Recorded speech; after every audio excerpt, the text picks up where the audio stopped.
My shit. My broadcast loves going down, man. Just loves going down.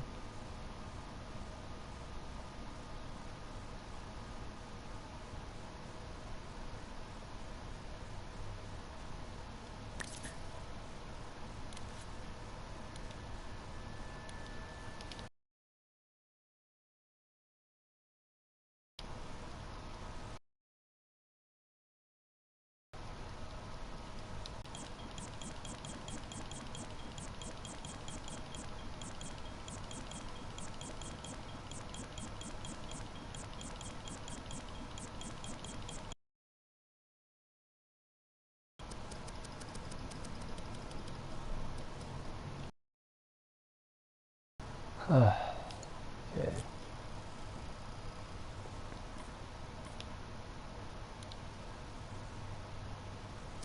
Okay, so that works.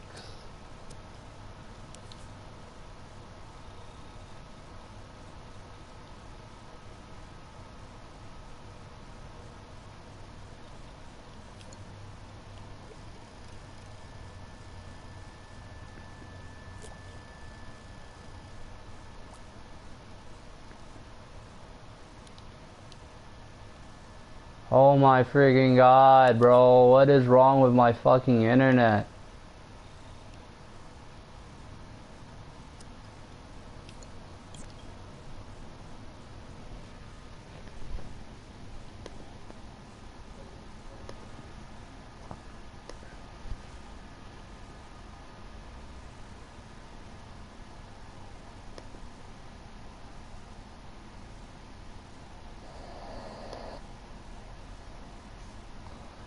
And there's no way. Your internet suck. Yeah. It does fucking suck.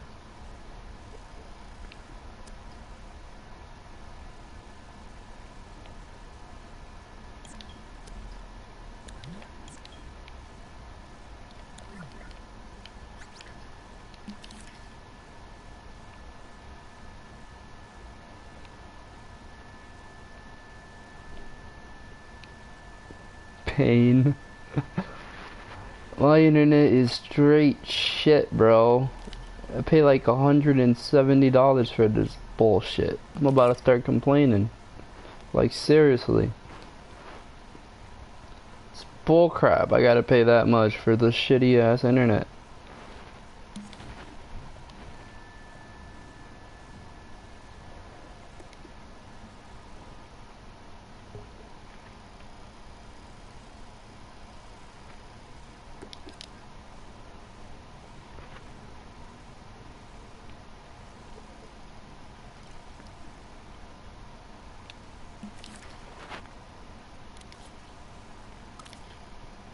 Bro, like, that shit just pissed me off, man. Like, I'm seriously paying so much for this shit ass internet, bro. This shit pisses me off.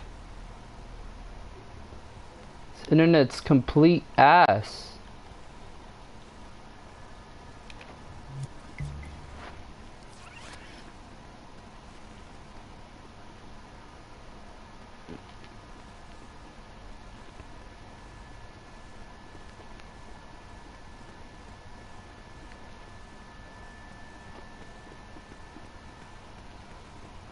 I'm trying new game styles anyways. I was trying to go more of like the indie developer cartoonish type of style, you know?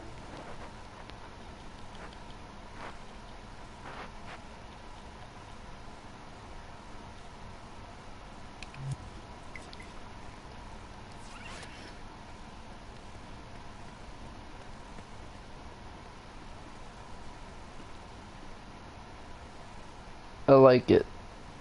I like it. Pretty nice. Yeah, I was trying to go for like I was just trying to get out of my comfort zone, you know how I do realistic shit. Basically, I just wanted to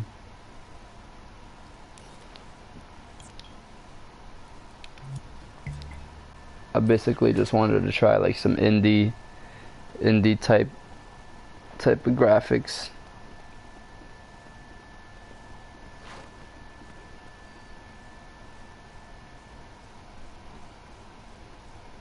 Project Winter. I never even heard of that game.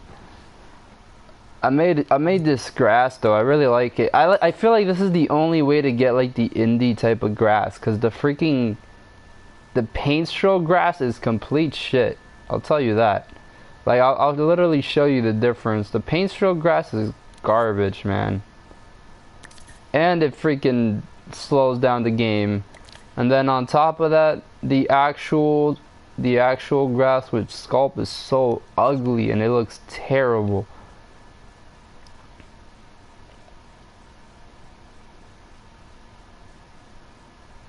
So I feel like the sculpt grass works really nicely, you see.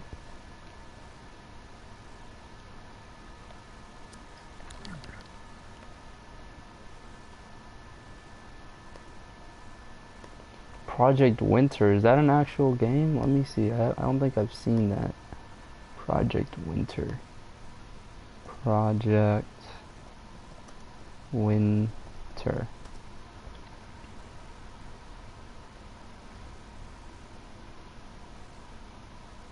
Looks fun. It looks fun. Don't give me ideas, man. It really, I see what you mean though. I could see the resemblance. I bet if I made this a snowy area, it would definitely be Project Winter. Let's try. Oh, that didn't work.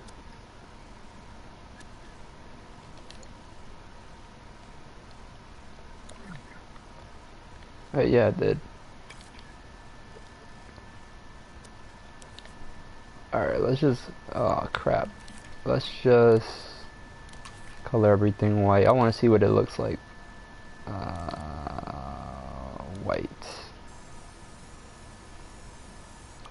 Oh, no, no, no, no, not the sky. Not the sky. Not the sky.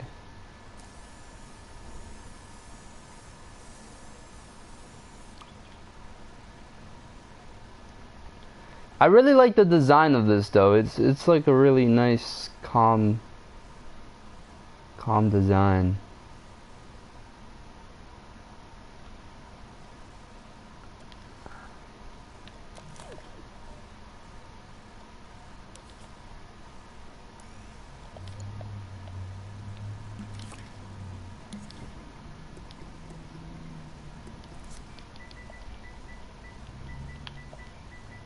Find it. It should be here. Yes, it is. Alright. And can't forget one really important part that does make games stand out more, and that is the aperture all the way at 100 when it's top-down games.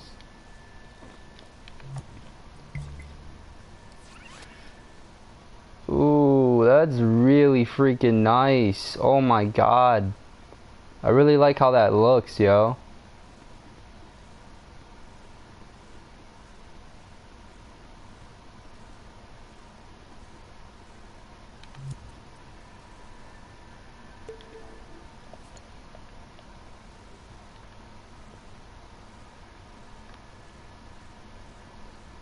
Yeah, I was trying to go for an indie game type of environment. That's what I was trying to go for. Ah, shit. Let's add some sound to this. A little calm little melody and some sound effects should do it. So let's try to do something real quick. I just want to see. Sound effects. I definitely got to record some new winter sounds because I'm tired of using the Made in Molecule sounds. About to just record some of my own.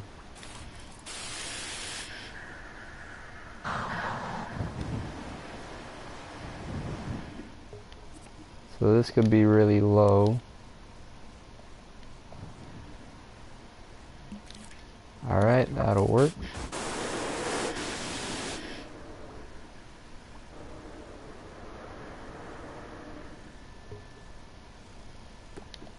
This could be even lower, but not too low.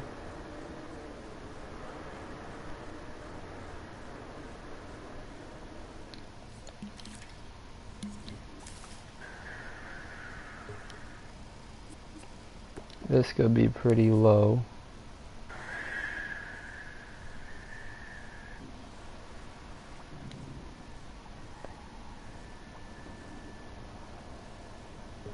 A little ambient. Let's use Hellscape. Let's see how that.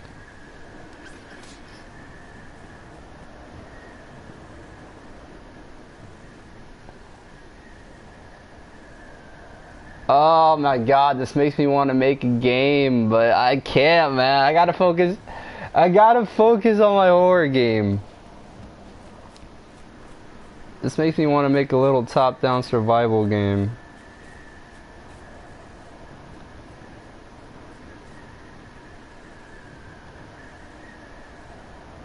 I can't, bro. I cannot. I can't do it.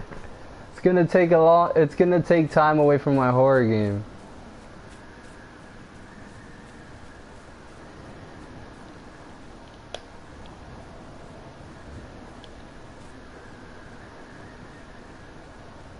This is so relaxing. It feels like I'm playing an indie game. It honestly does. Does it look like one from the YouTube perspective? Does it look like an indie game?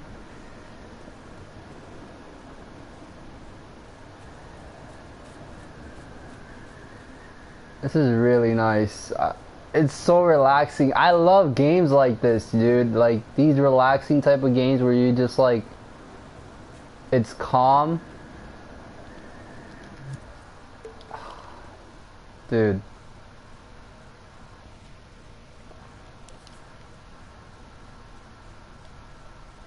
This isn't supposed to be white though. Hold on. Where is the... This is not supposed to be white. That's supposed to be...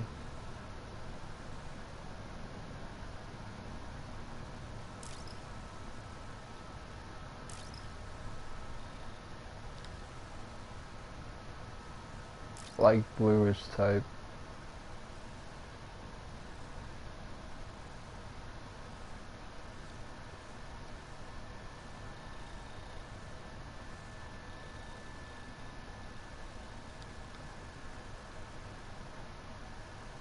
Calm waters.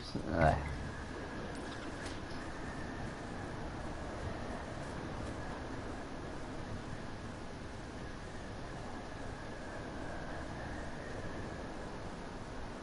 Alright, I don't like that. I hate the water in Dreams, bro. I hate it. Alright, let me just...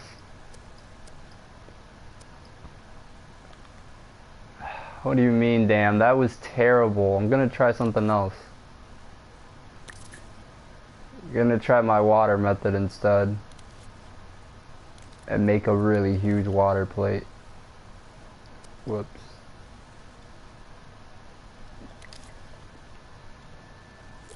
I bet you this will work way better.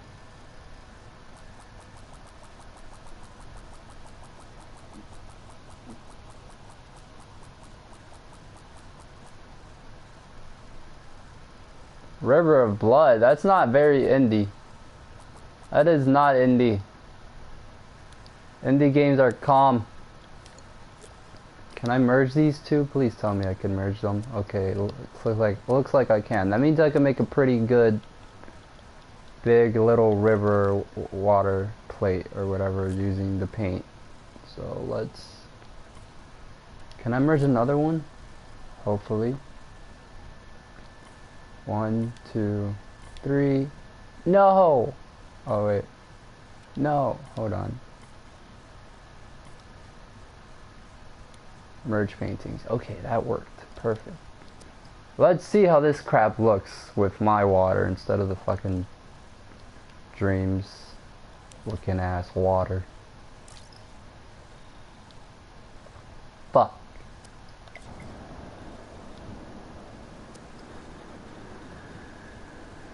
Let's not use the flow. Drop.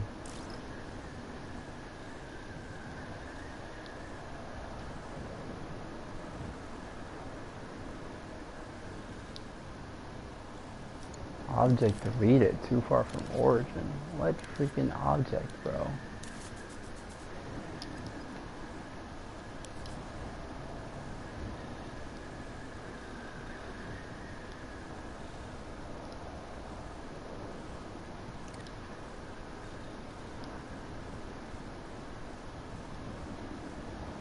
This is such a relaxing, like, calm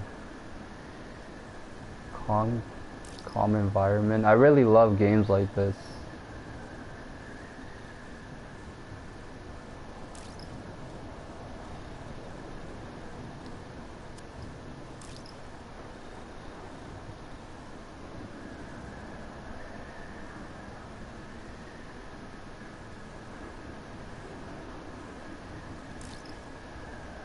These are like my favorite type of games. The games that are like relaxing. Kinda like Inside, they have a nice story and shit. Inside, Journey, what other game? Absu, I love those type of games. Those relaxing games where you just could like just do whatever you want, basically. Well, not do whatever you want, but you could just roam around calmly, and there's not too many enemies to come and attack you and shit like that. Right now your design is Castaway. What the fuck is Castaway?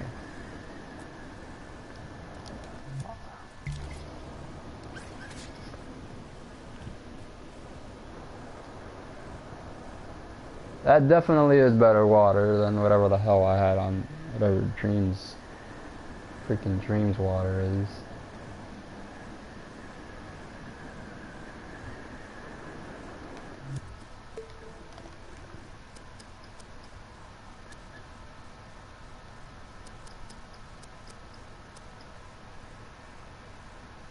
I'm gonna leave that right there.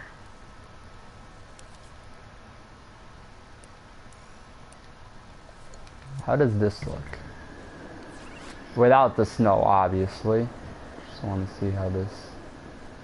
Yeah, it's pretty nice. Some water sounds. And it'll definitely do the trick. Except for those freaking lines.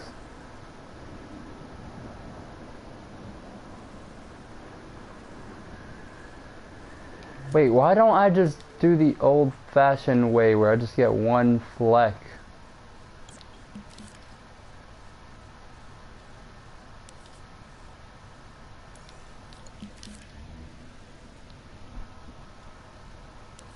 I'd be forgetting about the flex.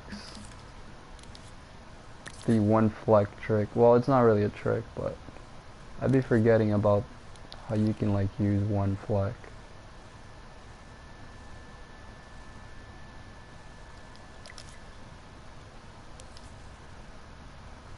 One fleck is really not the best though, honestly. I don't like... Oh god, that's the snow. I'm editing the snow. No, no, no, not the snow. I was wondering why I wasn't going flat. I really like this design. I'm in love with the design right now, honestly. Such a cool, calm design.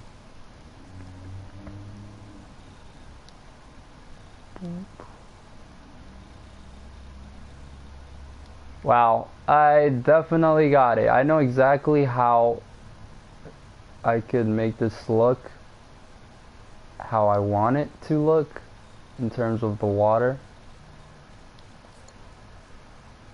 So notice how this basically gives off the effect. Now if I was to add some like little white corners in this for the rock too, it will definitely give off that effect. I guarantee you that it'll give off that effect. Let's see. Just gonna try something real quick. See, the one fleck definitely does the trick though. And now I think what really brings the illusion is, you know how water has those like I don't know how to call them, wavy things around it or whatever.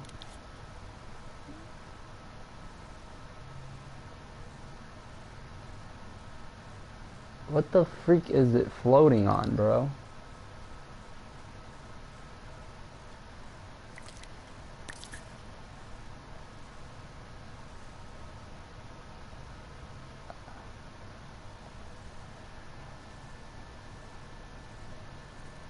I have no clue what the hell it's floating on.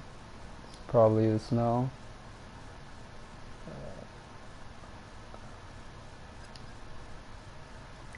Okay, let's see. Maybe I have to lift the ground a bit. Because I needed to, like, to the point where I can draw.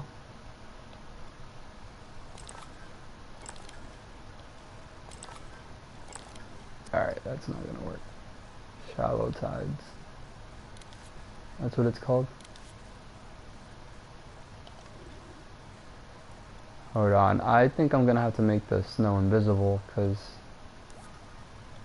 it's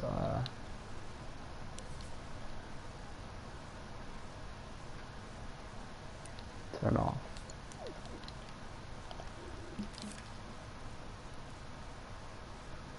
Wait, no, that was turn on, bruh. I have to turn it on here. There we go. Alright, let's see if I could do it now. So this should literally bring the effect to life if this works or whatever. Okay, it looks like it does, but it's hitting the ground, not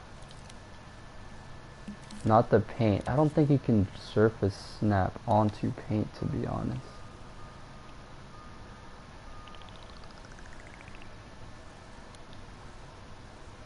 Yeah, I don't think you could surface snap onto paint. Is this paint stroke floating on?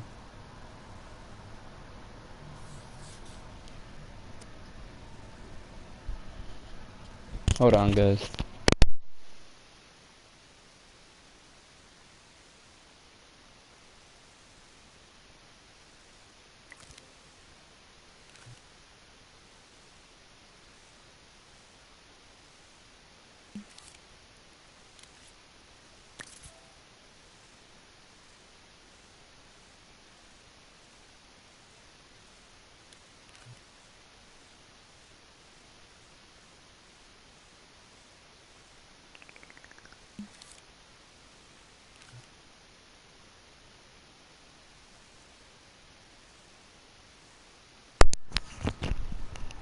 Alright, so I'm just gonna try to draw it under, I guess, and then I'll just lift it up.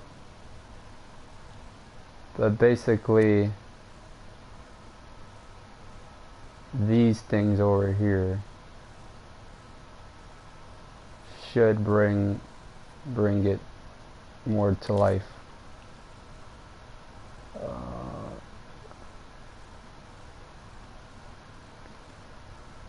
But why is it separate? Can I not draw it on the actual sculpt? Maybe not.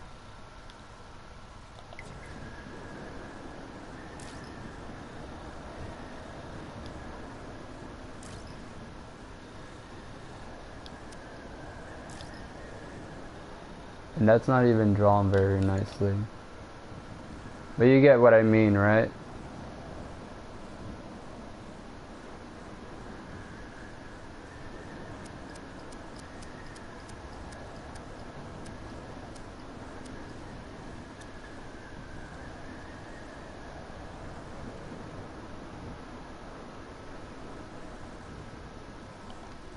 I don't think I could draw on...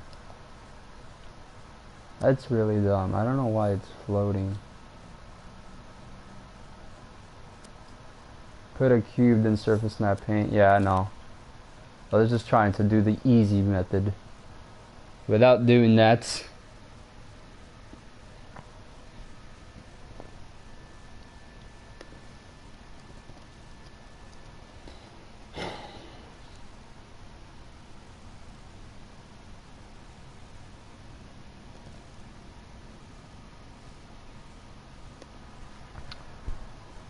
let's try to do the hard method. I don't even want to make a whole cube. I'm just gonna try to just put a cube around them, just to see how they look.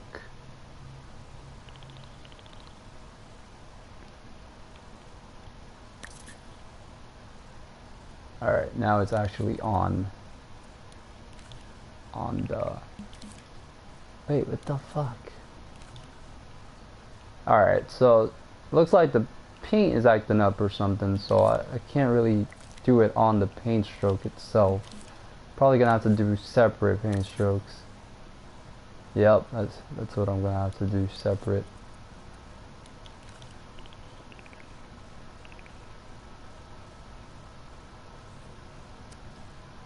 Or I could do the harder way, which is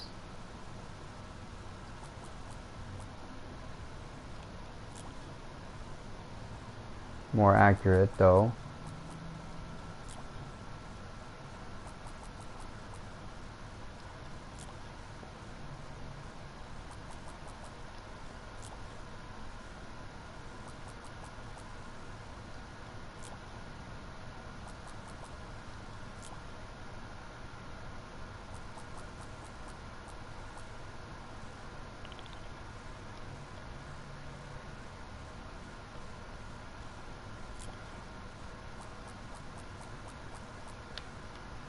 Let's see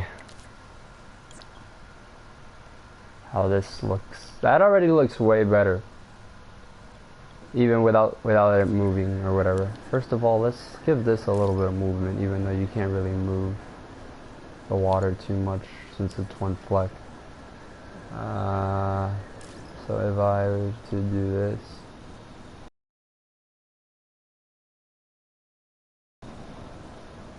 there we go. So the flow makes it, the flow does it.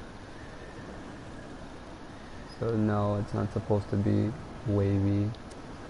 It's not supposed to evaporate either. Throb? I don't believe so. Now. So it's only the flow.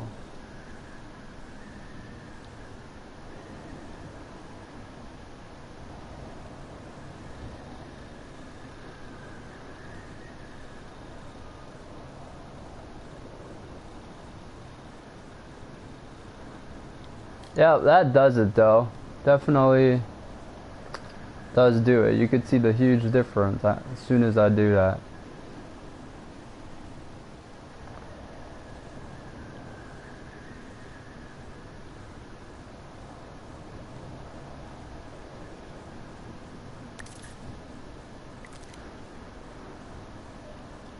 We could also add some like little dots on the water to give off, I don't know, an effect that doesn't look like it's just a plain piece of fleck. Let me see, I want to try something.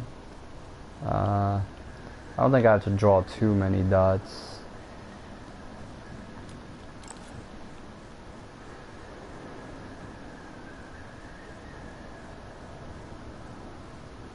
I'll just place them down. Alright, let's try this.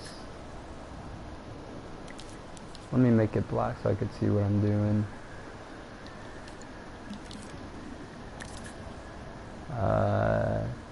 Crap. Circle. I could do that.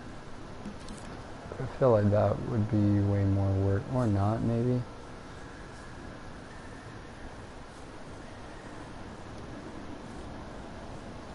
The fuck?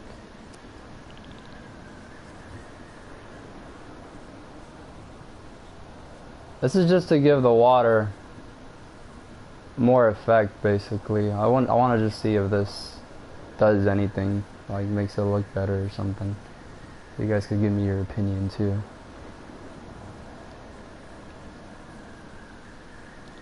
Alright, let's see if this helps in any way. Basically just adding little white dots to the water.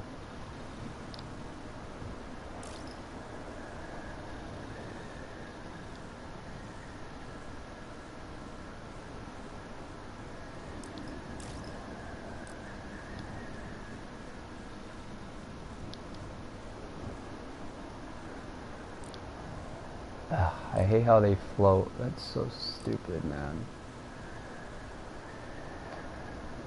I know how to get over that though.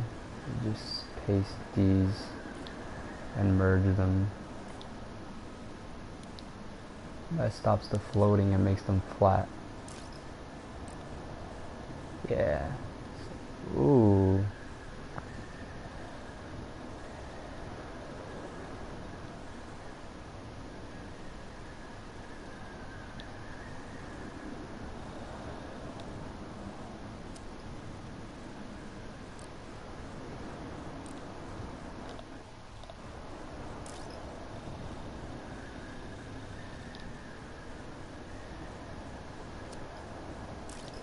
No.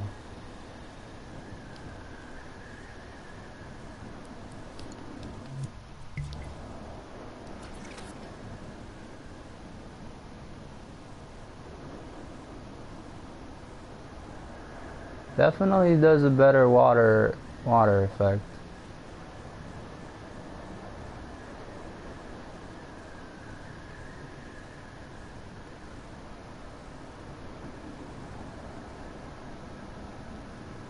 Definitely gives it a better water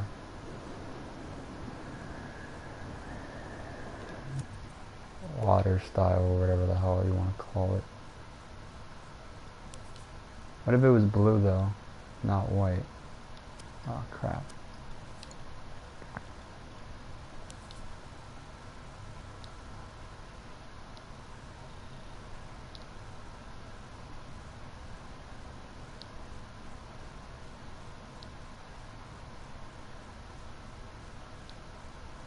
Something like that maybe. Let me just see what that looks like. What do you think about that? I like that. It looks nice. Like it adds to the water, in my opinion. But it doesn't really matter, to be honest.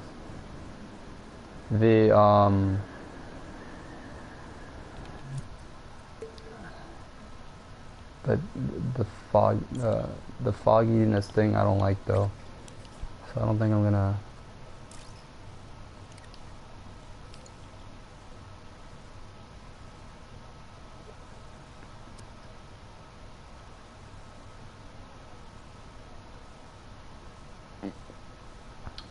Now, you know what'll give off that real effect?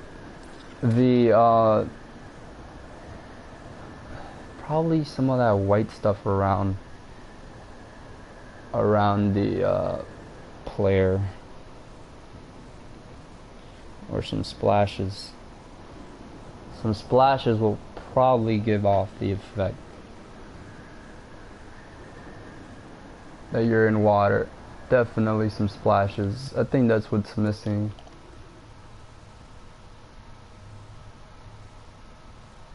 Well, let's just make a quick soft melody. Just something simple.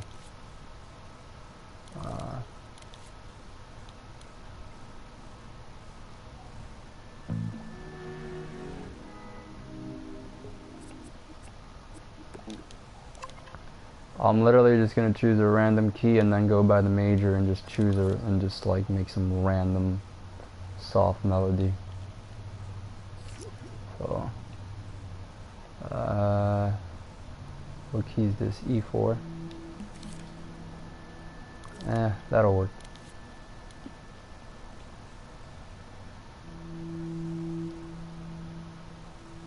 One, two, three. 1, 2.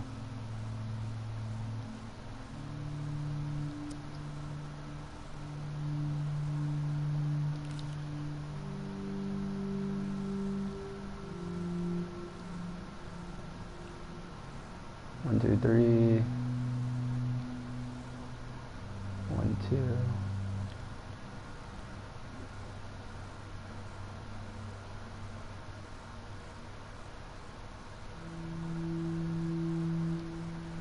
I don't know how this is gonna sound, just saying.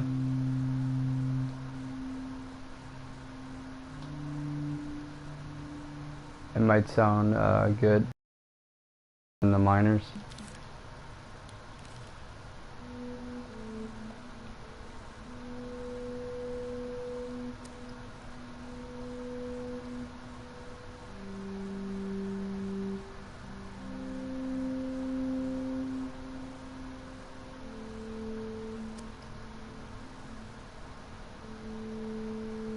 Alright, let's hear how this crap sounds. This is just literally random. I didn't even hear it as I made it.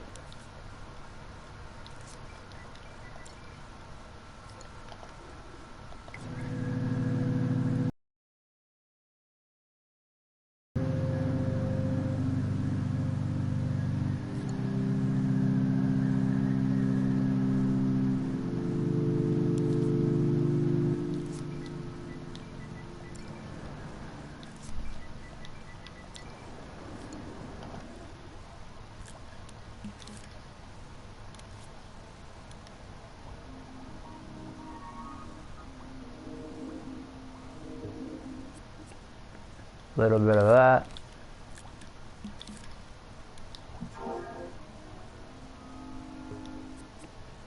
And that. Hold on.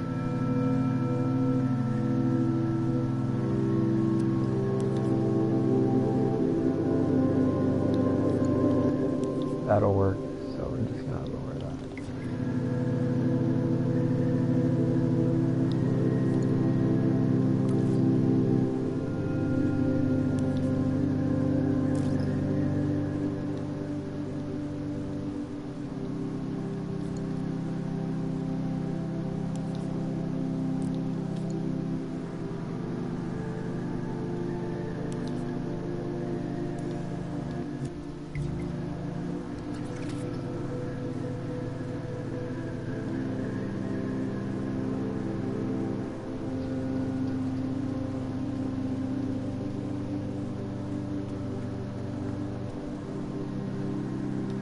Alright, that's pretty nice. Now, we do need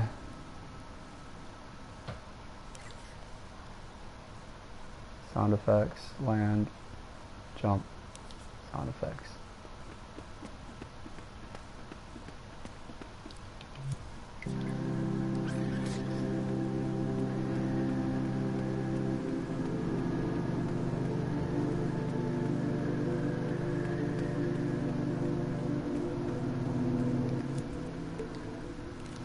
Indie game here, guys. So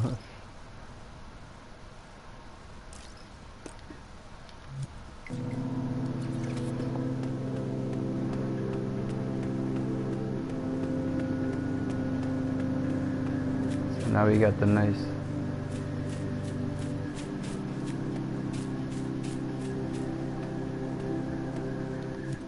They're a little bit too loud. Footsteps wouldn't be that loud in an indie game. Something like that.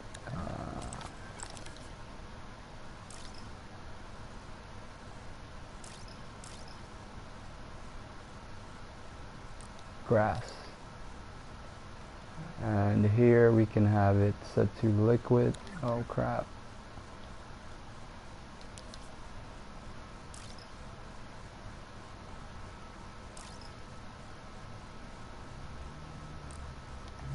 Alright, let's see.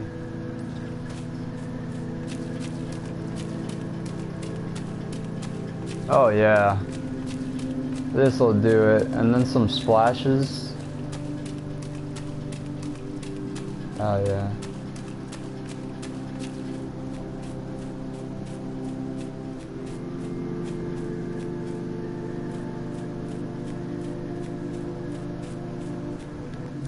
And of course, you know, the really slow, calm walk in them indie games, you know?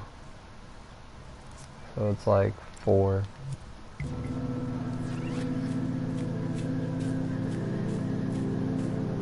Yeah, there we got the feels.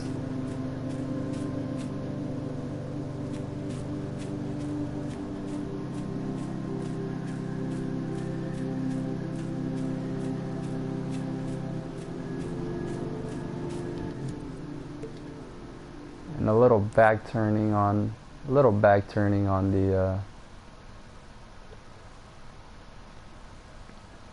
on the running. And what else I had to fix? Oh yeah,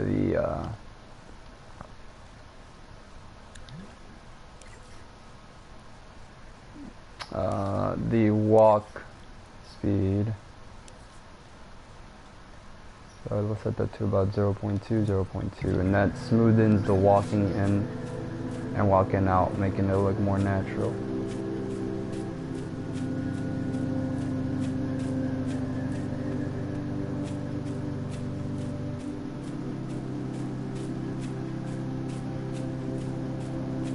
Indie game right here. Indie game right here.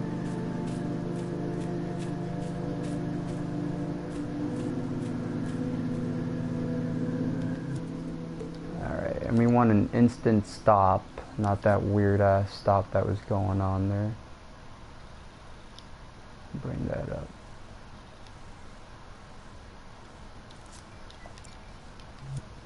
A little bit faster.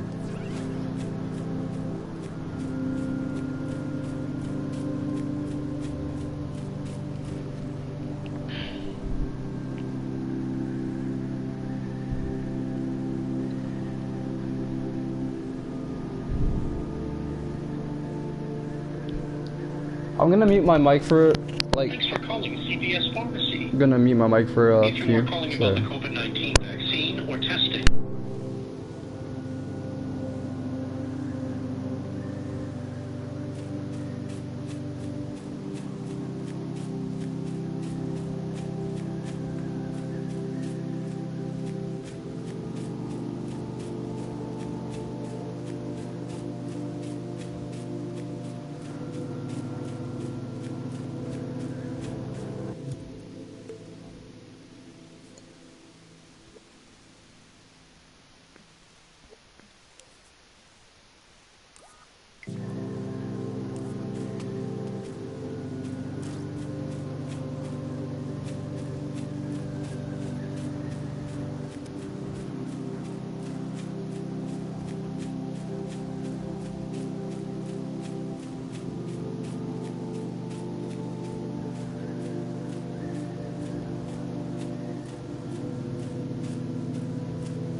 Alright, I am back.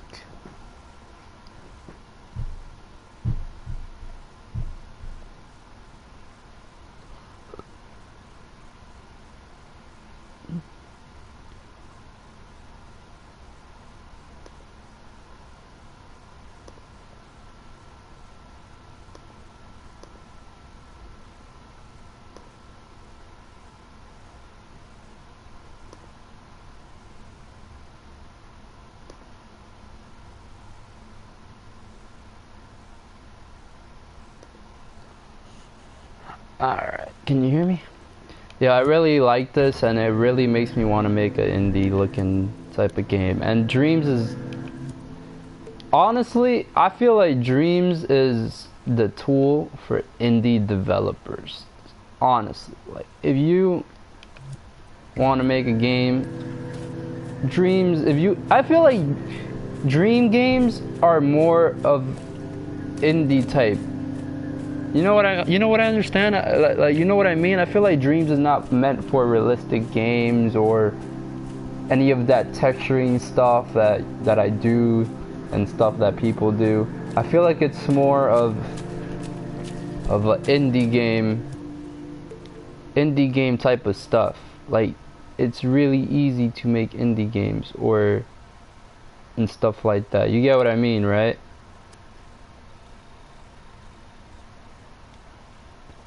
Yeah, like Dreams is more of a indie game building tool, in my opinion.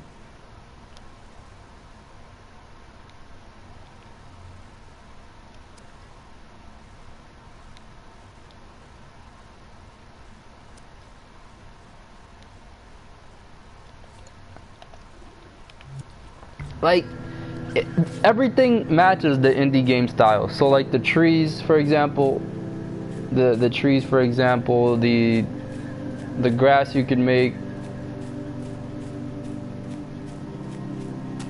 But like when you try to make an actual game like with guns and shit like that, that's not like a simple style like this. It gets really difficult. Like it's possible, but it's easier to make games that look like this, in my opinion. You get what I mean, right?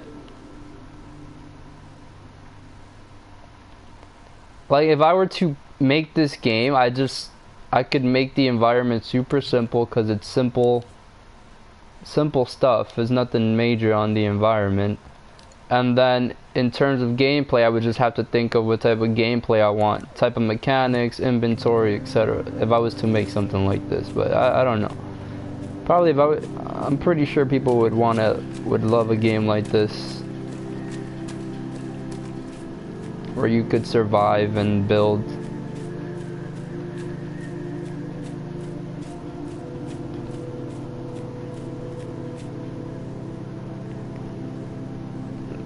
Pretty calming game.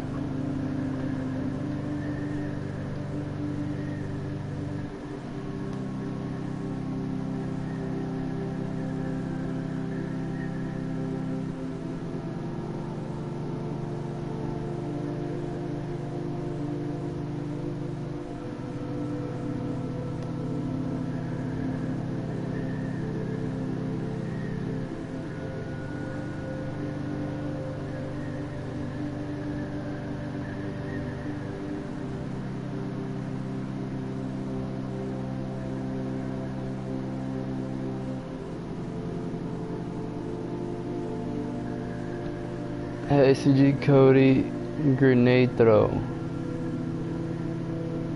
What about CG Cody's grenade throw? Give me 1 second, I'm gonna mute my mic again.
Yeah, me too. That's why I did like different trees. I didn't keep it the same.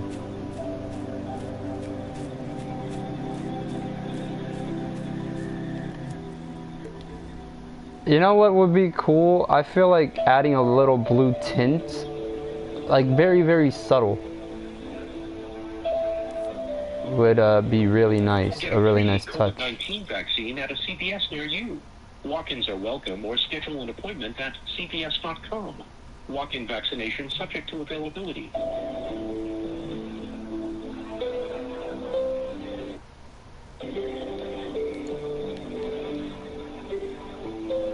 Probably not the fog though. I feel like the fog, nah. The fog is fog should stay how I had it. Zero fog.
Alright, so they, wait, what was I saying? My bad. Alright, so I feel like the blue tint adds to it. But I don't know, should I leave it white? Maybe white, right? Maybe I should leave it white.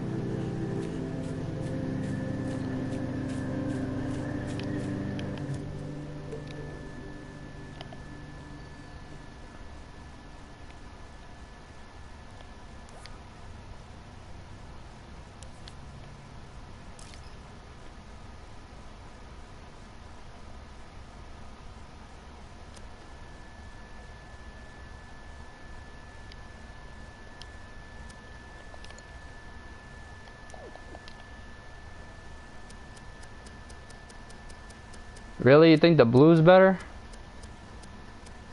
I think the white is more clear and more unique looking. I don't know.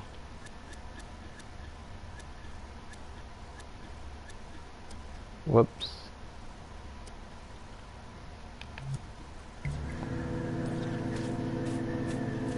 I feel like the white is more, I don't know. I really don't know. Maybe it's too bright. To be kind of like darker snow type of thing. I'll show you what I mean. Like in most indie games, it's never this bright, basically. It's more of something like this, kind of.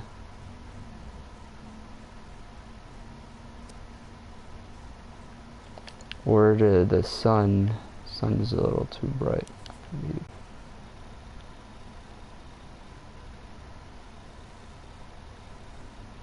It's more like this, kind of.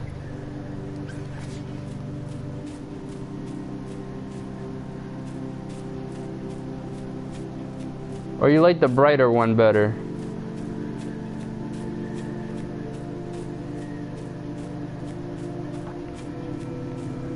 The brighter one is kind of better, right?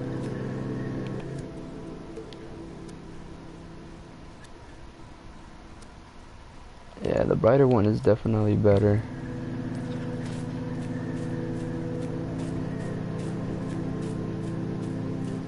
Now, if this world was a little bit bigger, it'd be pretty nice. So maybe we can do that because of the way I made this. I made it pretty easy to basically spread.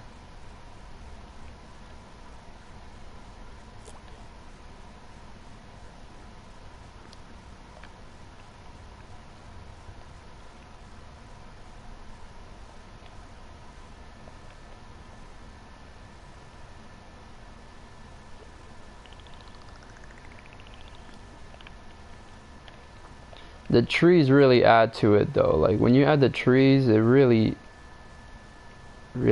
adds to it.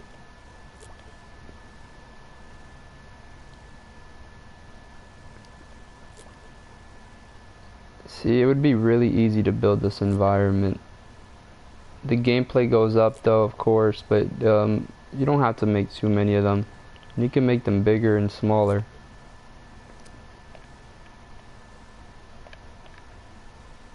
You can make them really big and you don't have to worry about the gameplay thermal as much. Let me see how that looks. Now you see, it feels like a bigger world, and it's not even that big.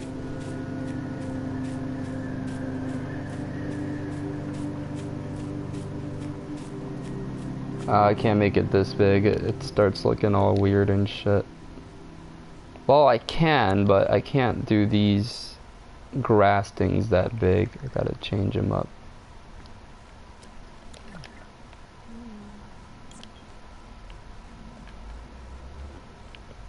Definitely works out though with this size.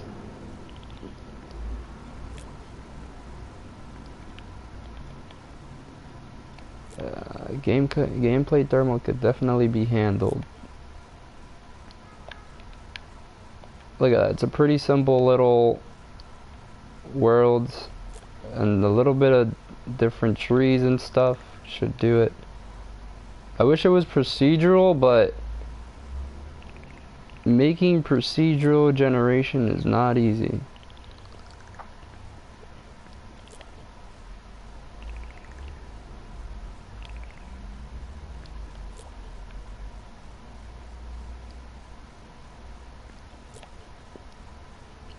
In terms of it's easy, but making procedural generation in terms of the things you have to add is no easy task.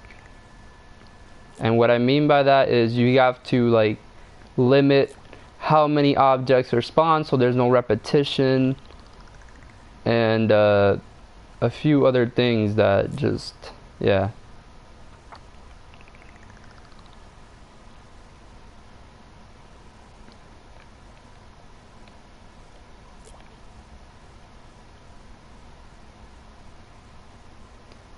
The trees really add to this though. Like, they add so much to the scene.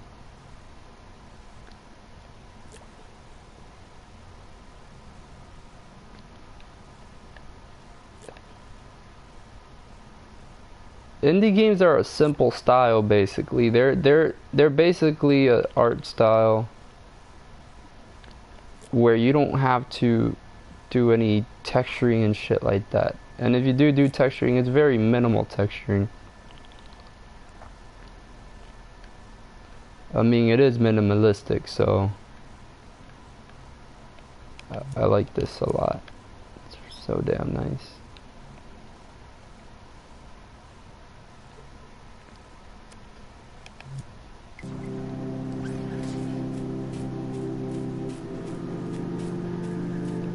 Oh no! Hold on, there's a little flaw here.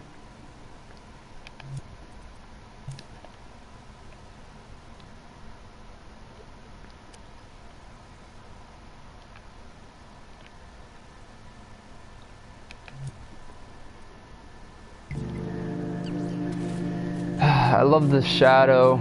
Let's roam around my environment a little bit.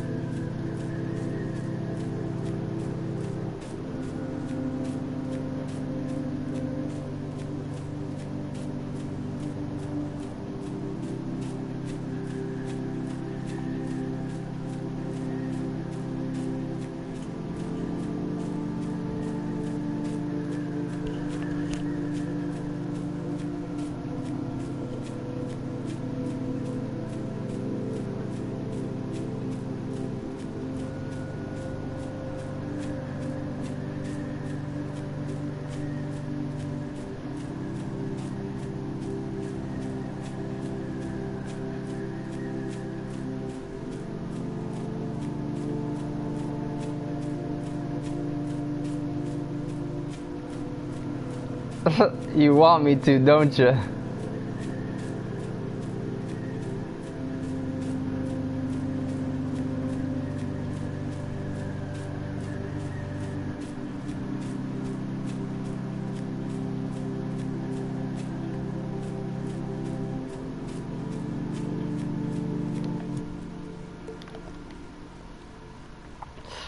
I don't know, man. I'm thinking about it. I really am.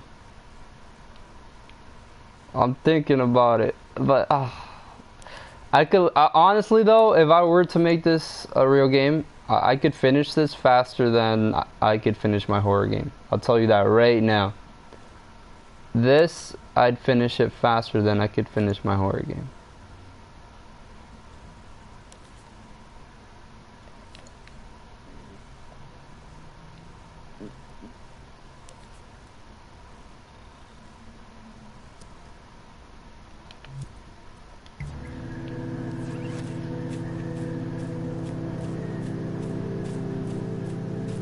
This could probably take me only a month, or not even a month, 2 weeks to make this a game, because I literally have the idea in my head, and the design is super simplified.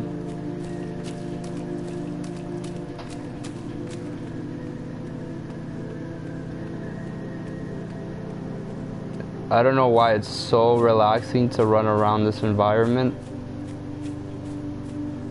but it's so relaxing. Damn hype, man. I could make it. I could make it though. I could definitely make it in a small amount of time. I'll tell you that. Definitely I could do that. I'll see. I'll post it, and if people want me to make it, like I'll post it on Reddit or something. If people want me to make it, then I'll make it. I'll make it like a simple survival game, probably with like dogs or zombies or something. I don't know, something simple, little werewolves or some shit, and a little daylight cycle and some inventory work and placement, and then boom, done.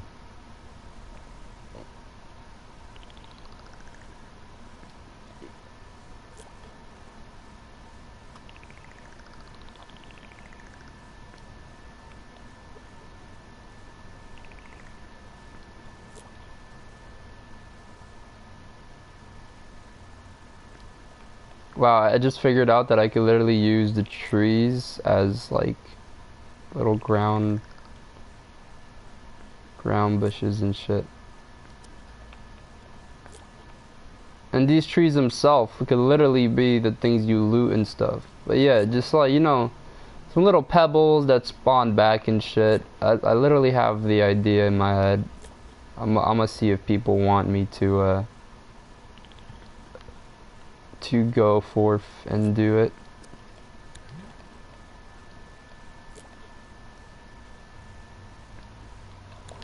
Pretty sure they're gonna say yeah.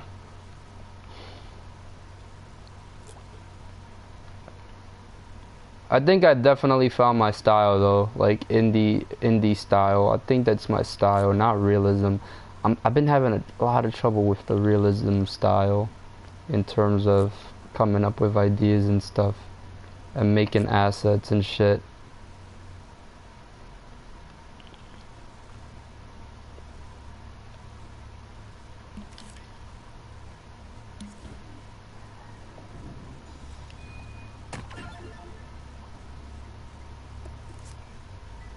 Fire.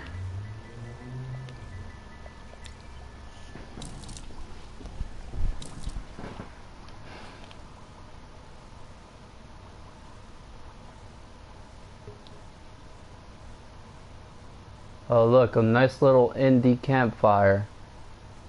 How nice is that?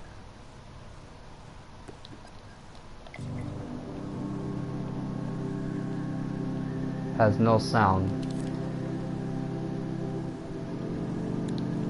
Alright, so we're gonna have to add some sound.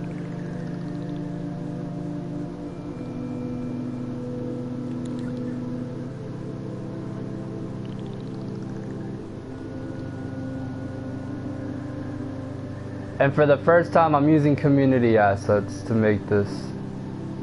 I didn't really feel like making my own assets. Well, I made the rocks and shit, but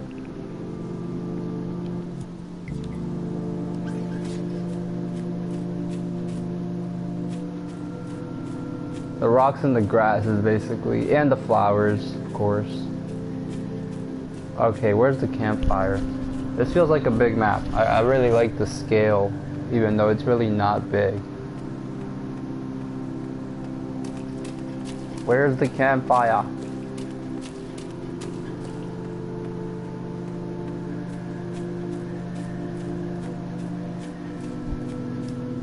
I'm kinda lost, to be honest. I have no clue where the campfire is at.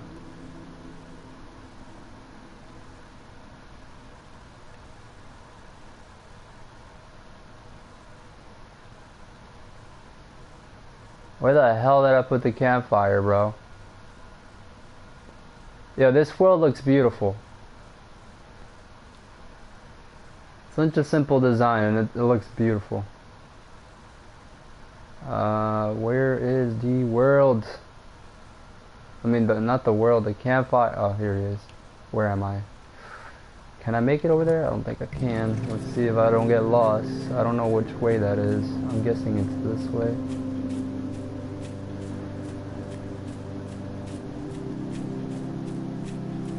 Oh yeah, so we need to scale this shit down to the right size. That's another thing, working with scale. The reason why everything looks scaled nicely is because I was working out the scale.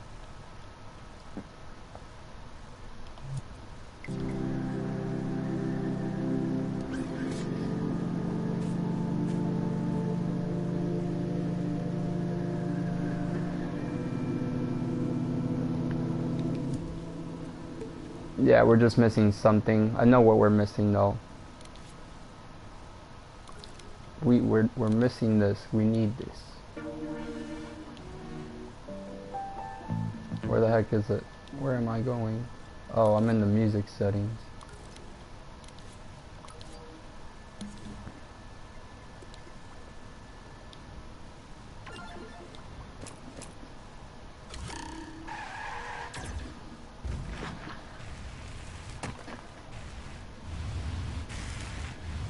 Fire loops.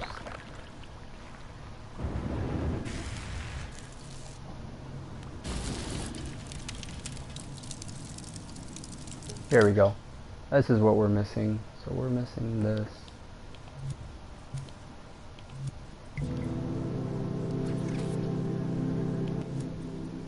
Okay, it's too low. I don't even hear it.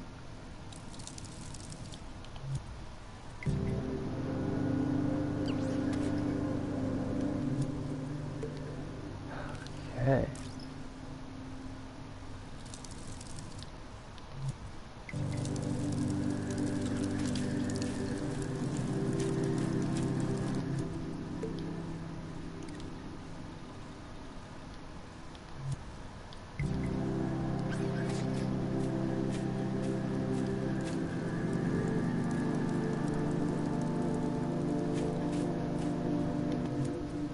Okay, and then the fade zone.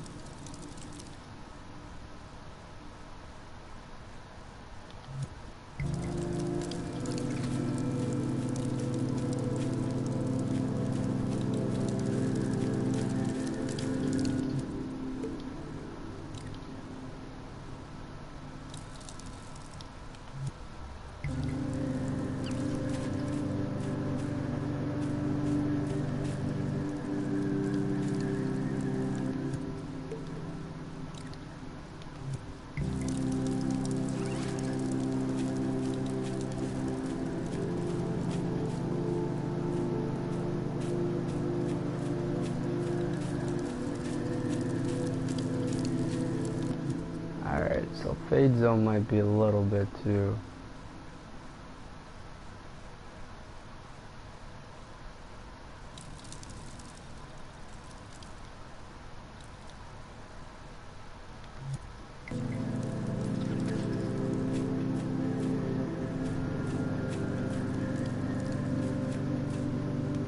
I don't really know how the fade zone works very much. So what happens if I was to put this up?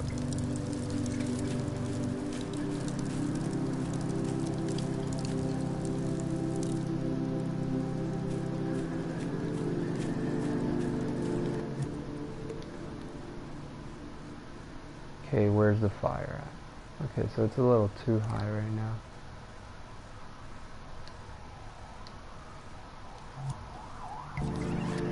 I don't really understand these things still. I've had a problem with this ever since launch. Well, yeah, since launch basically. I've had a problem with this where I have problems with the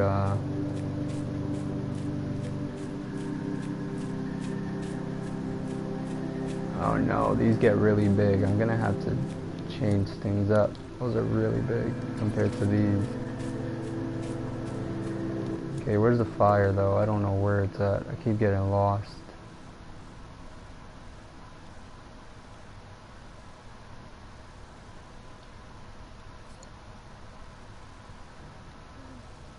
Alright, I'm gonna have to try to find my way to the fire. I'm facing straight, so make a right and go straight.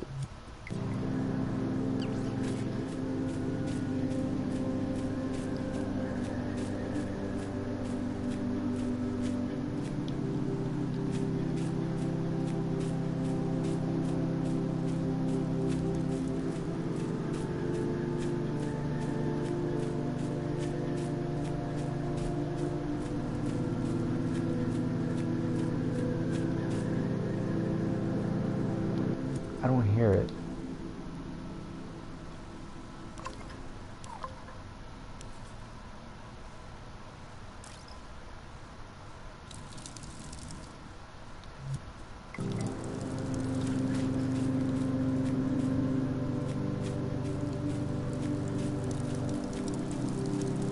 Oh.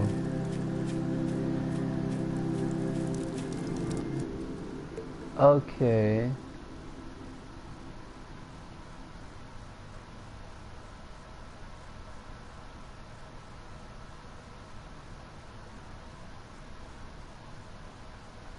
There you go. So inner radius is when I really don't understand how the sound works, but I got it. It doesn't matter. It doesn't really even matter how I got it. Point is that I understand it.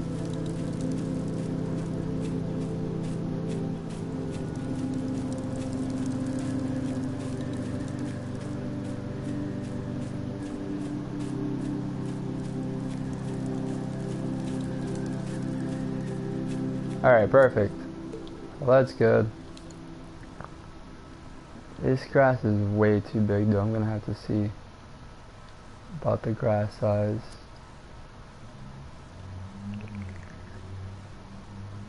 Can't have that shit being too big.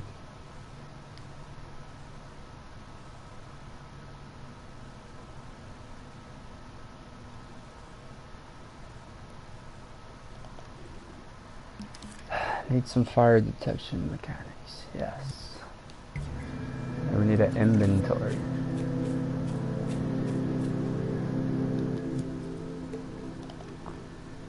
Just to add some pizzazz. Just to add some.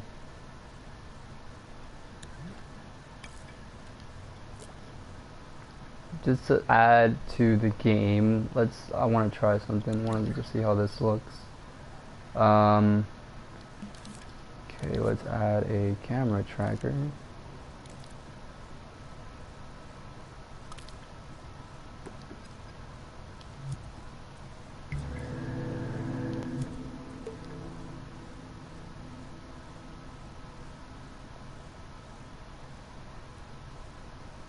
Where the hell did the camera tracker go?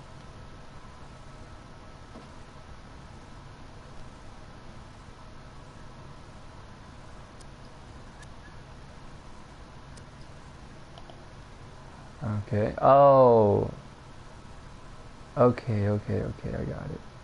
So it's tracking the camera from the top since that's the camera. Alright, so then if that's the case Let's play. Let's pause. Camera tracker should be up here somewhere. Alright, so that's exactly where the camera is being tracked from. So if we were to do this,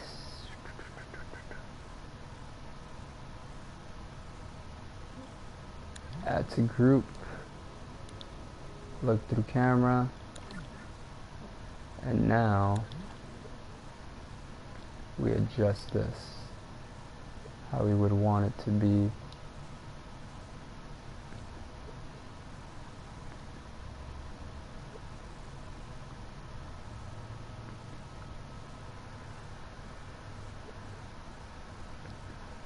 Hold on.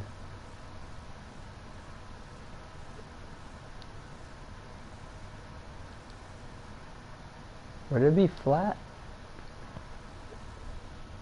I don't think flat would be the way.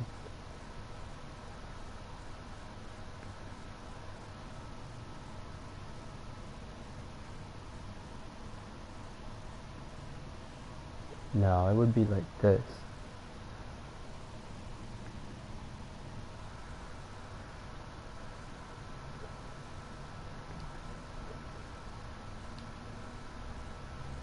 Yeah, it would be something like that.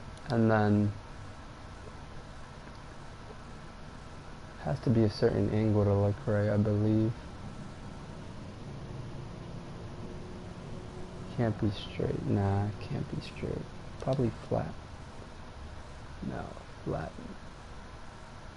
Alright, so it has to be the same side view, I believe. Something like this. And then that should work.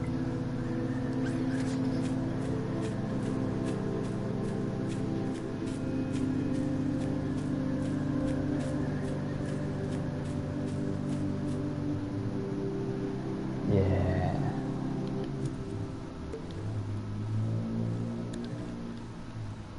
Now this has to be closer or further. Closer, I believe. No. What am I doing?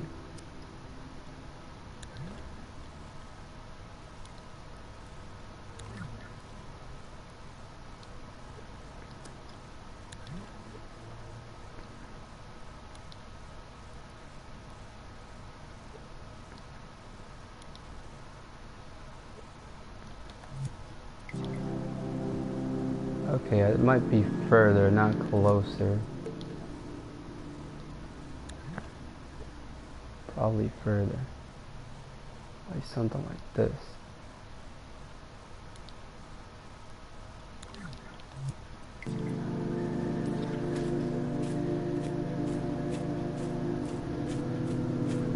Yeah, so it is like that.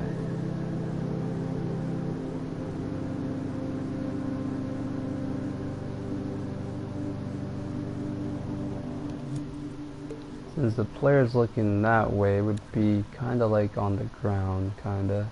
Something like that, probably. Let's see. Oh, I got it now. I understand how I would do it.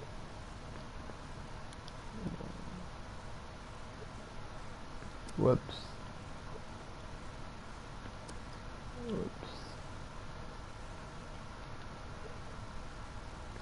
Something like that. Oh, that's too far back. I'm just trying to mess with ideas, you know? Just trying to see how things would work out.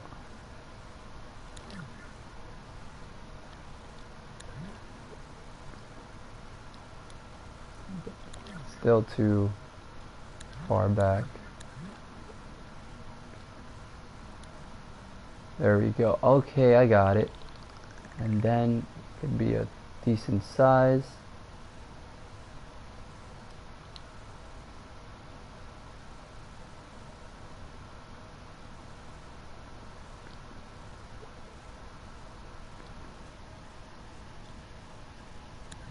Obviously can't show the shadow.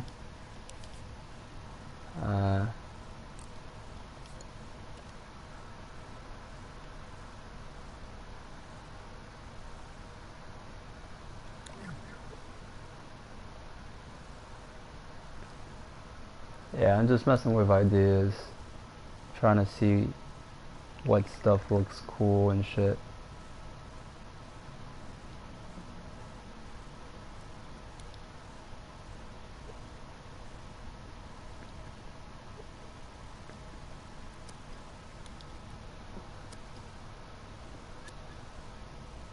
Probably straightened is the way to go. Or flat. Straight, flat, straight. Alright, probably this way.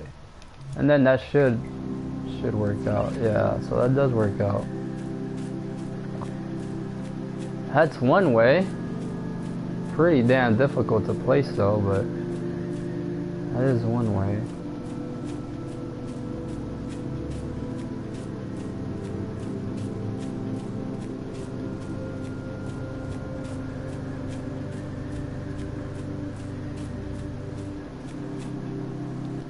In terms of UI, interesting. I'm not gonna have that though. I just wanted to see something. That's just to see. Alright, let's go back to the snow scene. The snow scene is the one that I really like. Let's have a sunset. And we do need a nighttime.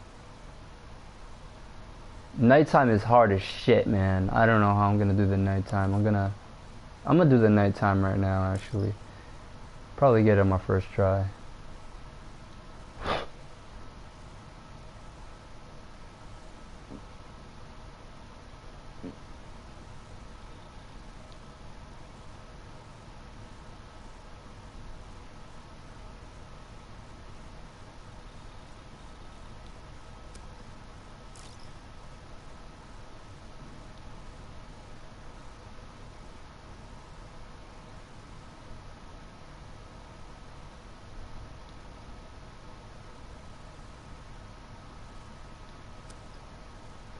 It's more of a bluish like that.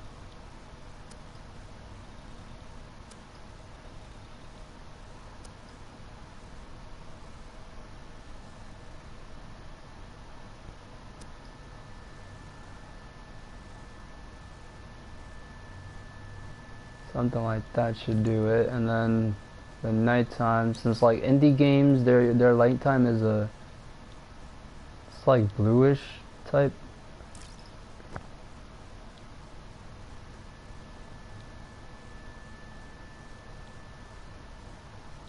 I got it. Okay, I got it. So I'm gonna leave that as it is and change the shadows.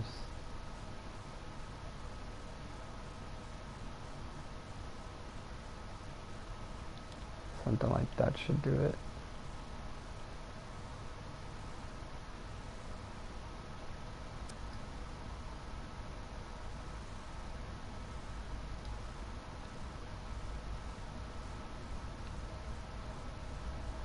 And some contrast.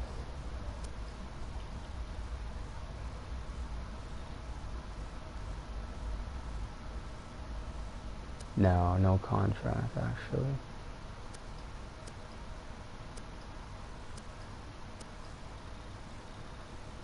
Saturation, definitely have to lower the saturation. That does it. Lowering the saturation definitely does it though.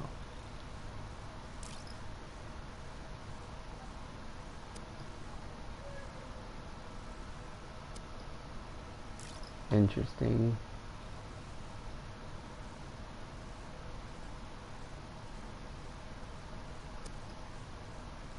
Alright, that works.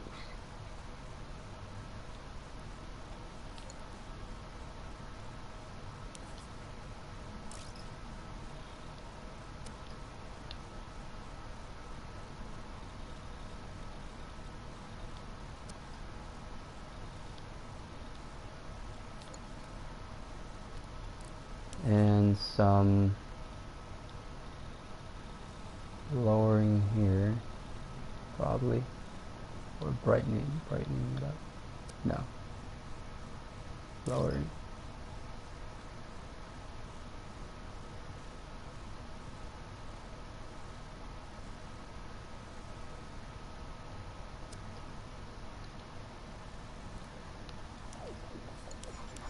Let's see how the nighttime looks.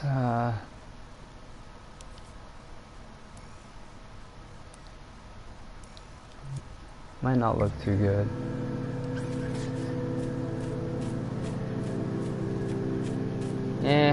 I'll keep it as a stock for now. It looks pretty nice.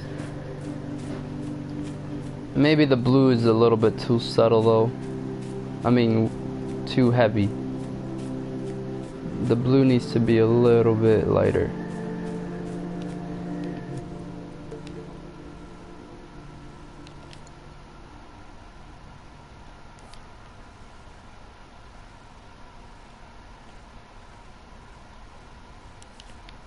The blue needs to be a bit lighter.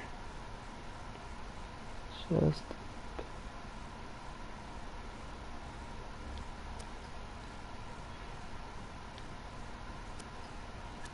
okay, that's better. And what else? Let's see.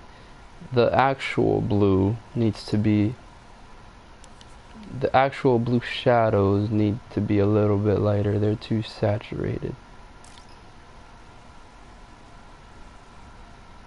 Is that the character shadows or is that the puppet shadows? No, it's definitely the character definitely the character shadows.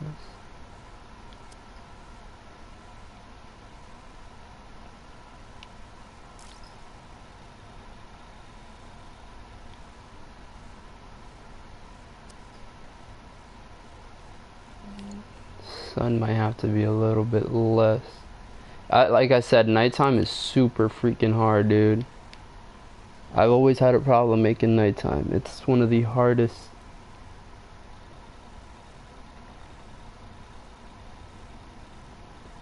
cycles of the day to make, to be honest. I think I got it though. That's better. Yeah, that's better. Kinda better. Doesn't feel like nighttime.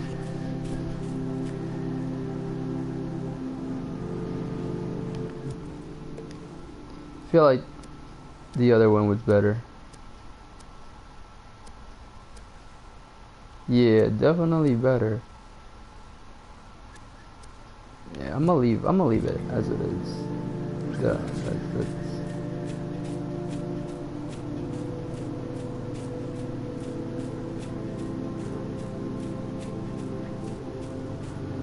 alrighty then. Hold your horses, boys. Alright, that looks nice. Enough gilly gally.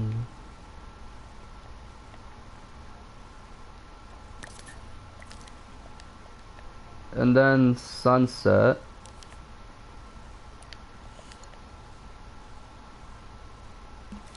You gotta do sunset. Sunset is super damn easy. It's literally just changing the color of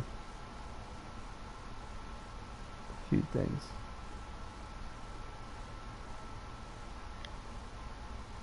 Yeah, I got a little hype, you know.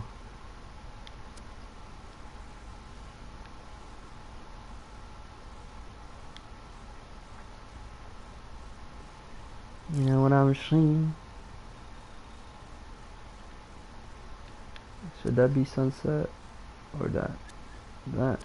That. Probably lowering the sun.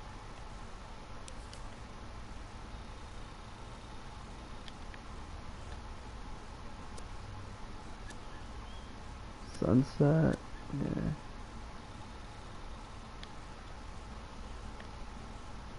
Nah, that doesn't look like sunset. There we go, that looks like sunset.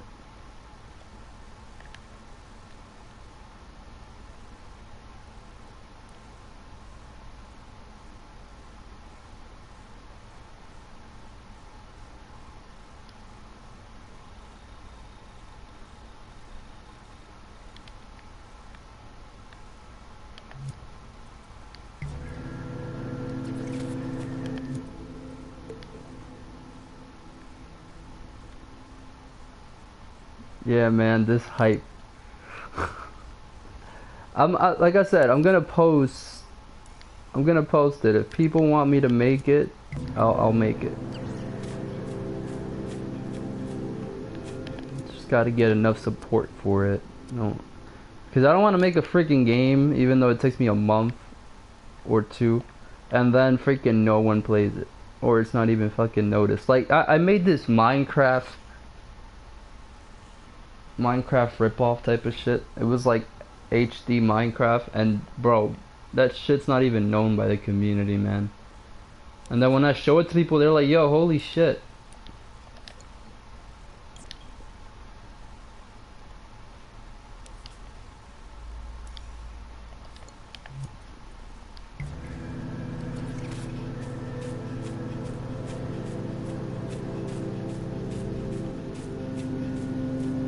There we go, that's pretty damn nice. I really like that. We need some trees in this area though. It's a little too bland. I'm thinking about making the trees being able to be chopped down and then they grow back. I feel like that's a really cool idea.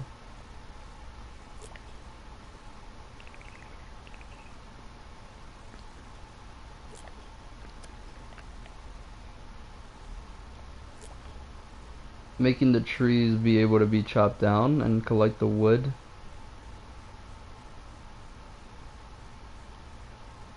What do you think?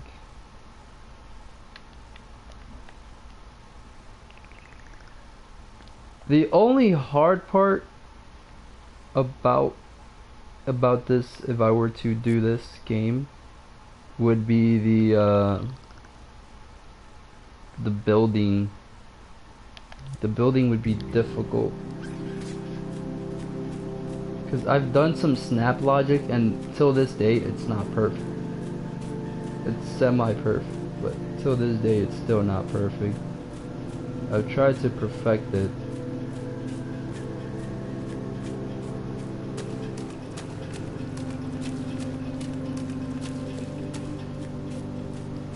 Alright, some snow splashes and some dirt splashes and some water splashes would definitely give a really dope effect. So if you don't know how to make water splashes, which I haven't seen anyone on YouTube make a video about this, or anyone at all make a video on splashes, which is freaking ridiculous, and this is why the community is so freaking lost and shit, because people don't share shit. Okay. Anyways, this is how you make splashes.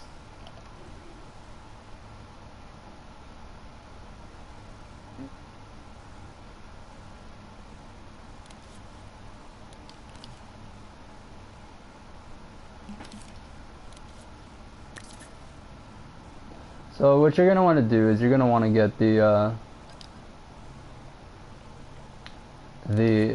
tool, and you're gonna get the draw flex tool. You're just gonna draw some. Hold on, let's not go to surface snap. Anyways, you're gonna hold on, bruh. All right, so you're gonna just draw something like this, basically. I believe that this is the way. Hold on, let me just make sure this is the right way. That's the wrong way. Alright, so you don't draw it from top to bottom. I mean, you don't draw it from bottom to top, you draw it from top to bottom, because you need that. You need that effect where the gravity brings it down, kind of like a plant.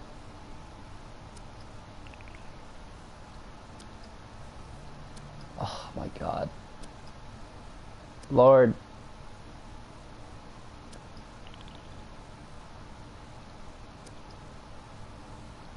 This is the hard part. Getting this stroke.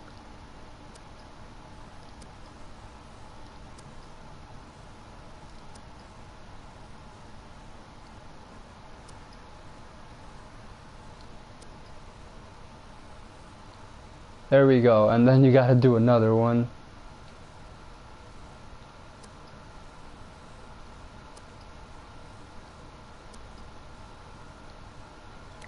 Okay. Now, once you do your water splash thing, which is this, you can go to the playback speed, and you see this. Now, what you're gonna do is, you're gonna set this to pulse.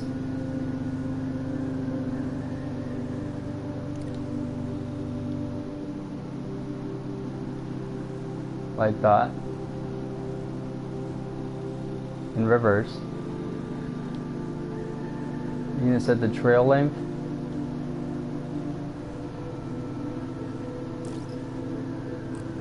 Do some duplicates. Hold on, you gotta find which one is the one that works best.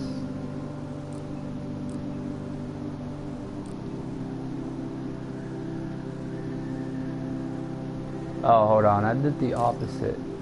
It's supposed to be that way. Alright.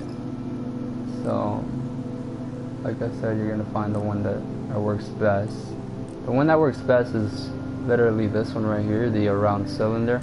Now, if you're in terms of running,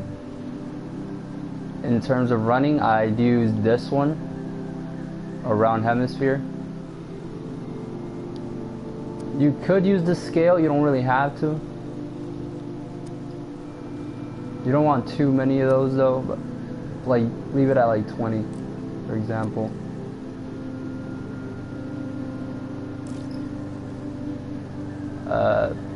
Trail length, if you change that, you can mess with that. I usually do the trail length to about 2. See, now it's starting to look like water splashes.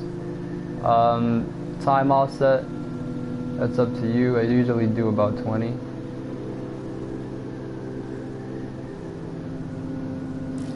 Oh yeah, and can't forget the gravity.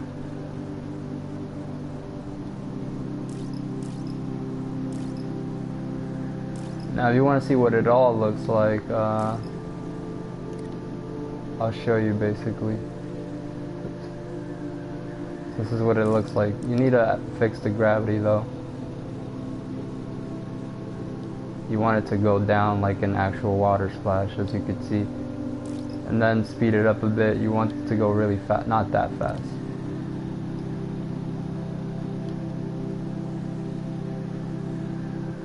Something like that. So as you run, those are going to be emitted, or not emitted. You can play them as you run. You don't have to emit them. Now we make them look like water splashes, of course.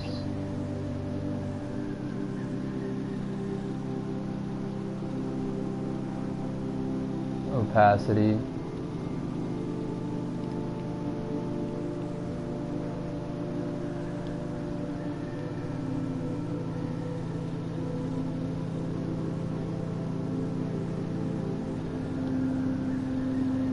Waxiness, you bring that up and change the blue to whatever you want.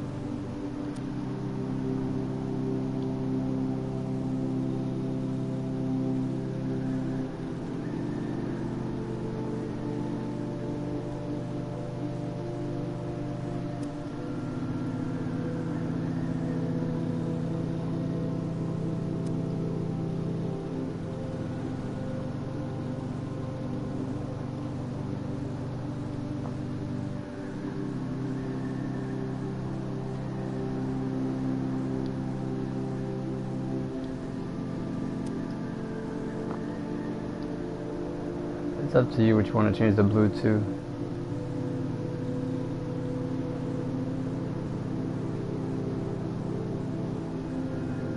There we go. Something like that. Now you could have it where it plays. I'd rather emit it, to be honest. Emitting it is way better. But yeah, look, now you could have it to where it's like throwing it, but you don't want it like that. You want it to like shoot. So you're gonna want to put it at like 20.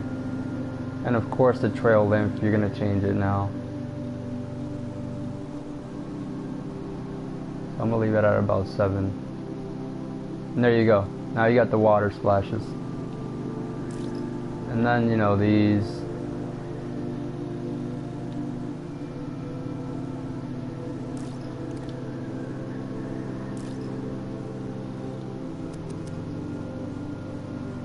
can mess with these. And of course the flex. Change the flex up.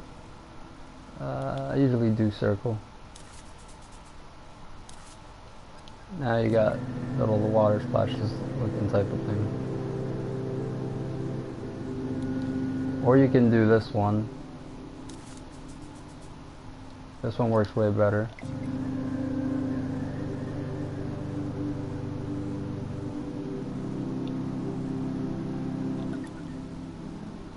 There you go. And then of course the opacity. If you want to change the opacity, which I do recommend you change the opacity.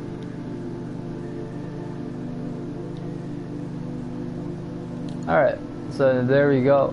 And now to add it to the player.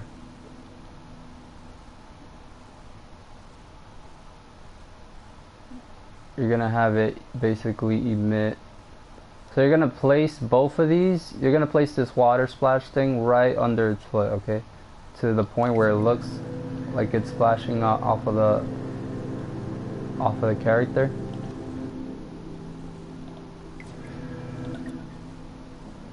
And then you go like that. So when you do this, just adjust it to where it looks good.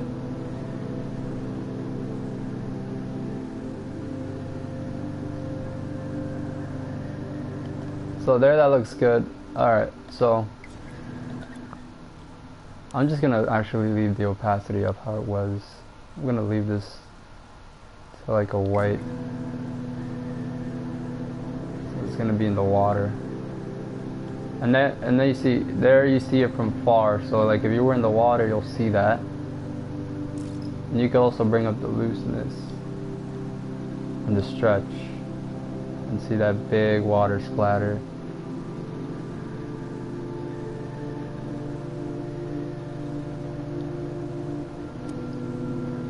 Alright, so now when you got the splash or whatever going, when you got the splash going, you're gonna place the second splash over here. So now you got two splashes, right? So now you're gonna get an emitter. Well, two emitters actually.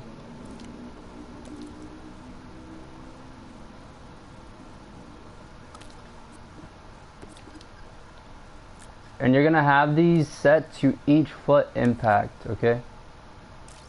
So left foot impact and right foot impact. Left heel strike to this one, and right heel strike to this one here. And now you're gonna have it set to play once. Emitted object lifetime set to 0.2. Emitted at once, set it to 1 or 2, it doesn't really matter. Time between emit 0, emit speed 0. I don't know why I didn't just edit the first one and then do that, but alright. And then, so we got right heel strike and left heel strike, okay. So there we go. Now all you do is just take the splashes. So give me one sec. Let's take the splashes, and all you gotta do is just put them in there. You don't even have to move them because they're already in place. So that's one thing about the emitter. If you place the object and then you emit it, you don't have to move it a second time. That's why I said place them there. And now when I run, you should see the splashes come out.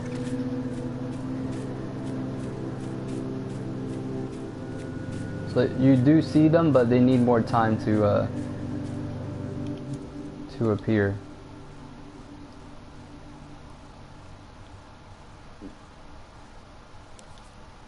They need more time. So object emitter lifetime, you could set it to like 1.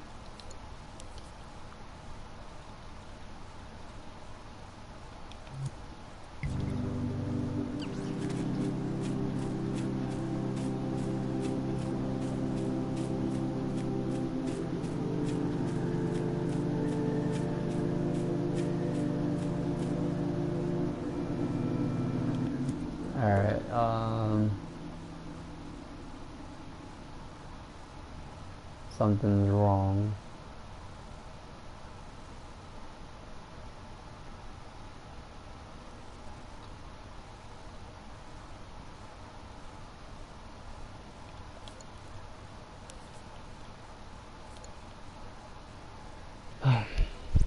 They shouldn't be spaced out like that, so I don't know why they are.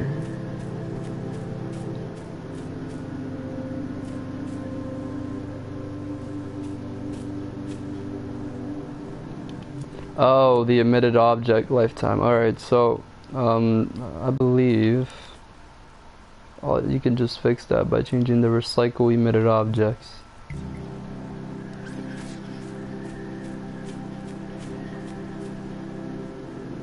No, it's still acting weird.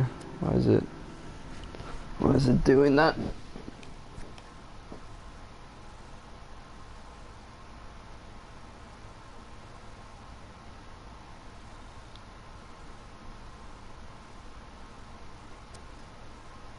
Oh, hold on. Here we go. Max emitted at once. Let's see if this fixes it.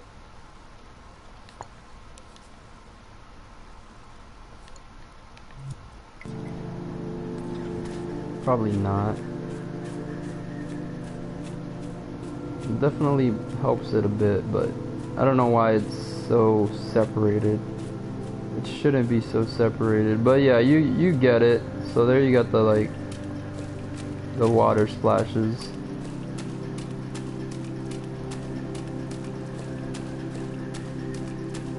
But it's so weird though. Why is it?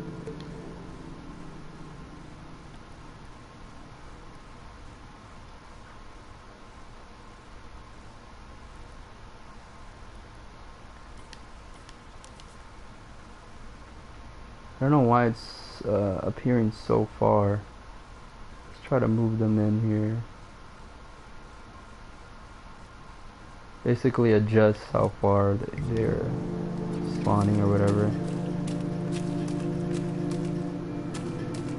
The water splashes are working, as you can see, but I don't know why they're so separated.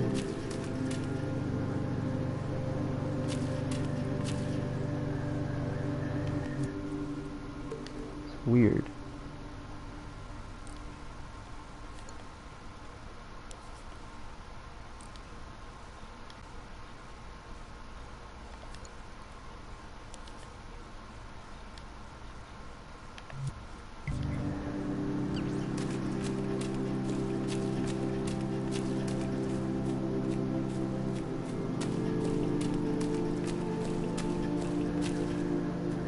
Bug?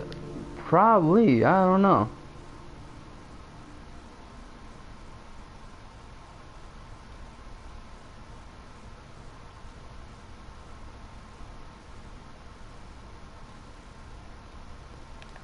Check, I'm just trying to check.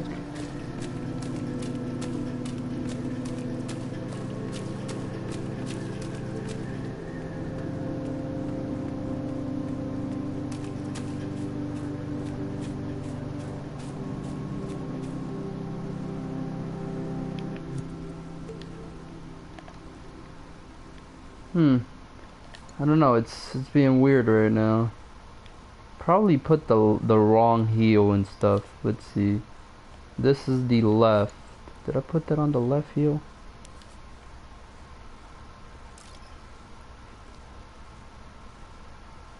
Left heel strike. Yeah, that is the left heel strike. Alright, let's try to do the opposite.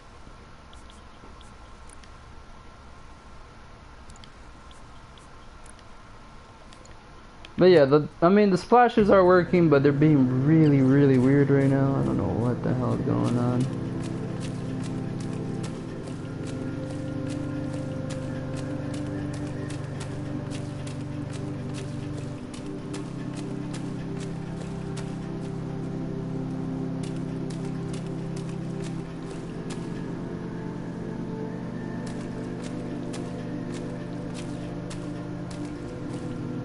I think I know what's the problem. It's looping. I think I forgot to turn off the loop.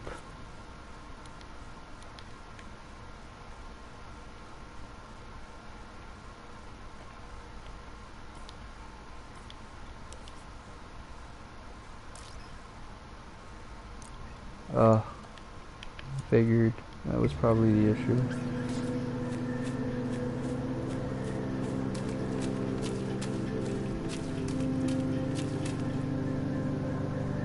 Is it still looping? It looks... Yeah, splashes are being weird, of course. Once again. Set this to once again.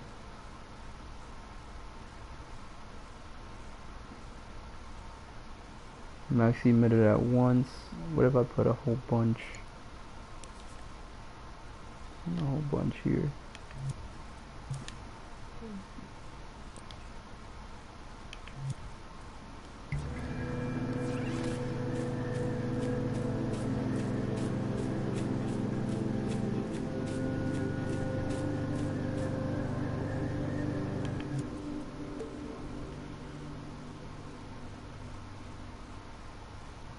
It's being very weird.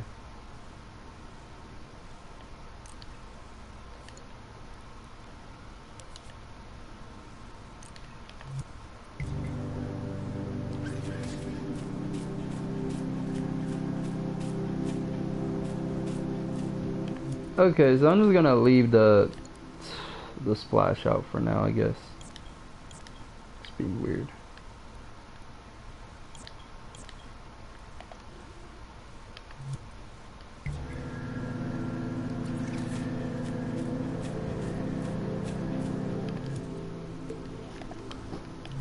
Now, you know what's really cool? I can actually do a daylight cycle now, basically make it snow or change into snow. It's pretty easy actually. So I'm basically gonna slow down the keyframes slower than they usually would be. I don't know if that makes any sense. I'll show you what I mean.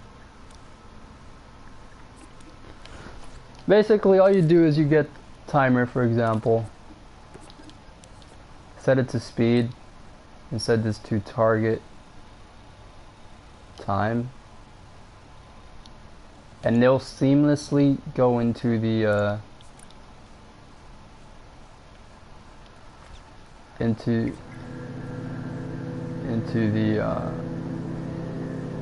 snow environment very seamlessly.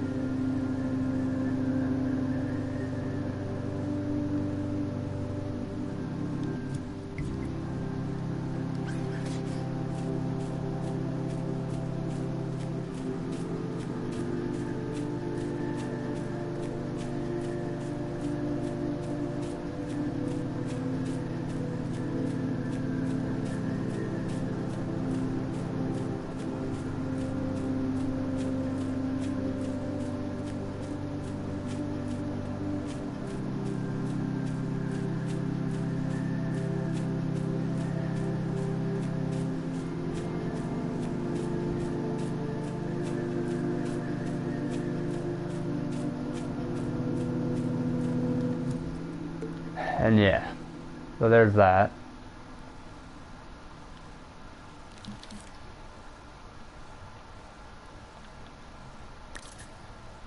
Whoops.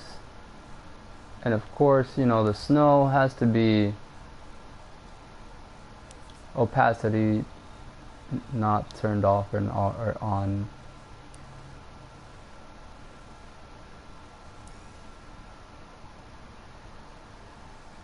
Well, it doesn't really matter. The opacity and on and off is the same shit, but I'll just leave it like that for now. And then you basically have it to have another timer. And this timer basically randomizes between... Where's the randomizer at? There you go. So basically this randomizes every... I'd say, let's say I'd have it to randomize every 100 seconds or 50 seconds. If every 50 seconds it randomizes, I don't know how to explain this very well, but basically it would randomize every 50 seconds. Alright, so timer finished. You have it set into the randomizer, which randomizes and then starts this timer. Obviously this timer has to be longer than 50 seconds so that it could last longer, if that makes any sense. So this has to be like 200. So every 251, I think it's like 2 minutes or some shit, I don't know. Every 251 seconds it's going to change. It's gonna randomize basically, and if it hits on this weather, this is basically, I'm showing you basically guys how to do procedural weather. So if it hits on this weather and this timer keeps on going, it's gonna snow until this timer is done, and then goes on to the next weather. Now if the next weather is the same weather, it's not gonna change, it's gonna continue the same weather that you were on. Super fucking confusing to explain, but I'm pretty sure you guys understand. But basically this randomizes, right? So you see how it alright, you see how it first starts like that. There's a moment where it could start at B. So right now it started at B, meaning it's not gonna snow. You see? Now once this timer is done, if it goes back to A, it's going to restart. So I'm gonna show you guys in live time. So if it goes back to A after these seconds are done, alright, so look, now it went to A. That means now it's gonna start snowing, and it's gonna start snowing until this timer that's here is done. And once this timer is done, if it goes to A again, it's gonna stay on this weather basically. You guys get what I mean?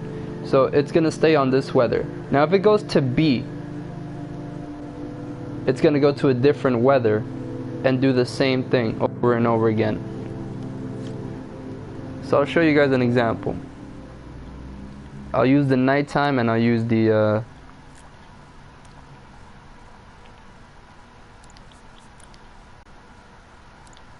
alright, so watch.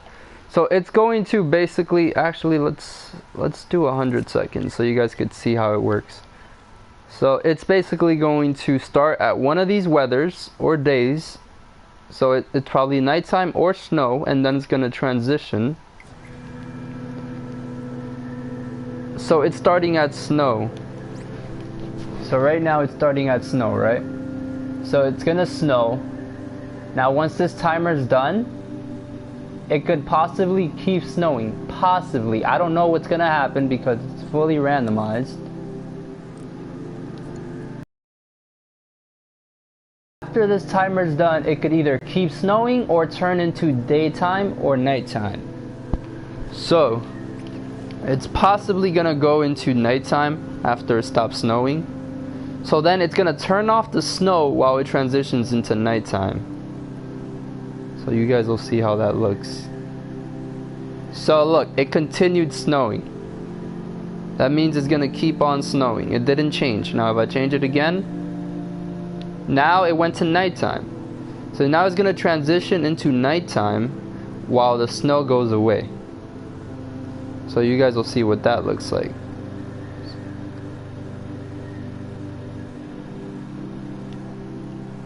So now it's transitioning into nighttime.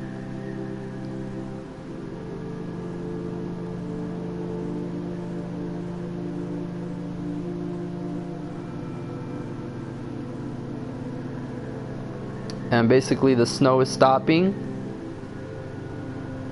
and yeah,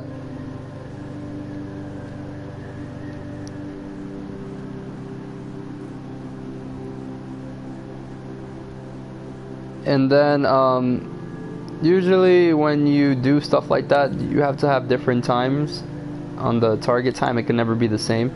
Like one of them has to have a different target time, the other one has to have a different one, because if you leave it the same, one of the target times are going to last less or longer. So as you can see, it's going to continue its nighttime phase.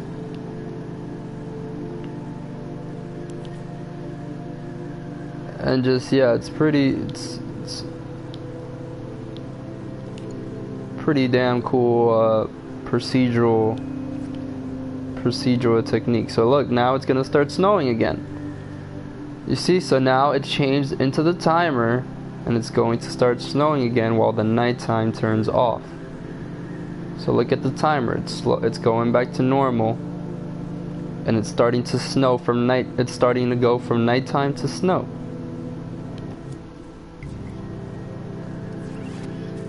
And that's how you do procedural weather. It's a bit confusing, I know, but that's how it's done.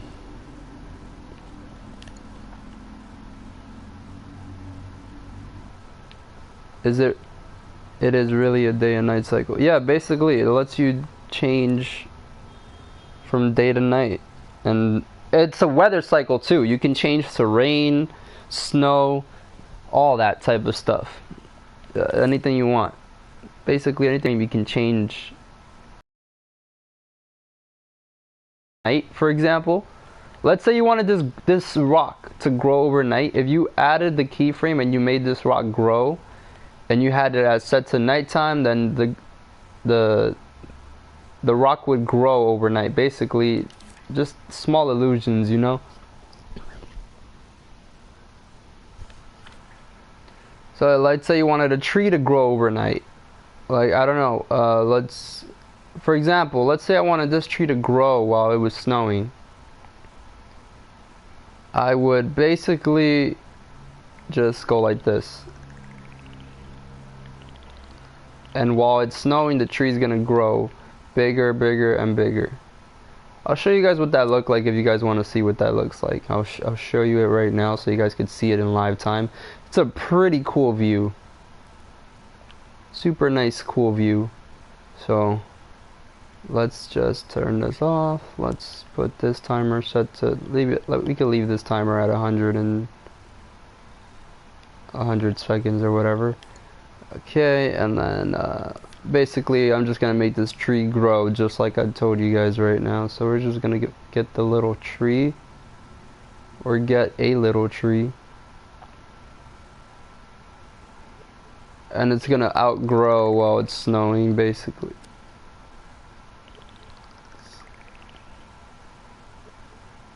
It's gonna grow while it's snowing. So I'm just gonna make it grow really, really big, so you guys could see how it happens. And this is like, you can do a lot of procedural stuff like this, guys. It's super cool. So there you go. So now the tree's basically going to grow very seamlessly, or slowly, that it's not really going to be noticeable until you actually see it. So let's see if it snows. Alright, so it's snowing. So I'm just going to let that play. I'm going to let it turn into snow, and we're going to go to that tree that's going to grow. I honestly don't know which tree it is. Oh look, it's this one right here. So look, now the tree's growing as it's snowing.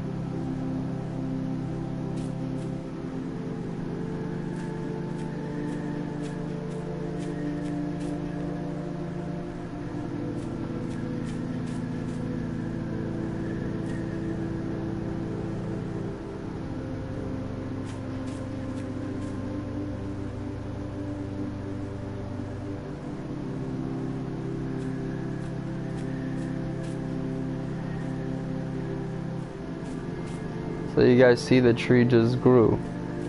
The tree's still growing.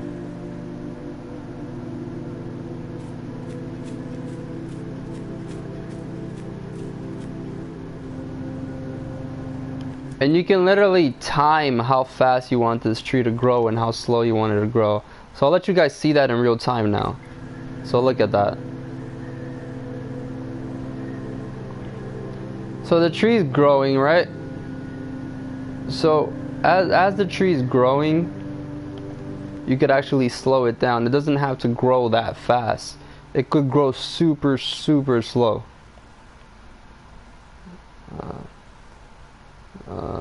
Where's the microchip at? So it could literally be snowing, for example. It could snow, and you could basically make the tree grow slower than the snow. So it could be snowing and the tree could be growing really slowly. It doesn't have to grow at the same speed as the tree. So for example,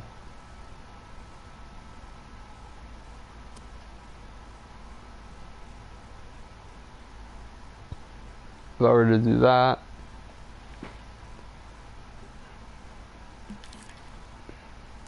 and then I would just slow this.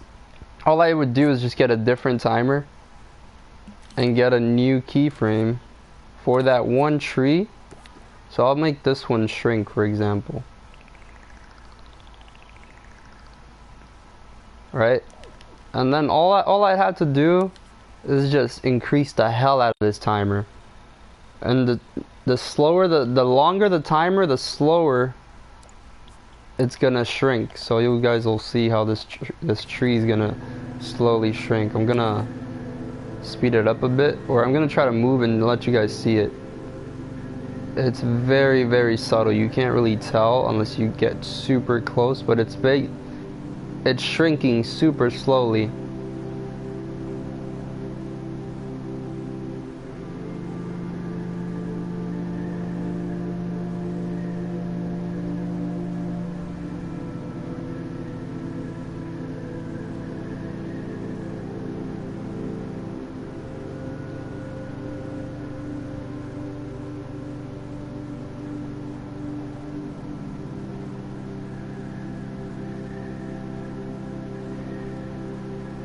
You guys see it or no?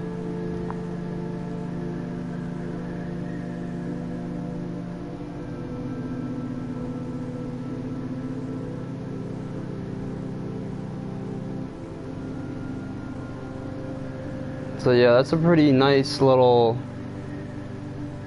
trick for growth, as you could see. So over time it would start like this and then go smaller. So you just let the timer do its thing basically, and as that timer's finished, it'll basically shrink more and more all the way till the point where you had it set to.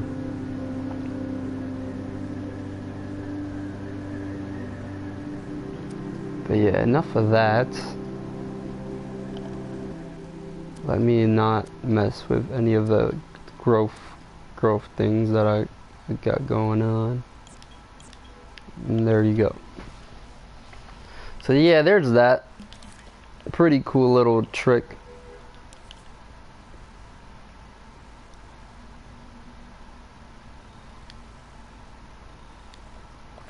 Now remember guys, whenever you're doing these daylight cycles, the main timer that switches the daylight cycles always has to be longer than the main key, than this keyframe. It always has to be longer. The timer always has to be longer than the actual little Alright, so let me explain it. So the first timer is basically the timer that changes the weather, chooses what happens. Second timer is how long it takes to transition into that weather or daylight cycle. So it would take 73 seconds to transition into snow. Now it could be slower, and I could make it last forever to transition into snow, but always this timer has to be bigger than this timer. So it would take 100 seconds to transition into snow. And yeah, there you go. So I'm gonna just basically play what I got so far. I don't have any gameplay as of right now, and I'll just let you guys see that. Oh yeah, and we did forget the sounds. We forgot the sounds. So the sounds, you could also do the same for the sounds. The sounds could increase as the weather changes. So you could just bring the sounds up.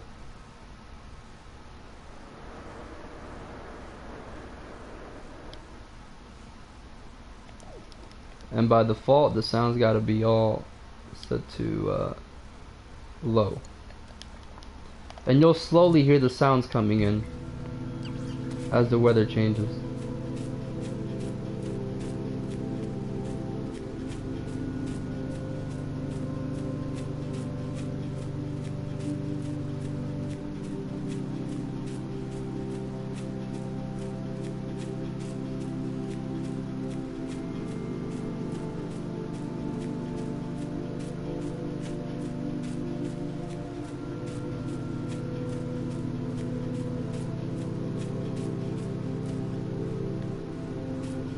Definitely got that indie style feel to it. I don't think it's actually snowing though. I don't think it hit the snow. Remember, it's randomized, so I don't really know what it's gonna do. It could hit the snow and it could not hit the snow. So there it hit the snow, so now you'll slowly start to see that snow come in.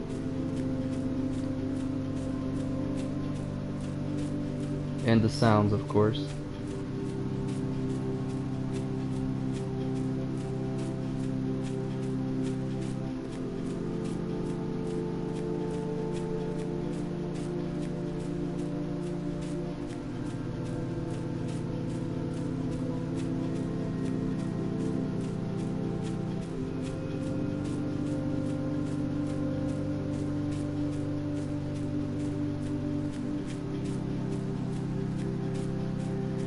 So you guys hear the snow sound starting to come in?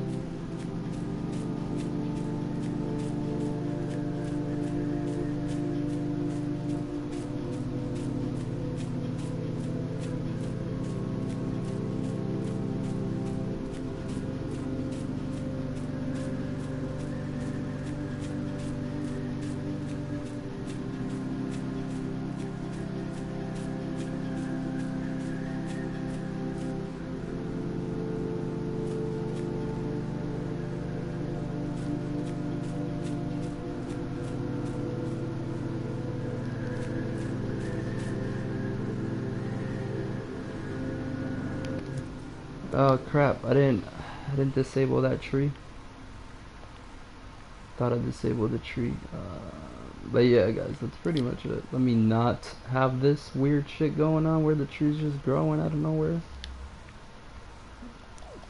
Thank you. I feel like I should have a really big tree like that though. That like adds to the shadows and shit. It's pretty nice. Probably here. But these trees wouldn't be choppable. But yeah, I really want to make a game like this now. Like it's got me like just like fuck. I would probably play my own game for a while. I want a lot of gameplay in it though. I would need a lot of gameplay in it.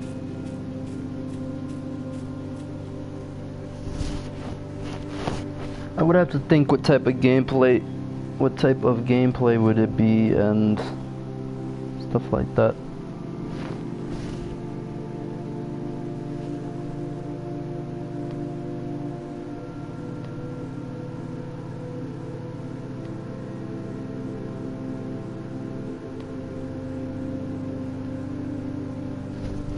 Yo, Arden James, look at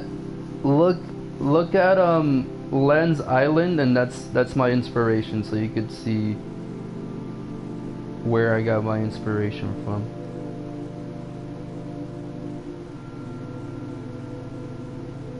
Good morning, by the way. Good morning.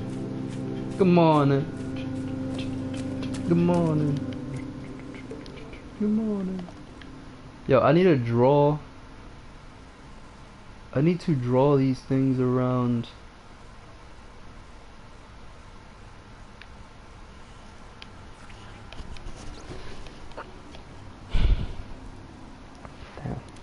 a lot of drawing.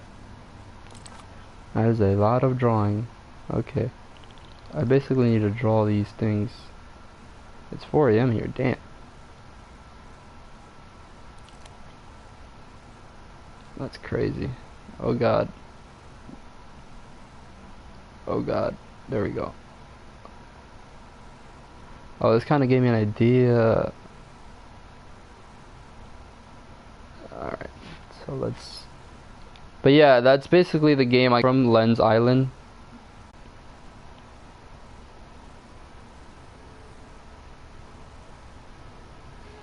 Ah, crap. I already fucked up. It's really hard drawing this one by one. But watch the huge difference. I bet you this gives a huge difference just by adding that. Gives a huge difference to the water. I bet you. Watch.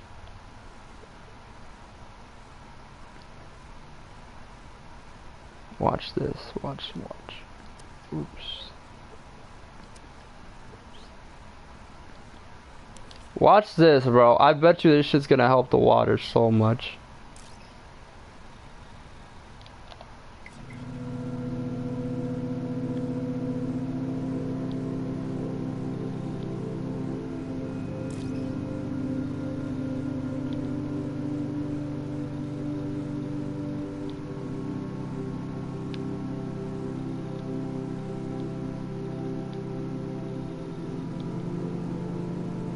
That definitely helps.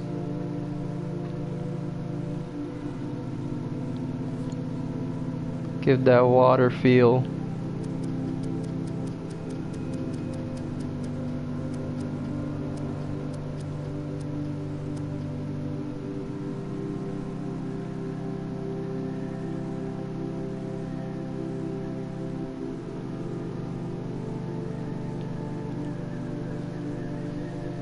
Definitely helps give that water feel.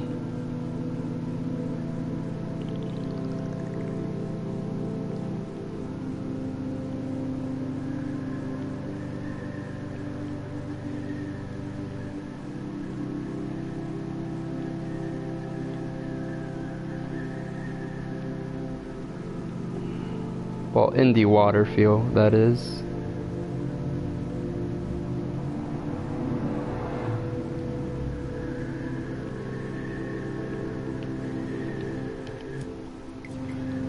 Yeah, there we go. Yeah, we need some building.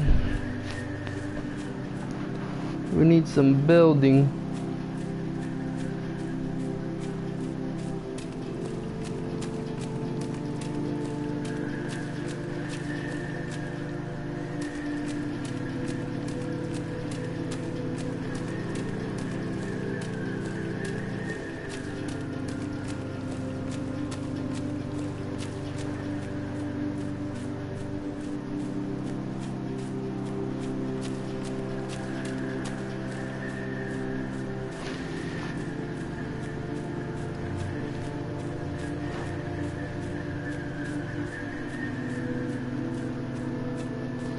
Indeed. Yeah, we need some building, man.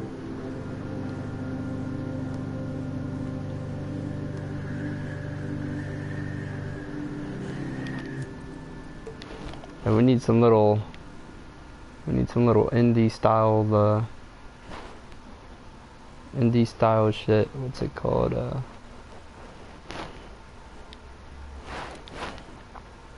Need a little indie styled bridge thingy.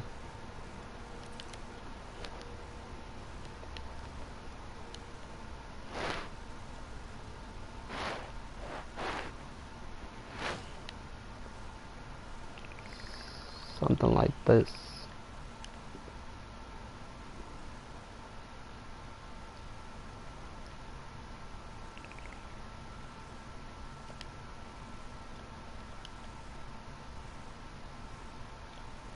Oh man, drink water, killing it again.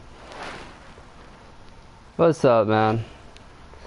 Yeah, just, you know, messing around. I wanted to try something out of my comfort zone, basically.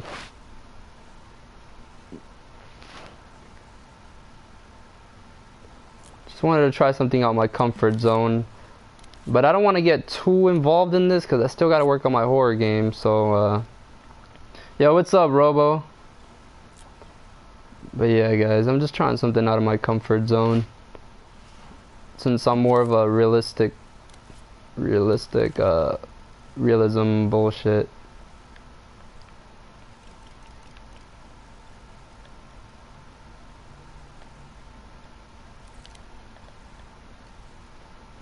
Just trying out new things, you know? Sometimes you gotta get out your comfort zone and try new things.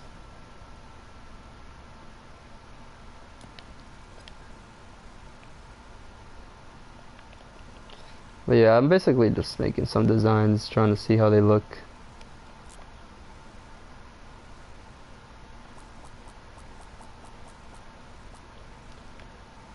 There's probably a lot of people that don't know this trick, but if you get some there's a lot of people that don't know about this actually. If you get the blend tool and you get a little bit of blend amount and you bring it down, you can get those nice shapes that you just saw appear out of nowhere. Those lines. So you see how I like copied it?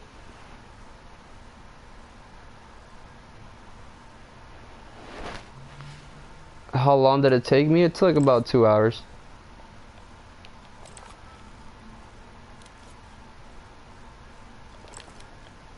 But yeah, so then I can just use this as a little bridge now.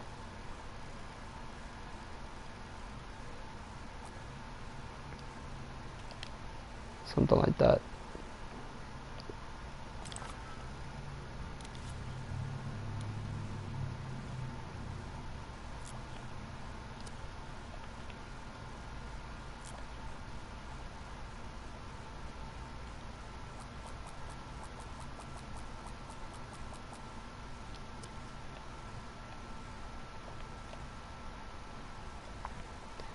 Brilliant.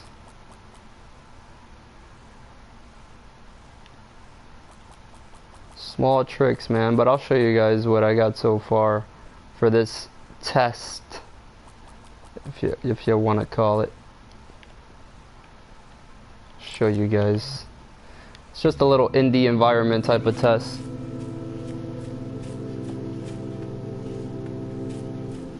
Wanted to see if I could achieve the style.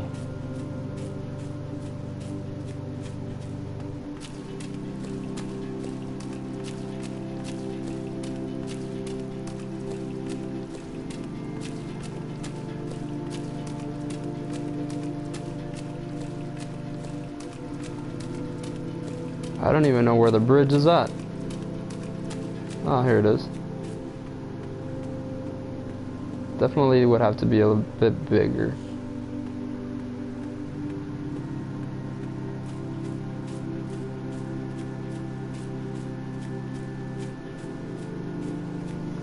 And then there is a daylight cycle. There is a small daylight. It's super small though. It's nothing major. It's basically a snow cycle at the moment only. Snow only cycle, which basically changes the weather.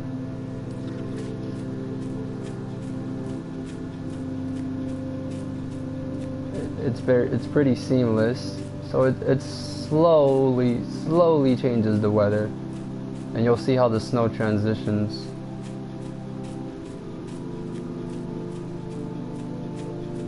So you see, it's like you're walking into a snowy mountain type shit, but there's not really a snowy mountain, unless I wanted to make it like where you could walk through snowy areas.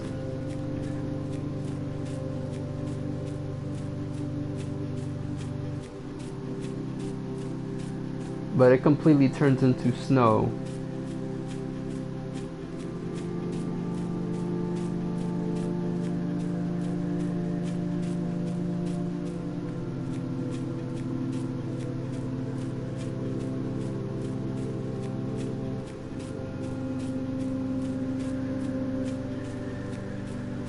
Like I said, I kind of want to make this game for the silence jam, you know, like the quiet games where there's no words spoken or any of that.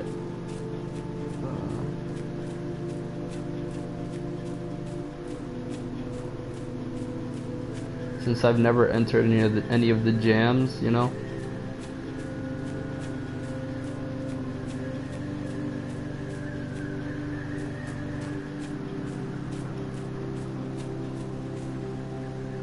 But yeah, that's it right there.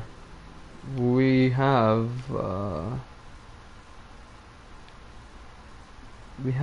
you can change the camera too, so that you can make it further.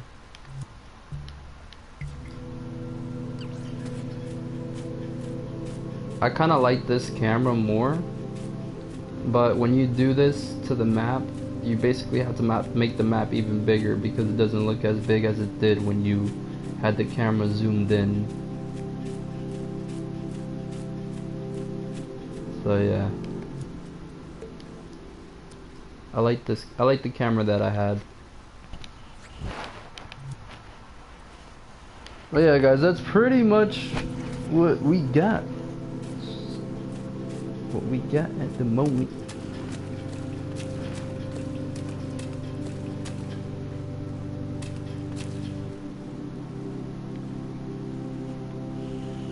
Pretty nice indie game style, indie style game. So like I said, if I do make this a game for the jam, it's gonna be a simple basically placing things around and building.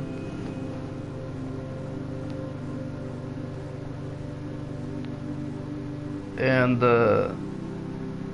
I don't know about saving memory. I don't think I'll be able to do that. I don't really know how I would do that, where something emitted is saved in the scene. I can't wait for the baked emitter. The Media Molecule is working on a baked emitter.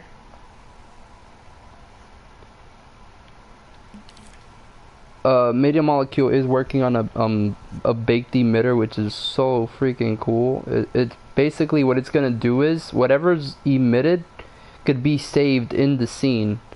So if, let's say you did have a building system and you emitted a whole bunch of objects, when you go back into the scene, those objects are gonna still be in the scene. So if you were to make a Minecraft type of game and you made like 1,000 blocks, those 1,000 blocks or whatever will be saved in the scene, which I cannot wait for that update.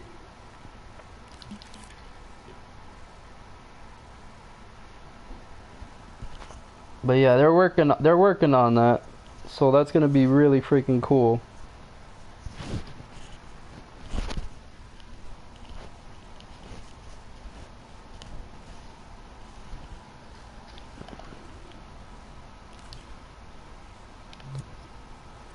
Let's save this real quick.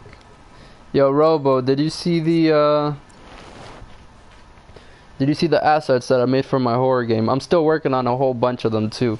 So before I continue making the horror game, I'm making a whole bunch of assets to make the workflow easier.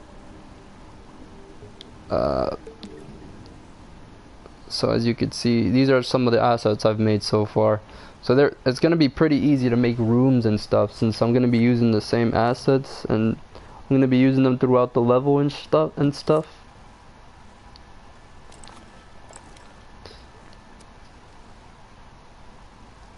So yeah, it's gonna be pretty easy to make those assets. Like if I wanted to add this lamp over here into this table, I could do that.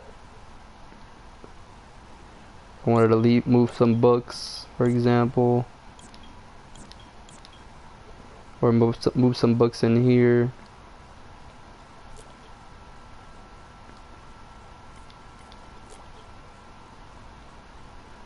And here. But yeah, I basically made these assets for my horror game specifically. Let's say I wanted a radio here, a small radio, for example.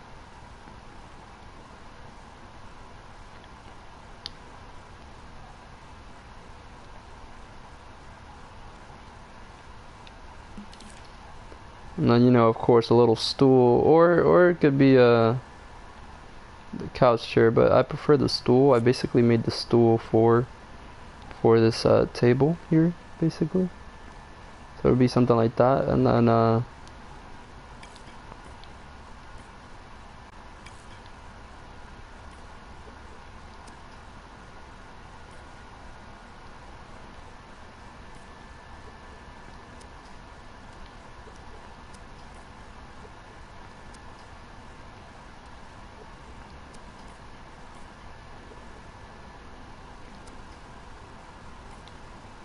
yeah, so this is basically what something would look like in the room with my assets.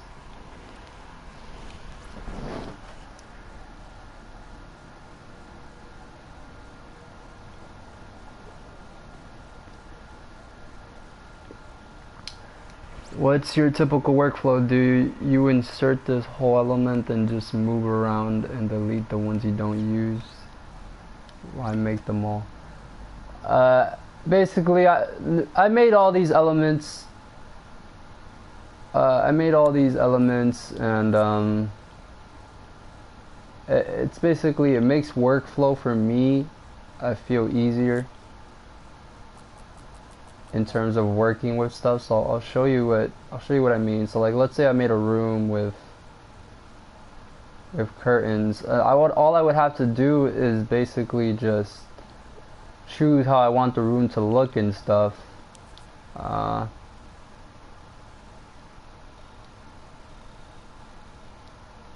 You know, I don't have to worry much about how things are going to be placed and stuff, because all the assets are basically done. Then since all the assets are done, it would be basically just all about placing, and I know exactly where things would go in terms of how I would place them.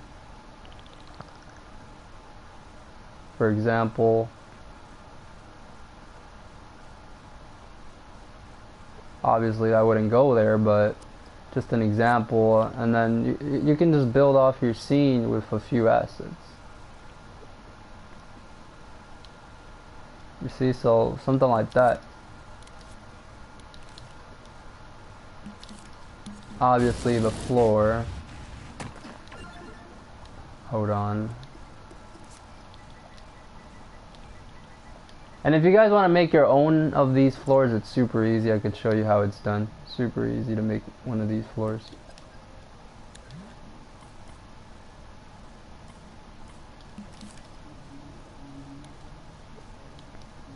Yeah, if you guys don't know how to make these floors, it's super easy. But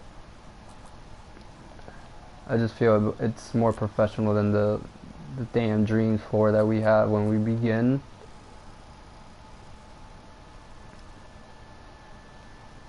But yeah, I basically use it for my workflow.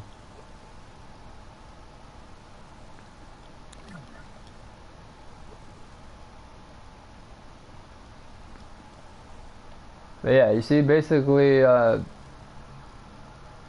know how my scene's gonna look just by placing my assets. It's basically like a mock-up or a block out of the level. And I know where things would go, like, for example, if this was a wall here. But yeah, that's basically my workflow. That's how I'm going. That's how I'm doing things. And then I would know exactly where shit's gonna go. Like, I could add a door here, for example, and I would know that the door's gonna go there, and then the room, and because I have the assets done.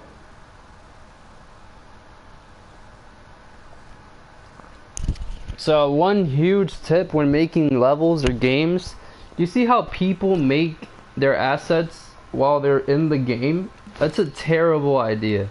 Personally, that's a terrible idea.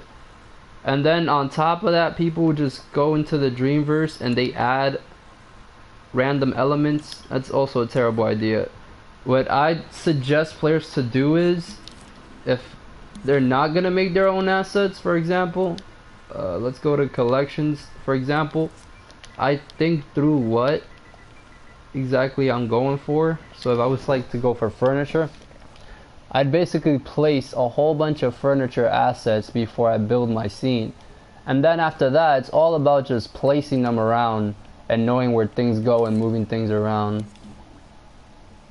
You know what I mean? So then after you have everything placed and those assets placed, all you gotta do is just move things around till you're happy. And just for example, so let's say I had 2 assets placed, and I knew how my level was gonna look. I would just place the entire group of assets and then just move things around and start building my level off of the group of assets that I got going on. So I'm just showing you an example of how the workflow would go. You know, just something like that, like, okay, I got these assets placed in the scene. Now, since I know all the assets I'm gonna use, now all I gotta do is just move them around. You know what I mean? So this little table, for example, that I made, I could have it here. And then I could have another lamp here on the table.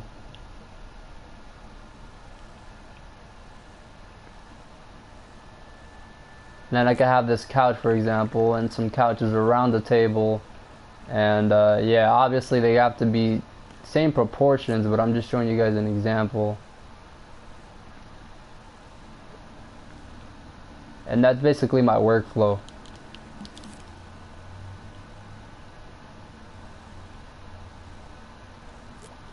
And that's pretty much it. And then, you know, you could reuse some assets. So if you wanted to make this locker bigger, for example, you don't have to make an entire asset with a bigger locker. All you do is just use the same assets you've already made. And then you can group those together, and then you can do different sized assets, for example.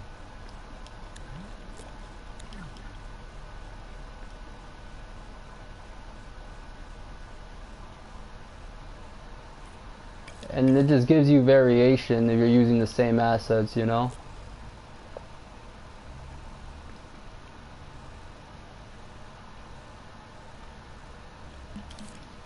Yeah, that's the workflow. So I'll show you what not to do. So I made this this room for the horror game. I'm not happy with it. Basically I did what I said not to do, and that was where I was literally just going into assets. I made this asset here though, and I made this bed, and well, I basically made everything except for this portrait and that couch that's there. But yeah, basically I did what I said not to do, which was build while you're in the scene. I should have built my assets. I should have built my assets before I built the scene. Now this scene, now that I have my assets, it's not too hard for me to build on, so I'll show you guys.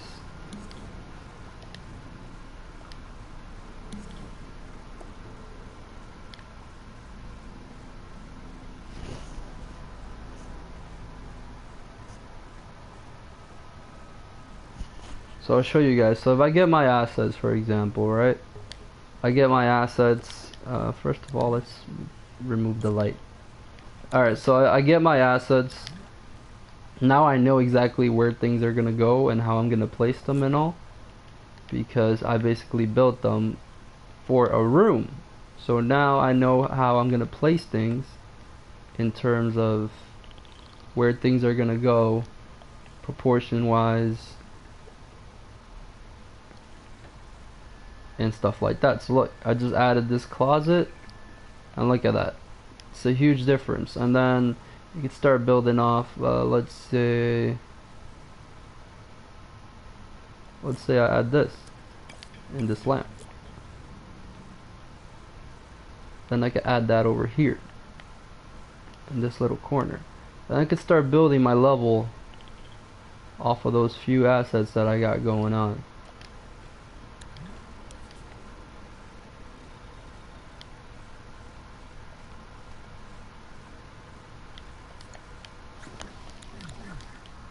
And there you go. So look, I just added 2 assets and it does a difference to the room, as you can see. It does a huge difference to the room. And all I did was add 2 of my assets.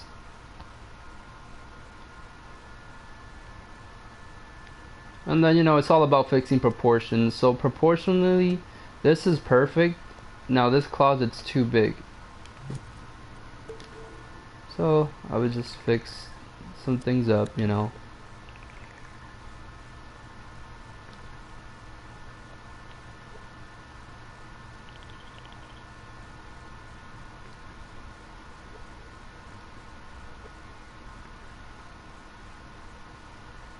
Now I feel like the closet's a better size. See, now it's more character size.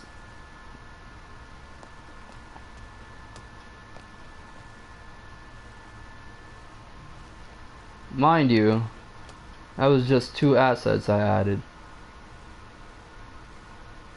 Nothing else.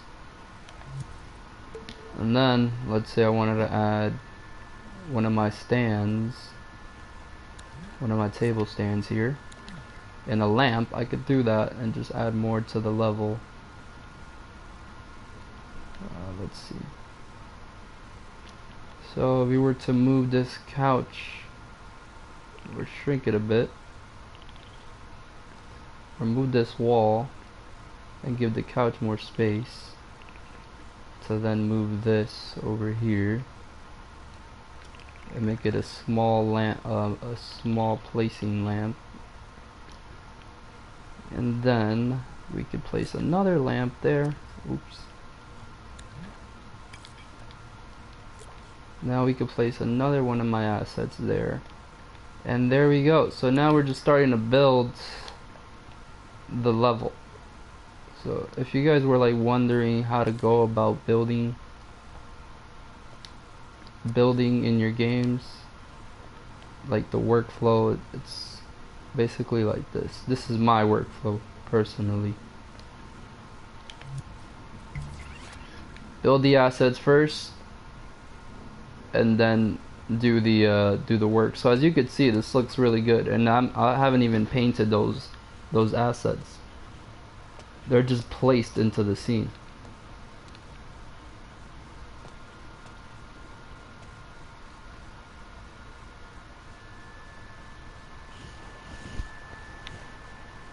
Yo, that wall color is such a smooth color. That smooth blue. But yeah, guys, that's the workflow. That's the workflow.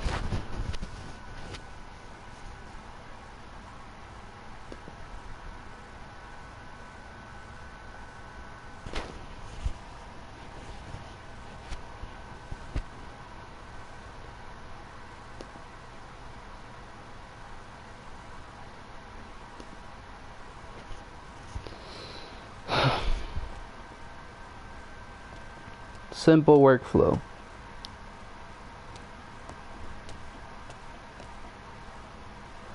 Now this hotel needs a lot of work.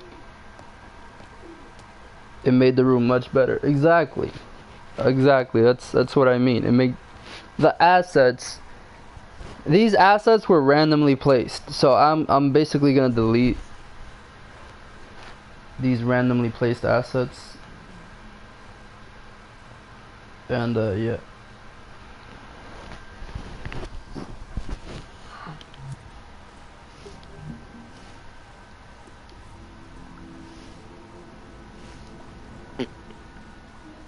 Now in terms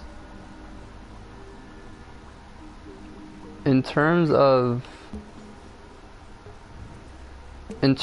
how I would do the tree chopping,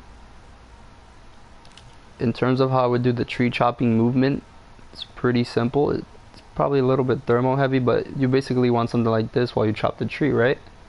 You want something like that. So you could do 2 things. there's two things you can do while you could either use not a record possession, but they're both thermal heavy, I'll tell you that. You can use an action recorder. There you go. And then you could slow it down.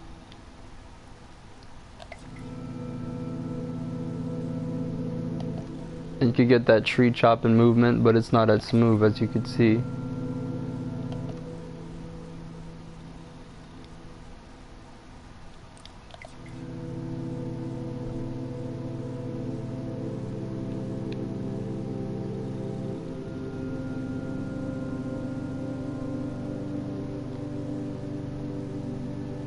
Now the second way, which is the best way, is a timeline.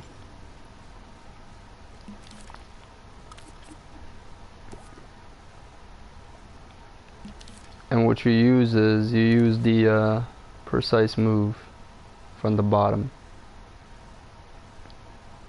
So that's timeline number 1.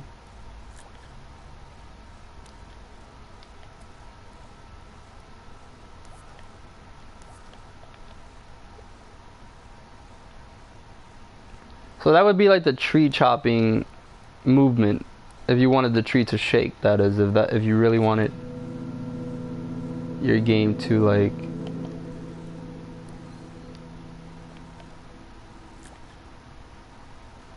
shake the tree while you hit it. But like I said, this is very thermo heavy. But I'll show you guys. So look, so now we have some tree movement.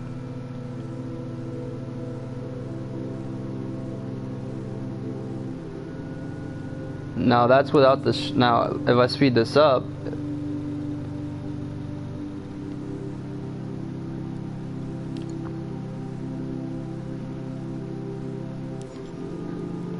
now if you want it to shake, like if you want the effect of shaking,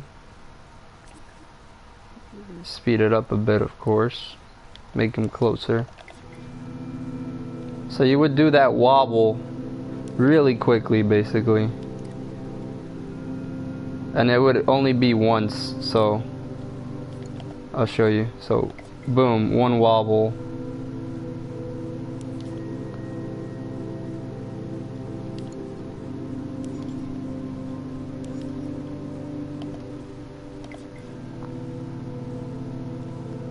and now you wouldn't want that to go like that, obviously, so you'd have a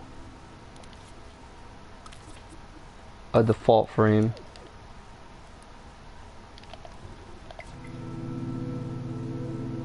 See how it goes back to normal without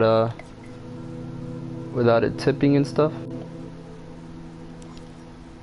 So yeah, if you wanted it to do the little wobble real quick.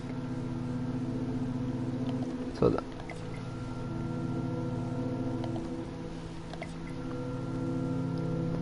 that could be like the effect when you hit the tree. So if I were to hit the tree, for example, you'd see that. That's what you would see if I were to hit the tree while I collect wood.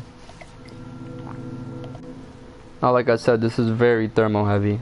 So let's see how much we can push the thermo, how many trees. This is gonna add a lot to the thermo, I'll tell you that.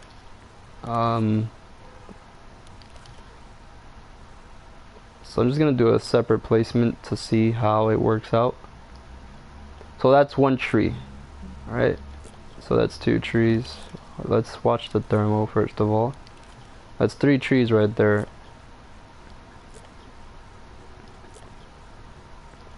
Remember, we have keyframes in here and timelines, so this does add thermo, but if you're not making a huge game, it's definitely possible, man.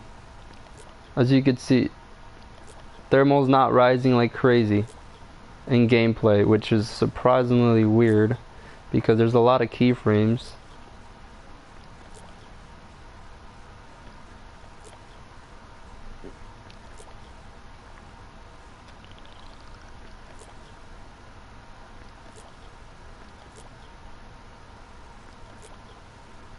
So as you can see, the gameplay thermal is not rising.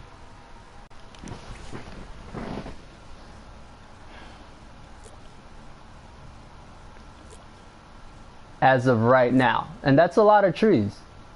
That's a lot of trees. Now, you can use these trees and you can just have them procedurally generate, and you don't have to add as much trees to the scene and blow your thermal. So you can use the same trees that, let's say the same trees that I'm placing, and after you cut them down, you have them grow over time. And you can literally use the timer logic for that. The timer logic that I showed you guys, you can use that, where you can have them set in groups and all sorts of stuff. So look at that, the thermal barely is going up, and we have timelines all over those trees with keyframes. As you can see, each tree that I just placed has a timeline with a keyframe. So you can definitely pull off some really nice tree cutting effect for an indie game type, something like this, for some type of indie game like this or something like that. So as you can see, and then we can make the workflow a little bit faster. Now when I do this, it'll probably add up, but let's see. Alright, so look, it's not adding up yet. It's still not adding to the gameplay thermal. So we just have a lot of trees. We have a lot of trees, right? And look at that. Now we have trees that, let's say we hit them, they can wobble. They can actually wobble because the thermo is not limiting me to the actual thermo. So it would be pretty much good to go. I can hit the trees and have them wobble as I hit them. Look at that. So this is what the player would be seeing when he's playing. When you hit a tree, this is what the player would see.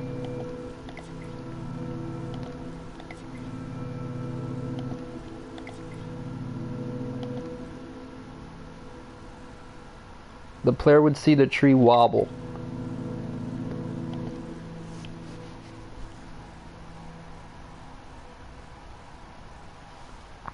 And then to cut down the tree, how would I cut down the tree, you ask? How would I cut down the tree? No one asked, but how would I cut down the tree, right? Now, let me delete the trees and just leave one so I can show you guys. So I just deleted all the trees. Now how would I cut down the trees, right? Now to cut down the trees, this is how I personally would do it. After having the tree wobble, this is how I would cut down the tree. So personally, I'd have another tree. And what I would do is, I'd use the cutout tool or the crop. Possibly the crop. I'd use the crop tool and match it to about the player's height.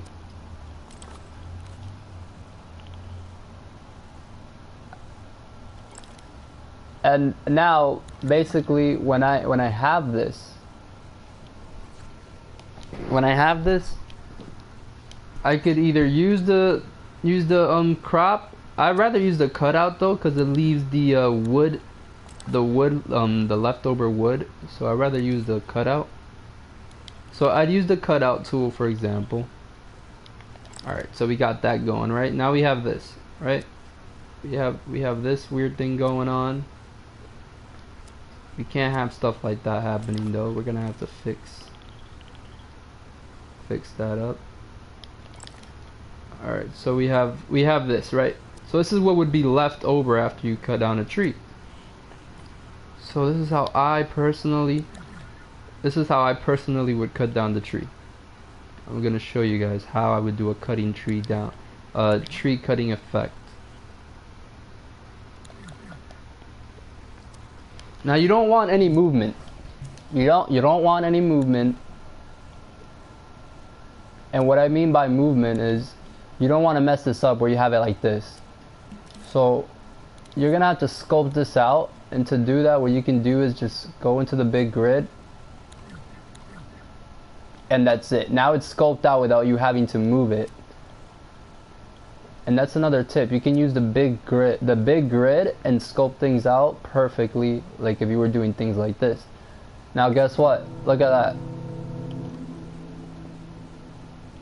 So you see how it's wobbling or whatever? Obviously, this is not gonna wobble. As it's a procedural, it's just a tree that's gonna just drop. So you're not wobbling that. And either way, it still moved a little bit. You can just fix it.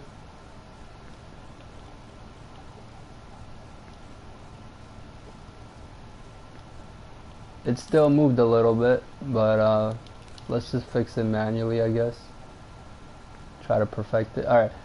So once you get that tree down, this is what happens. See how it doesn't fall? It doesn't fall, right? Now, I believe you can add some weight to it. Maybe not. I don't know if the weight is gonna work with this.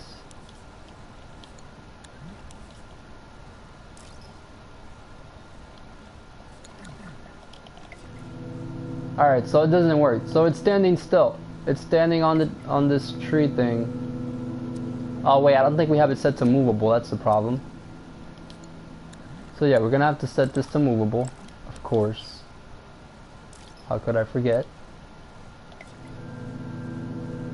And then that's gonna drop like that. Now obviously you're gonna have to group that together.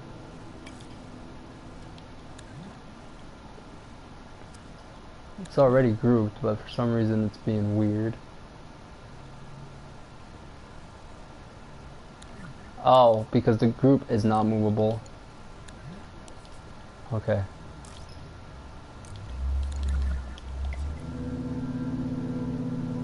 And then, boom. Right?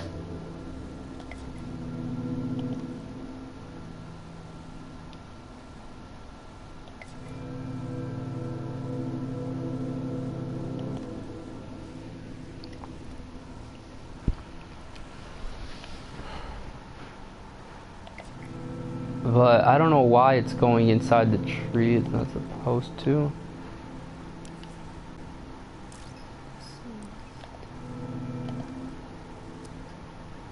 That was weird, but cool.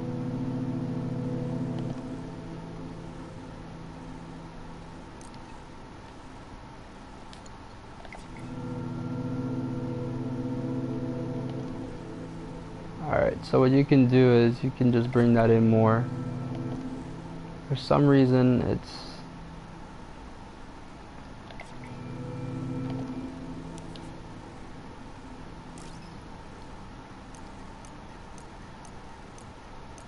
Pretty sure this is not gonna help it. No. But that is one way you can do it too. You can do it like that. It's another way, if you wanted.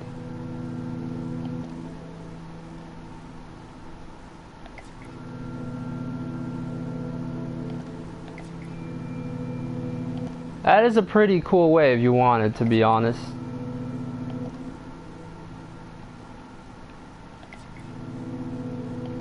Where you just have it fall off. Now I'll show you guys what... I'll show you guys...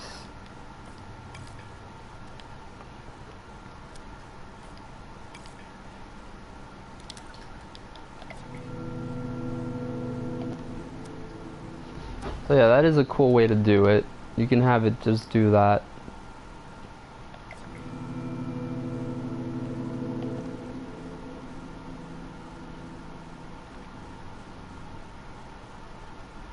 And you don't even have to emit the tree, to be honest. You don't even have to emit it. You can literally just have it do that and have a keyframe that turns on, and it basically does that for you as it stays on. Hold on. So I'm pretty sure if you group that, it still does it. Yes, it does. Alright. So what you could do is you can have this wobble or whatever, right? You could have this wobble. You could have it wobble how you normally would.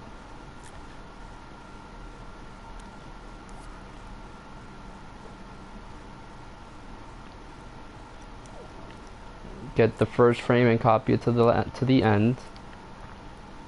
And what you do is you get the last frame,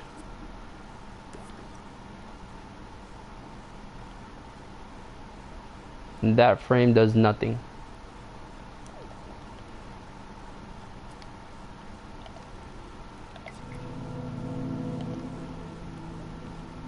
Now this frame basically would make this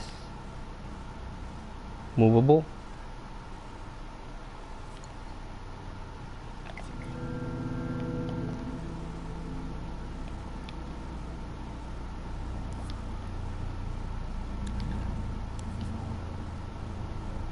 This movable, sorry. Not this. Shouldn't be movable. And there you go. So now it could wobble.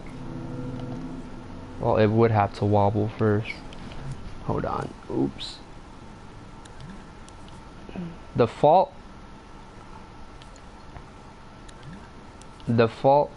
non-movable. And then it falls.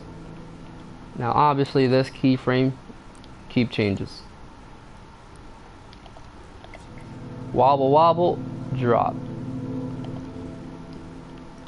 Wobble wobble, drop. Wobble. Like 3 hits on the tree, and the tree wobbles 3 times, you'll have it that it I'll show you guys actually. So let's say you have a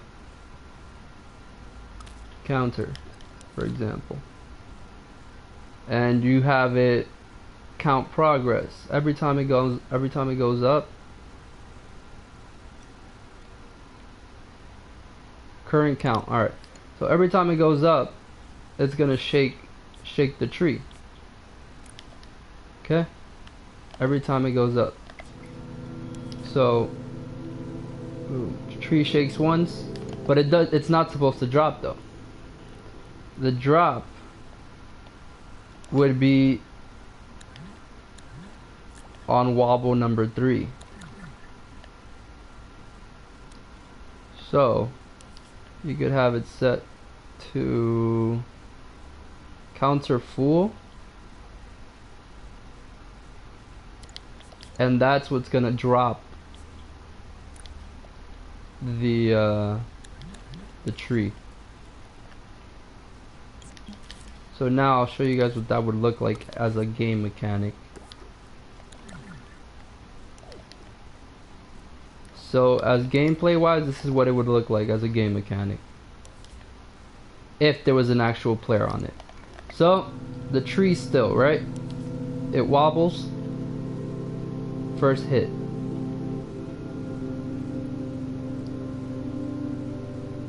Oh, hold on.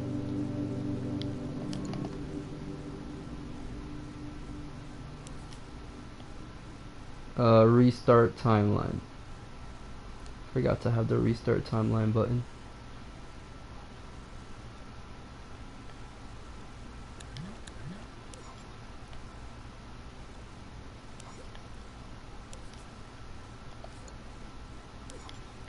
So on end. Whew, it's fucking hot.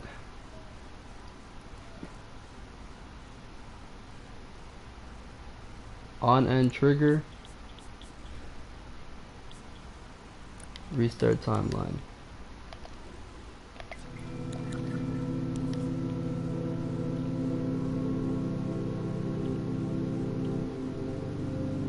And then it falls.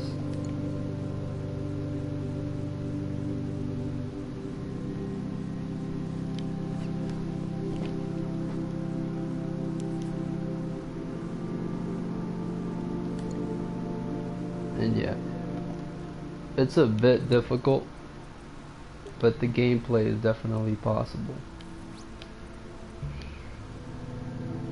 Yo, that screenshot looks really freaking nice.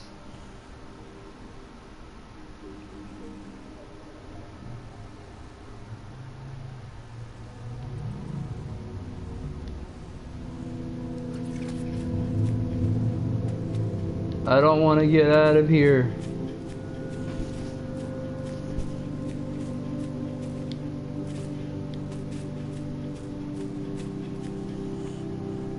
I really wish I had help to build this game. Like, if someone would help me, I could finish this super fast.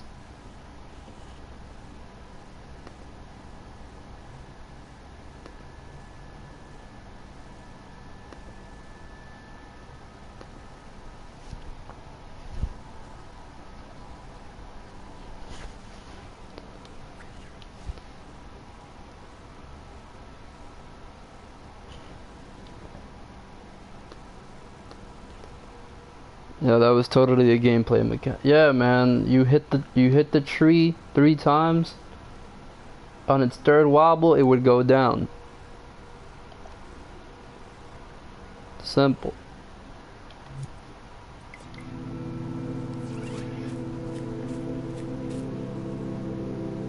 Or you don't even have to hit the tree, honestly. You don't have to.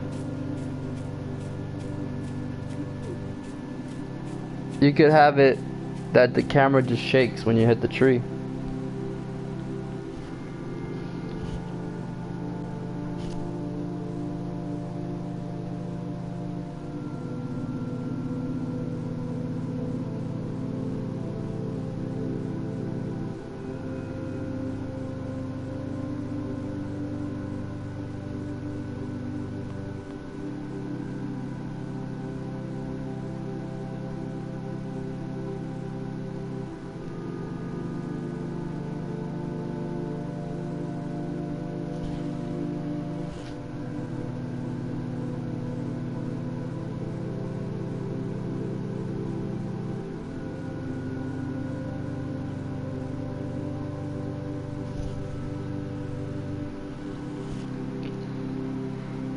But yeah, man. I really want this game. This is the game that I need and never knew I needed. I want this game. I want a full damn version.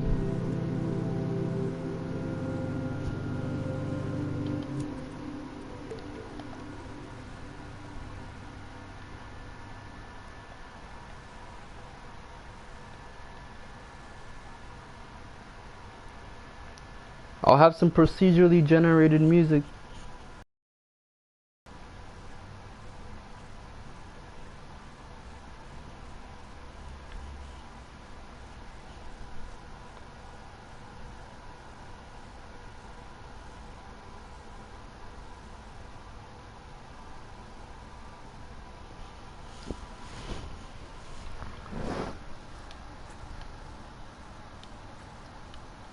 If this game will be real, then it would be like a comfort game. Yes, man. I want this game, bro. I want it. I just... it's a difference between you wanting the game and you having to actually be the one to make it. Oh, man.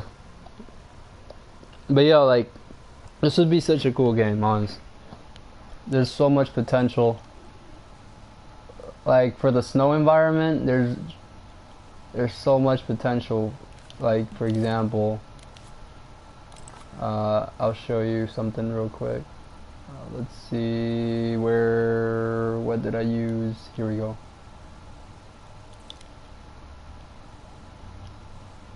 For example, there's just so much potential, man. So damn much. So like I was doing, you know, like a snowy mountain or some shit. No, that's way too much blend. Way too much blend. Yeah, something like that.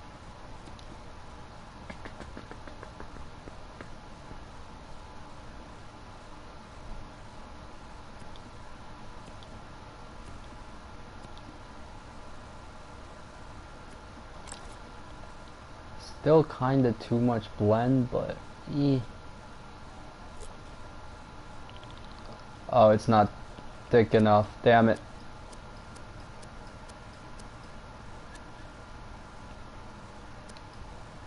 I had to make it thicker.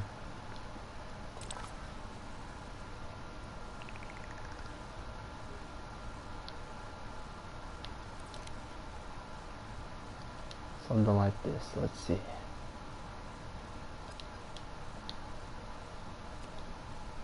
Yes. Something like this. Basically where I can just easily spread the environment. And I'll show you what I mean by easily spread the environment. It's basically how I made the island.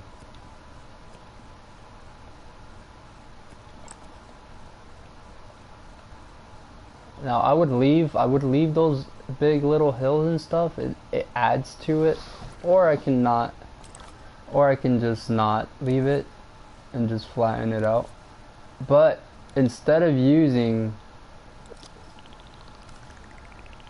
the actual hard blend or whatever that I use on the ground, I would use soft blend so it has that soft look in the snow. This is like for the snowy environment.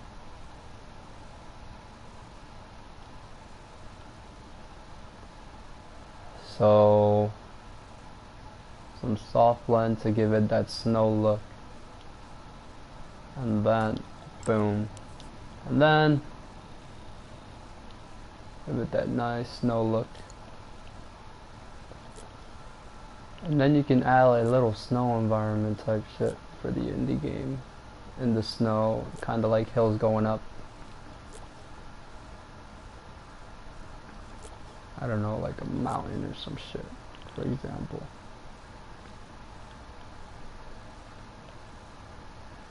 Obviously you want the rocks to cover it.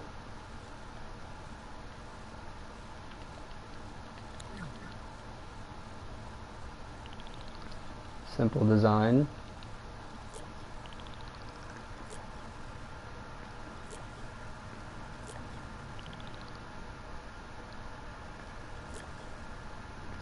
This is just an example of ideas for us, like if it was snowing type of environment. If I wanted to make like hills and shit, you know. Showing you my interpretation of what I have in my head.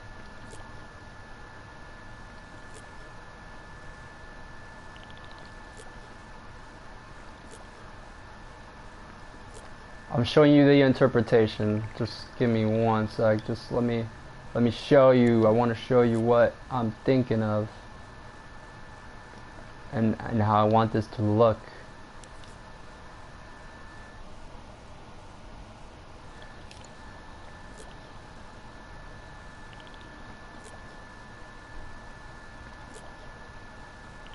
There's a lot of potential in this game, I'll tell you that.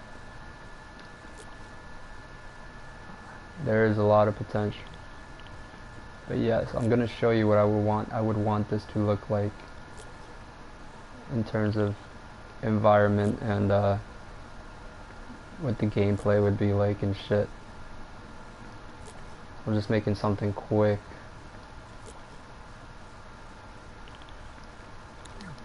Something quick and simple just to show you. Let's make it easier by just getting these and spreading them out really big. Like I said, I could do this game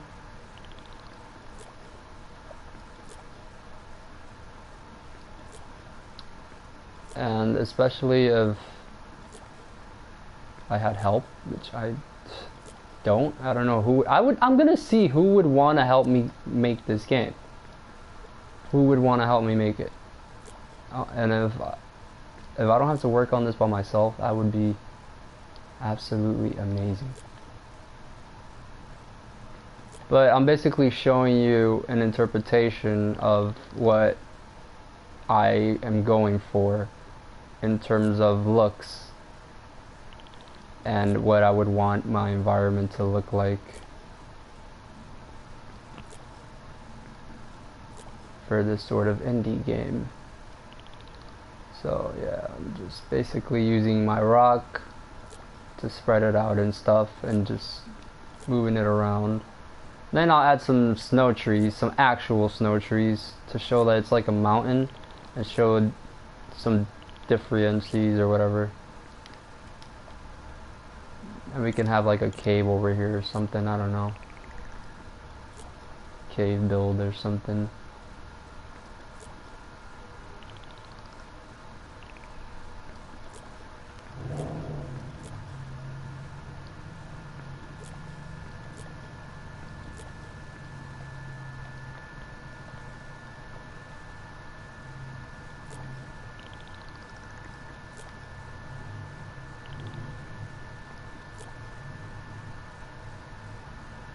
So something like this, for example, in terms of design. And hold on, let's spread that out a bit.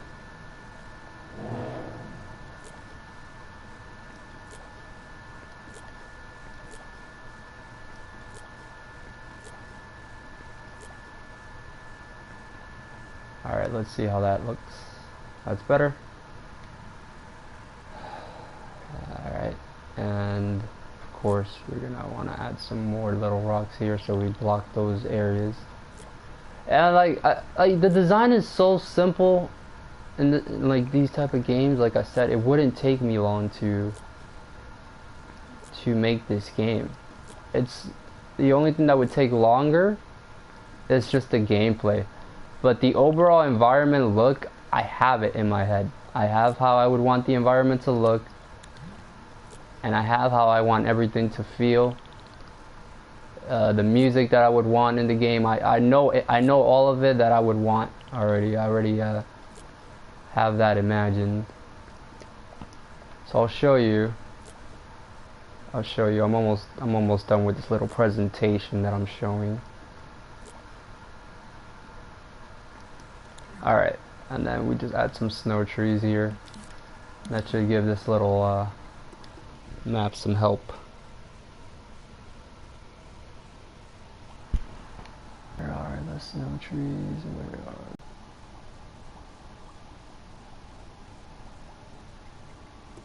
are... Alright, give me a sec. Snow trees.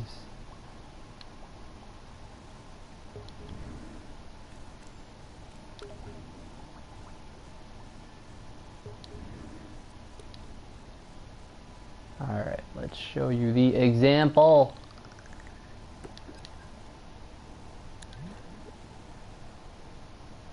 So we would have some different type of snow trees, not the same ones.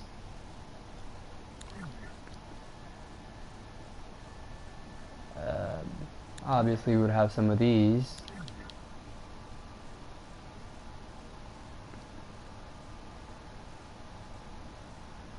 I don't like these personally, but we would have some of these too, of course.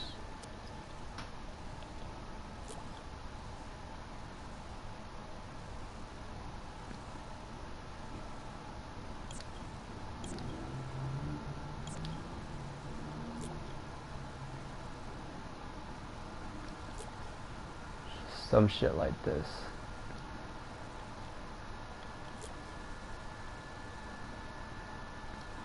So you guys are basically seeing what's in my head, what I'm thinking about in terms of design, and how I would basically go about designing things in here.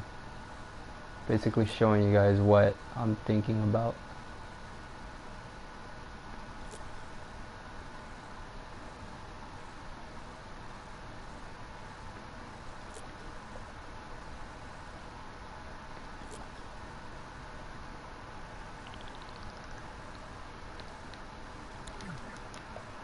Alright, so like let's say we had a snowy area.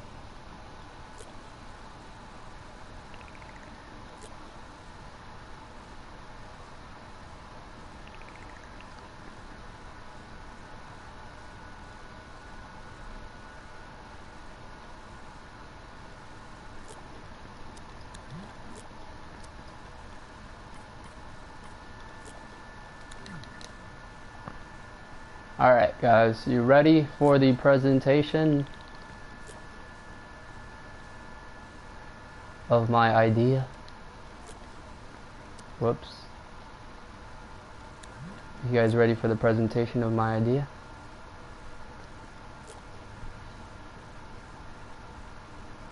Let's see what it all looks like when it actually comes to life.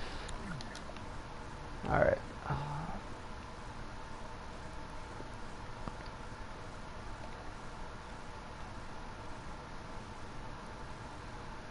Alright.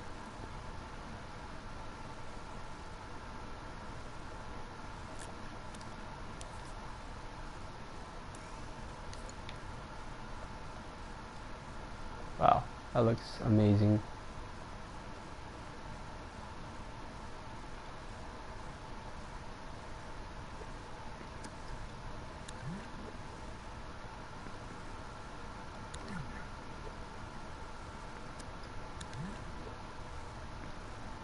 Alright.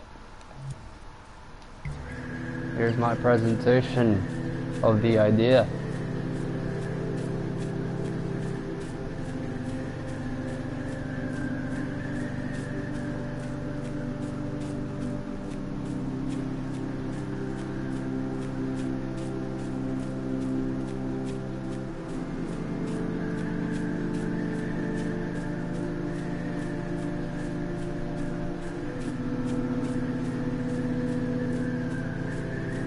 Hold on, where the hell am I?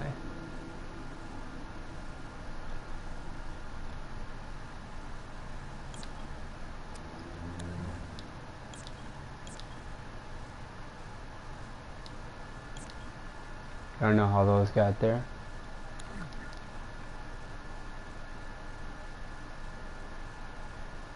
Okay. I believe it's this way.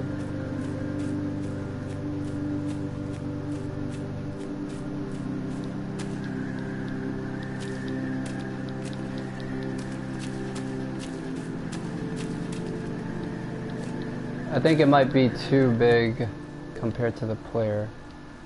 Oh god. Definitely is. Let's...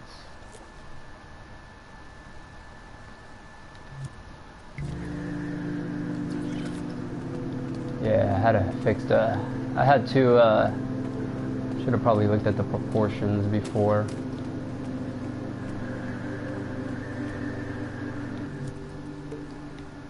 Doing this. Let's see if I can get up there.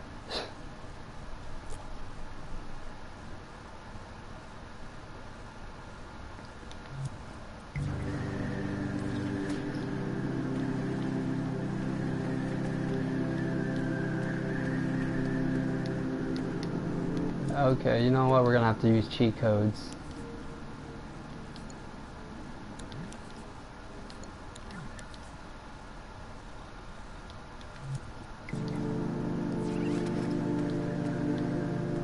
Alright guys, so here's my little interpretation. Oh man. Yeah, this definitely looks like an indie game though, because like the grown grass and stuff, but this was not what I was going for. Way bigger than actual size I needed. Should have probably placed the character in proportions before I did this.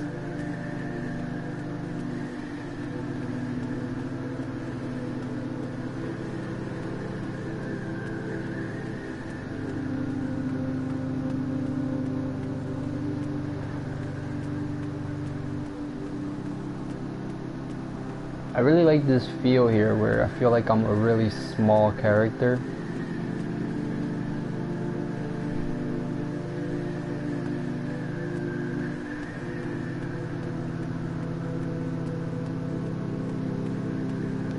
So yeah, definitely not what I was going for. Holy shit. Oh my god. Jesus. Yeah, look at them proportions, man. Woo! Woo! Feel like a freaking giant. It's supposed to be smaller. Holy crap.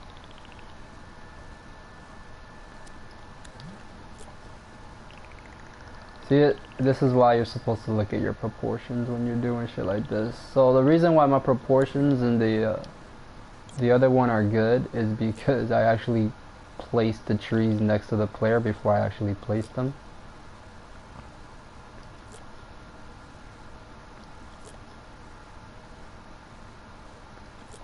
It's alright, we could see what it looks like once I place these trees down and the proportions are right. Alright, let's probably shrink this grass.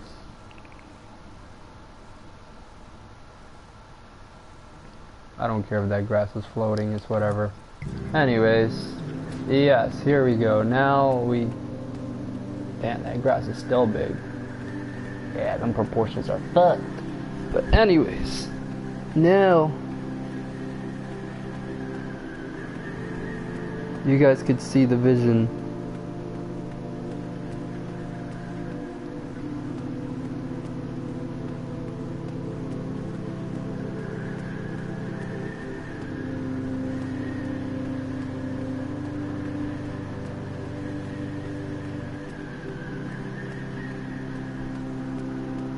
I don't know what it is, but this part here really looks like I'm playing a whole different game. It looks like I'm playing an entire different game.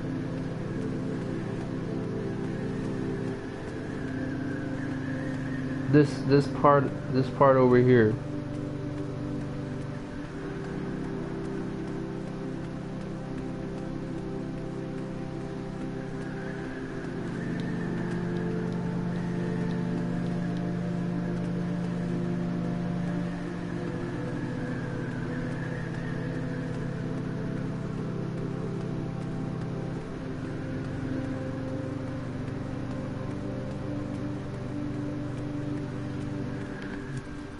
Definitely adds more variety. I wanted to add something else just to give it some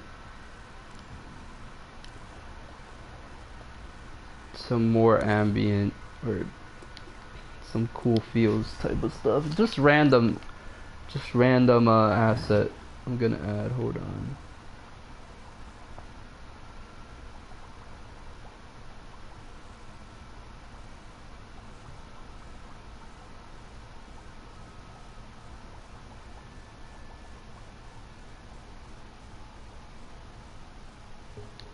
Gonna add some random assets, give it that this is definitely gonna give it that indie game feel. Watch this. I'm just gonna add like a few assets in here and you'll see how it feels like a whole different game.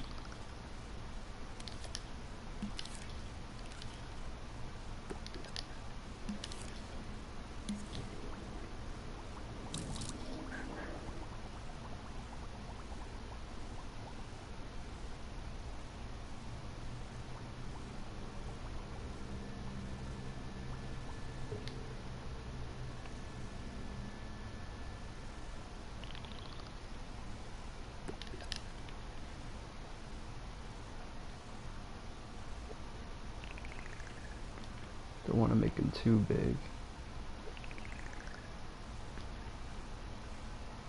Okay, watch this. Just watch this cool little feel.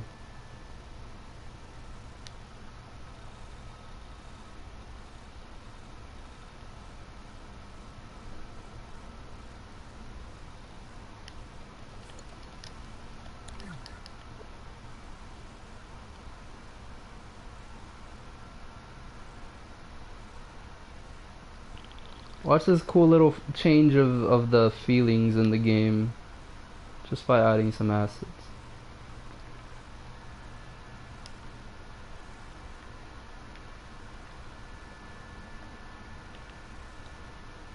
Alright. Look at that.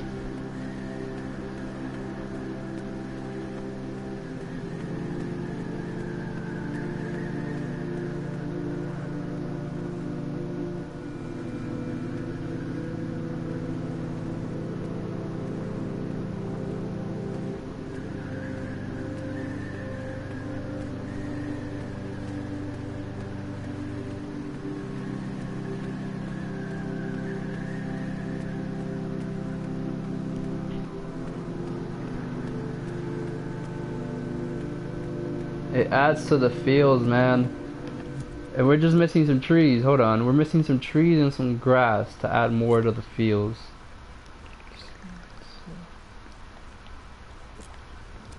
Whoops.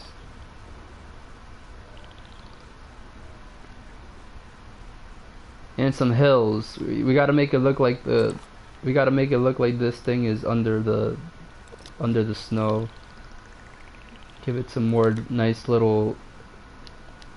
Like, oh, this is a sad place or something. You know.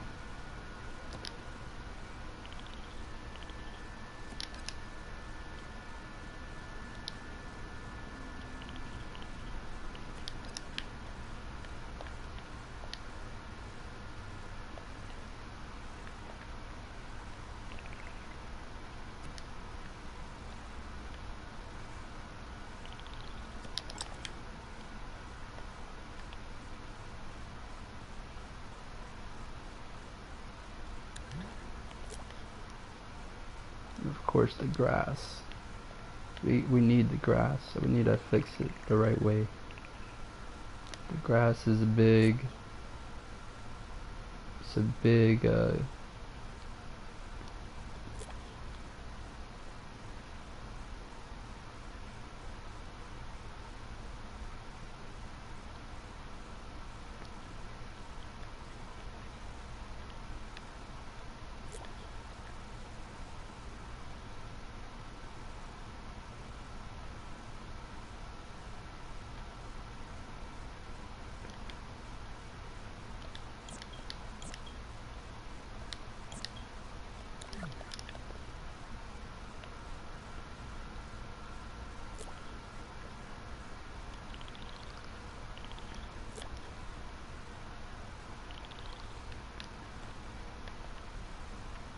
I'm having so much fun just like placing these random assets and just seeing how the environment looks, because this literally feels like an actual indie game, man.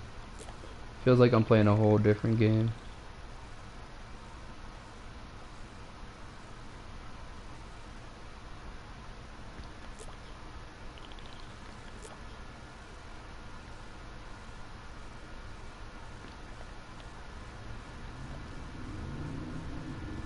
Oh, I had a campfire somewhere here. Let's see if I could find it. Damn, this map feels really big.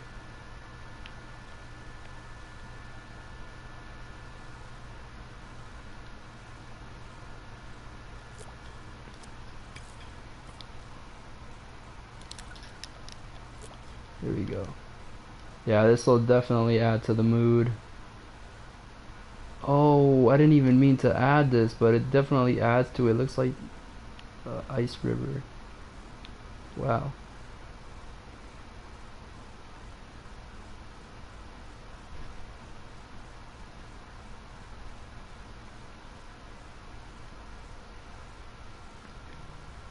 Now this gives me an idea. Hold on. We should probably put it over here.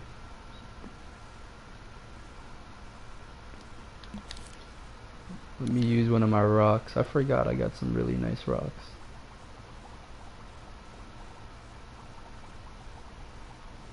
Right here. Perfect rock.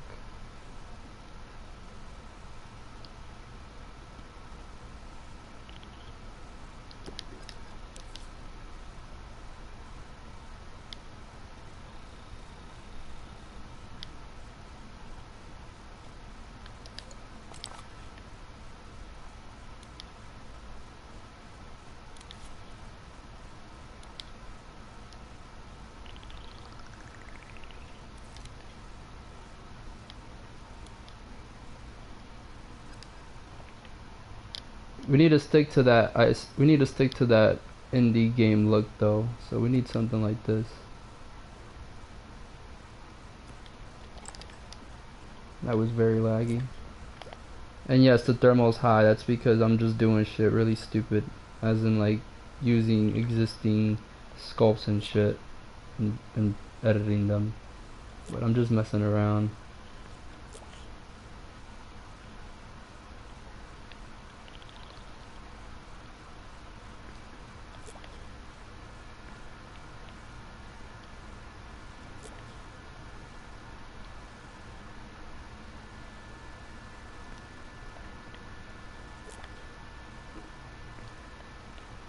and then we can have the camera go in, zoom in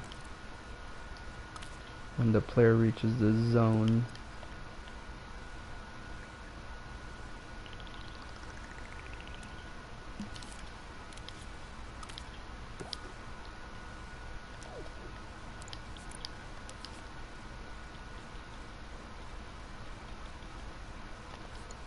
And the camera zooms in on the player. Where is the camera?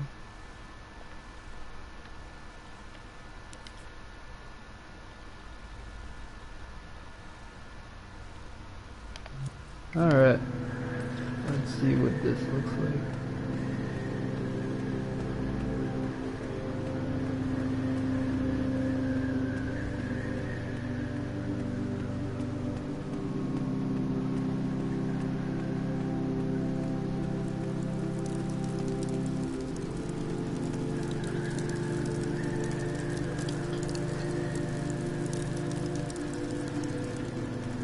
A little bit of editing on the aperture should do it.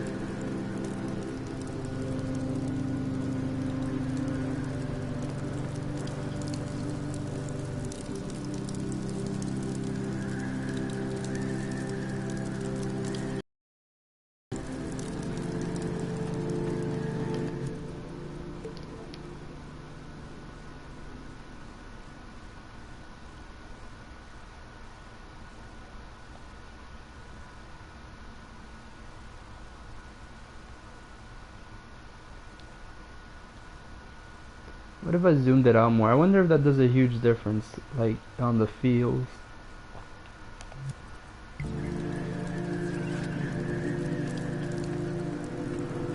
Nah, the close camera is definitely better.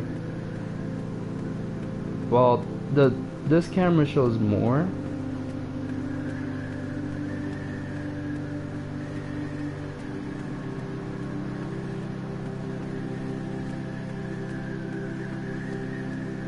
But the close camera is definitely better. I feel like it's way nicer.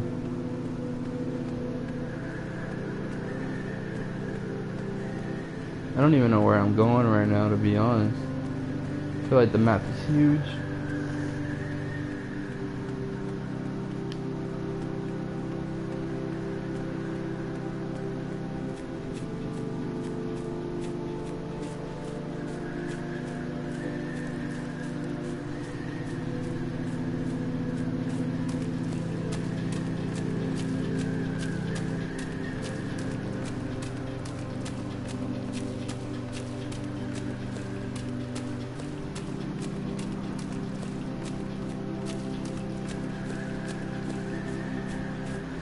This is so freaking relaxing, and I'm literally just walking around, no gameplay.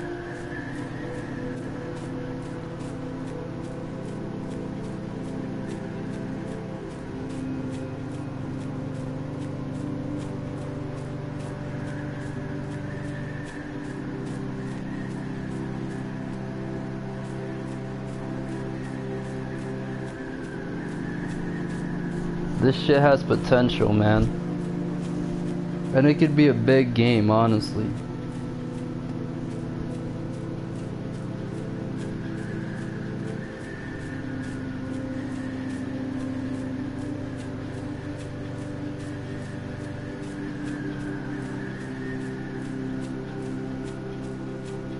Damn. That is beautiful. That is beautiful.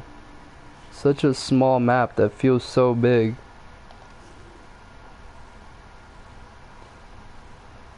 I feel like I found my style, man. My style is indie game style. In terms of making games. Now, in terms of making assets,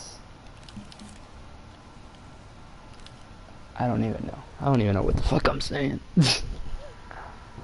Alright, that's really damn cool. The camera definitely has to go closer though. I like it way closer.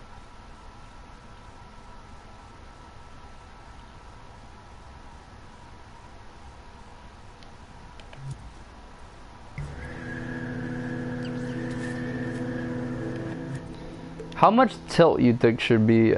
Let's try it. Let's try less tilt. Let's see the difference. Ooh.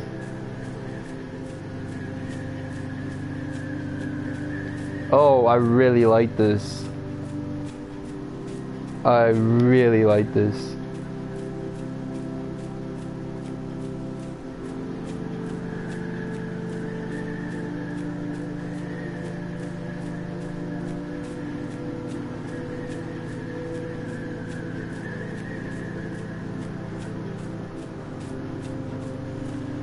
I'm gonna have the player change views. I really like this. This is nice.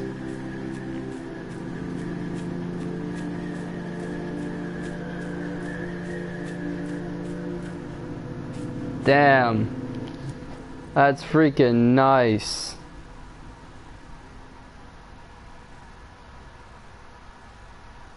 What about a little bit higher?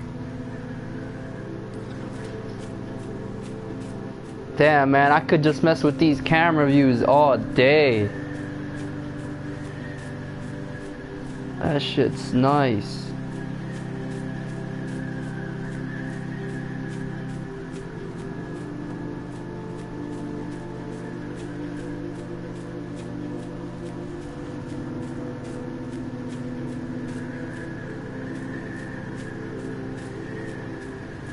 This definitely captures the indie game style 100%.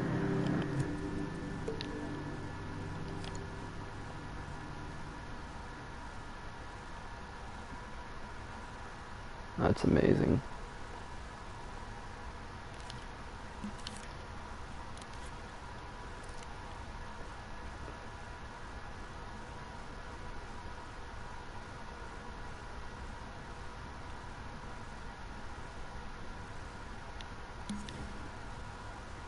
Oh man, if we had a companion here, dog.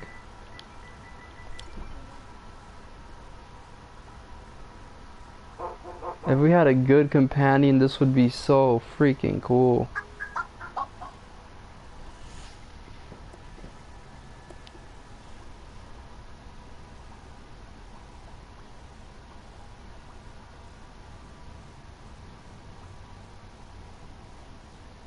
Wait a minute.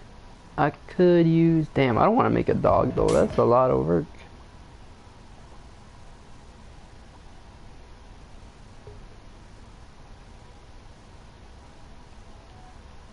Just by changing... Dude, it feels like one of those... it feels like Inside, but in like 3D.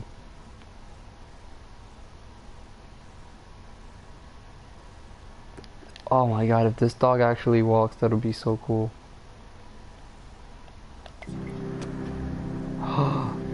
Hold on, it actually walks.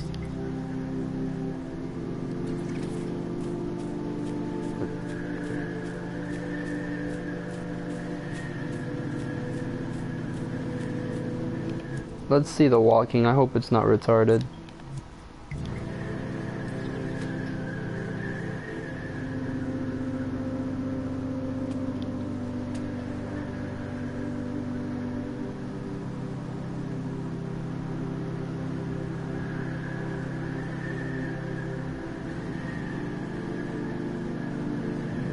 Jesus, this needs work.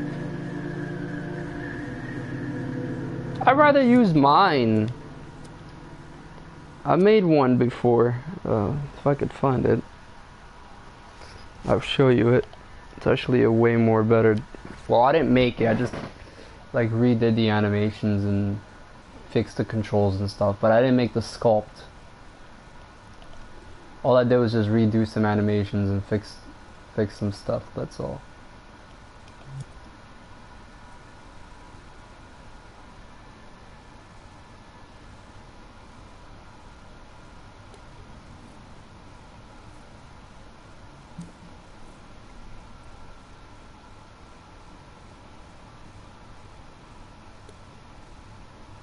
Gonna save this version for fun. Just when I want to come in here and relax, you know, since it's got some snow and little snow trees and shit.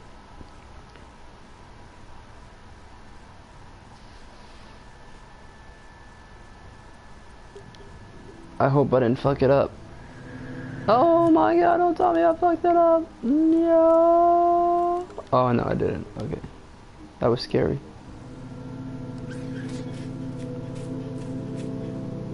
A comfy place. Yes, this is gonna be my comfy place. Where I can just come in here and relax anytime I want. Alright, so why the hell is the thermal so high? Why is the thermal 54? That's what I want to know.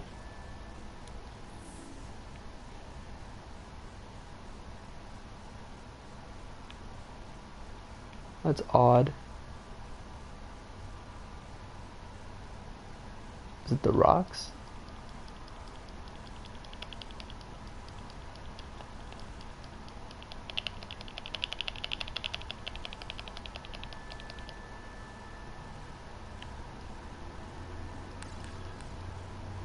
Oh, it definitely is the rocks. Okay. That's a simple fix. No issue. And so they're gonna be zoomed out. It doesn't really matter to have them high detailed. See, that's what I like about the top-down view. You don't have to have shit really high detailed. Alright, so let me show you the dog that I have, which would work perfect for this.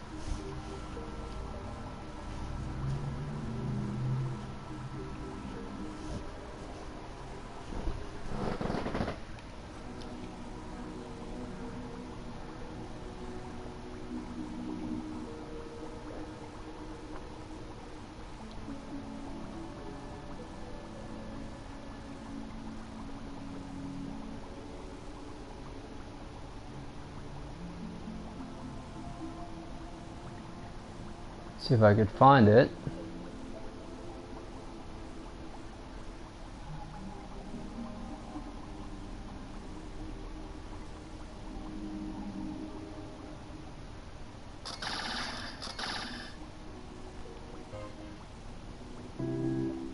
Here we go. Yeah, so this dog would work perfect for that. I fixed the hell out of this.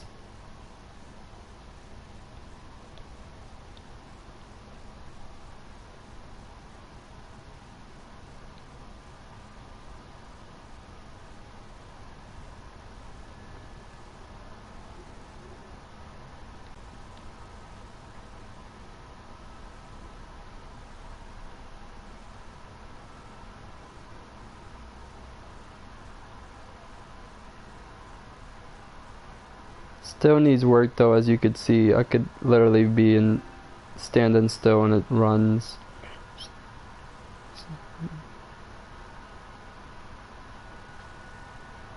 Yeah, I've been fixing it slowly.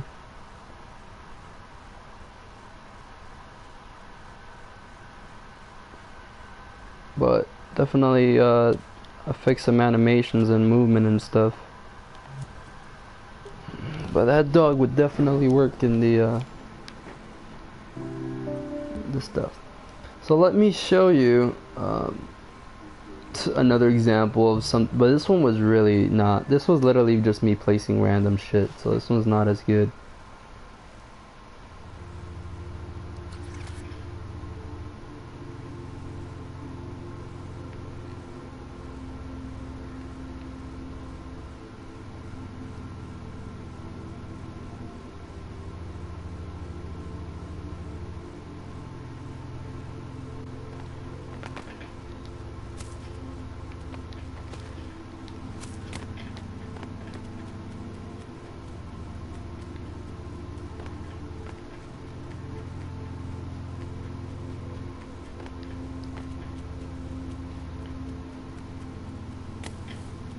Yeah, this one was just me placing random stuff though.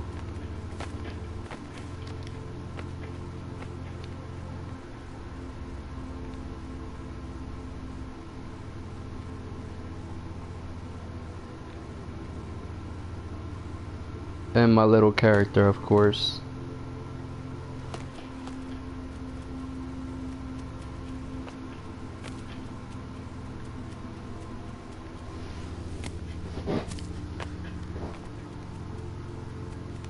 What do you mean what?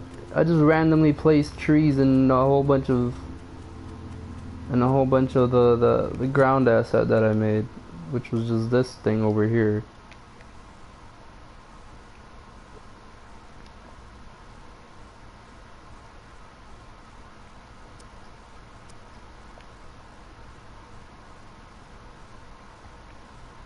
Now, if I were to actually do the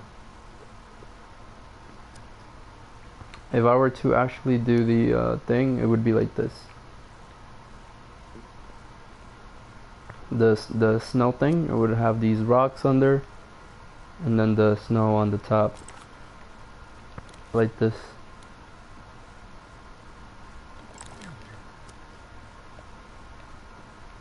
If I were to actually add that into the game, it gives it way more detailed.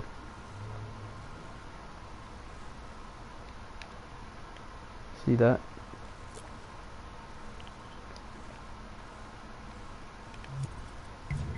But yeah, this was just randomly added stuff.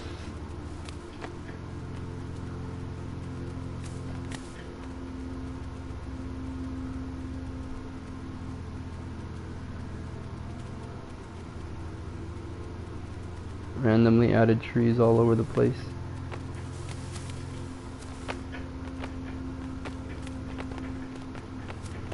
And of course some like chill music that I made.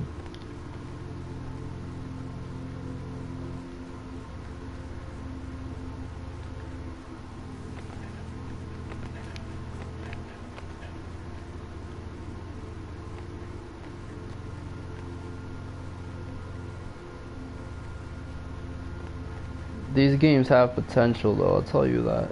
They really do. They're so simple, but they have potential. But I'm really happy with the new one though. The new one is exciting.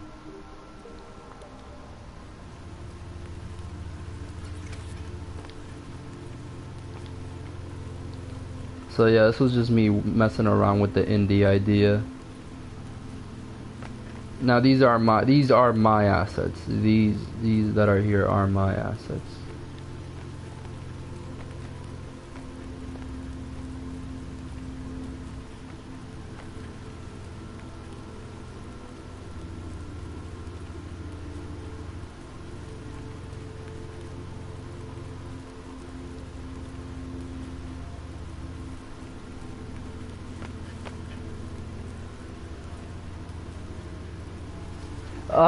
Dude, what if I make both? Like, why not both? A platformer one and the survival one. That would be so cool. I think people would love these two games.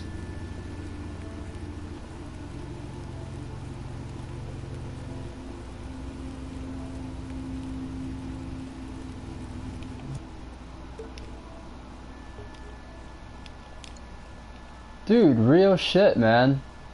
Real shit. I feel like people would love these two games, and then it's really not hard. Watch this.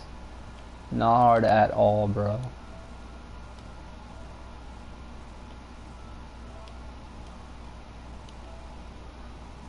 I meant different games, not in the same game. I meant like, you see how I have these games?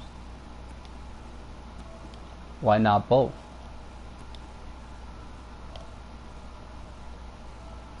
But yeah, look, watch this. Super easy, simple design for this shit that I can do. I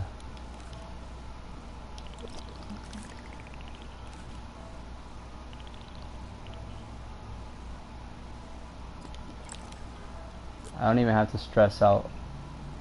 I don't even have to stress out a lot. I can literally just...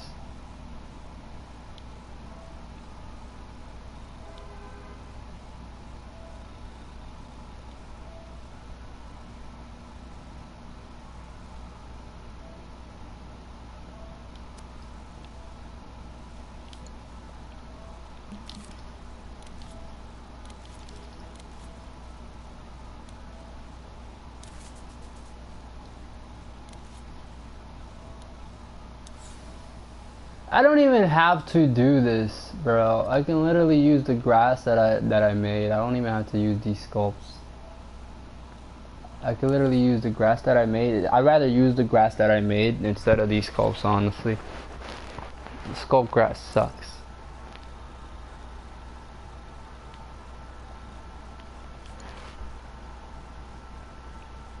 But yeah, pretty simple, unique design, like I said.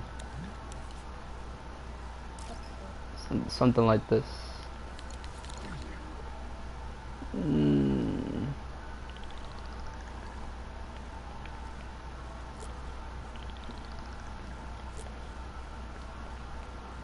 That's gonna slow down the hell out of the game though. I'd rather use my grass. And my grass, the good thing is I don't have to worry about it being all over the entire grass plate. You see how bad that looks? I hate the Dreams grass.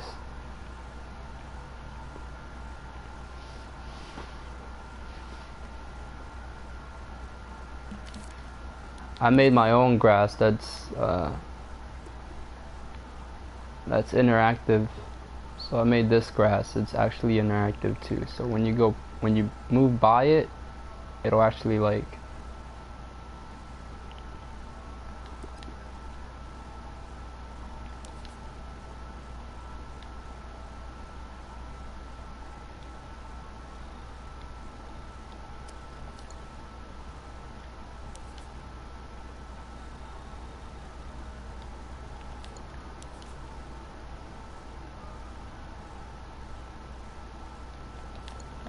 so when you move by my grass, it actually moves.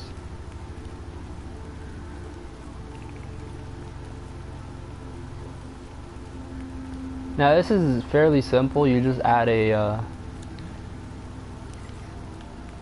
force applier to it. Hold on. Force applier. And have it set to only detect the grass.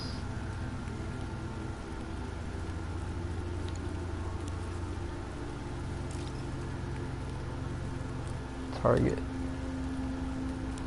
And you basically have it to only move target. And you'll see how the grass moves.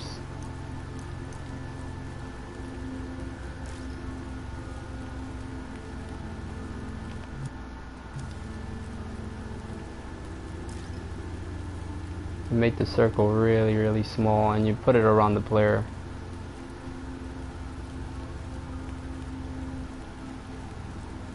Like that.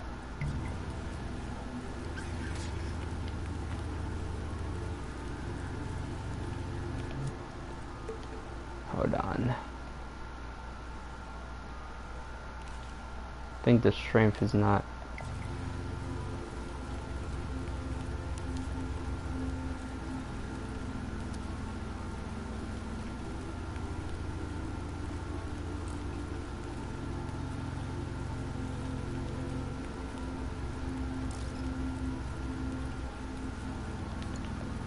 Maybe it's not floppy at the moment.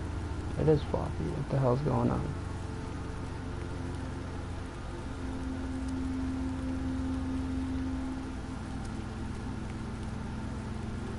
Did I label this correctly?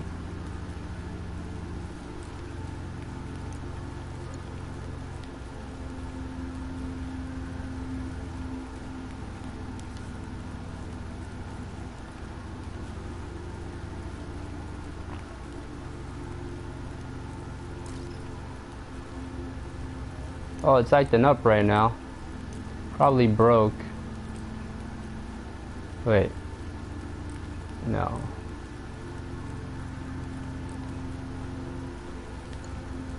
Yeah, it probably broke. Shouldn't be doing that. It should be moving.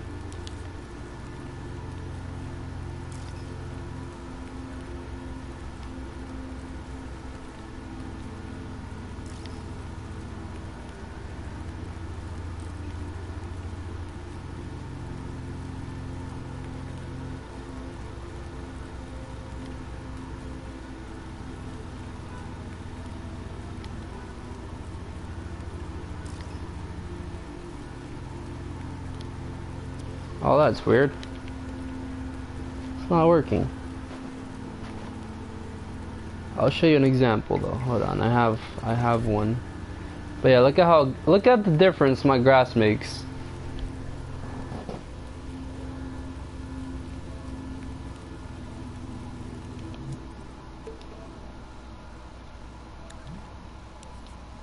And the trees, of course.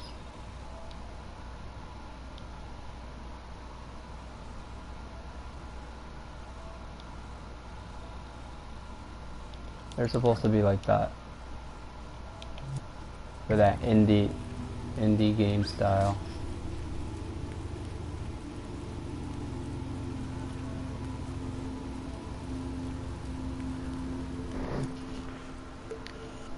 Watch this. Watch this. I'm gonna have you wanting another game right now. Watch. I'm just gonna make it a little quick presentation again. But I have you wanting another game like this. Watch. Yeah.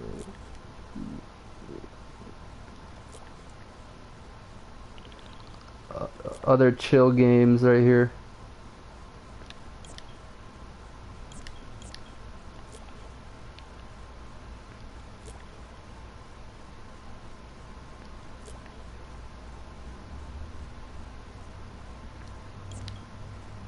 Look at this.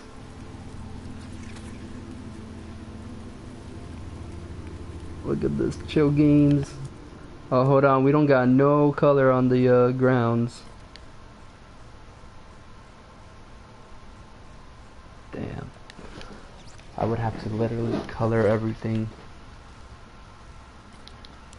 Alright, let's... Oh no, it doesn't color everything, alright.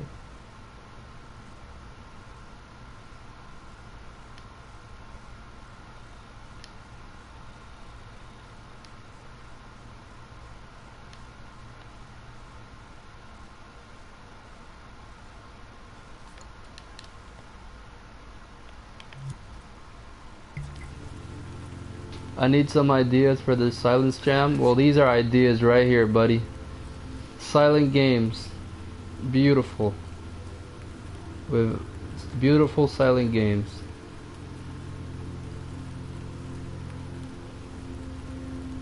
And then you can just get some well, don't steal my ideas though. Please don't. I don't like when people steal my ideas. So don't steal my ideas. Get your own idea.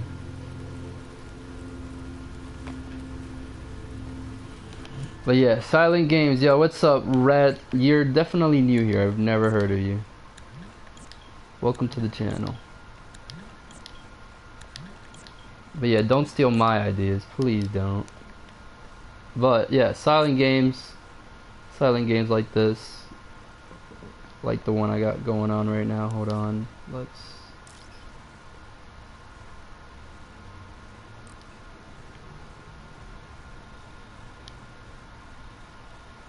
Oh, I love this grass I made. It's so nice for indie games.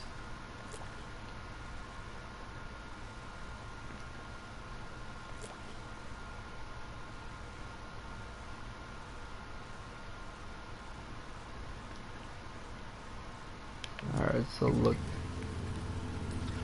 Silent games. Silent games jam. I want to make a game like Limbo for this jam. So yeah, like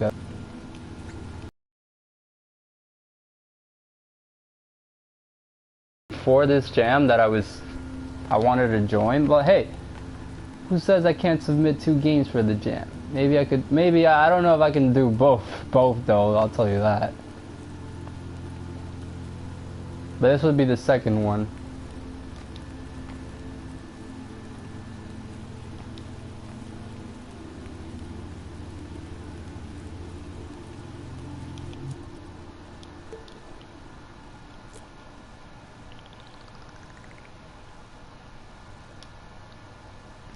I definitely think I found my style, guys, and my style is indie style, not realism.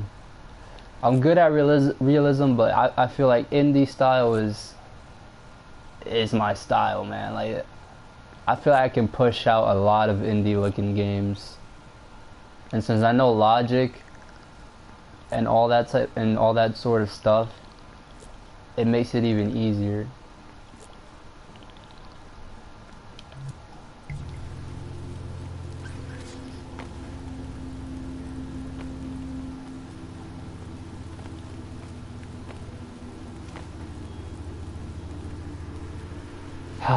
I definitely see myself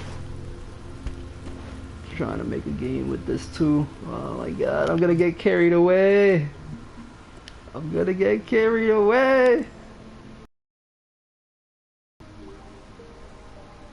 Oh yeah, let me show you the interactive grass and how I made it. It's actually really easy. Exploration.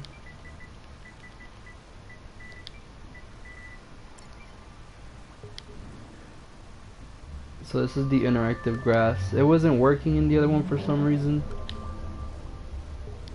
but it is working here. But yeah, Rhetoric, dude, definitely make a game like Limbo. Honestly, just literally just look at the Limbo gameplay and just make your own version. Like, it doesn't have to be black and white. It could be this one here. It's the same one, basically. And this.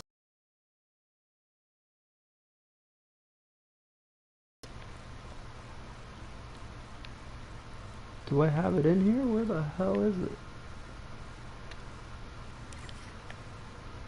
Here we go. I mean Limbo style. Ah, yeah, that's what I mean. Look at the Limbo game and like try to copy the style and stuff, you know?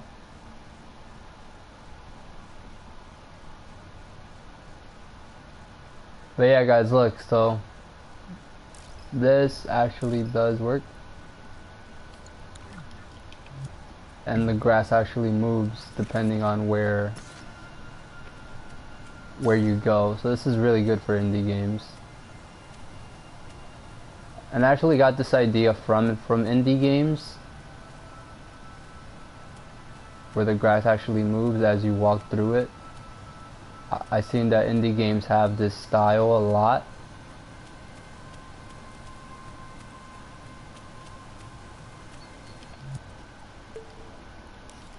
And this literally works on any patch of grass.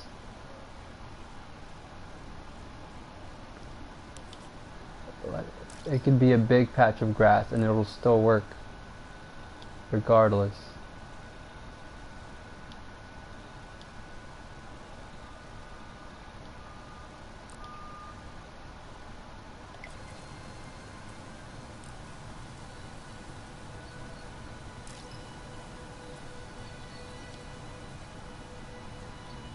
Alright, watch.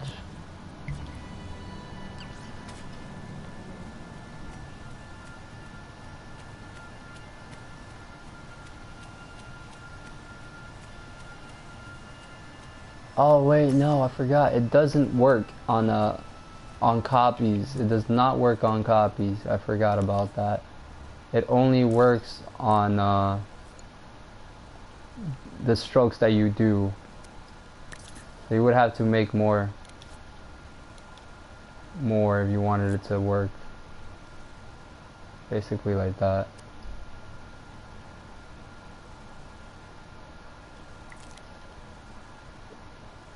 But yeah, they work pretty nicely, as you could see.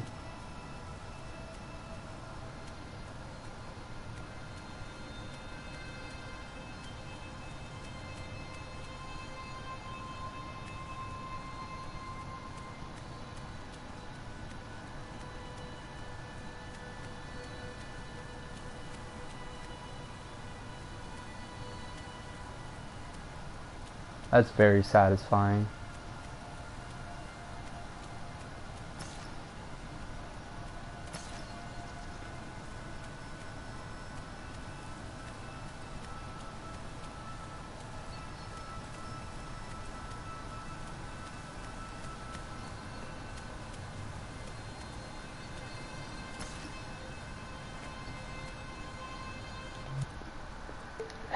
guys.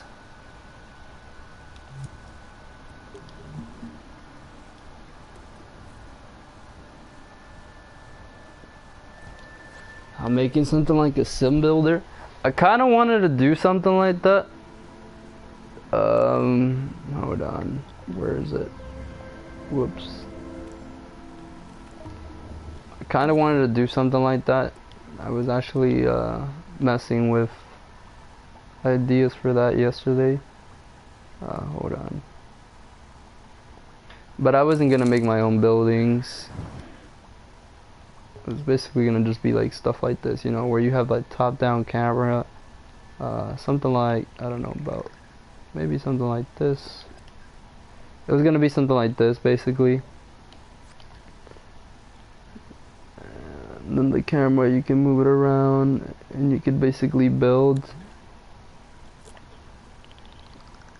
That was an idea I had, where you could just, I was trying to mess with the idea yesterday, but I didn't really like where it was going. But yeah, but something basically like this, where you could just build cities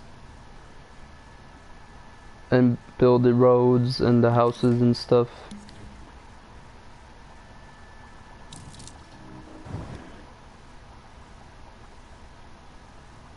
You got the grid system down? Man, what the fuck? I want to know what is your method of the grid, because my method, I've been having issues with my method regardless. Like, I've been trying to perfect this, and my grid method is not good. Maybe it's because mine's is like crafting type of grid method, not building, but I will show you what I mean. So my method is where the player actually like controls where the grid goes. Holy shit, where is it? Let me find it first. Here we go. So this is my method.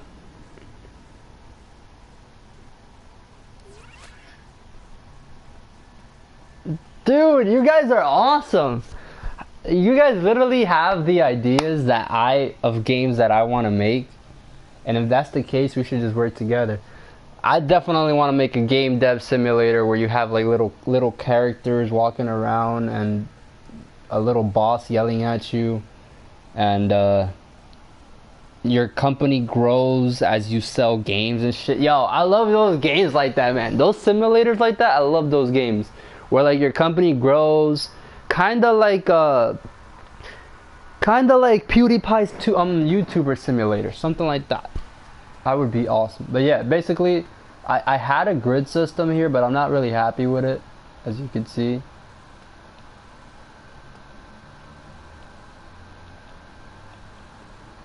It's not perfect. It has a lot of issues. Like if I start placing them like crazy, it doesn't place it perfectly. So I want to know what's your method for the grid. I want to know what's your grid method, because this method is not working very well for me, to be honest. And this is my method.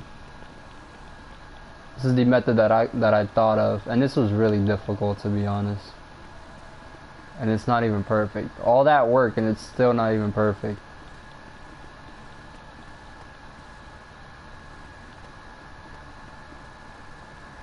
The only reason I haven't done a survival game is because I can't get this mechanic to work perfectly. Now, in terms of placing a fireplace and stuff like that,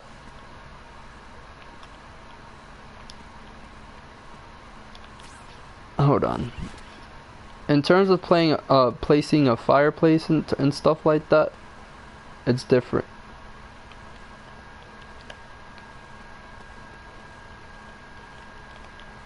Like, I can, the free movement is really easy. Hold on. The free movement is really easy when you don't have the snapping. Super easy. So it's really easy to place objects on top of each other when you don't have the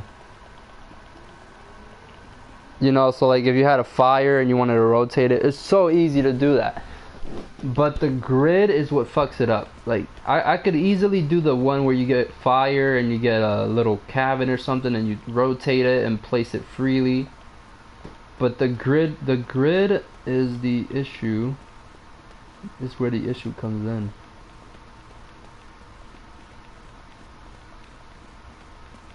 So you know the Days Gone?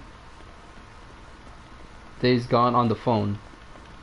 Or Last Days, something like that. Last Days. They basically have this mechanic where you could freely place fireplaces and shit. That's super easy. As you can see, I could freely place that. Easy. So if I was to have a fireplace, I could easily place that here. No issue whatsoever. And just place it on top of the wood. But the problem comes in when you want to do the grid.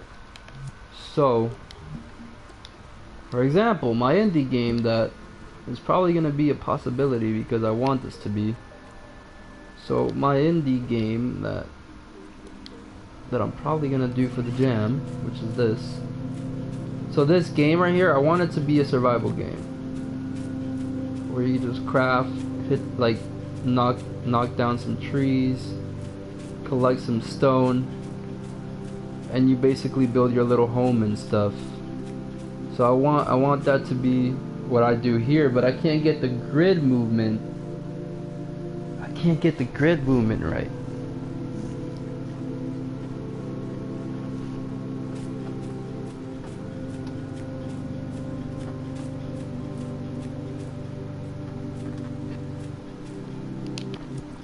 So what's your method for the grid movement?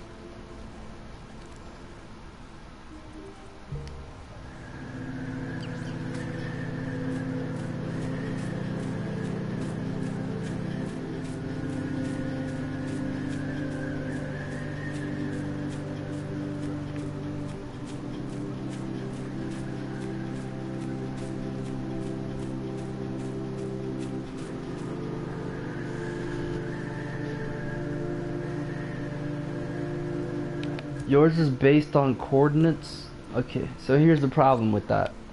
Here's the issue. My Minecraft, yes, I made a freaking Minecraft that no one knows about, which is ridiculous because I spent so freaking long working on this, doing math and doing all sorts of shit to make this crap, and it's not even known by the community. But my Minecraft uses the global grid too. As you can see, I'm basically using the global grid, and you can basically build just like in Minecraft, you know.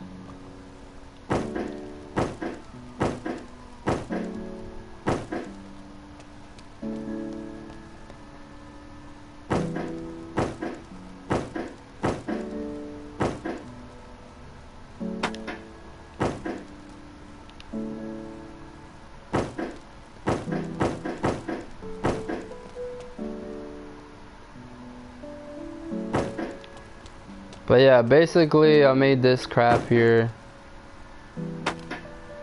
Not many people played it.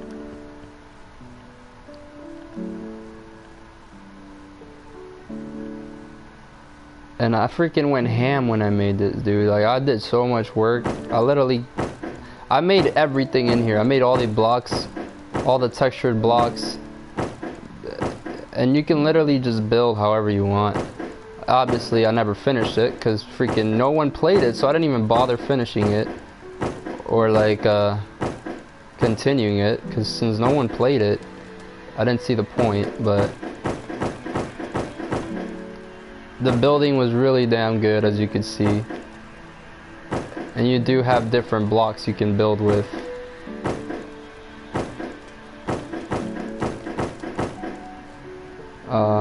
For example, hold on.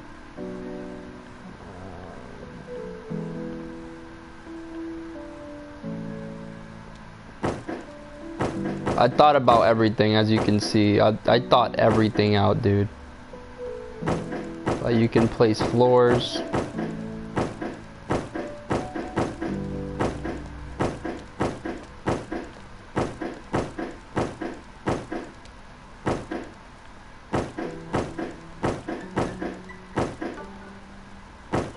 Oh yeah, you could even place them on top of these. That's how much freaking math I added to this shit. You can even place it on top of other sculpts and stuff.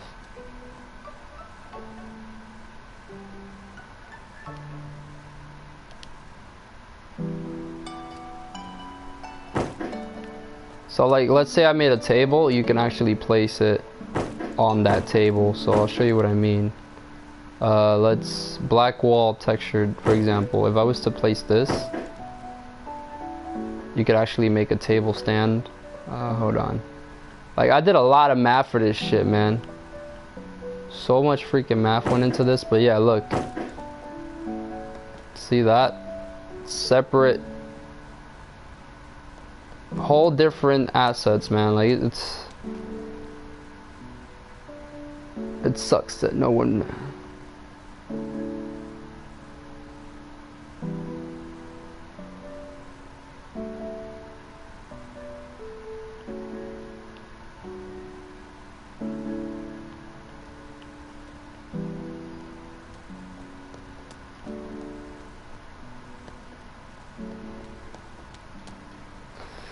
Well, yeah, there's a lot of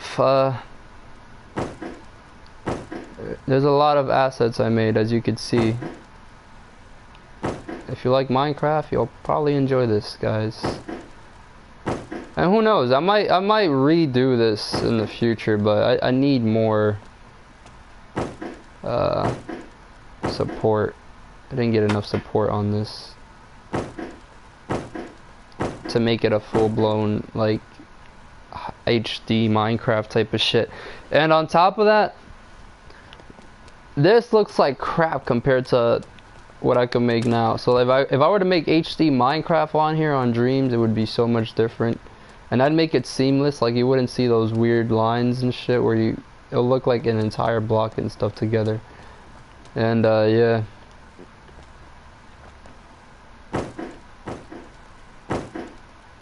My look, though, since you're asking, it's using a laser scope and a lot of math.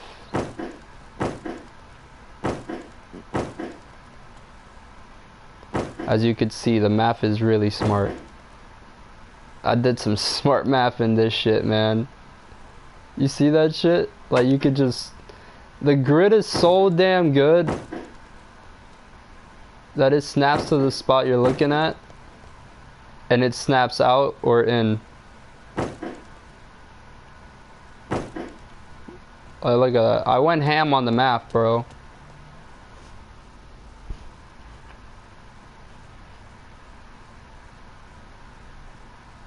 Look at that shit, man.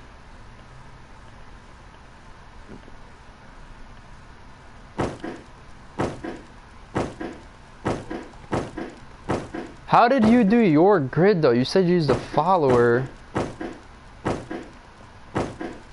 Now the problem with my way is you don't have thin pieces like me.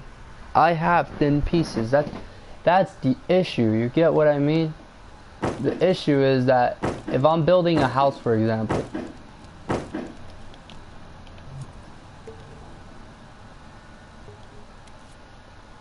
so the issue is that if I'm building a house, for example,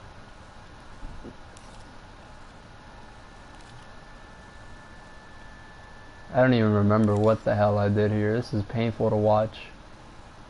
What the fuck?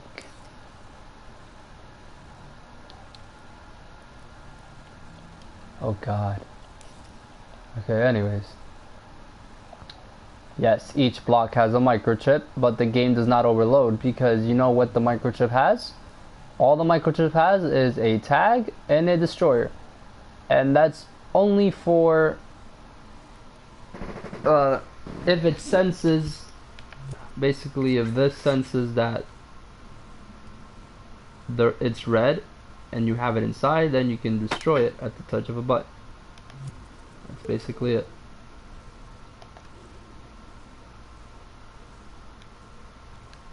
It's a bit complicated, but not too much.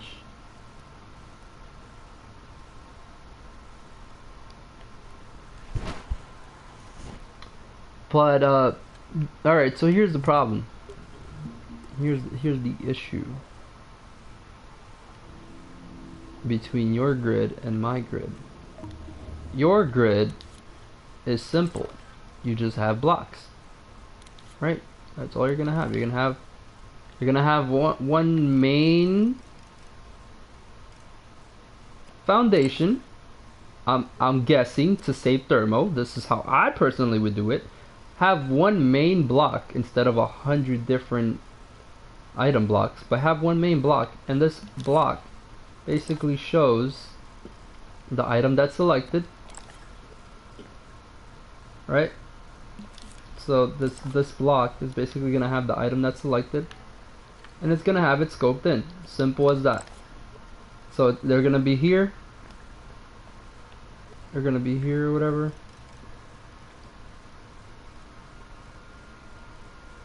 Right? Like that. And I'm not gonna have it where I have everything wired. That's fucking ridiculous. All I would do is just have a teleporter on all of my objects. For example, have a teleporter on all my objects and a tag. Whenever you're highlighting, whenever you're selecting that object that you're about to place, the teleporter, as you can see, the teleporter here would teleport to the middle foundation. And this is your placing foundation. So the problem with my grid, the problem with mine's is, yours is just blocks. So that's the simple method. Yours is just, okay, we just do this. And you can place things however you want. You can rotate the block. Oh my god, the foundation will work perfectly, right? Alright, so your foundation will work perfectly. Now mine's is not that case. Mine's has this issue. Mine's has this issue. Where my pieces are wall pieces. Alright? So my pieces are like this. It's not a block. You get what I mean? My pieces are not a block.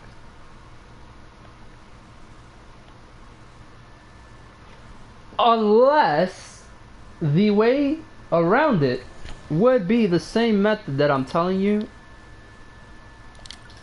and just have it grouped together like this. This is the only way I could think of going around it in terms of building my stuff correctly. This is the only way I could think of going around it perfectly.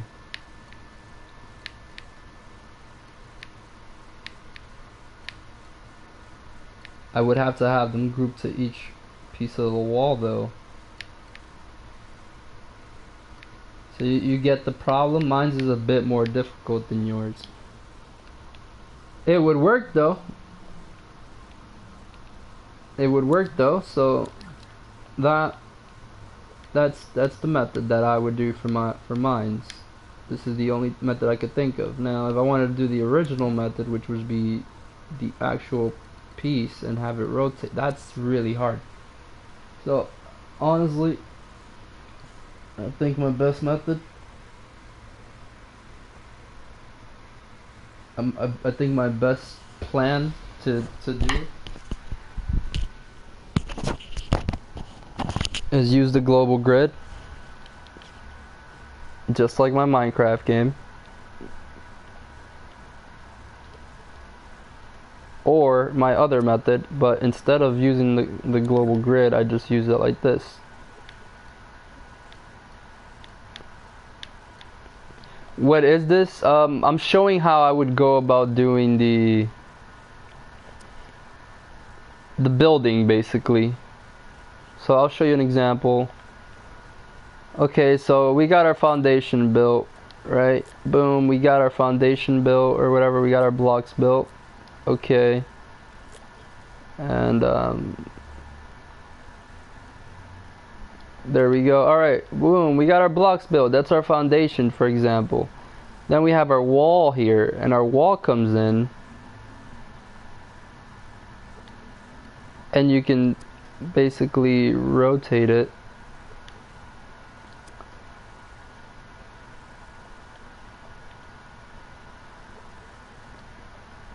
Rotate it around the foundation and have a perfect wall.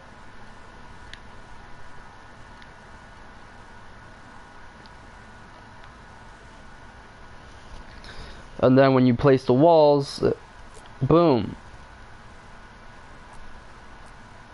then you'll have your walls. So you understand what I'm going about, right? This is the foundation and this would be the walls.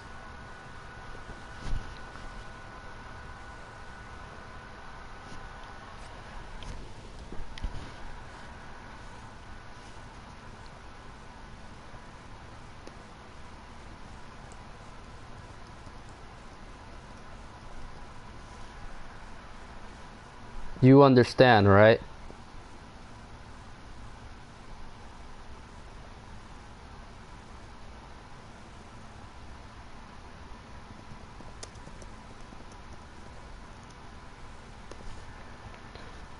So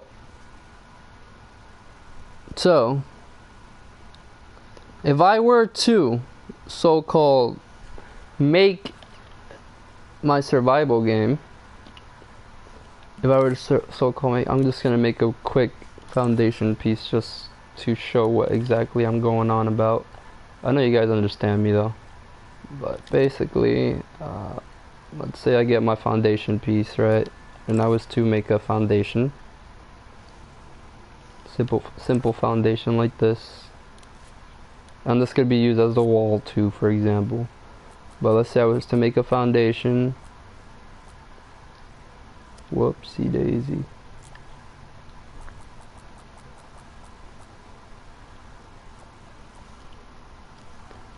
I was to make a foundation,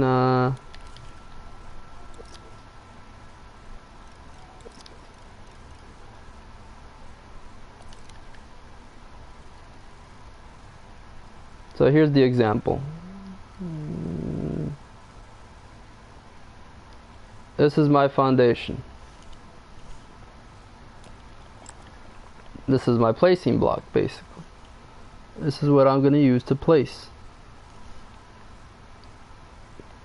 For example, I placed the first block.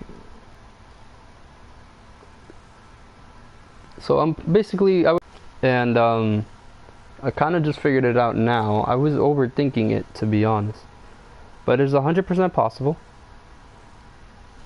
And basically, once I place the foundation, I'll have my wall pieces, aka these,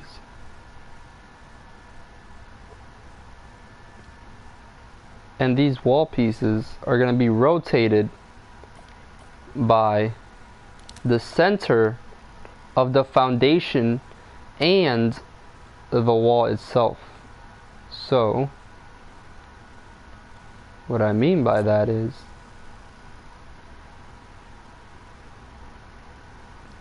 I'll have it like this. Hold on, I gotta lift it up a little bit to show you guys. But basically, I'll have it like this.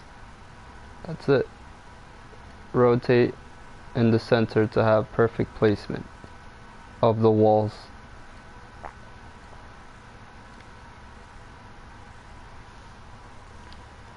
Get what I mean? And then boom, next wall. See, so this is basically how I plan on doing the crafting, or the building mechanic.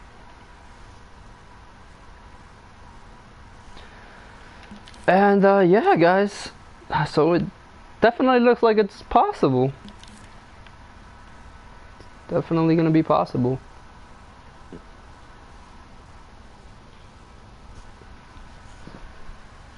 I don't even have to like go crazy on the parts. I can keep them simple.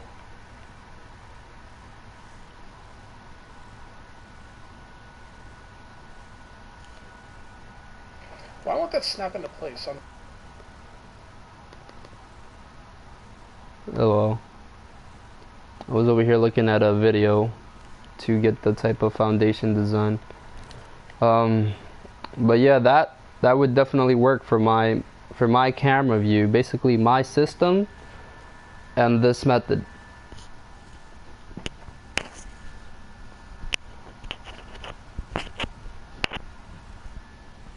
And that's freaking pretty much it.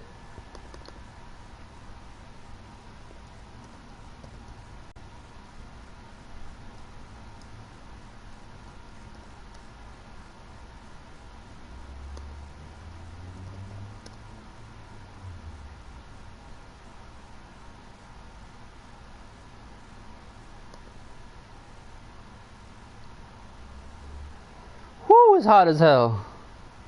Sweating like a dog. Cool tips. But yeah, other than that, I would just have to focus on design and mechanics. But the hardest part, I pretty much got it down, which is the crafting.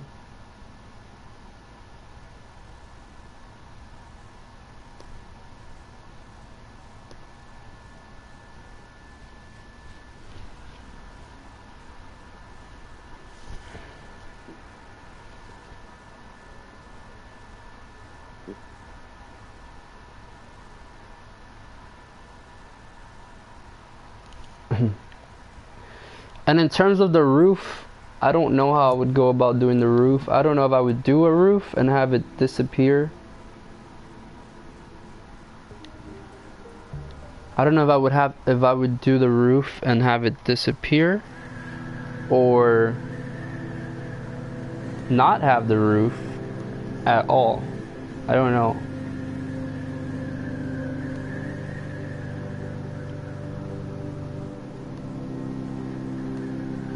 Alright, hold on.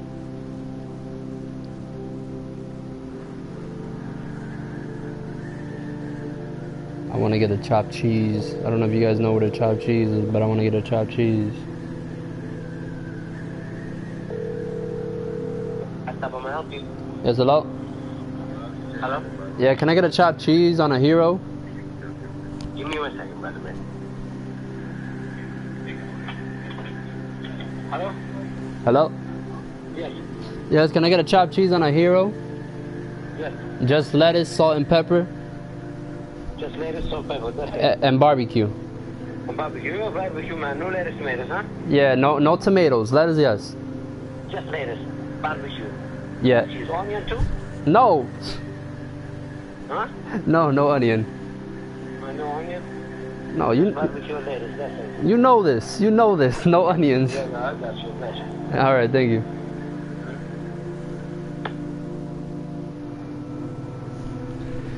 Hello, description says NBA 216. What the fuck?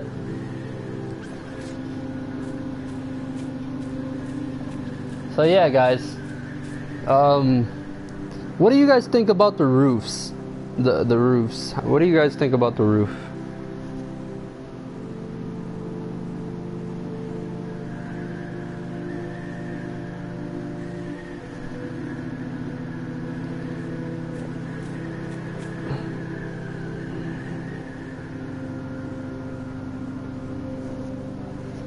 Nice.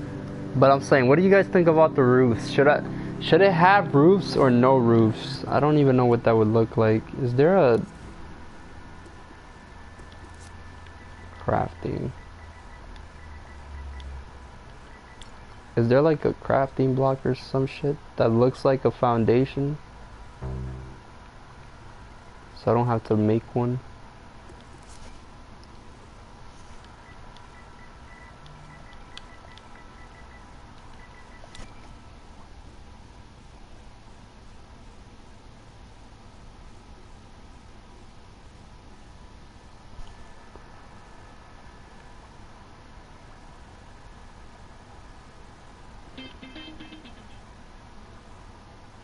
Nope, no foundation.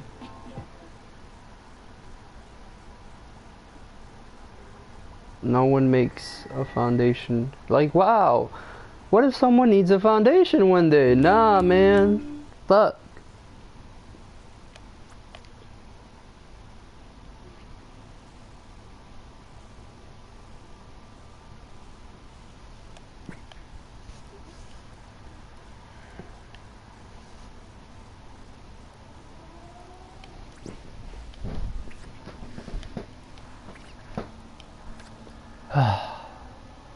Okay.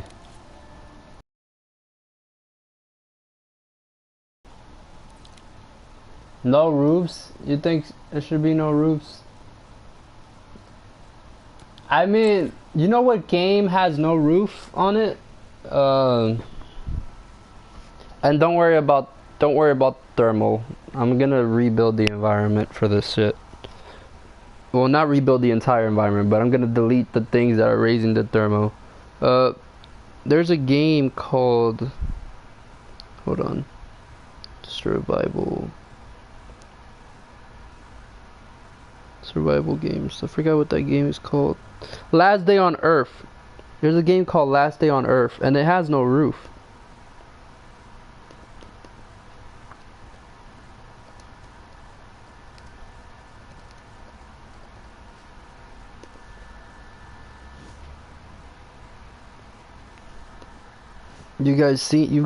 I'm pretty sure you guys played Last Day on Earth.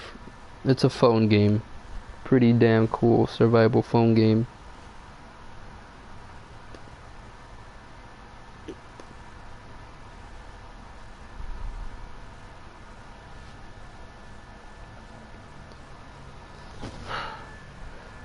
Now, I could make it a zombie survival, but it wouldn't have that relaxing feel to it. Kind of want to have that relaxing feel. Could be a zombie survival.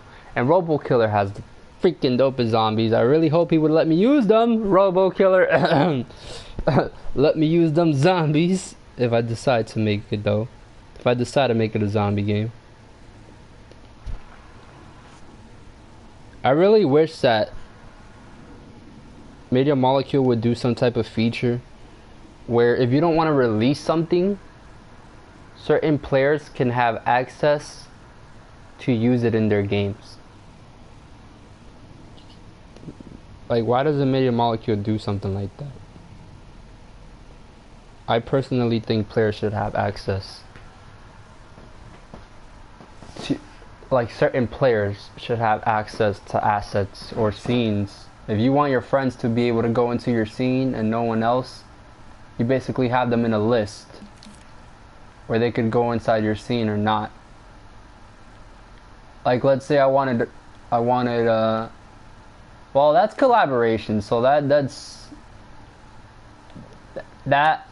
works out, but I'm talking about using your assets in their scenes, but there's no option for that. So like if Robo Killer wanted to give me a zombie and I wanted to use it in my game without him releasing it, you get what I mean? So he wouldn't have to release the zombie, but he can add me to the list where I can use the zombie in any of my games. They should definitely do something like that. Probably gonna have these bushes as the ones you loot. They're definitely gonna have to be smaller though, but I'm probably gonna have those bushes as the ones that you loot. And those bushes, these little bushes are the ones that you loot and you collect like the berries and stuff off of it.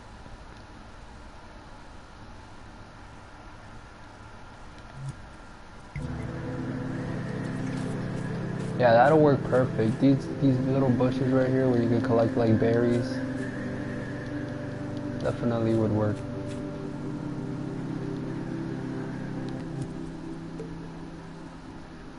I want to see what that would look like. Let's do a quick animation, I guess. And I need to get my sandwich. Damn. Alright, I'm not gonna end the stream, but I am gonna get my sandwich soon.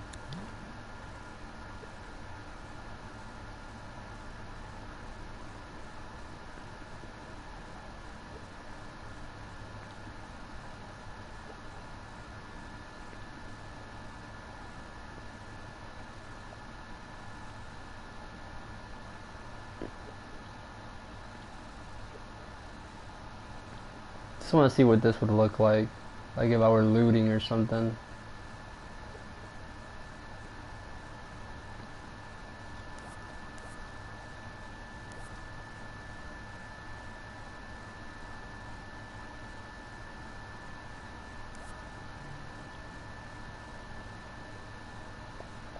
I can make the foundations, but I'm lazy, honestly. Like, I don't really mind making the foundations though, and this is like an indie game, so the foundation is pretty simple. They're not like textured or anything.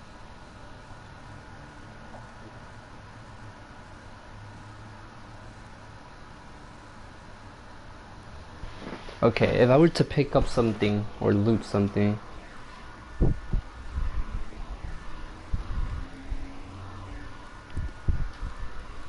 Would I bend down first and then move my hand? And oh shit, your friend is NXS? Dude, his freaking assets are amazing.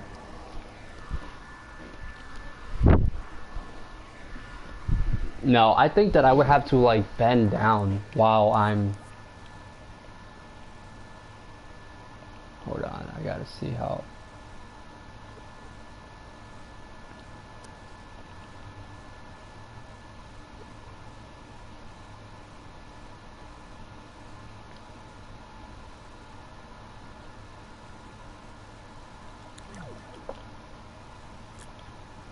I think if I were to loot something,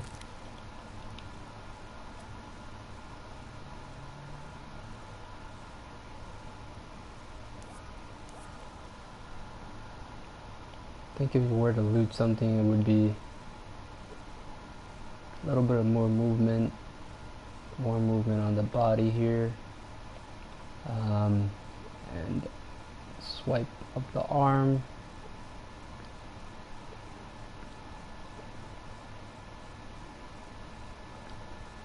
And then stands back up.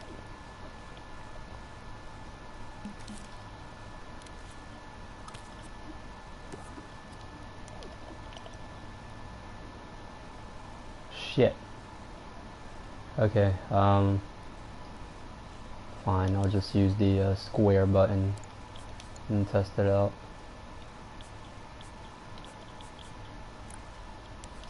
Oh yeah, dude, his assets are nuts. Alright, let's see.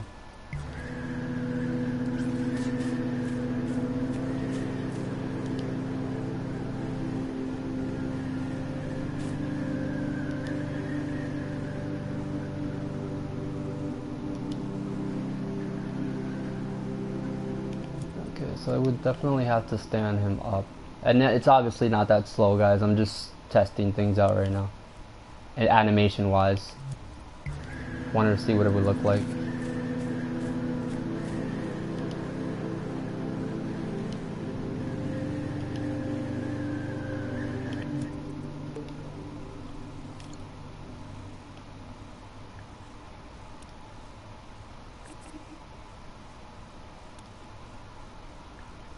So I definitely need a fourth keyframe, and that fourth keyframe is basically going to stand him back up so it doesn't look so weird.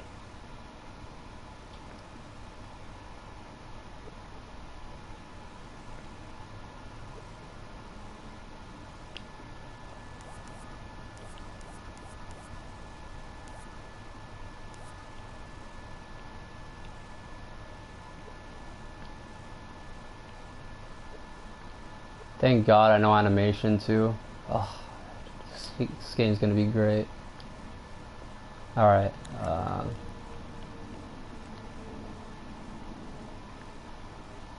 So let's see how this reacts.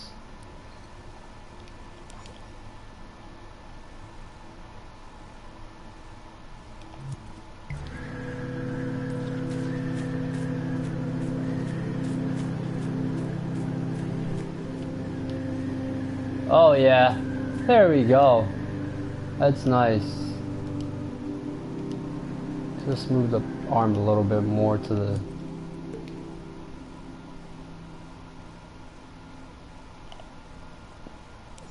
the side.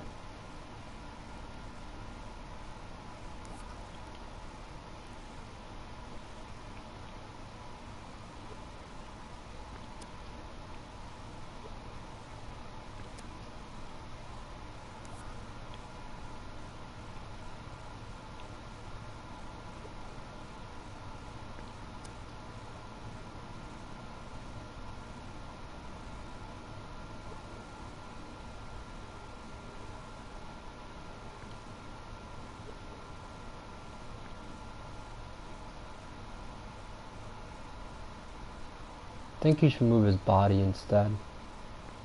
No, not like that. Yes, something like that. That'll work.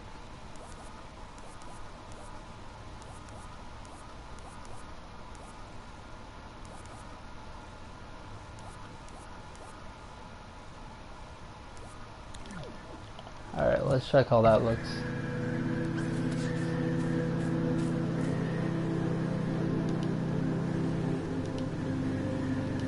Oh yeah, that's nice.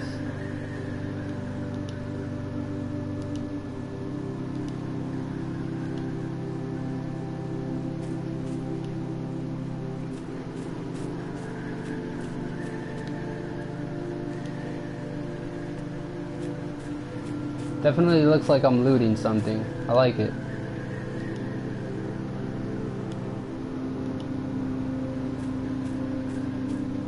Now, since the camera's gonna be more to the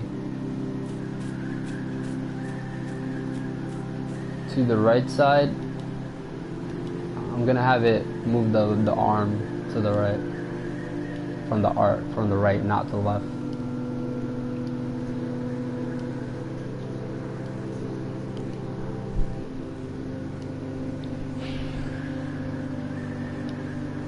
Guys, I'll be right back. Give me one moment. I gotta go get my sandwich.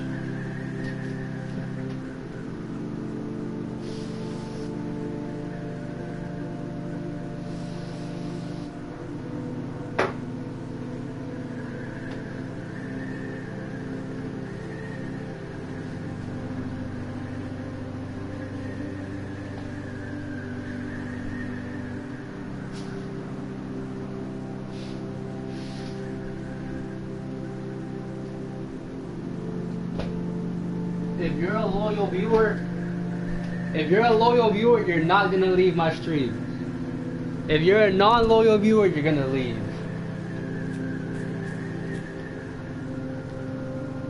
So I'll be right back. It's gonna take like 2 to 3 minutes. I just gotta go downstairs and get my sandwich.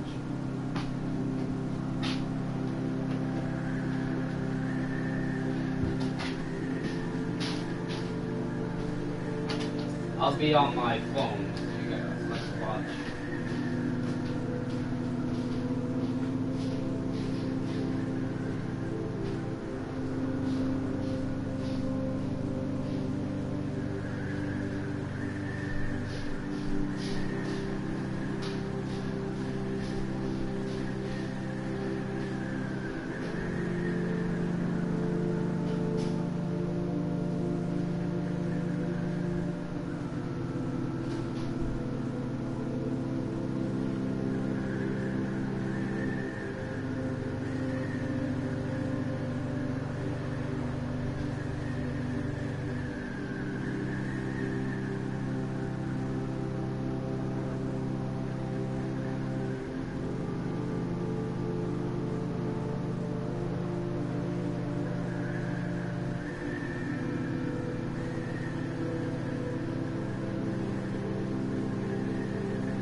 What's up, guys? I'm back.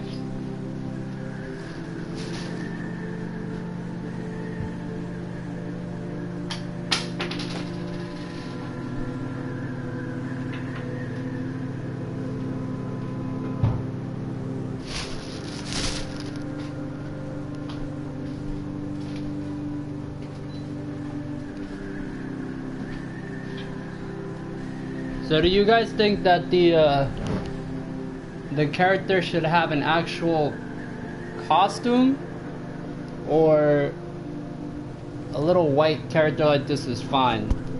And do you think that it should be like a little boy instead of a tall man? I feel like it would add more to the atmosphere, you know?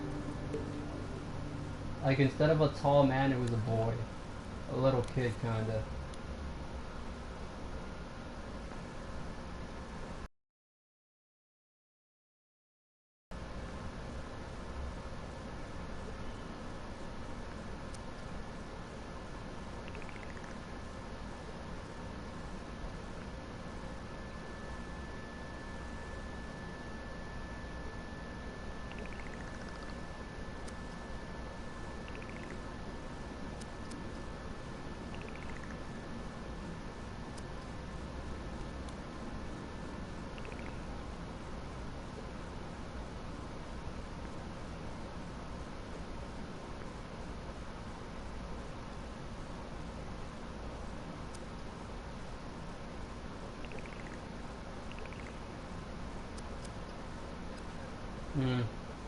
Might have to recreate the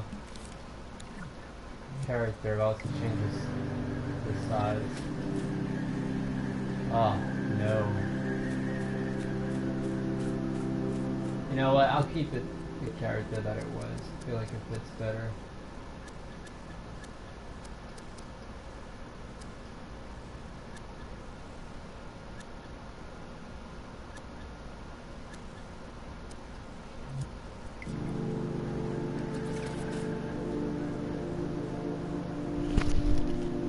Alright guys, so this is the pickup animation.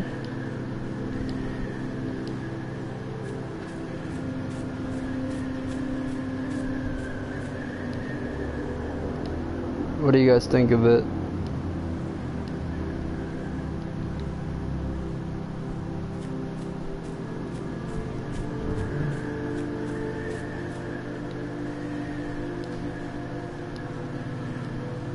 I'll probably redo the pickup animation. I feel like it needs work.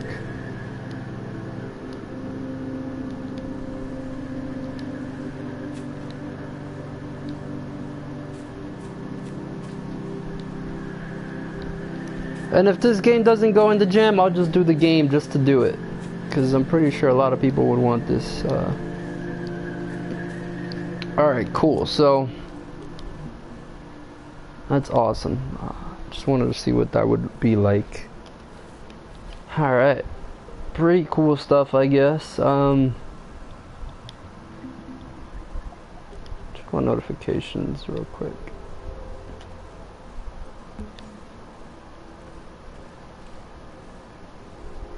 Six minutes ago, remix Lego character to create Lego Robin. Oh my god. Oh my god. Why would you do that to my Lego character? How can you fuck up my character this bad?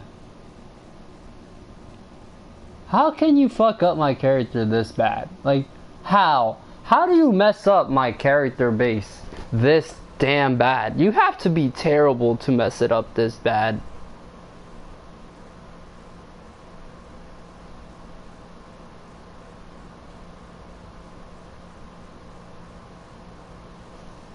Have you guys seen my character base, my Lego character base, compared to this?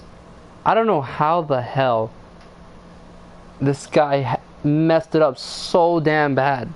Or kid, I'm gonna say kid, this is a kid. This kid messed up the base so damn bad.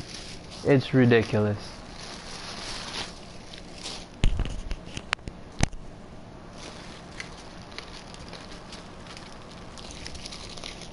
Can you guys hear me? I feel like I'm talking to myself.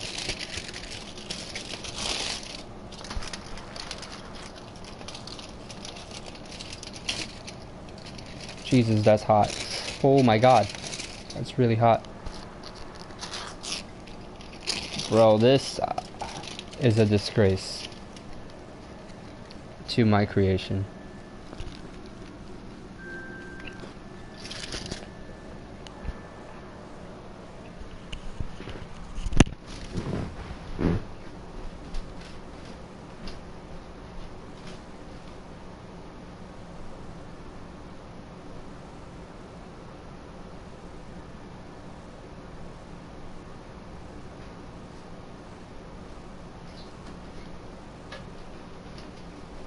This is a disgrace.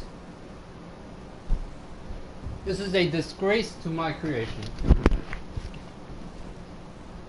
Let me show you guys what the base looks like versus this character. I don't know how someone can fuck up a character so bad.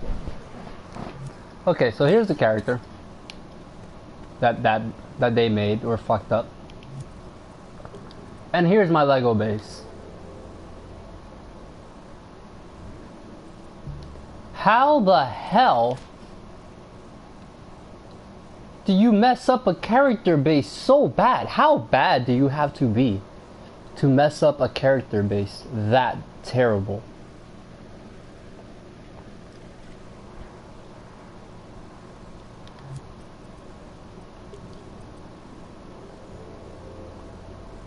This is so bad I want to block this kid. That's how bad it is.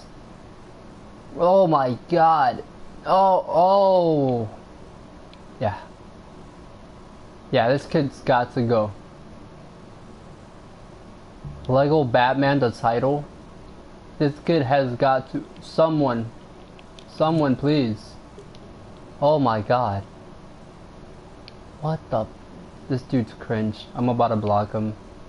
I don't want no cringy copying kids on my profile. Oh, copyright.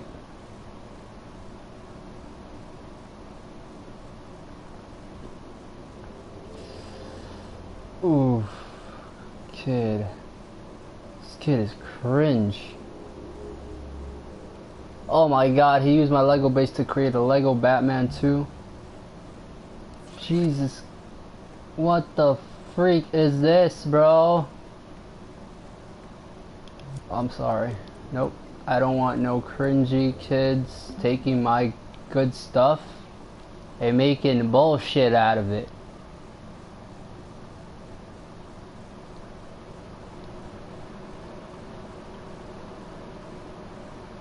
I'm not even gonna be a dick. You know what? I'm not gonna be a dick. I'm not gonna block him. But if I start getting spammed by his shit saying that he's making like 1,000 Lego characters out of my base, I'm gonna fucking block him.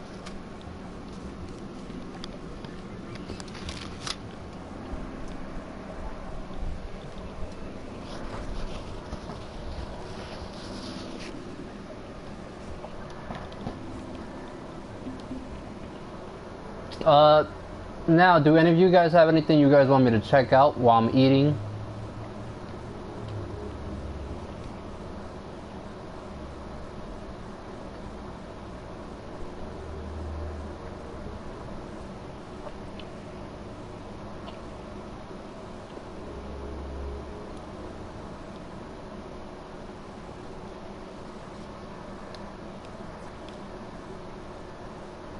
This is a game made by one of my friends. I haven't played it yet. I liked it, but I didn't play it. Oh, why did I? Oh, he needs to fix that. Hold on. He needs to fix that. And he should probably hide.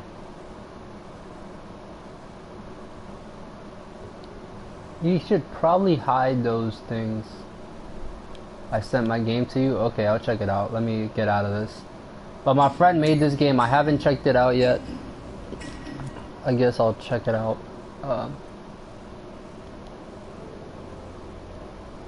Some other time. Let's see. Five Nights at Freddy's Simulator. Oh, please tell me this is good. I hope it's good. Not a cringy Oh, okay, okay. This looks good. It doesn't look like some kid made it. Thank God.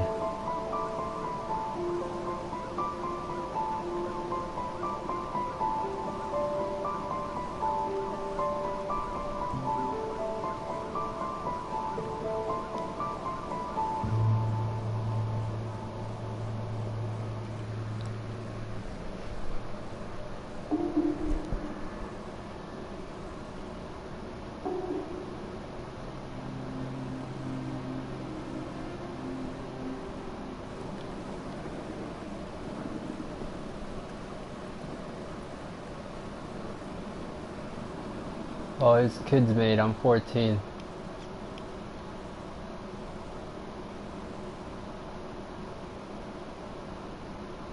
But you're not a noob, right?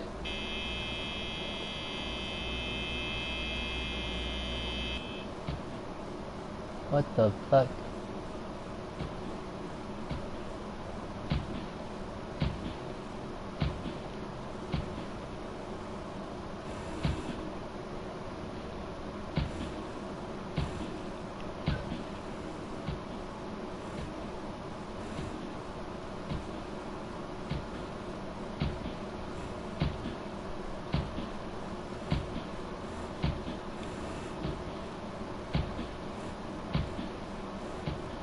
I don't know what I'm supposed to do. I didn't read.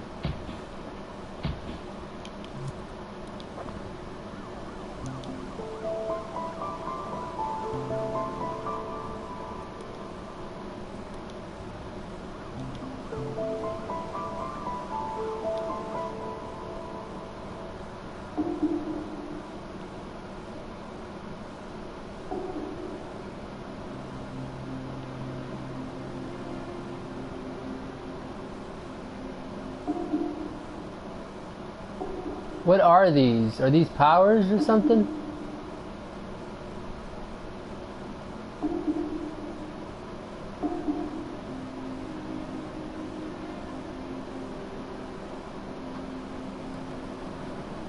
You need to kill guard before 6 a.m. You can't walk through rooms when he's on camera. Awareness increases speed. Oh. Okay.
It's so freaking dark, man. Why couldn't you make it a little bit brighter?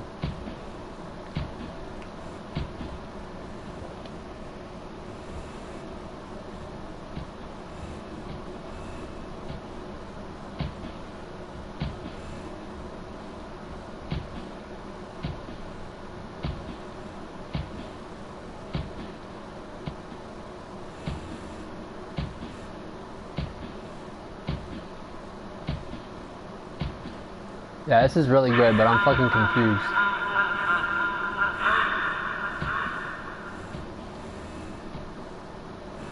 It's so dark, it's bothering my eyes, and I'm really confused as to what the hell.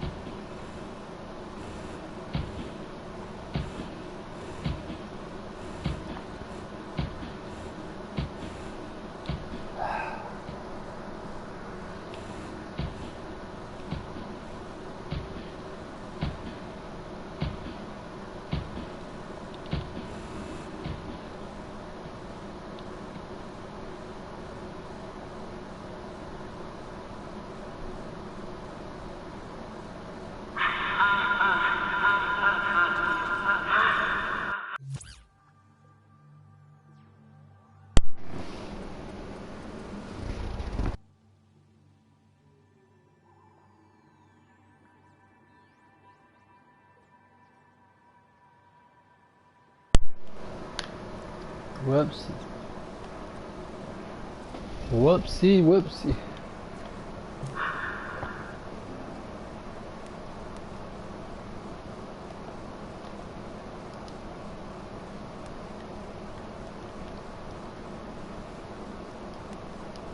You should probably not have that debug menu in the actual game. You're not supposed to have a debug menu in the game.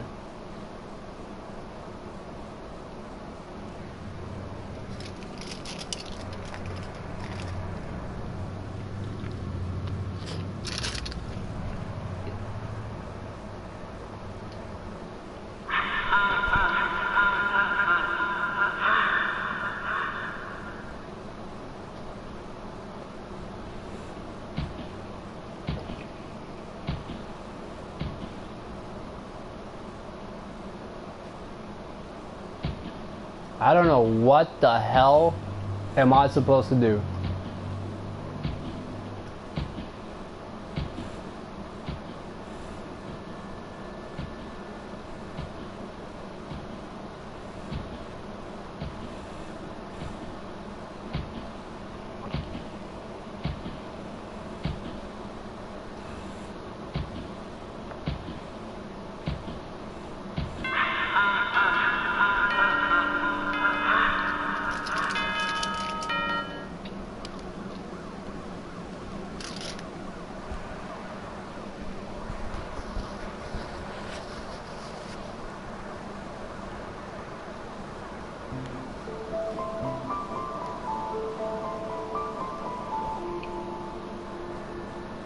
I'm gonna give you some feedback. It's super fucking dark.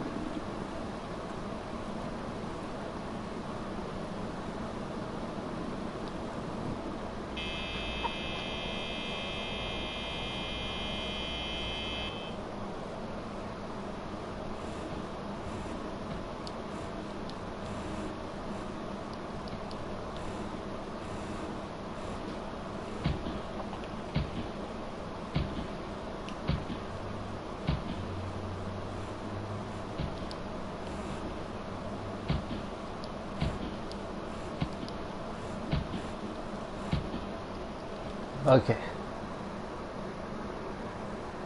Oh, bruh.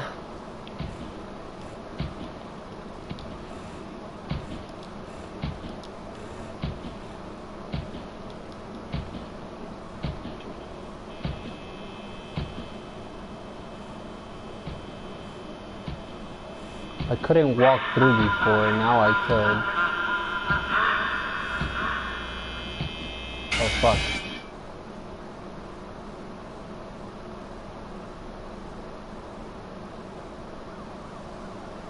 Okay.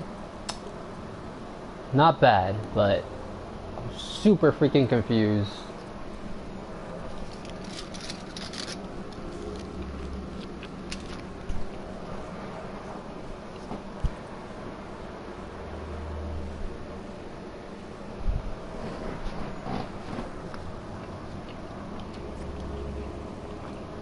That was my feedback.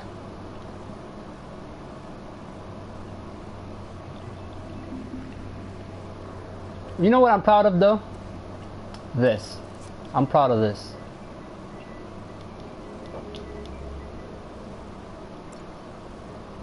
With Robo Killer.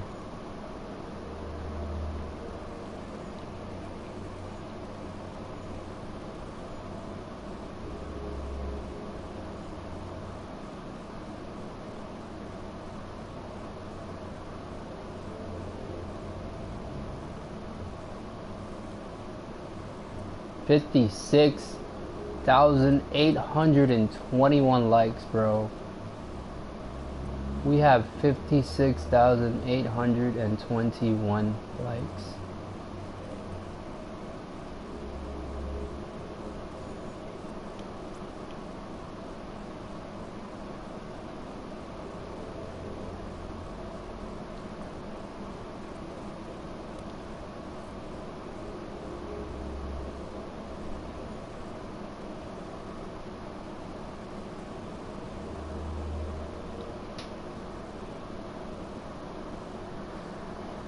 What part did you work on for Fallout?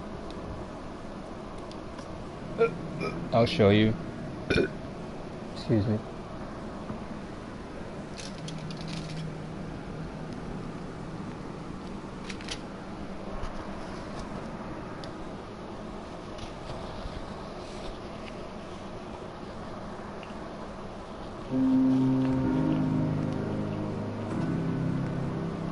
I'll show you the part I worked on.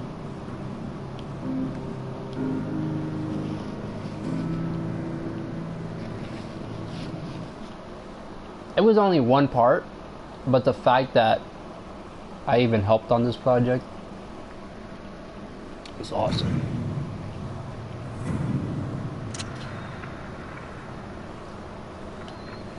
I worked on this.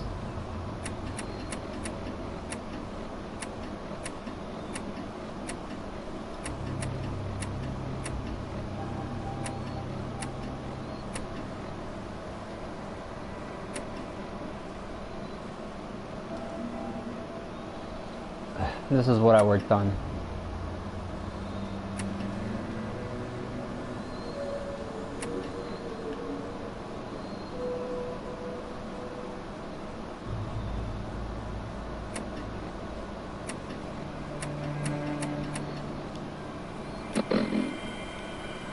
I worked on that, and I worked on the collecting logic. The logic when you collect the items, I worked on that logic.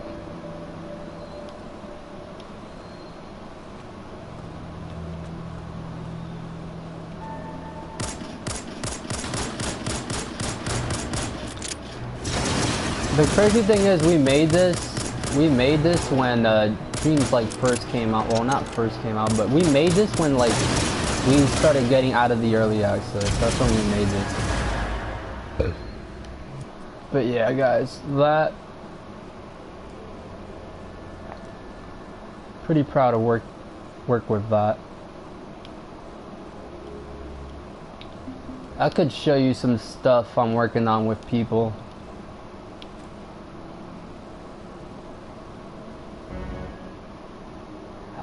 I don't really work with people though, but I could show you.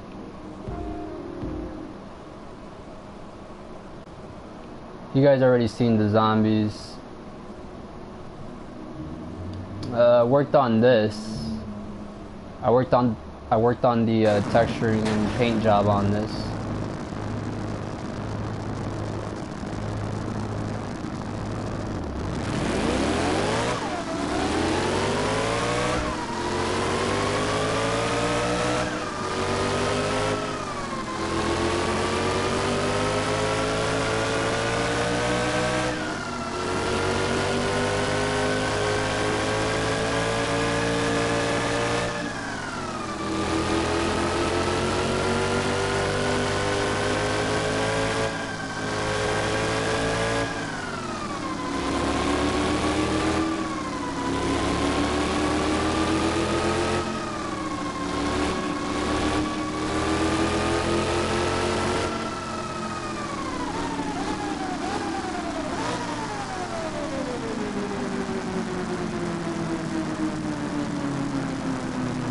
Yeah, I worked on that.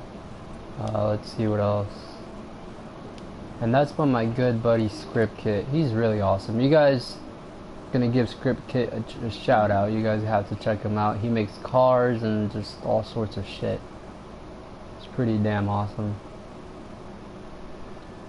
I'll show you guys his Total War opening intro for a game he's making.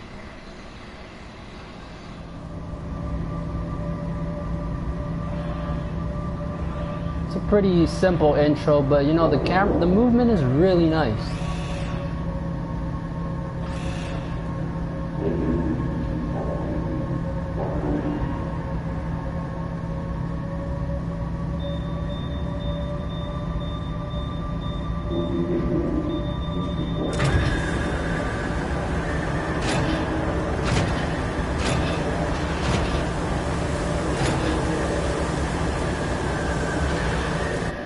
That's pretty much the intro for a game he's working on.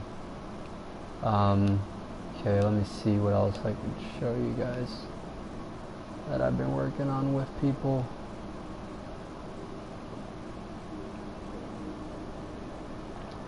Like I said, I don't really work that much with people. I don't remember what I worked on with this.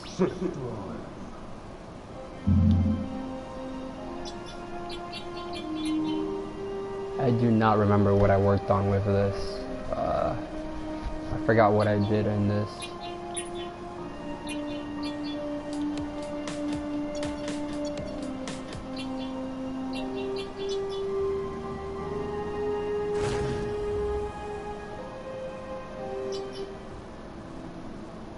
Yeah, I don't remember what was it that I did in that.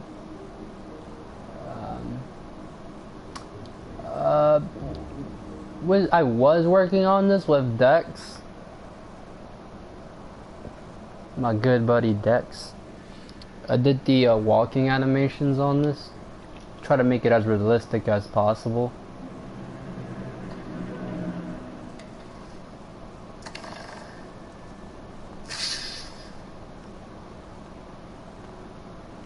And it was just basically a scene.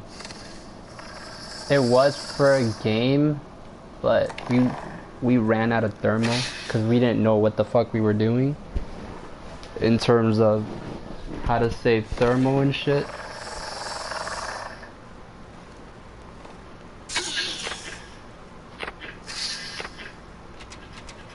So yeah, we completely ran out of thermal on this. As you can see, we only have like 71% and 76 gameplay. Thermal was really freaking bad. But like I said, we didn't know what the hell we were doing. So there's that. The finishes were really bad.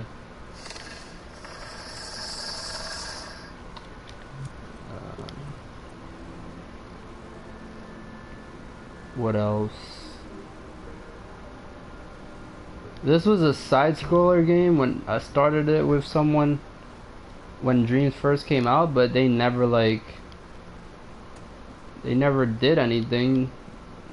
They just left it as it was. I just started this basically for them. They didn't really do anything after that.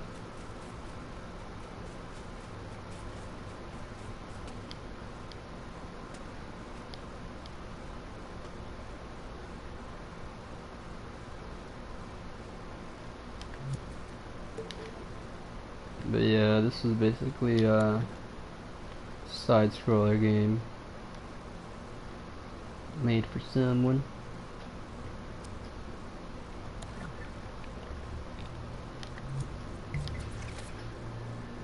Well, I was helping someone. But yeah, so there's that. Super old rock method, as you can see.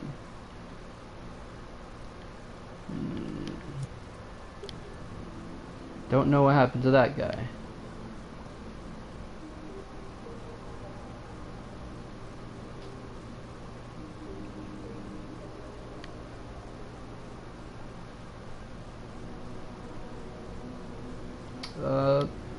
I was helping work on a transformation test.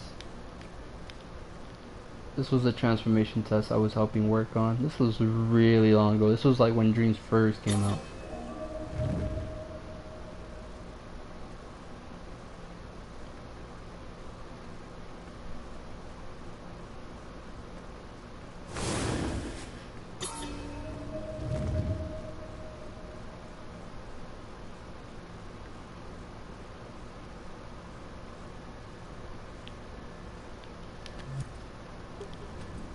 Yo, what up, Rotten Cheese?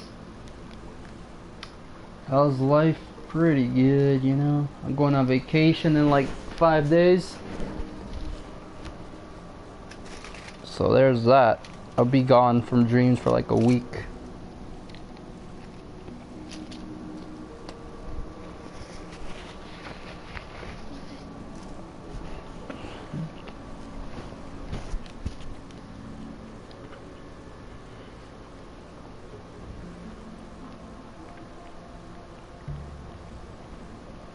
Now, if you guys want to see something really cool, this is probably the coolest collab that I got so far at the moment.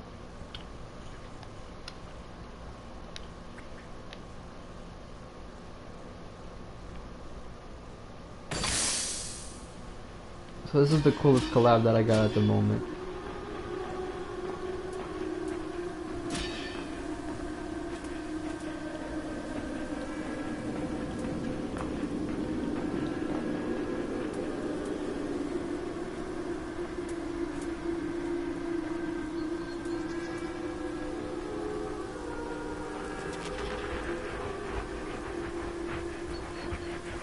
Watch this.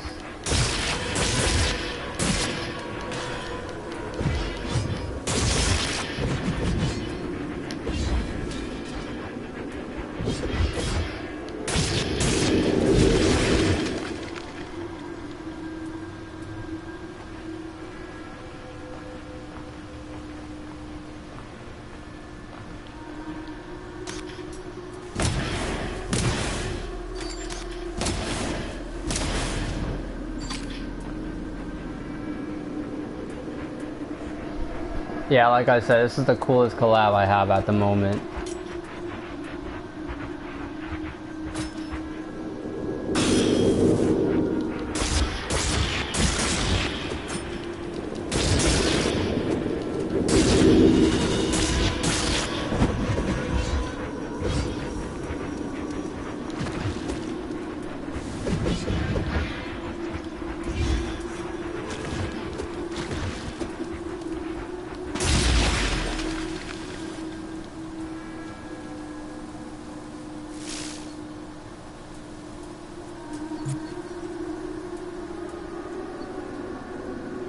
So those are all the combos.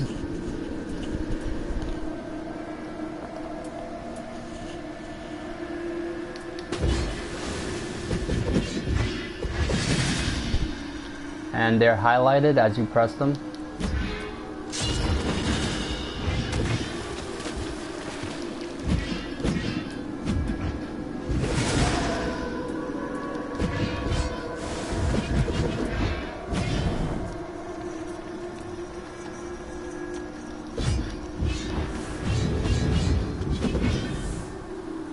So yeah, there's a lot of combos.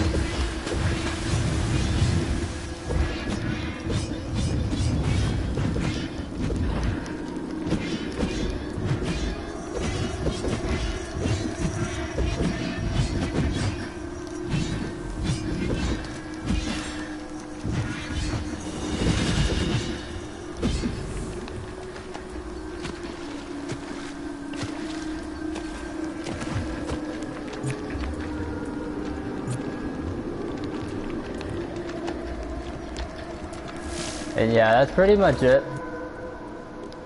There's really nothing much else in there.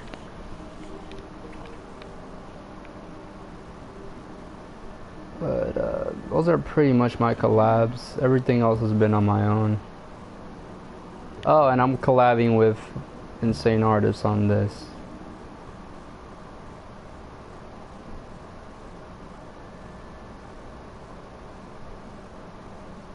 Just a little scene we're working on.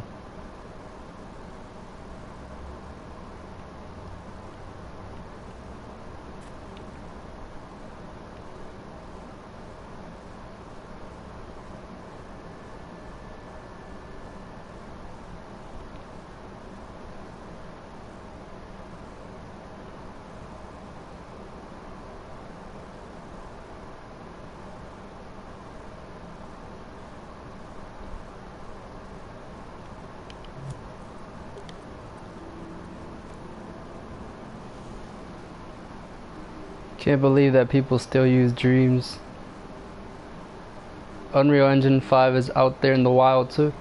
Hey man, some people's PCs can't handle Unreal Engine 5. Mine's.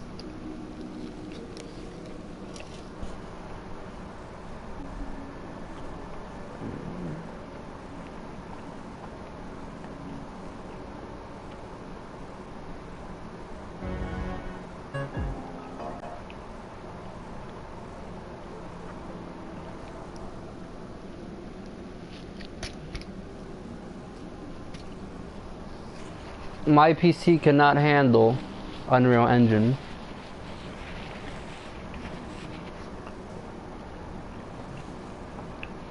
Oh yeah, the second coolest collab. I'm actually gonna play this a bit. This is the second coolest collab I have.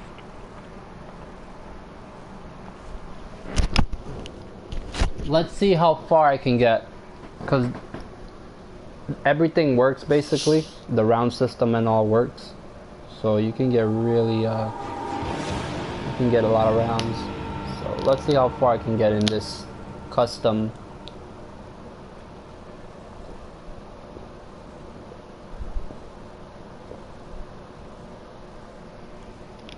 Damn, you can't even run Unreal Engine 4. So what do you be designing on, Blender?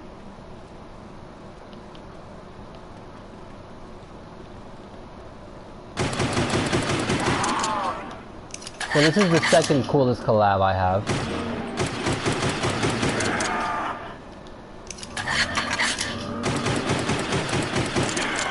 Unity and Maya, so your PC could run Unity? I should probably try Unity. But I don't know coding, so I wanted Unreal Engine, because Unreal Engine is visual coding. I don't think Unity is visual coding.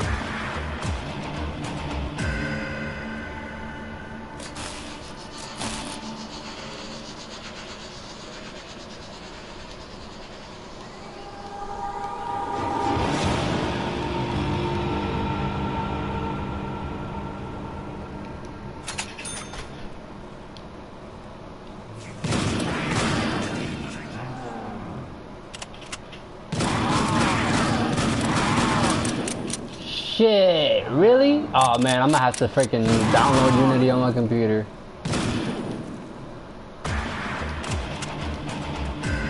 I'm gonna have to try out Unity. Shit, if that's the case, I only know visual coding. So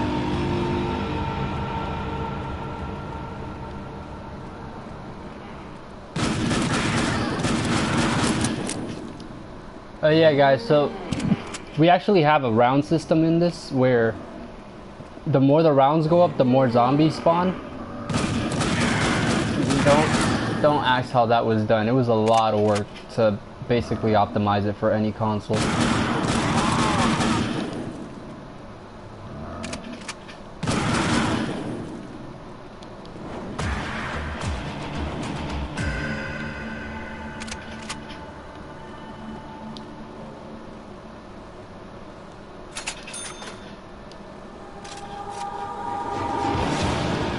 Visual scripting.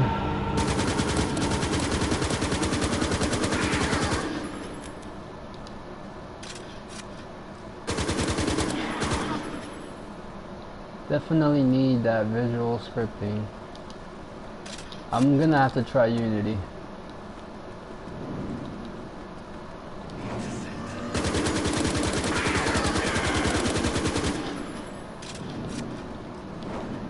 Oh yeah guys, this does get really hard. They run. Oh, I'm dead.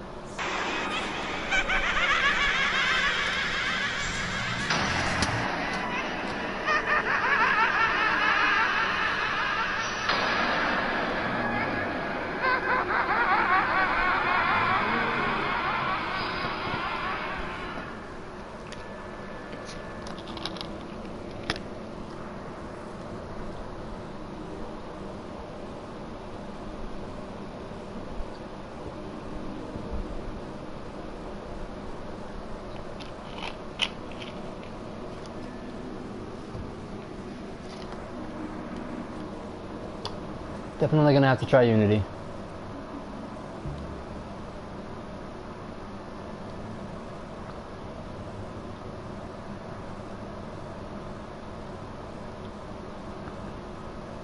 And a good buddy of mine's made this, actually. He's freaking awesome.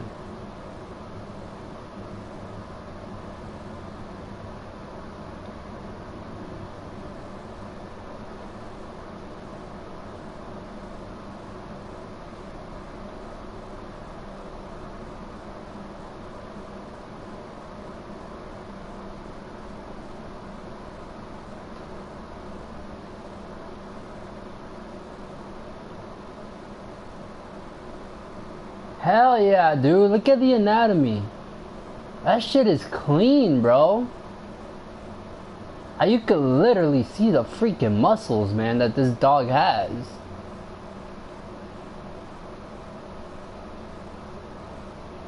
I don't know how the freak do dreamers make four-legged animals, bro. That shit's the hardest crap for me. Making a four-legged animal that actually walks and animates properly? Fuck, man.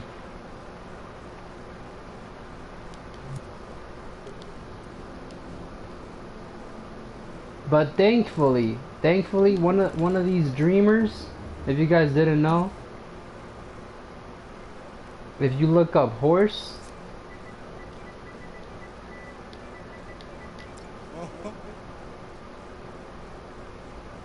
if you look up a realistic horse, let's see if I could find it.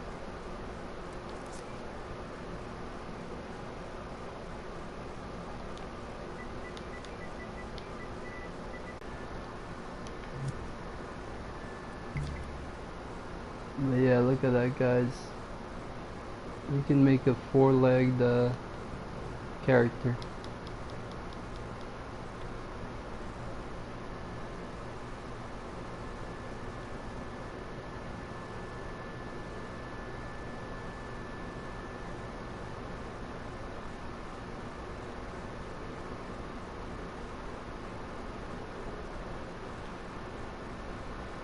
Need to finish my freelance work and do some. Yeah. Oh, did you see Rotten Cheese? Did you see the new game style that I was working on? This is my new game style. It's kind of like I kind of try to do an indie style type of game, or indie style type of demo. But yeah, this is it.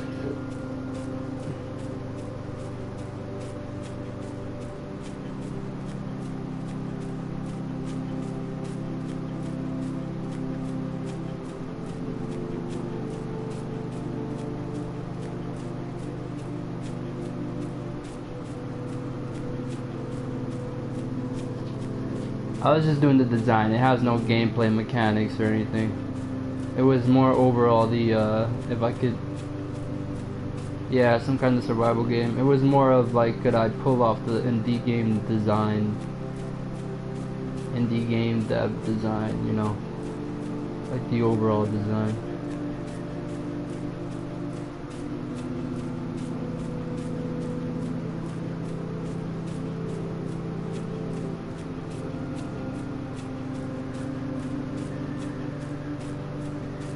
This definitely feels like an indie game, though.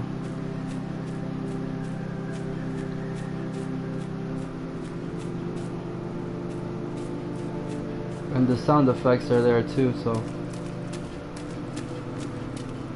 when you go in the water, the sound changes.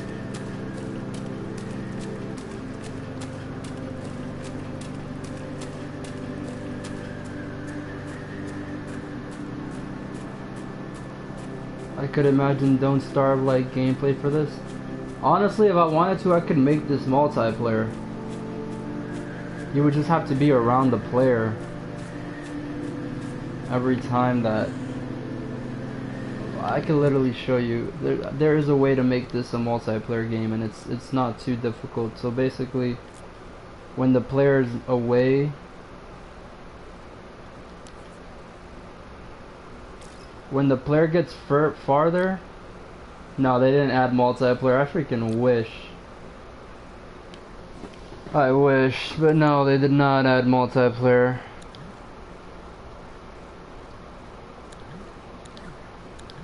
Local multiplayer, yeah. Yeah, local multiplayer. There's a way to do it. So let's say you have a second character. So let's say you have a second character. So you see how this is like that. So it's basically a simple concept of the player's there, okay? So he's there. Now if the player goes far away from you, basically the camera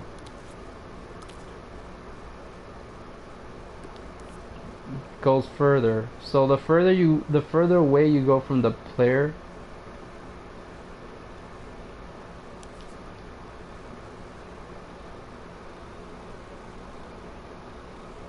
the further the camera is gonna basically go.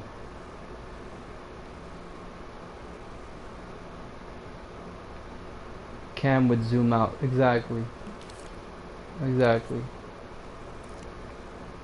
So you would just have it something like this. Zoom, trigger zone, character, or tag, name to detect.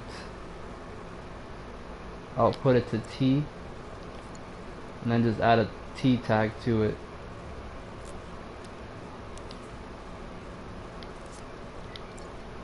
Whoops. T tag. And then if it detects the the character's far,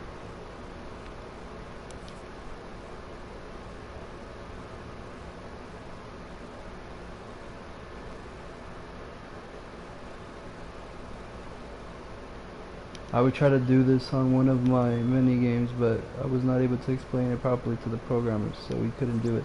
Well, on Dreams it's pretty easy. It's basically when you're away from the player, basically.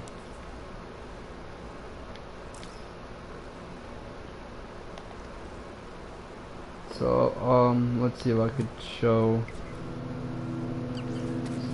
So right now, okay, so watch this. Right now it's basically if you get near the player, the camera zooms out. And you don't want that. You want the opposite.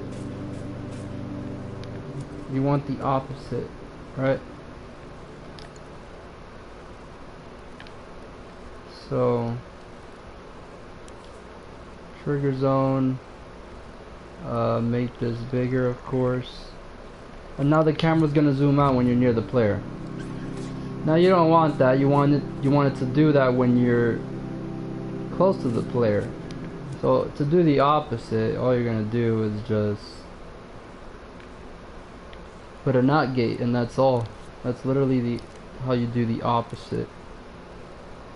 So when you're not in the zone, the camera's gonna be zoomed out. Now when you get near the player, the camera zooms back in. Easy as that. Nothing crazy. Just there and there. So now when you're near the player, it zooms in. As you get away from the character, the camera's gonna zoom out.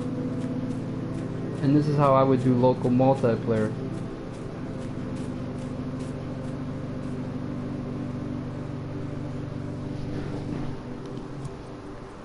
And then if you want, you can have the fall off zone, so it actually zooms out depending on the fall off zone, basically. So you'll see how it works. So as you move away from it, it moves further. Now as you move closer to the character, it moves even closer.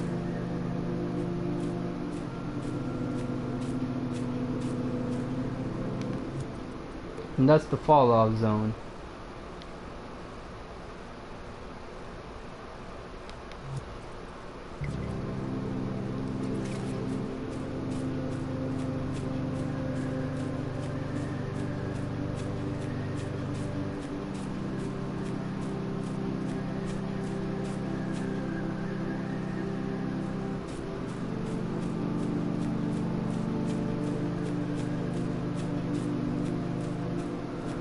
You see that?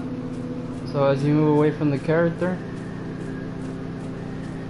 the camera gets further. The further you move away from the character, the more the camera zooms out.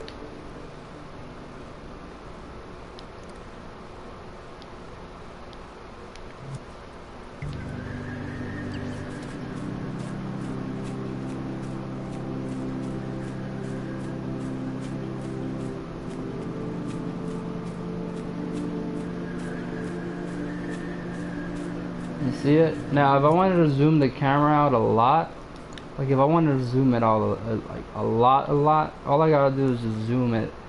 So let's say I wanted to zoom it out all the way to its final form, basically, so as high as the camera could go in terms of the camera. I could do that, and I could basically have it that if you want to do local multiplayer, the camera could go as far as you wanted. So watch this. So now the camera's far. That's because I'm far away from the player.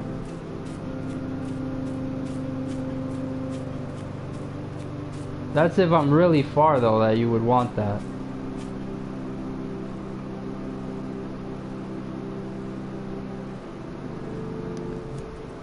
You get what I mean? So if you are really far from the player,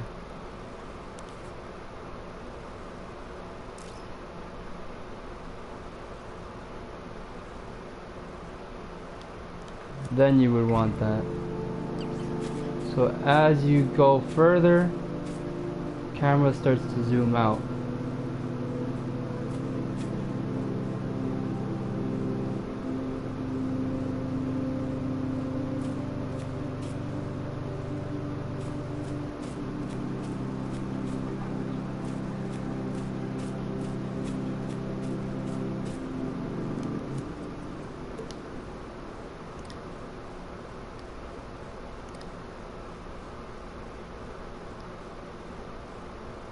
And that's basically it.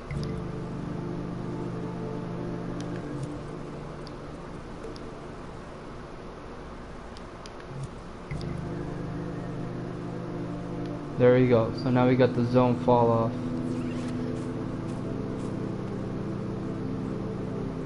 The closer you get to the character, the closer the camera gets.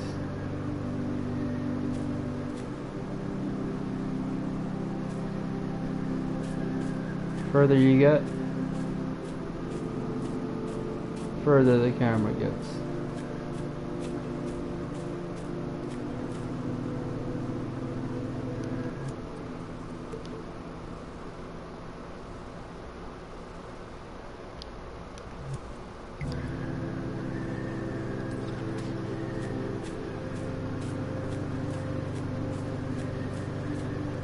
See how that works?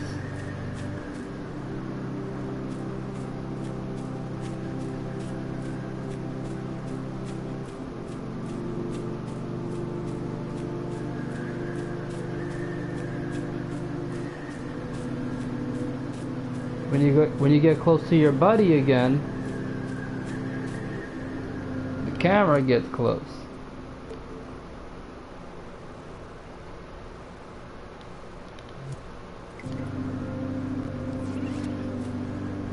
So now you have like a limiter. So the further you are, the closer you are.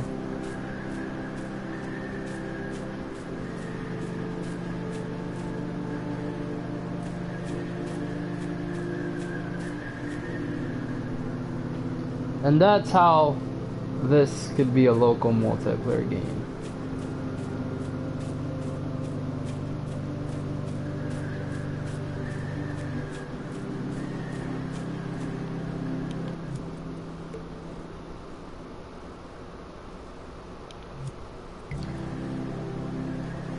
And you can just make it closer and closer, so it doesn't have to be as far as you saw it.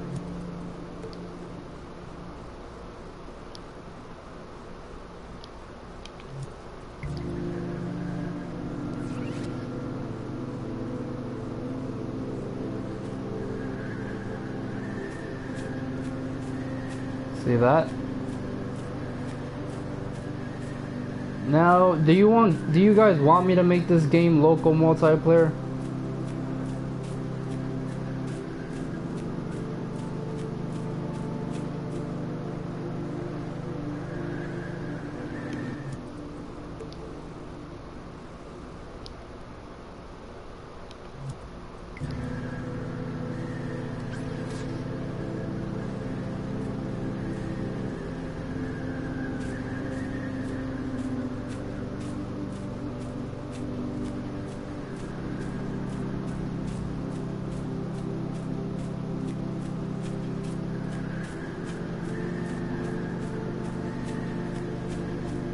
Single player would be easier.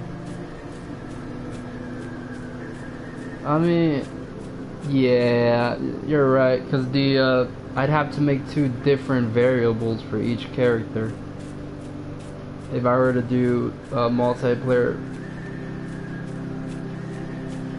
But yeah, you guys see that? So the further I am away from my player, look at that. The further I am away from the other player,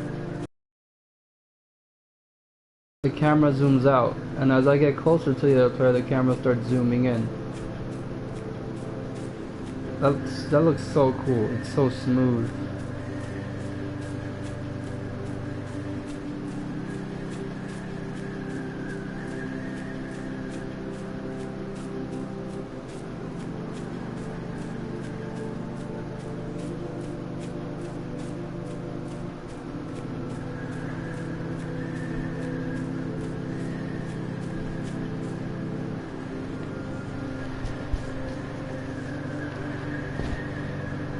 They have a setting on variables where you won't have to do that, I think.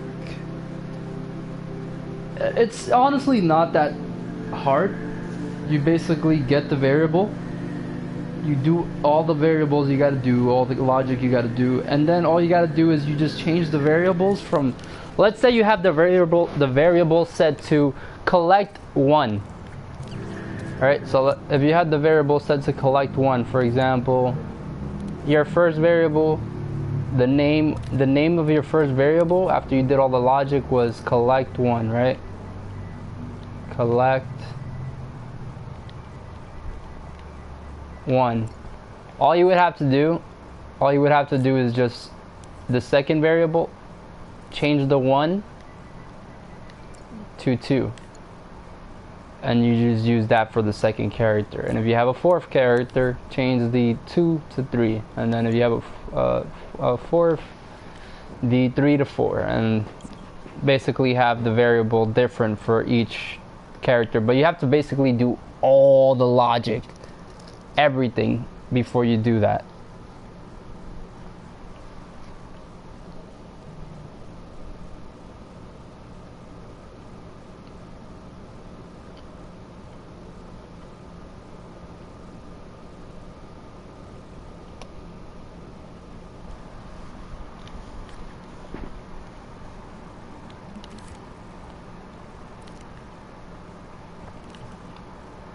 And I believe that there's actually an option on the controller sensor that lets you do that.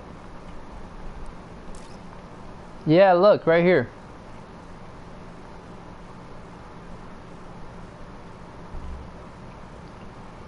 So when on, only player 1 or 2 can control this, as you can see. So only player 2 can possess this character that this is on, and then everything would only work for that character specifically.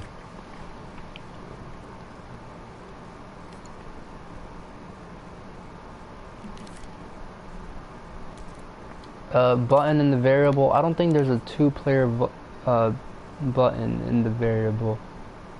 Multiplayer, when on, each player will have a unique.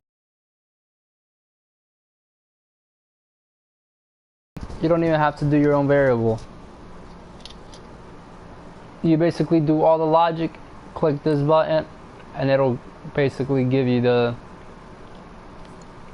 it'll basically give each player its own variable.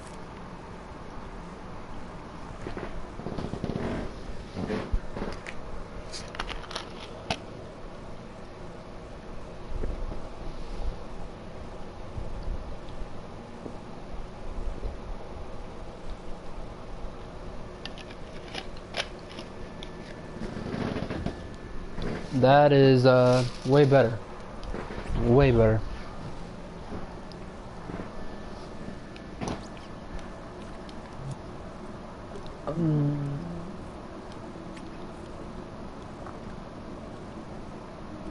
Now,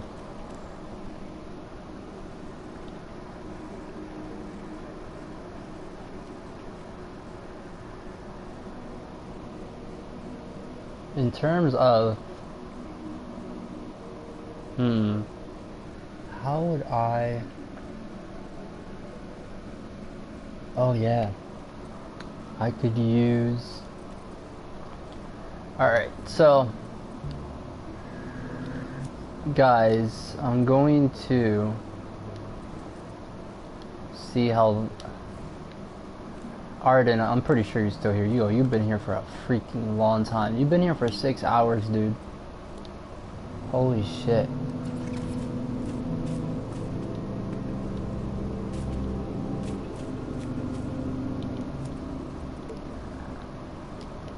But basically, I'm basically gonna do the... Hold on, I kinda wanna add another melody to this.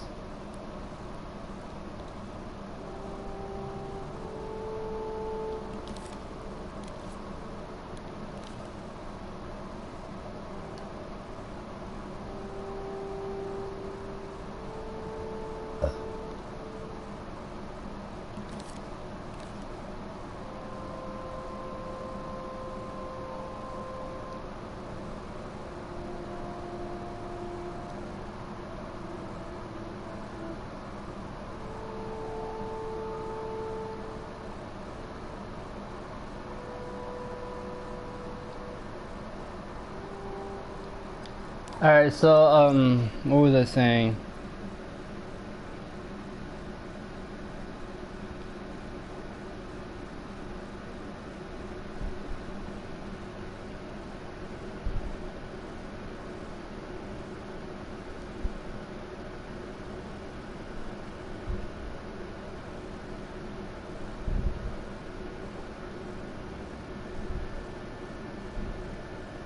Yo, damn.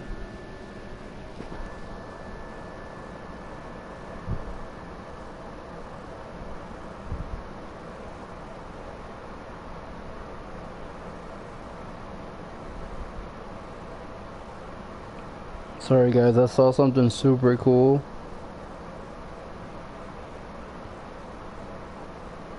That's dope. Alright. Anyways. I kinda wanna test out the what's it called? I kinda wanna test out the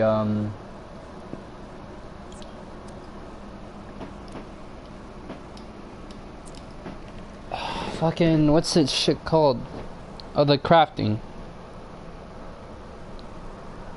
Kinda wanna test out the crafting. So let's do some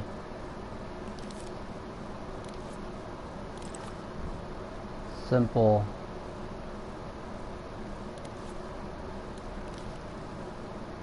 little placement box or whatever the hell.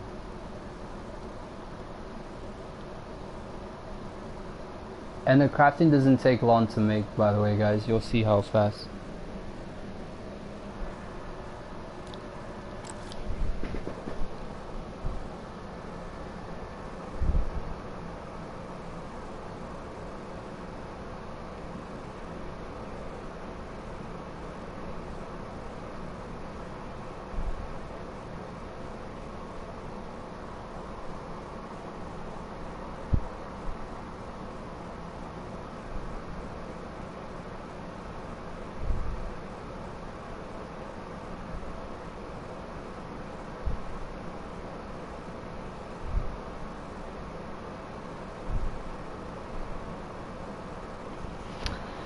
Alright.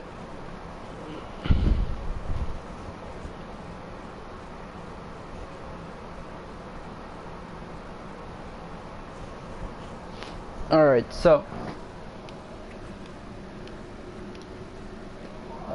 the here we go. So we're gonna try to do the crafting.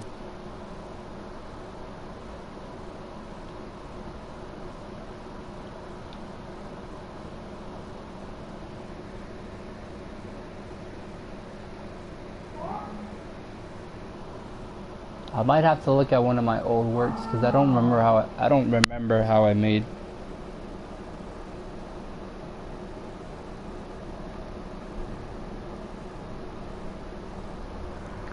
I don't remember how I made my crafting system. Shit. Fuck. I forgot. Hold on.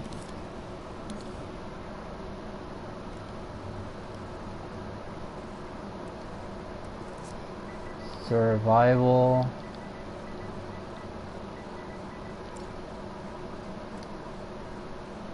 Survival book. Here we go.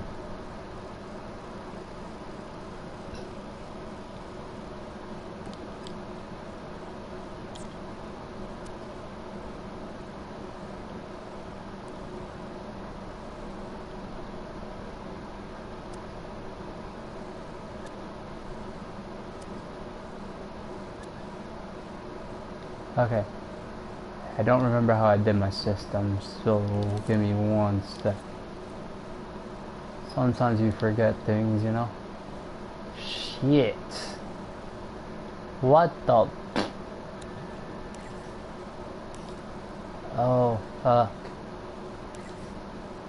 I forgot. That's the painful part. All those tags. I forgot about that shit. That is the painful part of the crafting system.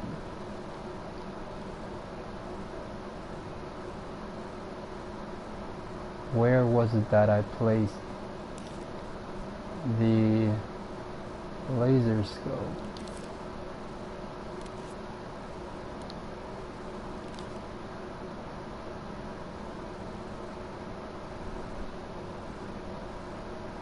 If you guys want to see what this is, by the way, I'll show you.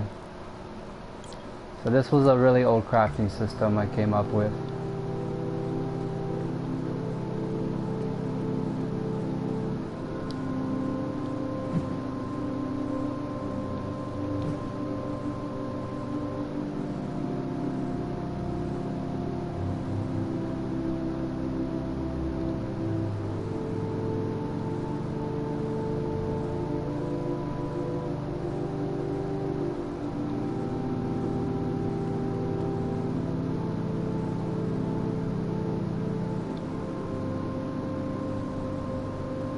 Now this one wasn't perfect, so yeah, trying to figure out how I did something though. I can't freaking see it. Was it in here? Oh yeah, I got it in the camera position. Here we go. So I had it set from laser scope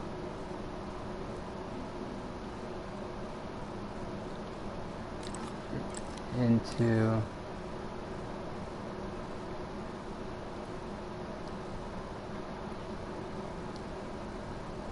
the follower.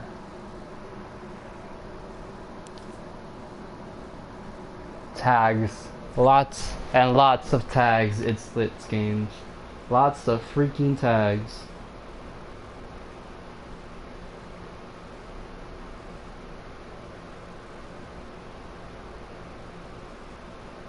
Follower, enter tag name.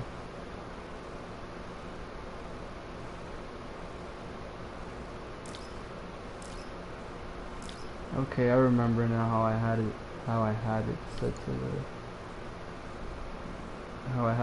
to the floor. Okay, I remember now. Alrighty then.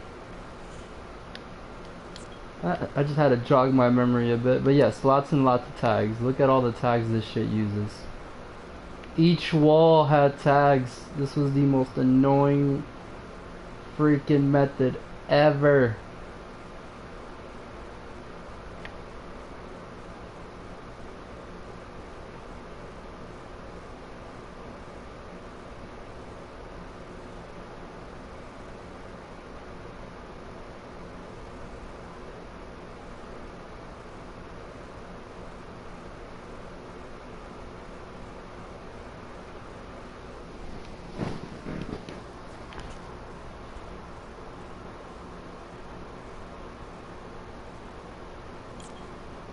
That was the old method though. You don't need that many damn tags.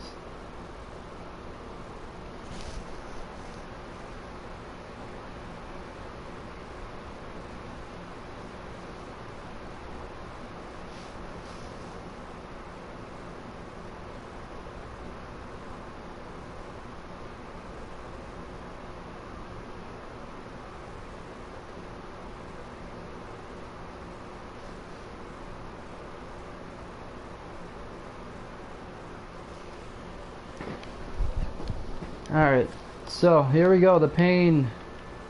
The pain is coming. So we're gonna just get this block here.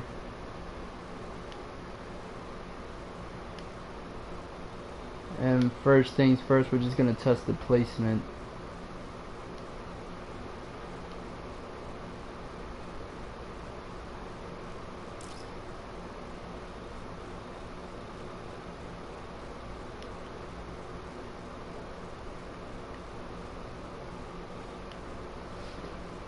Just gonna add this shit just for now.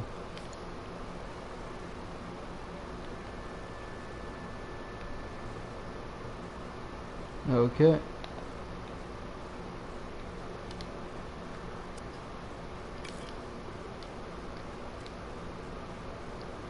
There we go, everything's perfect now.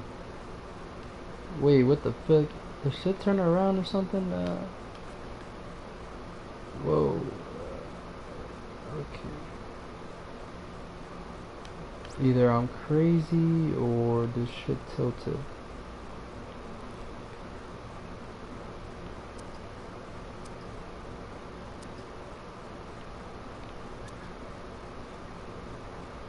Definitely tilted.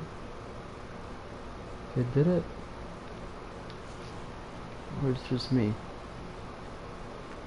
Okay, whatever.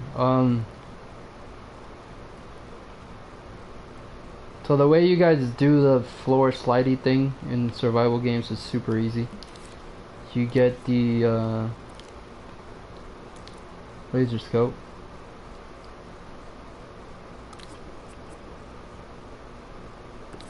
Now since my camera there's one problem now. Now that I think of it, there is one issue. This placing system works with the camera movement, but you can't move the camera.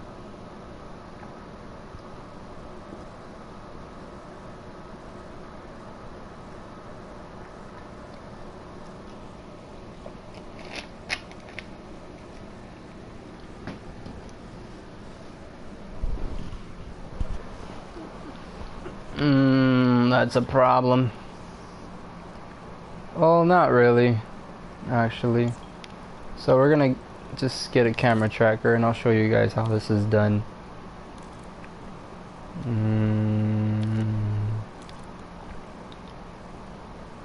You guys want me to put some music or no? I feel like it's been a quiet stream. Well, not a quiet stream, but you guys get what I mean. Alright, so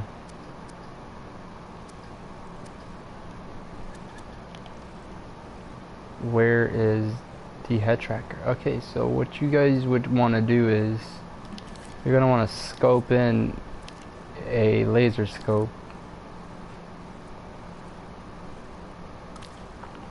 into the head tracker.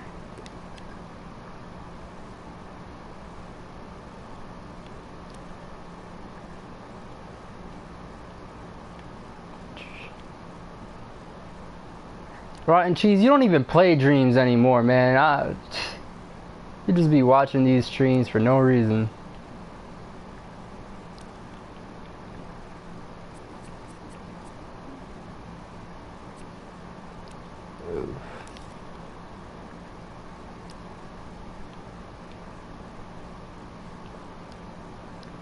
Alright, so we're gonna just fix this here.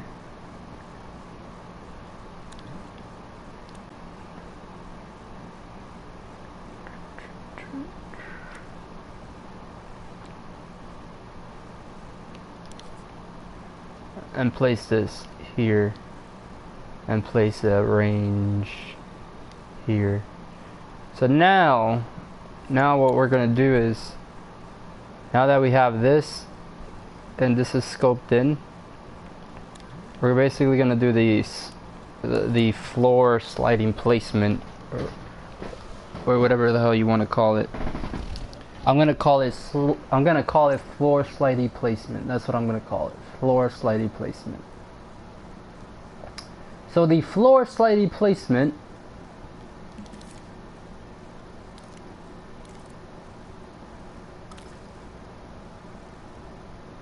is gonna go right in the middle of this.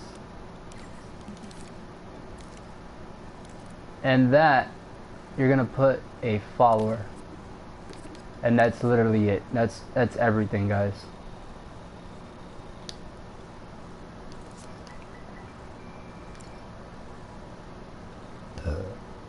That's all. That's all you gotta do, and that's it. Now all you do is connect this, hit position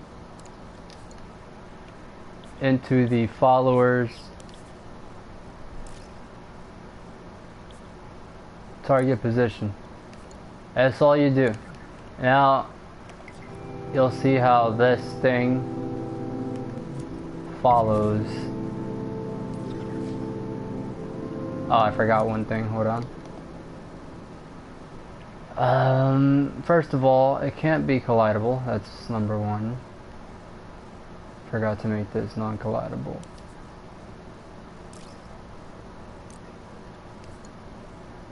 And number two, it should only detect the ground.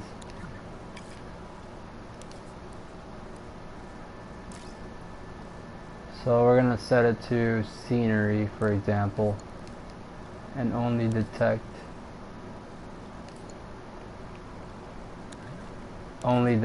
scenery.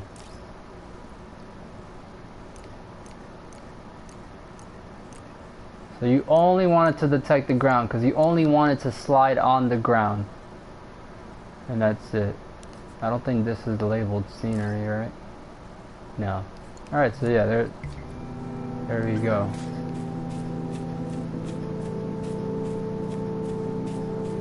Did I label it right? Oh yeah, there we go. So yeah, look. So the one that's not labeled scenery doesn't have it. So this is labeled scenery. So it has it. Let's just fix this real quick. Scenery.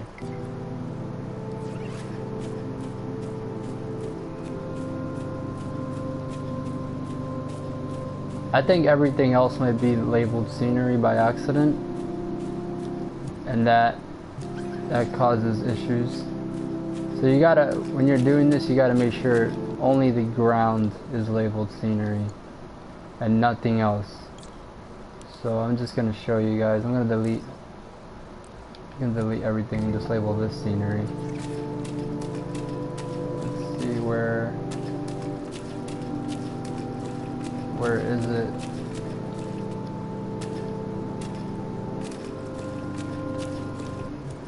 Is the camera pointing towards?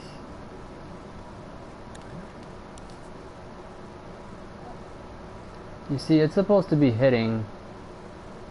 Oh, it's not hitting the ground. There we go. And there you guys go. It's literally that simple to get the mover thing.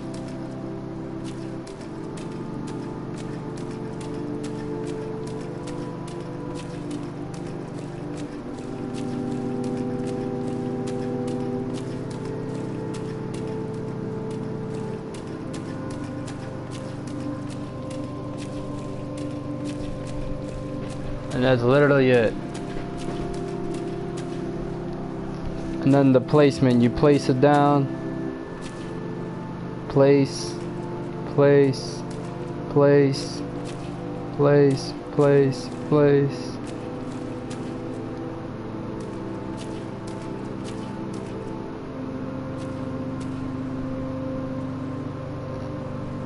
And there you go.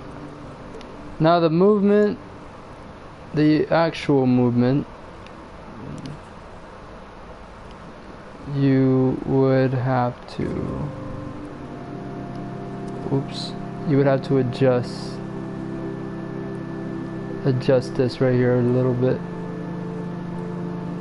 on how far you want it to go.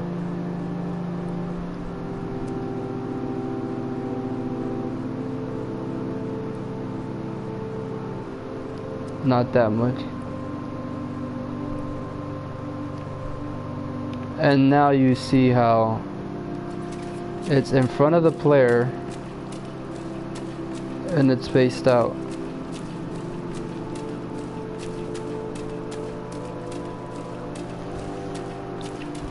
Now you don't have to do it this way. You can do it the nice way. So I'm doing this by the camera way. Now if I wanted to do it with the player way, all I gotta do is just take this crap out the camera or whatever. All I gotta do is take out the laser scope from the camera and put it into the actual character and adjust a few settings. So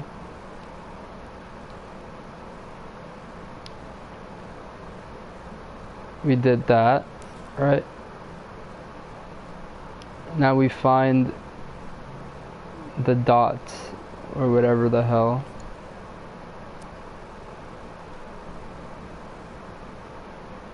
Which I have absolutely no clue where the hell the dot is right now.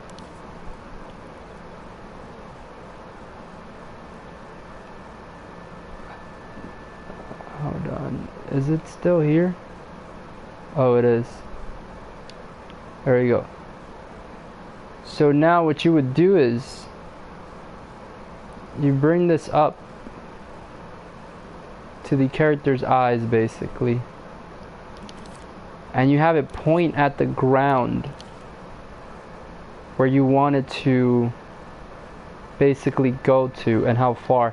Now as the character moves, the box is going to move with you to the side and you don't have to worry about the camera movement. And this gives you more mobility and better control.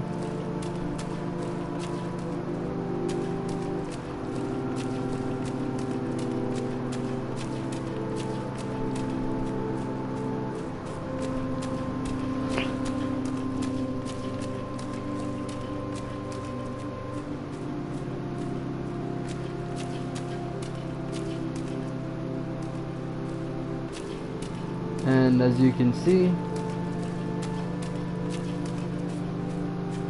there's better control, and there is a way to fix this right here. You see how this is not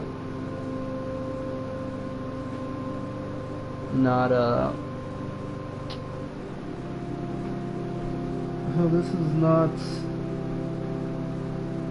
perfect right now. It's basically just floating. You could fix that just by adding another mover.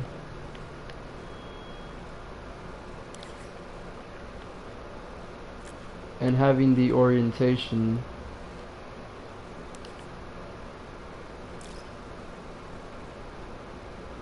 head surface orientation into the other mover.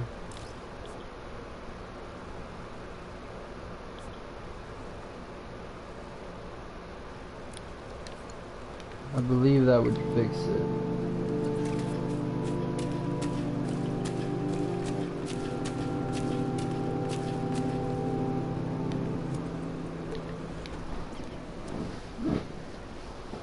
Okay, it's not there. It's probably...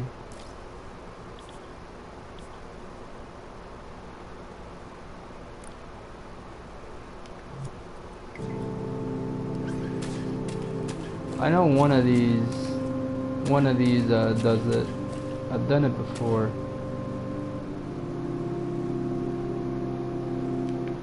It would basically change the orientation of the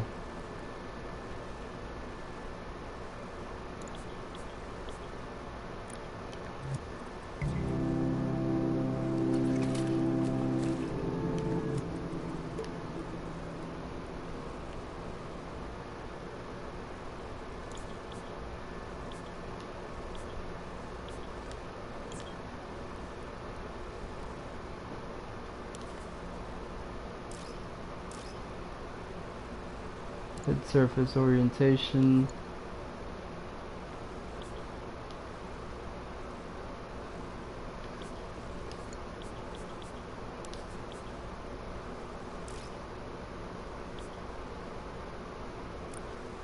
Probably the target position also.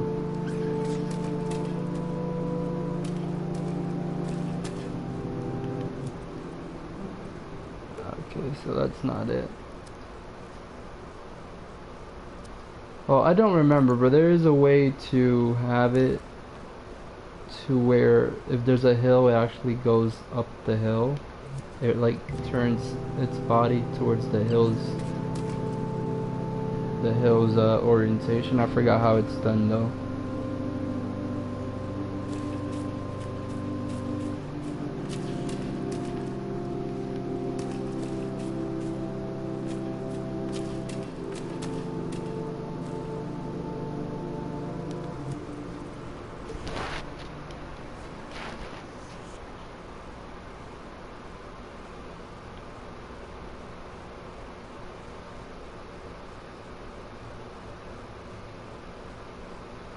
Maybe it works in a teleporter.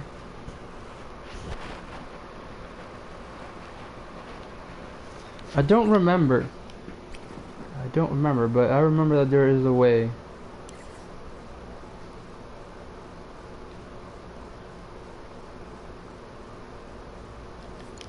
I might have the old demo I did where I had I had a tree procedural generation placement thing. I think I lost it though when my PS4 got corrupted. I might not have that anymore. I think I completely lost it when my PS4 got corrupted. But I had this, I had a freaking, I basically had my own tool. It was a tool that I made. And it lets you place trees all over the map. Different sizes. Randomly. As you like scrolled over the map or whatever.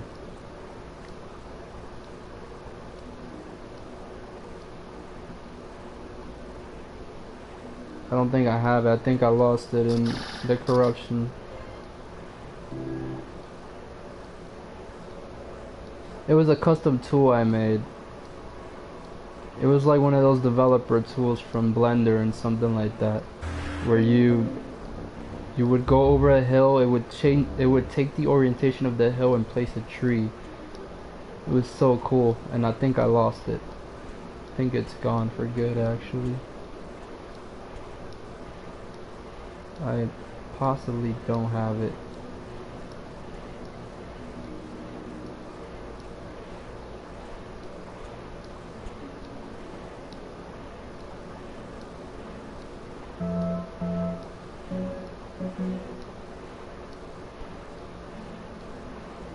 Damn, it definitely is gone. I knew it was around here.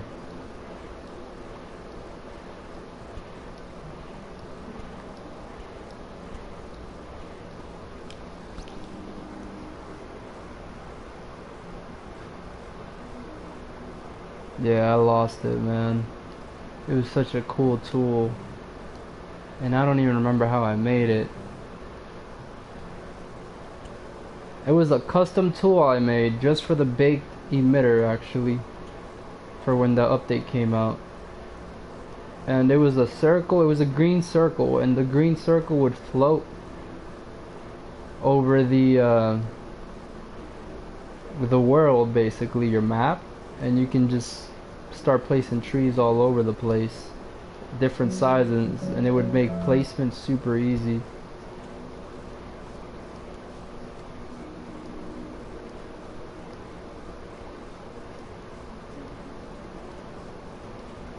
Pretty sure it's gone. It 100% is gone.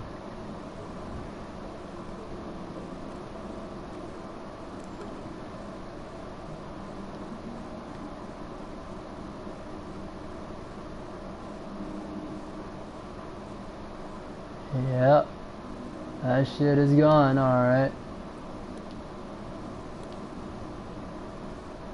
Long gone. Shit sucks, man.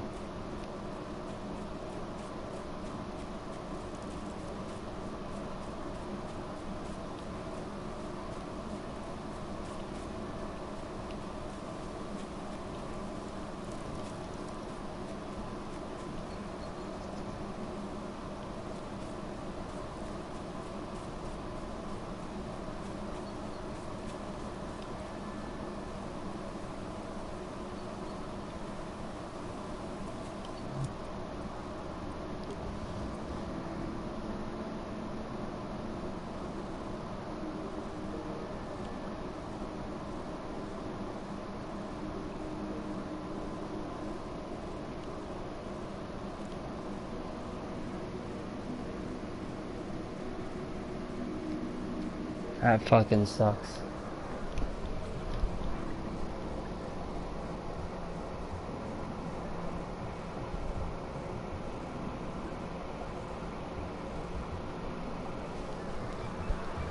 Oh, that absolutely devastates me.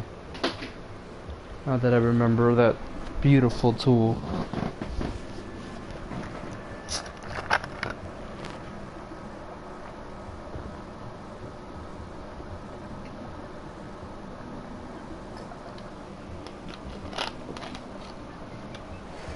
Yeah, I understand that.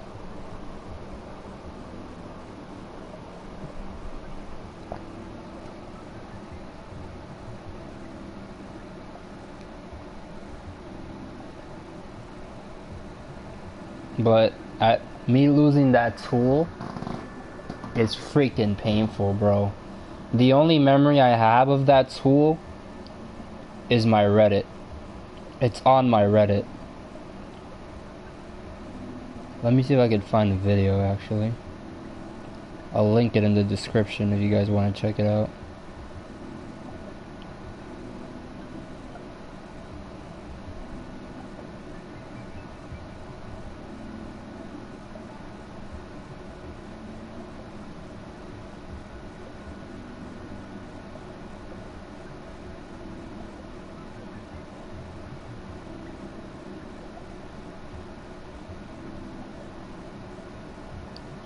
Oh my god, I lost my procedural generation too.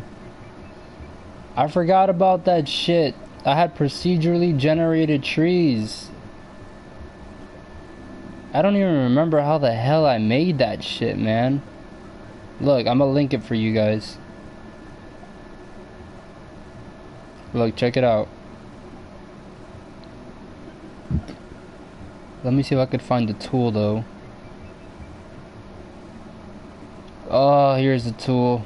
Wow. Oh my, how did I make that tool, bro?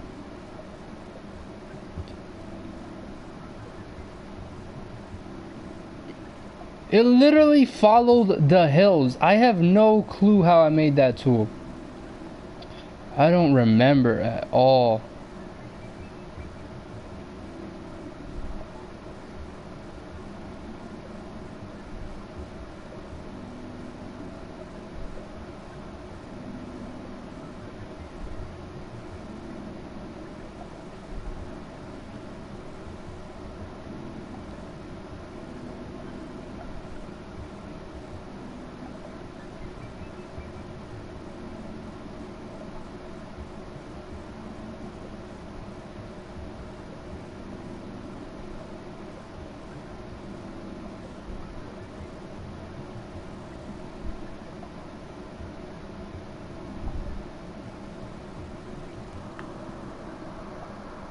Yeah, check that out. That tool was freaking amazing.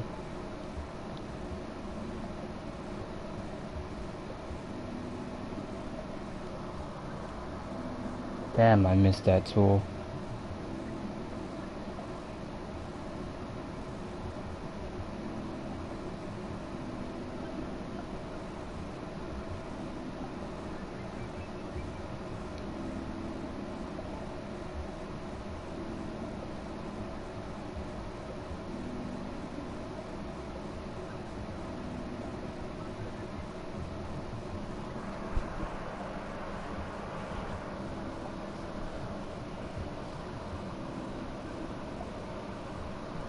Did you guys see it?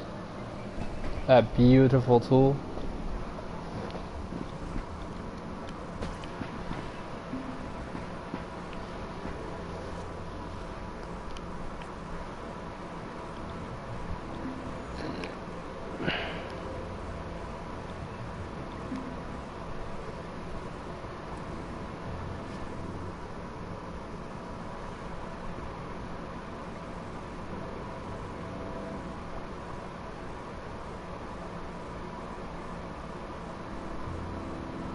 The tool's gone, bro.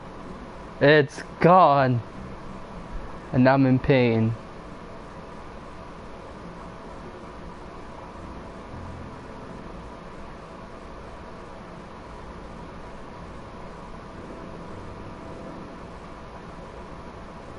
No, that's not how I did it. I remember it was in the emitter.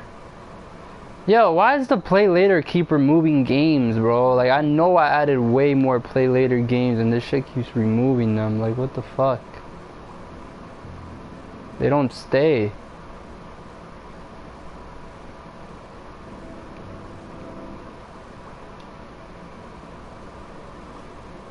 But yeah, the emitter wasn't what was orientating it. It was a follower.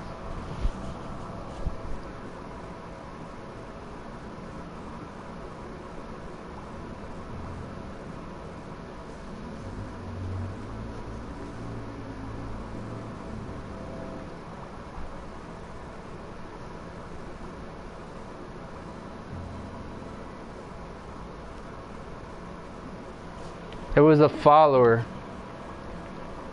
And the recent update fixed the play later bug. It fixed the bug, but fuck, man. That bug, bro. I gotta add the games back now. Thank God they added this thing though, where you could just add these to the play later.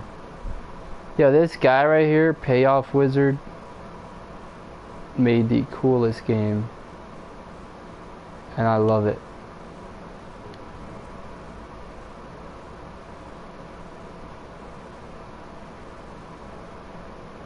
Wait, what's this?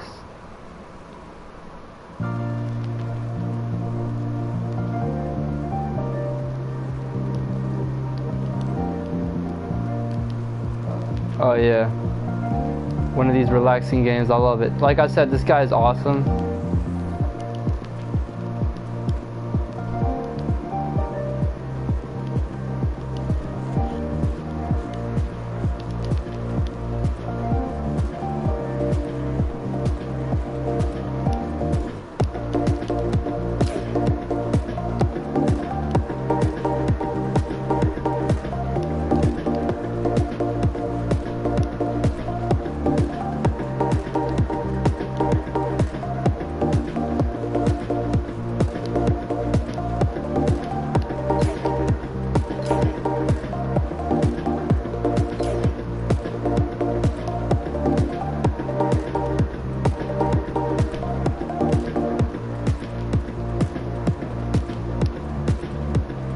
Alright, Ryan. See ya, man. So yeah, guys, I was saying, this guy here made one of the coolest damn games, and I'm gonna play through it. I'm gonna play through it once again because it's such a calm game and it's so cool and it looks like an indie game.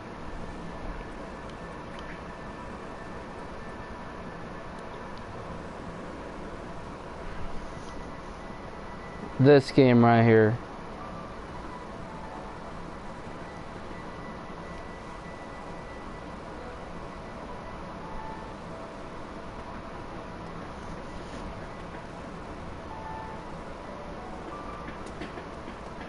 The music is so beautiful and it's like interactive, I think.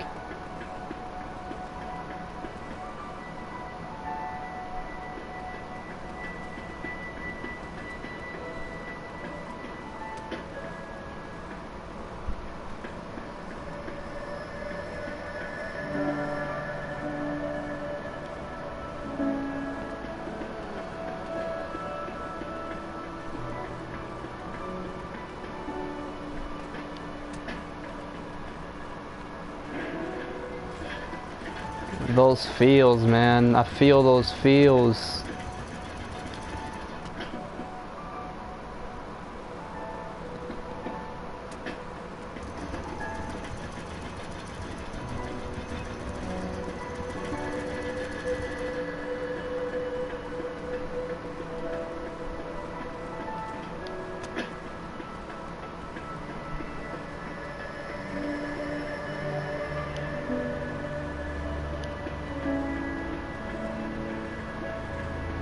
Yo, I swear, I love games like this, man.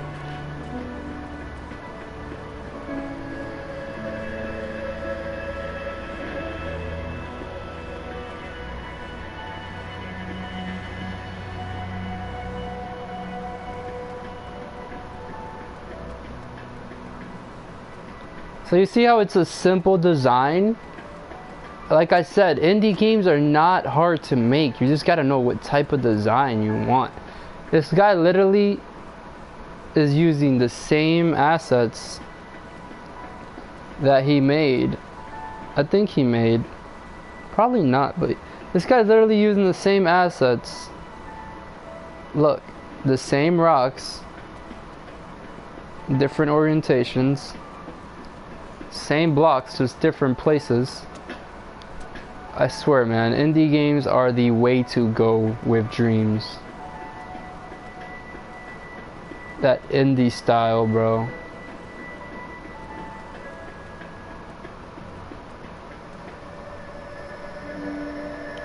Let's see if we could find some more indie type of games, or like those type of styles.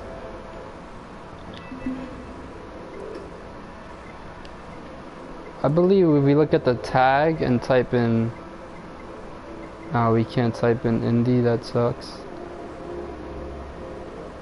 Is there no indie tag? I don't think there is.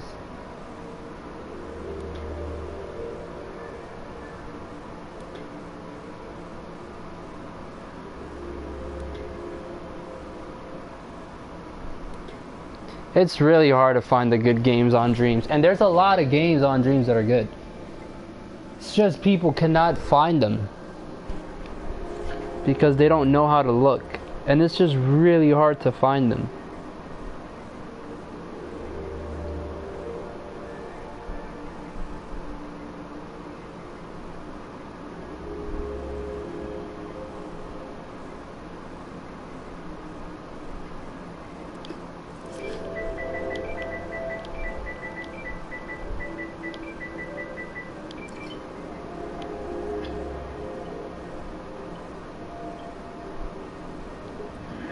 Yeah, looking up indie's not gonna cut it. You literally have to search for the games that look like an indie game. Literally have to search for them. And there's a lot. Trust me, on Dreams, there's a lot. You just have to find them. I've seen a lot.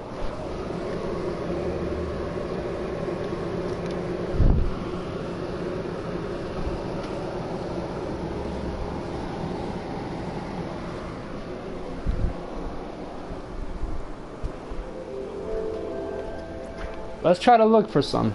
Let's try to look for some. There's a lot, guys. Like, when I say there's a lot of games that are really good on Dreams and you just haven't found them, it's basically Media Molecule's fault for having things basically random, bro. Shit's basically just randomly everywhere, to be honest. They need to organize things more.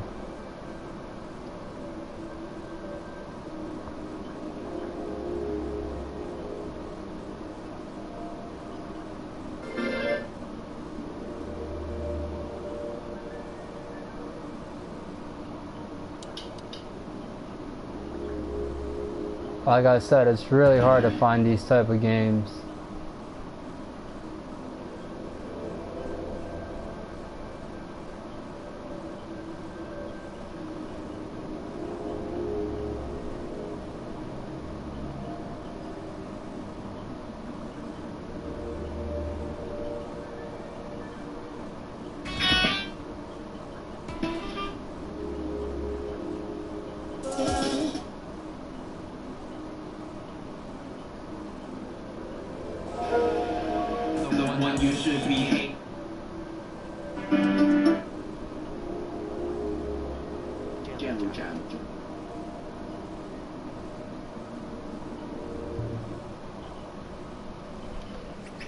I actually have a friend, and he's working on a Zelda type of game. Let me show you guys that.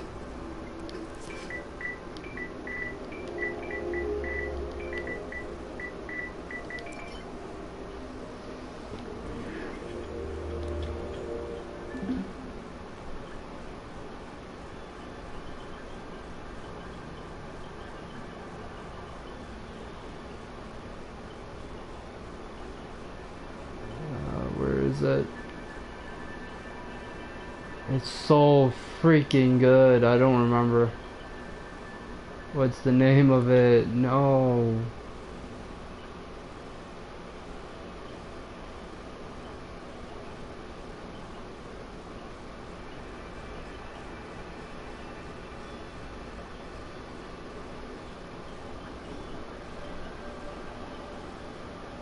Alright, let's see if we could find it. But it's so good. And I highly doubt we're gonna find it.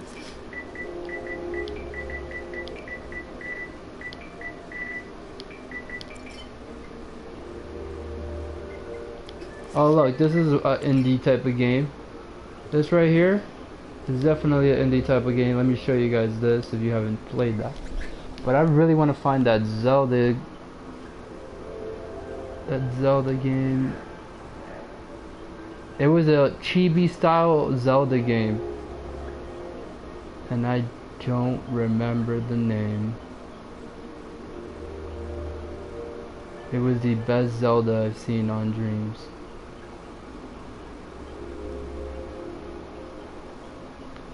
It kind of looked like Pokemon.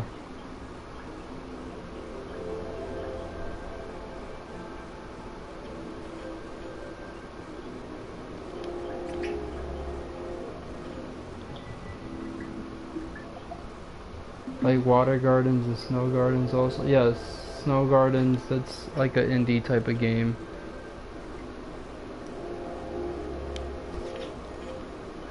But this Zelda game was so freaking good, bro. I hope I gave it a like. My thumbs up, Zelda.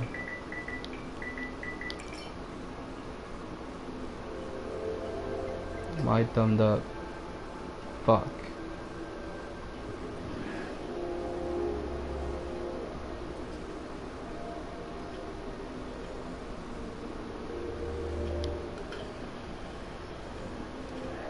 I don't think I did.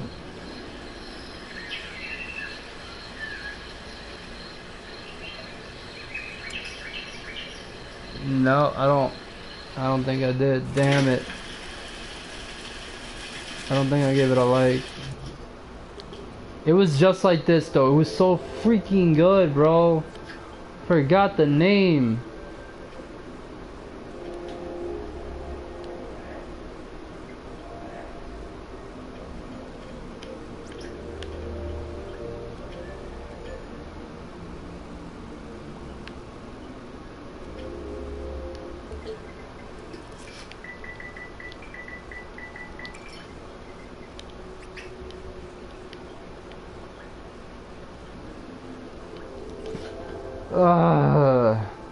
I hate when I lose games, man.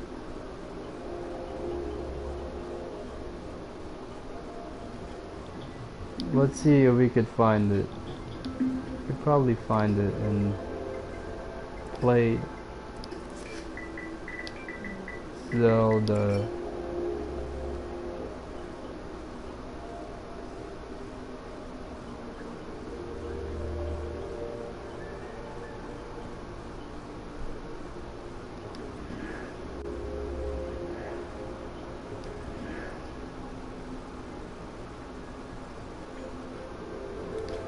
I think it was this guy.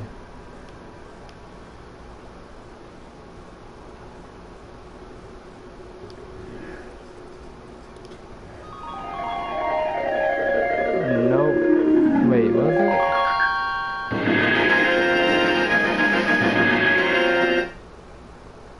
No. Fuck. It wasn't this one either, man. Fuck. I really need to find that game.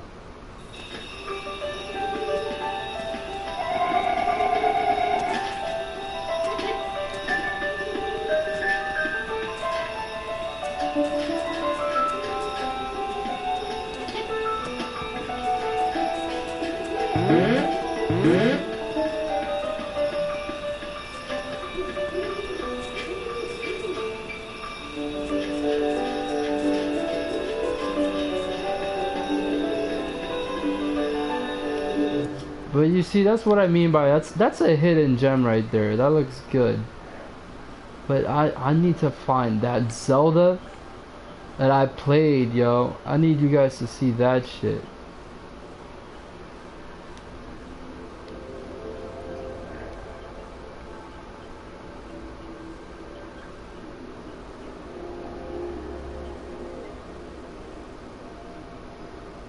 I think they didn't name it Zelda because of the name.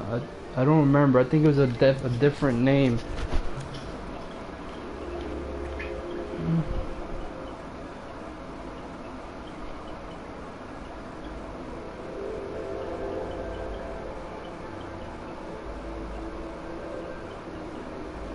They were trying to avoid copyright. It was so freaking good.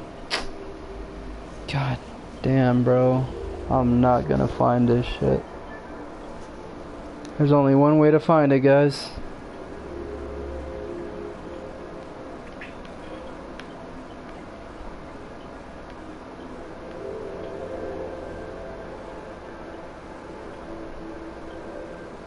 Well, two ways. Hold on. Let me see if I could find one of them here. There was a game here that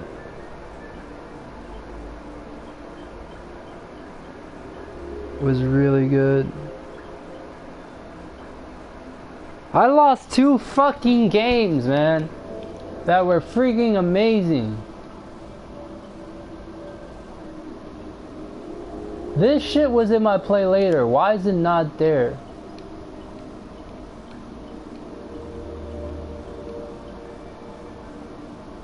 This was also in my play later. What the fuck?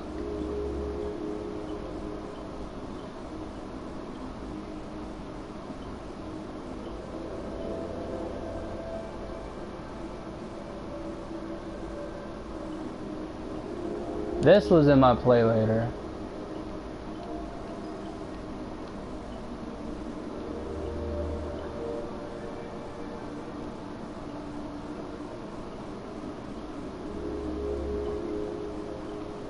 There was literally this one right here. This one right here, bro. This was supposed to be my play later.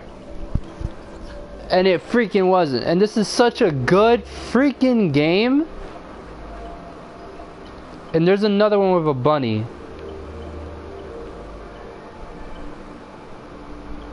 It's a pixelated type of bunny.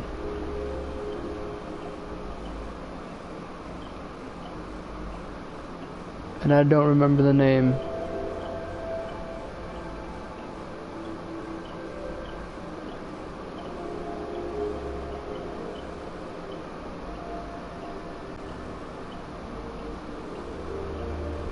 There was one with a bunny, and it was so damn good. This is another one that's supposed to be my play later. Why was not in my play later, I don't know. Does it say remove from play later? Yes, it does. So they did fix it. Okay.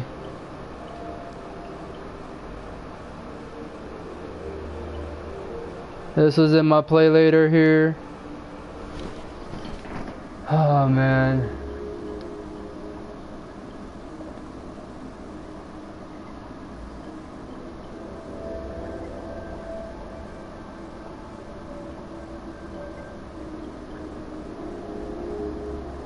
I can't. Oh my god, here it is. Another one of my favorite games that were supposed to be in my play later. This was in my play later. That was in my play later. It's still there. Have you guys played these games? I'm gonna play later. I'm gonna literally play through my play laters list, so you guys could see how good these games are. This was in my play later.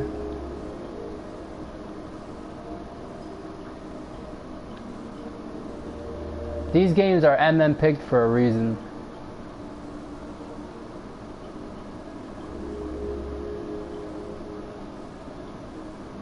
This was in my play later. This was in my play later. This was in my play later.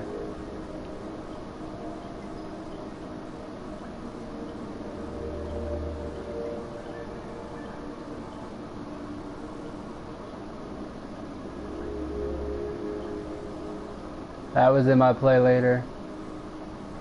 This was in my play later. Yeah, there's a lot of... I really hope that it got fixed. That Cake Factory game was in my play later. This was definitely in my play later.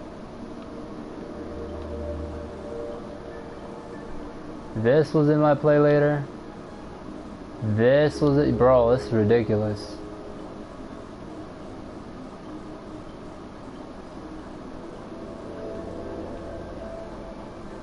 I'm literally gonna play through my play later games. This was in my play later. This was... Oh, let's talk about this. This was in my play later too.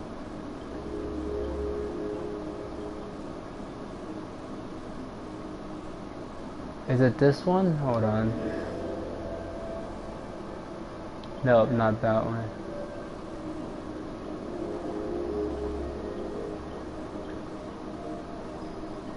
This was in my play later. Yeah, if you guys haven't played these games, bruh, y'all are missing out. I'm gonna show you all the games I have in my play later.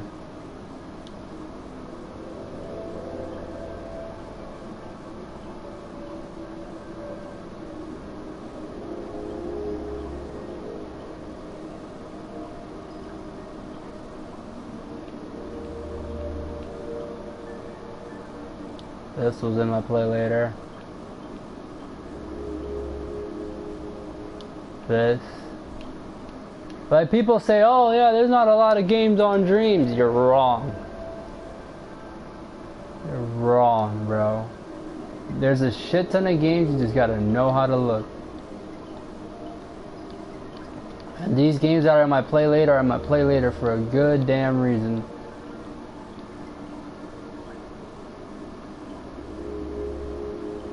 Play later stream would be nice.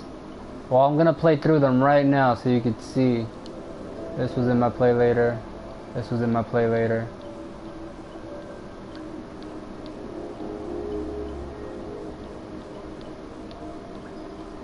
All these games that I'm about to show you right now are freaking insane. City Simulator, let's not talk about that. That shit is good. I played City Simulator for such a long time that I wanted to make my own. That's how fucking good it was.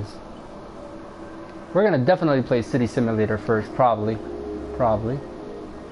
This was in my play later. Why is Slide Out not in my play later? That was 100% in my play later. That's ridiculous, man. Oh yeah, let's not talk about this. This was also in my play later. I really hope these don't get removed from my play later. Pip Gem Walker, it was in my play later, but I wasn't really a fan of it.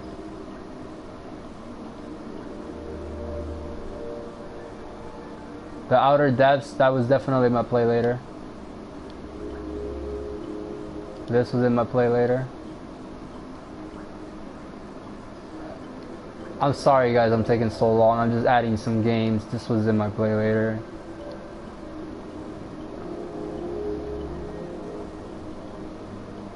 So much. This was in my play later, bro. This is crazy. I really hope that the new update fixed all these issues and I don't have to add all of these to my play later again.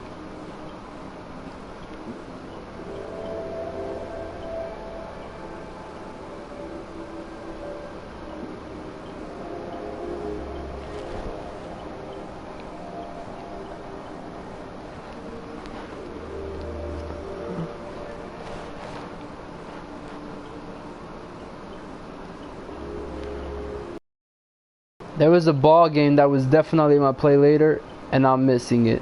I am missing that game because I was playing that shit for a while. Felt like I was playing fucking Rocket League. Where is that game at, bro?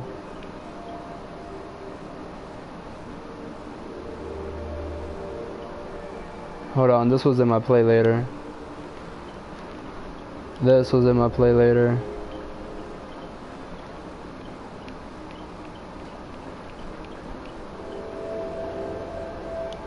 That was in my play later. Alright guys, sorry, like I said.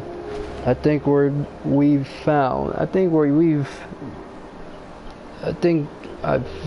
gone through all of them basically. Yep, went all the way to the end. Alright, those are the MM picks. Let's go to the Forever Popular real quick, see if I could find my game. Or not my game, I mean. Let's see, ball. I'm just gonna type in ball. If I don't find this game, I'm gonna be upset.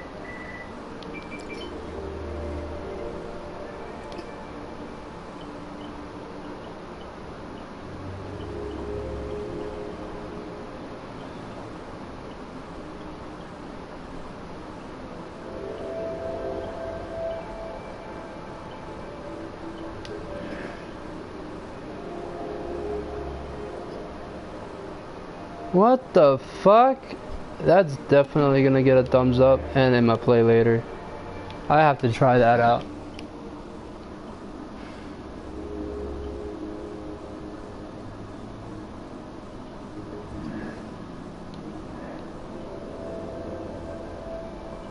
Shark survival.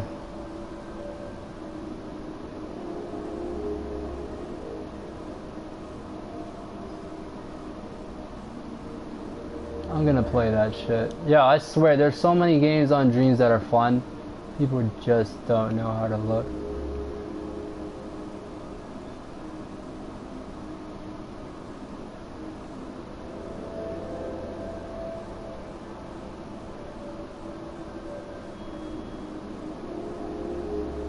Damn, I can't find that game. I really wanted to play it. I forgot the name of it.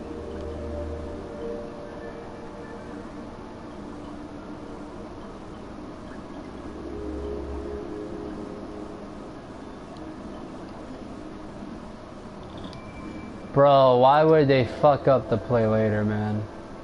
Played. My thumbs up.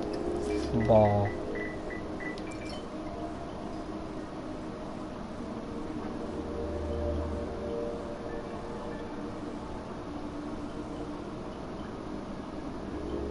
Nope. I'm not gonna find that shit this way.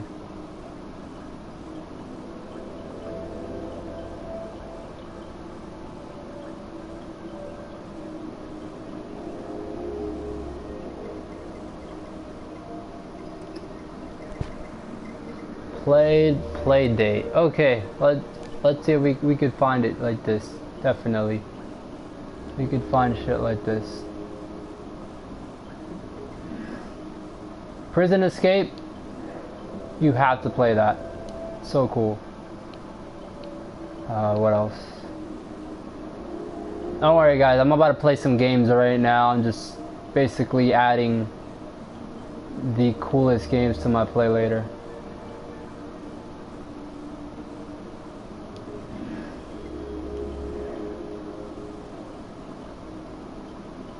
The ones that I remember.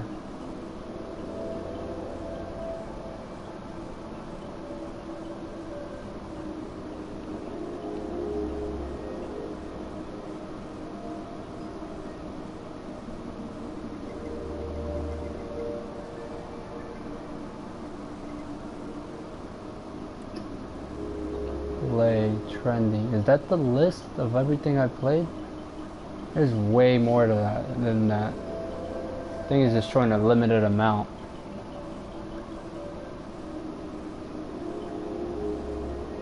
Yeah, probably showing a limited amount.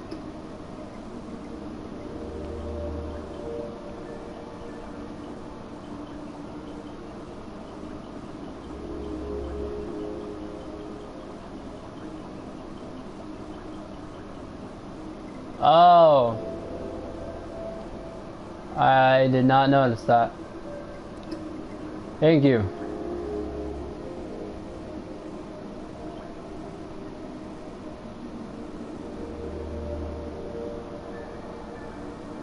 I'm not a noob, Jeremy, but I just forgot I was there. Thank you.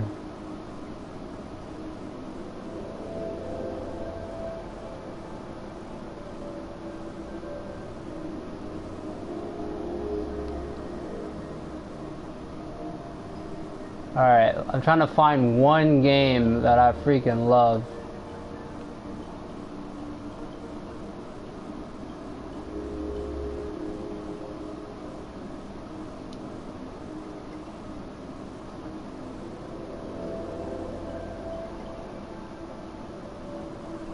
I really like the play later ad feature. It really does improve things.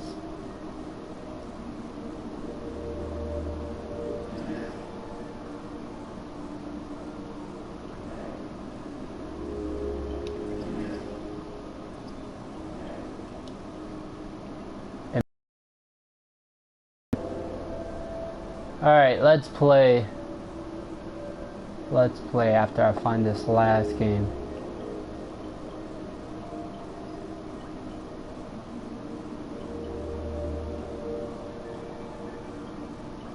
Oh, if you guys didn't play this, this was made a very long time ago, and I recommend you guys play it. Super damn awesome.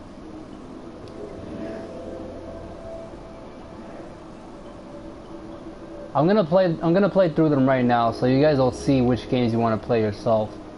There's some really good games that I'm adding to my list right now.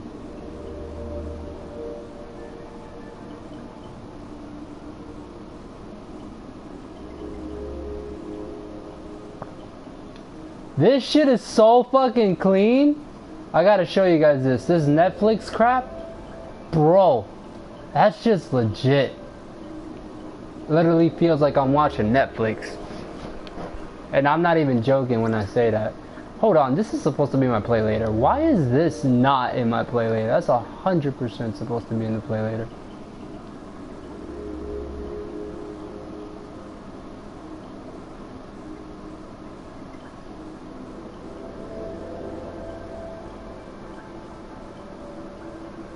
Oh, my arms hurt from scrolling so much.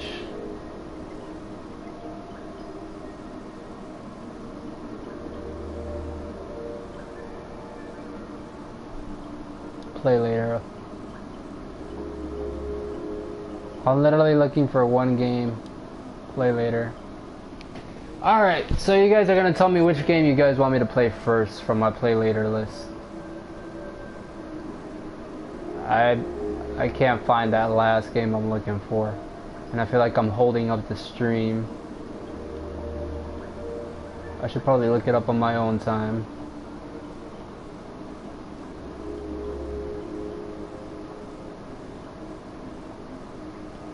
City Set. Yeah, that's the one I wanted to play first anyways.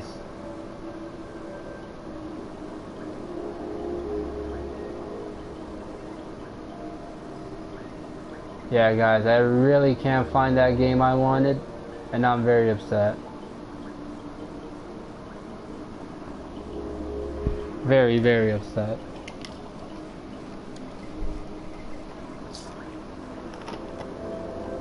Hold on, I like this game.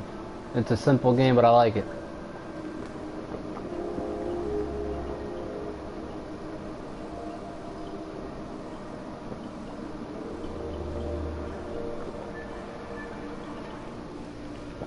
Okay, so I give up on looking for that game. Literally taking ages.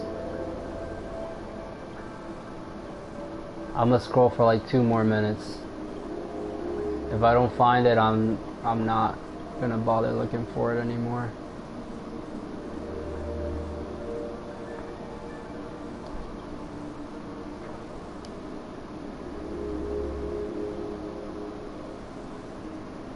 Oh, my freaking neck and arms hurt from scrolling so much.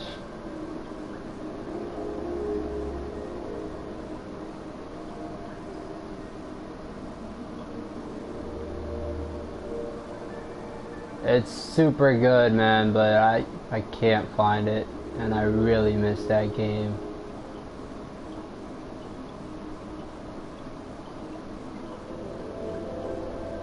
I don't remember the name, bro. If I remember the name, don't you think I would have gone to the thing and just, okay, let me get the name. No, I do not remember.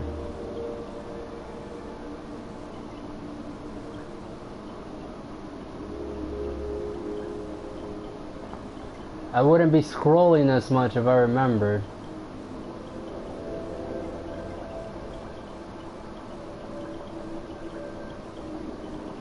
It was like a soccer, fiery, dodgeball type of game and some whole other bunch of bullshit. It literally felt like I was playing Rocket League.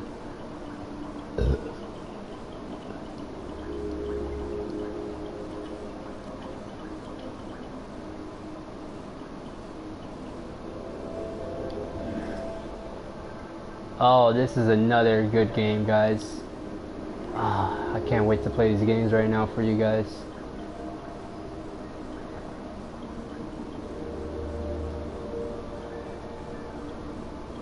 Okay, I give up. Whew.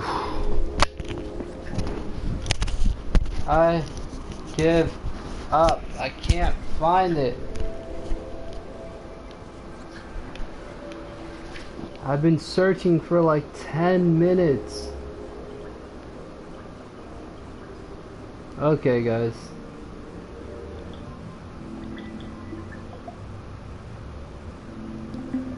Fuck it. I give up. Last search, one word. That's it. Last search, played. Let's see. League. There was literally 2 games I was searching with which I couldn't find at all. Yeah.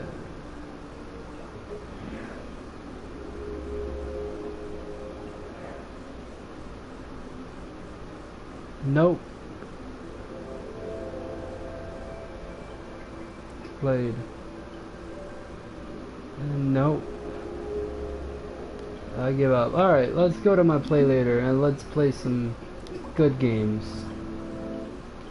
What do you guys want me to play first? Let's play. Oh, let me show you guys this Netflix shit.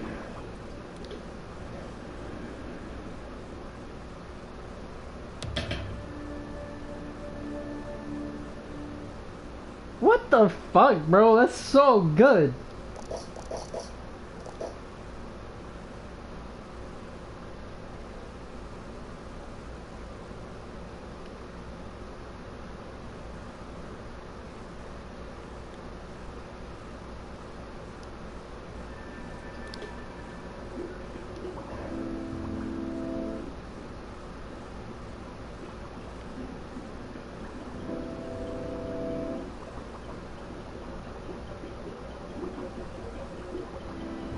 Wait, did that shit just literally disappear after I played it?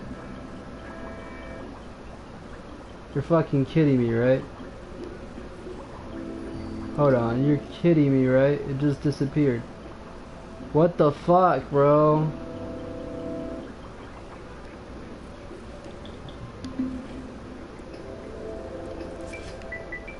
Netflix.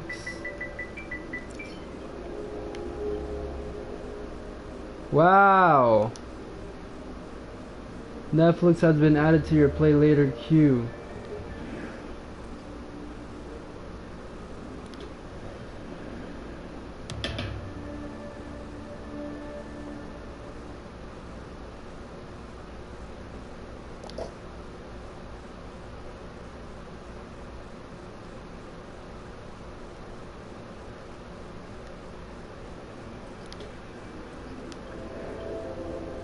That's bullshit, bro. What the freak, Media Molecule? They literally remove it after you play it. That's the stupidest shit ever, bro.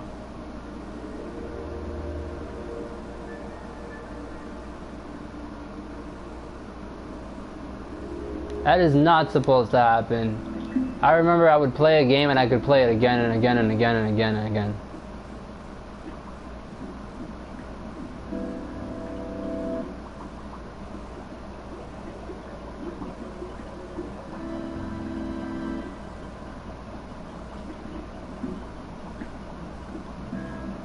Bro, half of these games that are here, I've played them multiple times.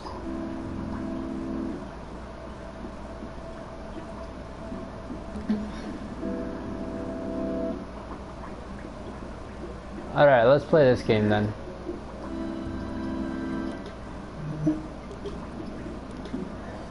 Let's play this one first.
There should be a favorites button. I'm gonna talk to Media Molecule and tell them to put a favorites button.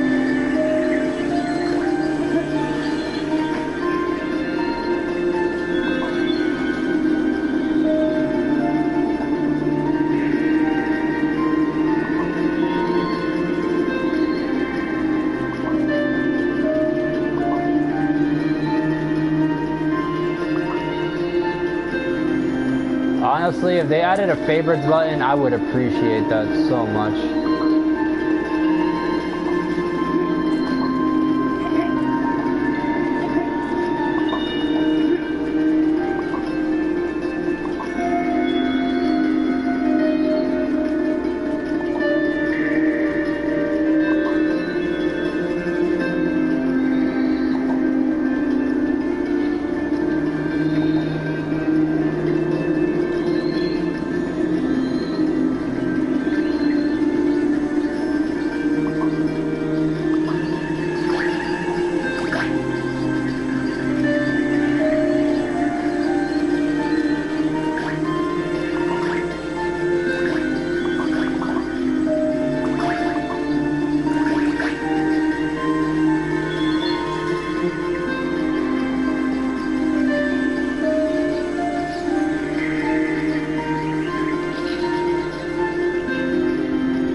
Isn't this game cool?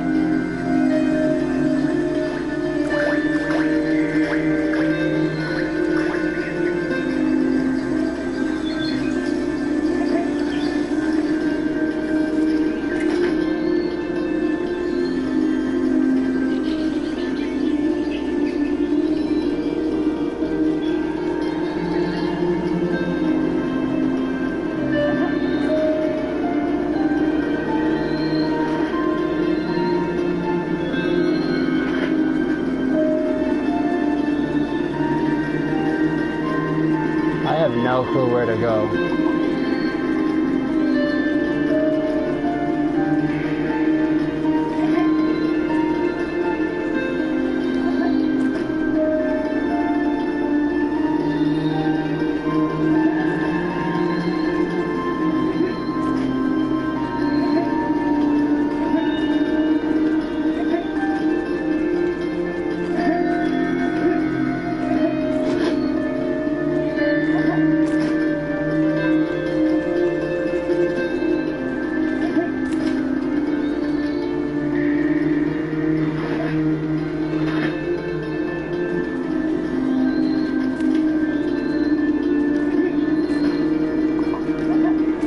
Oh, I just collected a little white guy.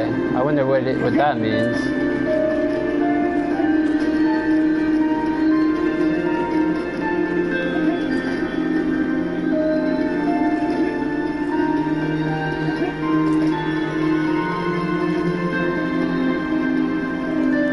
Key? So I need to find a key or some shit?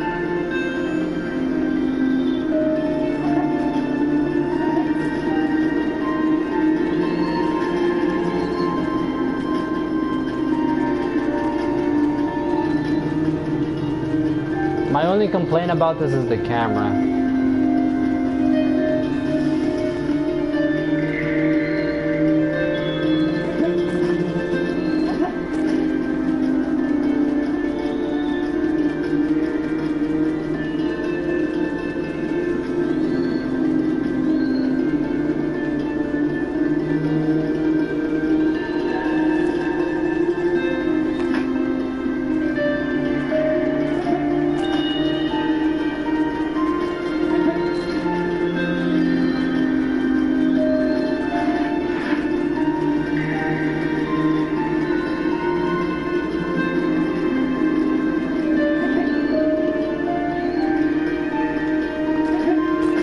Too close? Yeah, it looks pretty bad.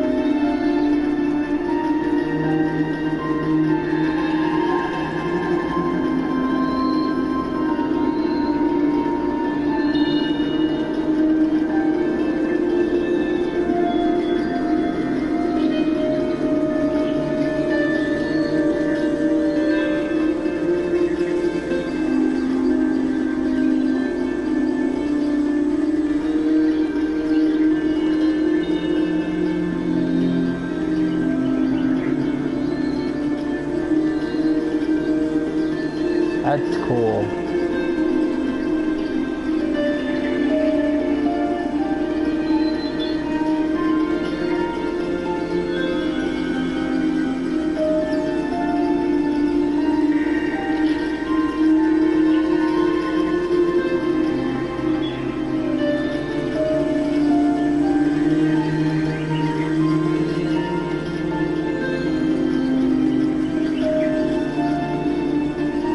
That's super satisfying.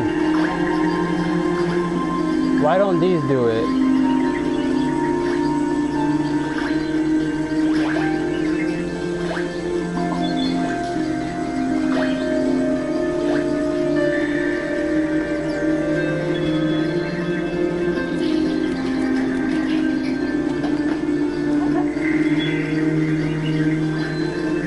Damn, this guy is really good with logic on AI, because that shit really ran away from me. It didn't even fall.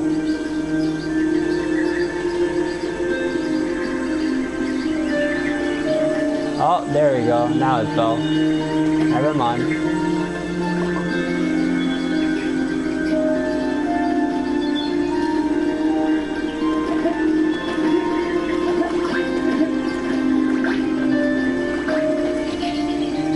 Where the hell am I supposed to go? Am I supposed to take this little guy into the box?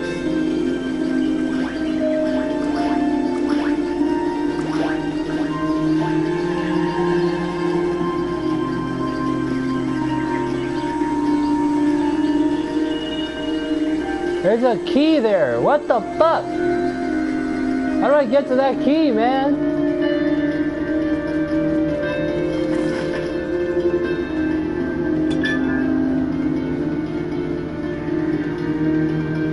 Oh, I placed the little white guy. Okay.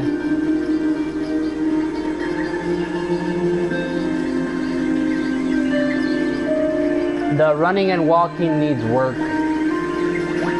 The walking animations and the running animations need work.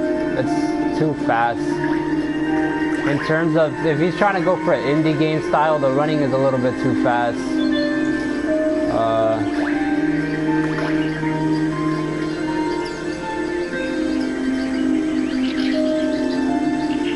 Platform by the cube.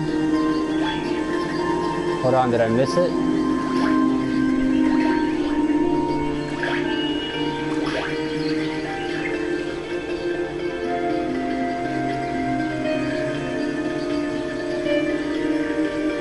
I don't know how to get there. Oh.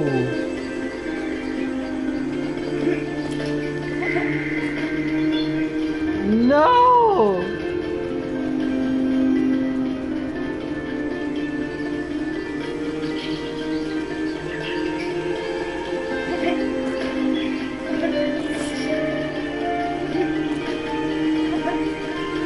got the key.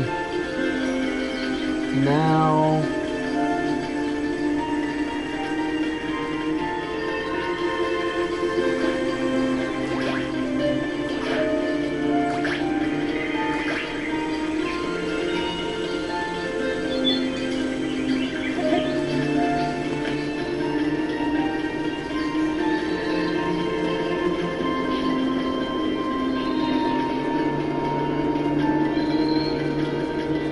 The music needs to be a bit more lower. That's another feedback. Even though the guy's not here, but the music needs to be definitely more lower.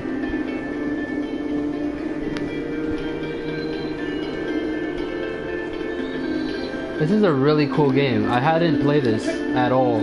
I played it, and I played it for like, I don't know, like 5 minutes, and then left.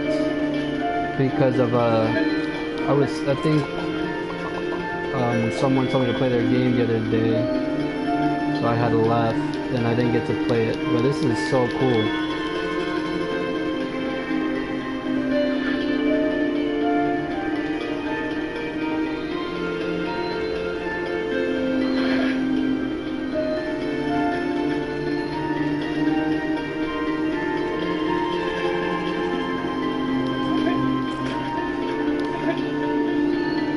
Oh no.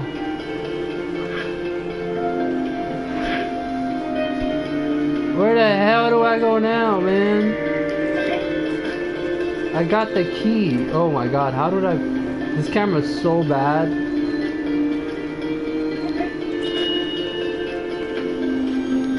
Jesus Christ. How do I keep falling there, bro? See what I mean by the speed is really bad? I shouldn't be falling there that many times.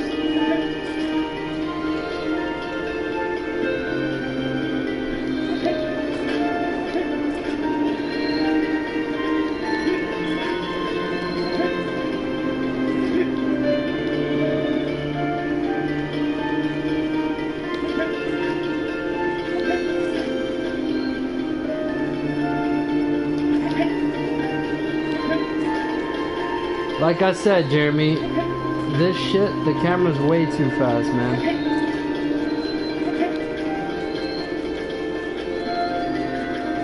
The character, I mean, not the camera. The character's way too fast.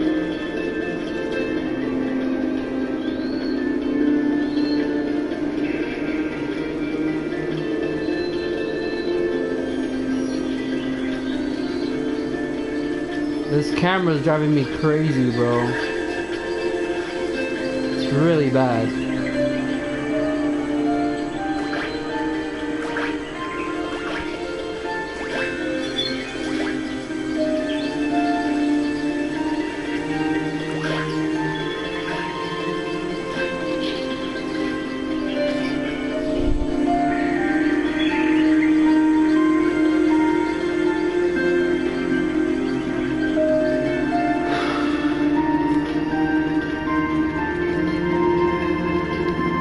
Okay, we're gonna call it here. I don't know what to do. That shit is really good though. No, it went away from my play later. Ah!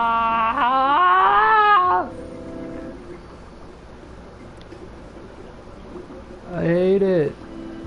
I hate it. Why can't we have a favorites, man? What the fuck? Why can't we have a favorites section? Like, I don't want the games that I like to get taken out of my play later. Fuck!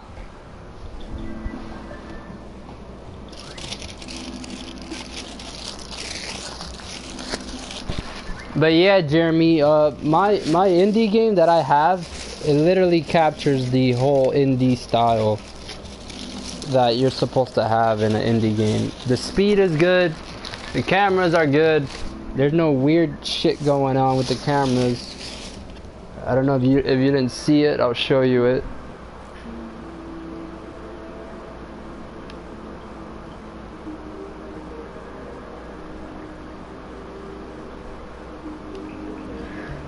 Oh, it's not. I literally just started it today, bro.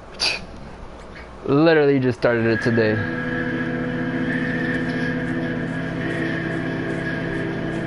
It has no gameplay at the moment. That is why we have likes.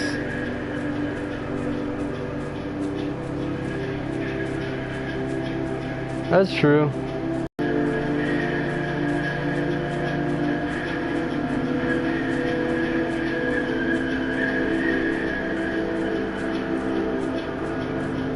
Yeah, there's no gameplay right now.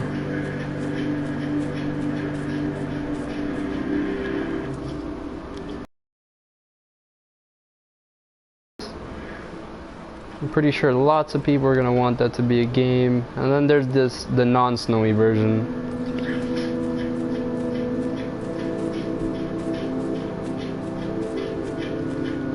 The music shouldn't be that loud. I don't know why it got louder. It should not be that loud. The music should be very more lower. I never raised it. What the hell? Even lower than that. It should be a calm. There we go.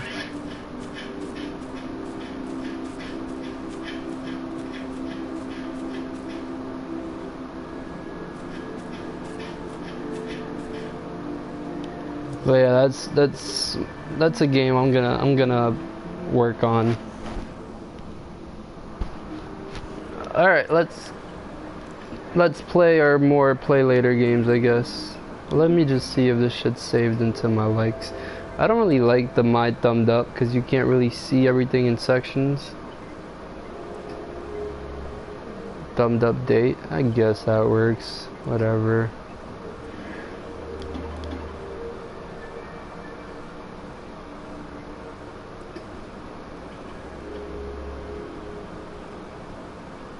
Send to play later.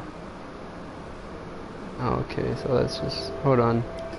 I could, bro. You know, I literally forgot this shit right here. I have a collections tab.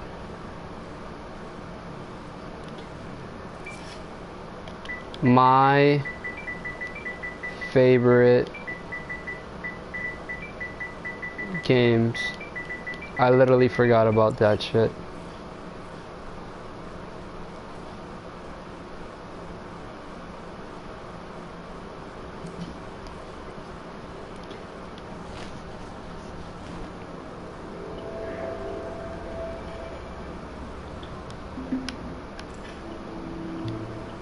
Yep, there we go. That's it right there.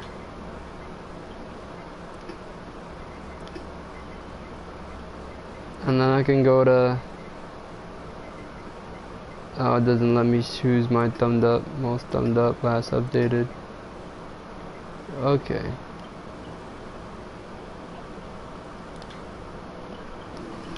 That'll work though. That's how I'm gonna add the games to my shit. I believe I can just do this, add to collection. Yep, that's gonna work perfectly. Just gonna add all the games like that. All the games I want. And whenever I want to play, just go into my favorite game section and play. Alright. Let's play the grocery store just for fun.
GG. GG, boys. GG.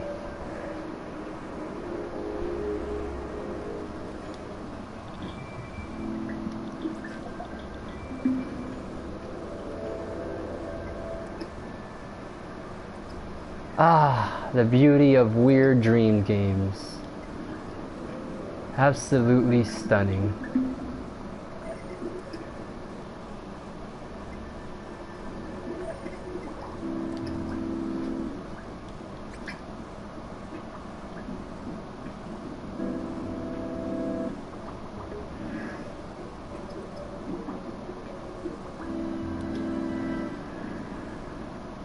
In the end. What the fuck did you just type?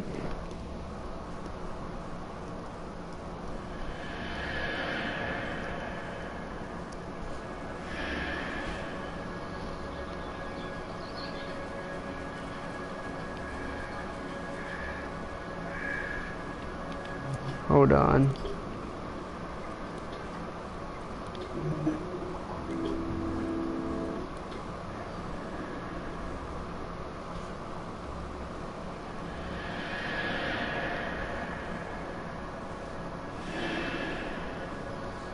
Oh, that's how it starts.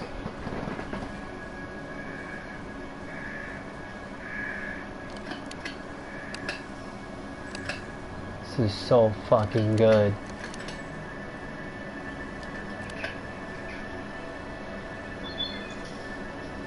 Hold on.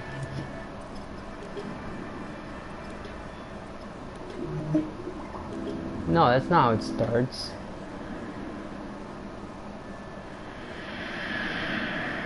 Is it? Oh, it is. Okay.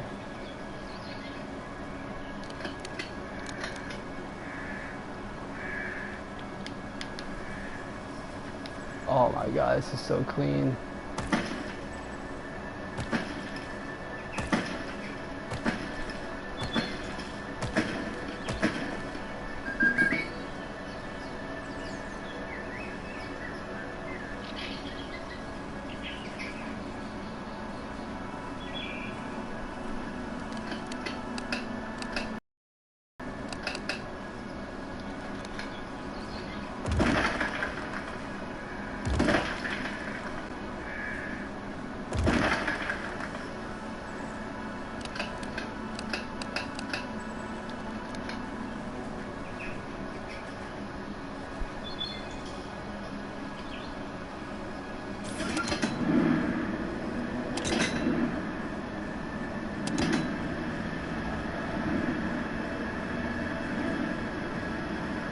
See it's Lit Games TV. Thanks for sticking around, man.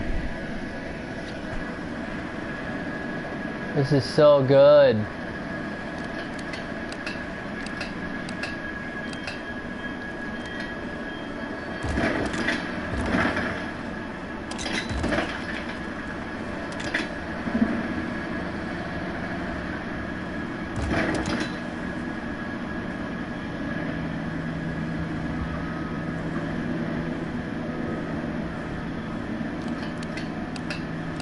Does it actually know? Oh my god, bro. How does it know which way you're looking? What the fuck? That's some good logic. Holy shit.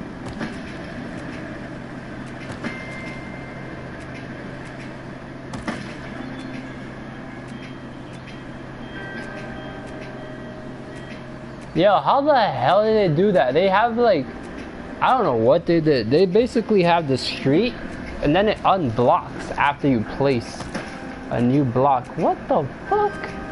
That's so confusing. Do they just have a destroyer probably? Probably they have a destroyer which senses a tag and destroys whichever. I don't even fucking know, honestly.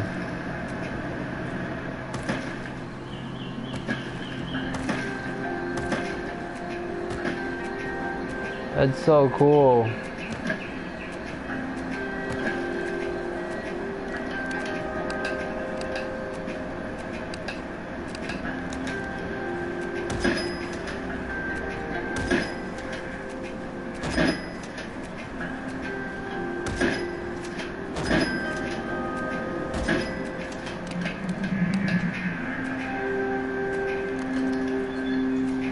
I don't know how the fuck they did it, bro.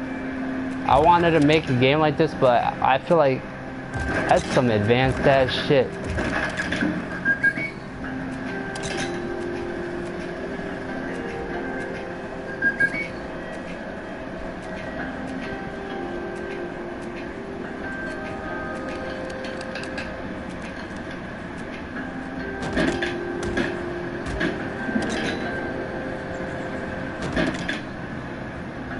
I want to make a game like this. Oh my god. But the amount of fucking logic.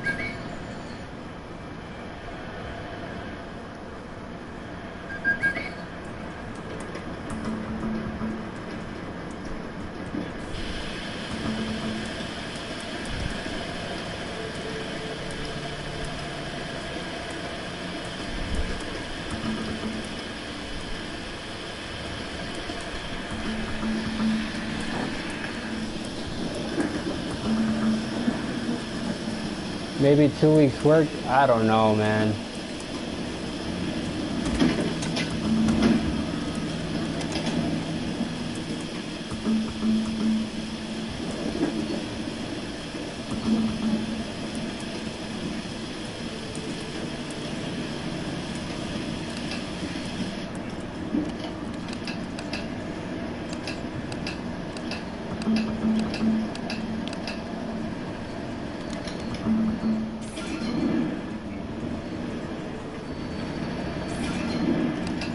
This shit's too good, bro.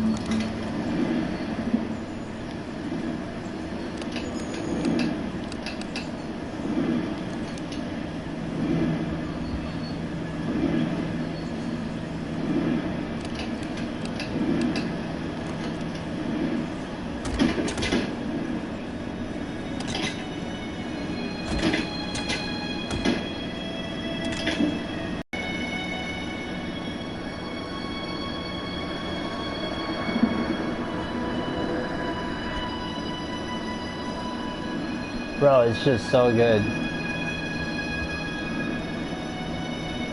UI is simple. The UI is simple. You can literally build the UI in a day. It's just a matter of connecting everything.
What am I supposed to do now? Just wait till my population grows?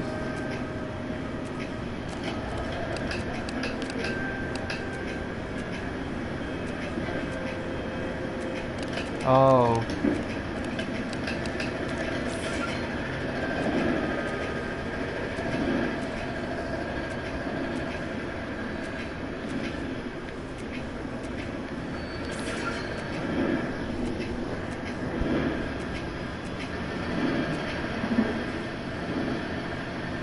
That's a lot of cars.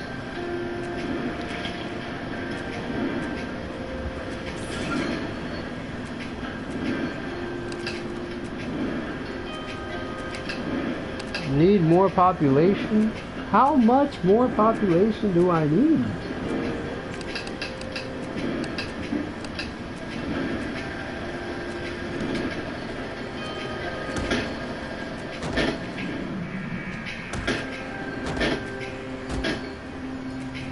Why am I adding so many houses?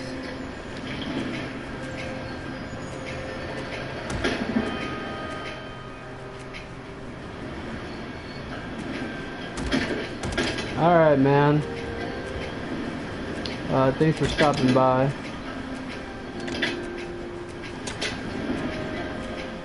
This is so fun.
My fault, guys. My mom called.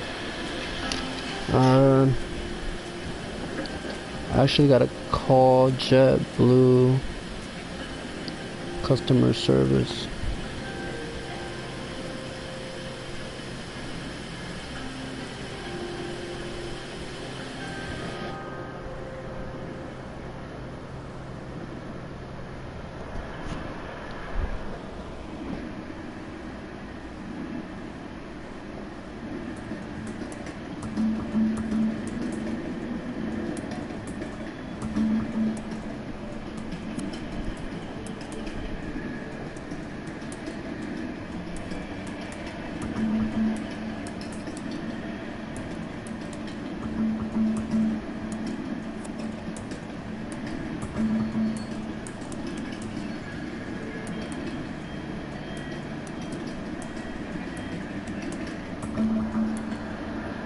Okay.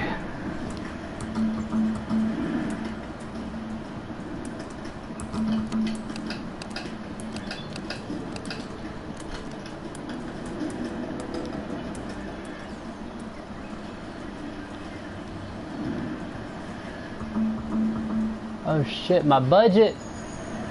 I'm broke.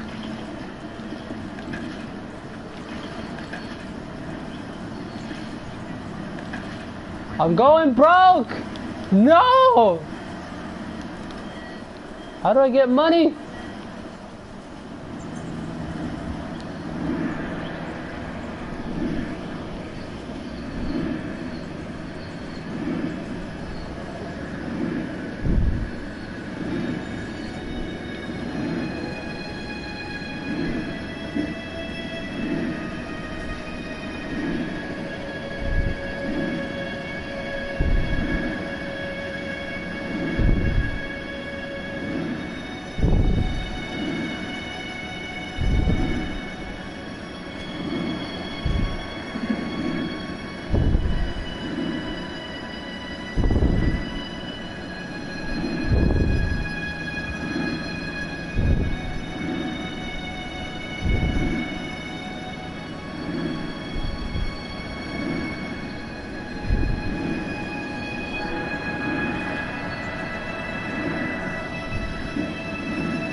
All right.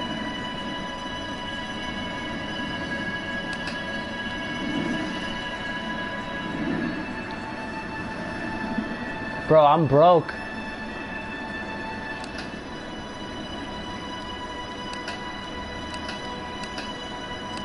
I went broke.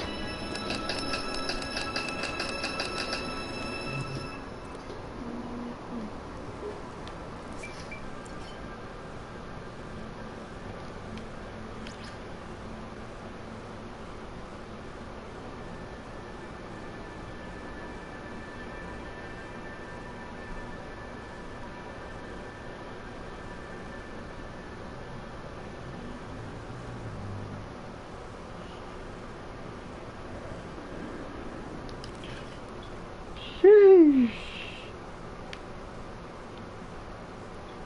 Sheesh. Holy shit. God damn. What the?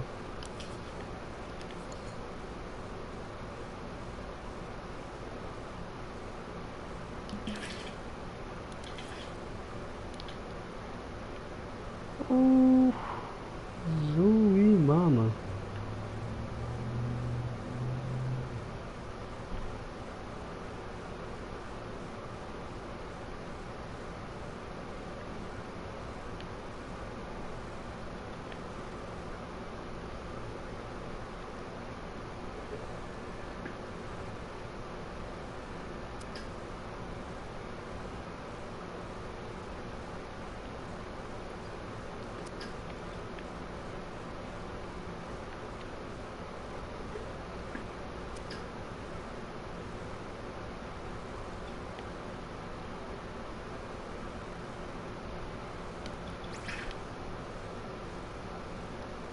That's a lot of fucking logic.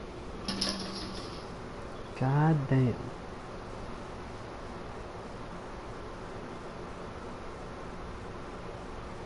Did this man have to go this hard?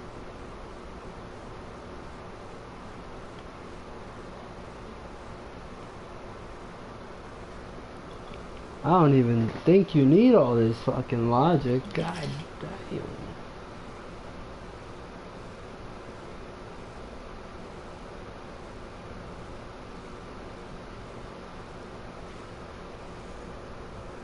For all that, just use a fucking rotator, bro.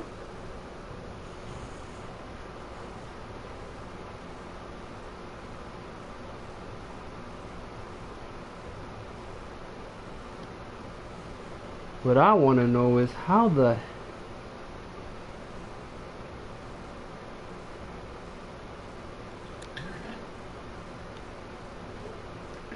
Jesus Christ.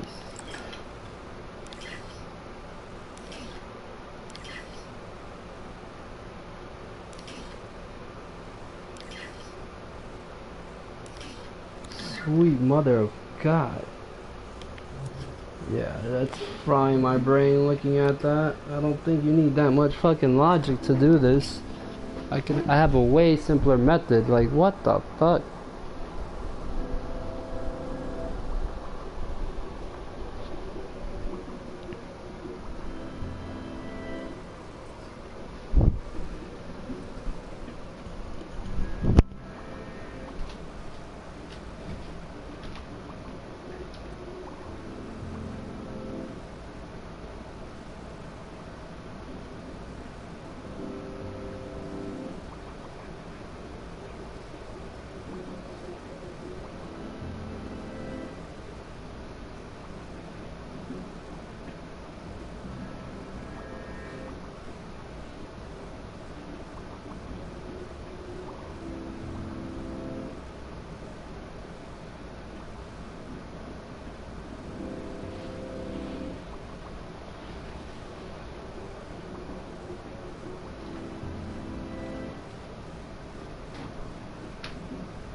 Give me 1 sec, guys.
Give me 1 sec, guys. Give me 1 sec. I gotta clean up this AC real quick.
Alright, I'm back, guys.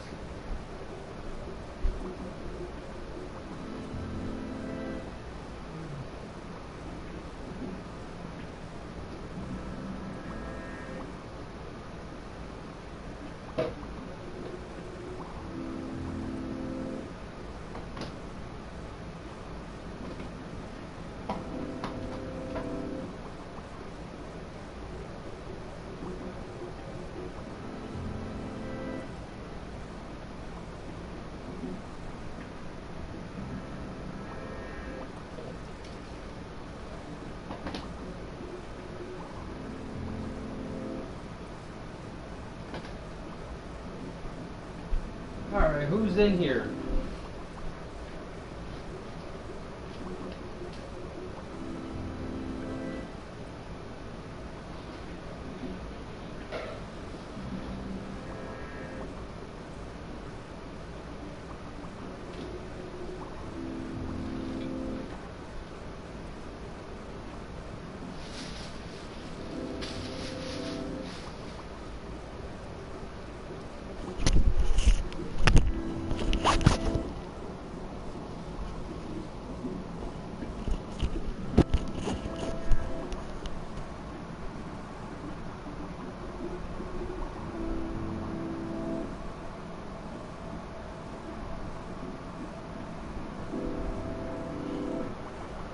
Thank you for calling JetBlue.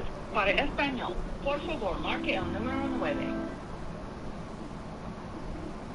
Due to high call volume, you may experience long hold times. We apologize in advance for the wait. For immediate support, we highly encourage you to visit JetBlue.com, as it's easier than ever to book, change, cancel, use travel credits, or select use assignments online. In addition, we've also published all COVID-19 country-specific travel restrictions and testing requirements. The information provided online is the same material that our crew members reference, so there's no need to wait on hold. If you book through an online travel site or travel agency, please contact them directly for assistance. If you are not traveling within the next 24 hours or do not have an immediate need to speak with a representative, we ask that you consider contacting us closer to your travel date to allow us to prioritize those customers with more immediate travel plans. To check the arrival or departure status for a flight today, please press 1. For reservations or general information, including TrueBlue, press 2.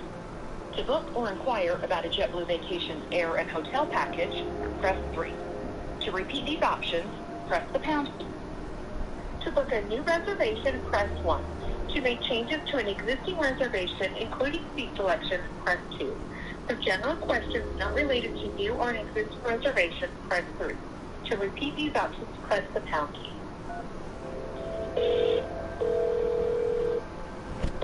Your estimated wait time is 145 minutes. What the fuck? This call may be recorded for training or quality assurance purposes. 145 minutes?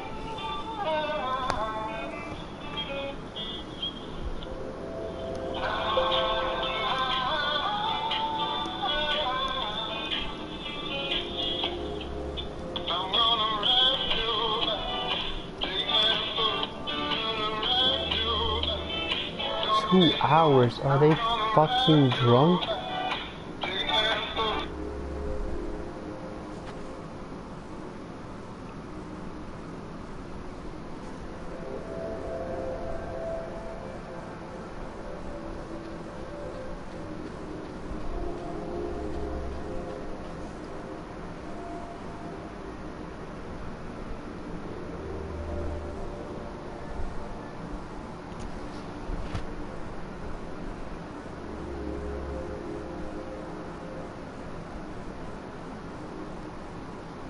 Thank you for calling JetBlue. Para español, por favor, marque el número 9. Due to high call volume, you may experience long hold times. We apologize in advance for the wait. For immediate support, we highly encourage you to visit JetBlue.com, as it's easier than ever to book, change, cancel, use travel credits, or select these assignments online. In addition, we've also published all COVID-19 country-specific travel restrictions and testing requirements. The information provided online is the same material that our crew members reference, so there's no need to wait on hold. If you book through an online travel site or travel agency, please contact them directly for assistance. If you are not traveling within the next 24 hours or do not have an immediate need to speak with a representative, we ask that you consider contacting us closer to your travel date to allow us to prioritize those customers with more immediate travel plans. To check the arrival or departure status for a flight today, Representative. please press 1. For reservations or Nope. general information, including TrueBlue, press 2. To book or inquire about a JetBlue Vacations air and hotel package, press 3. To repeat these options, press the pound key.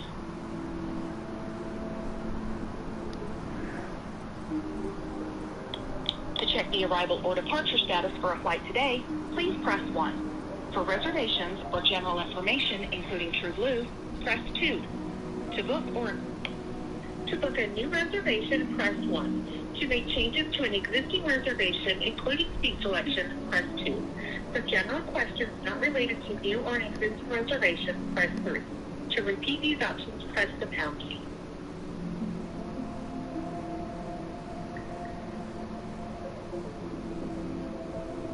To book a new reservation, press 1. To make changes to an existing reservation, including seat selection, press 2. For general questions not related to new or an existing reservation, press 3. To repeat these options, press the pound key.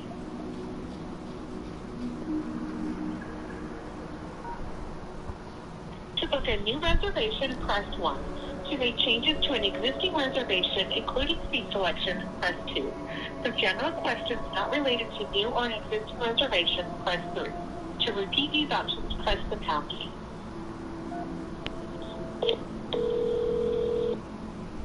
Your estimated wait time is 148 minutes. Rather than wait on hold, we can call you back when it's your turn. Yeah, you fucking drunk, son?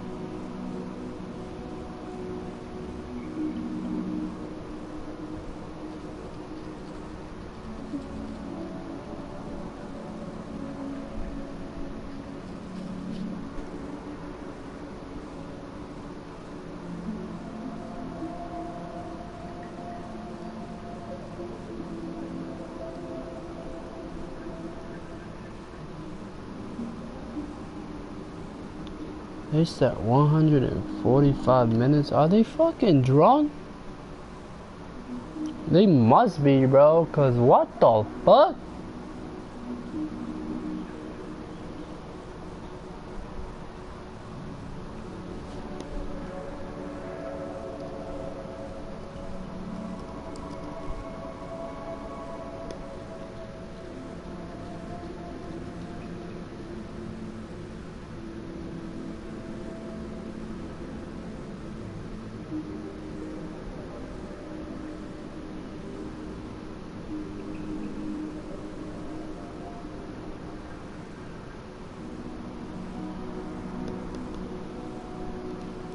Yeah, they drunk, bro. They really drunk. Cause ain't no fucking way in hell that I'm waiting 145 minutes. That's 2 hours. That's 2 fucking hours, bro.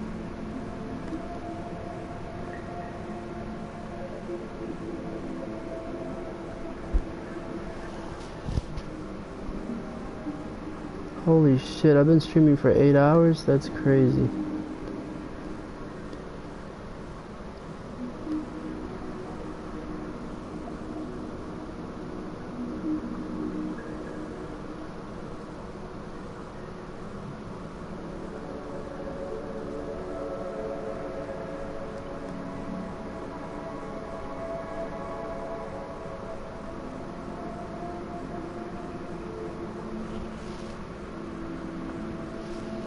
The fact that I've been streaming for 8 hours is bonkers, bro. Absolutely bonkers.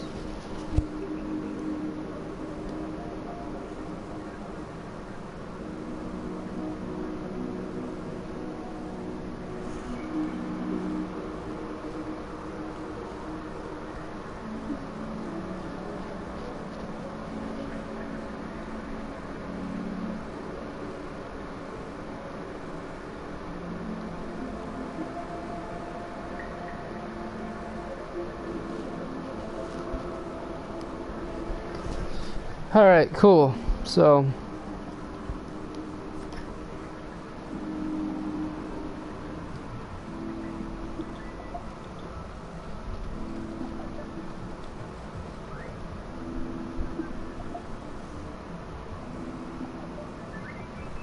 best to call it a night? Never. Never. I ain't got shit to do, man. I'm going on vacation in like 3 days, so might as well fucking play my ass off.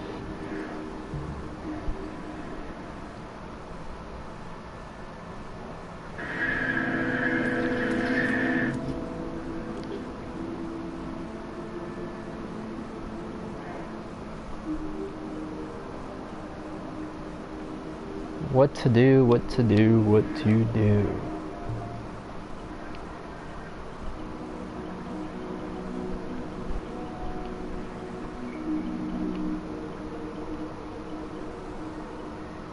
Good night. You heading off, man? I don't even know you was watching. You was silence. Silence. Damn, bro. I'm my asset, God. Jesus.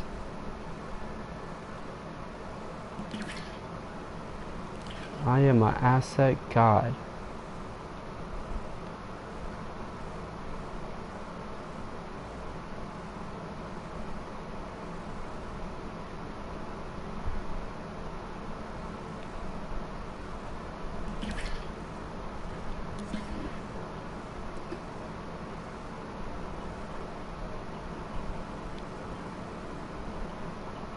Let's see more of my assets. Here they are.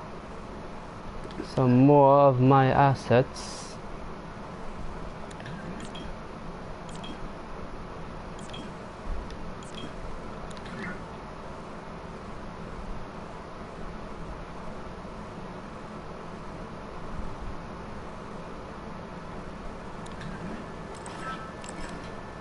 I didn't even know you was still here.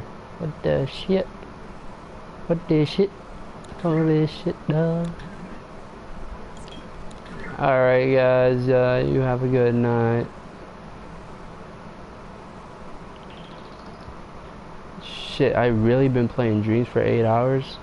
Maybe Monaco needs to give me a fucking raise.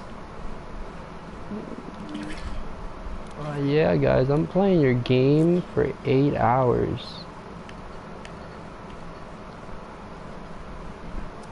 That's nuts.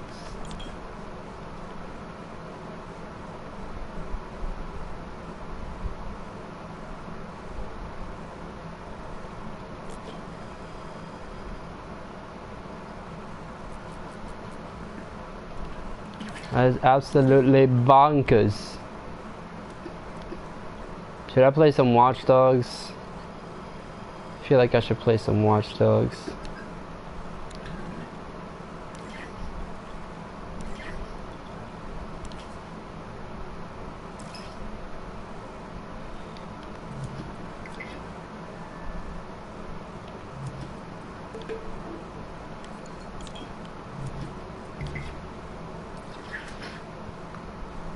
It's absolutely bonkers.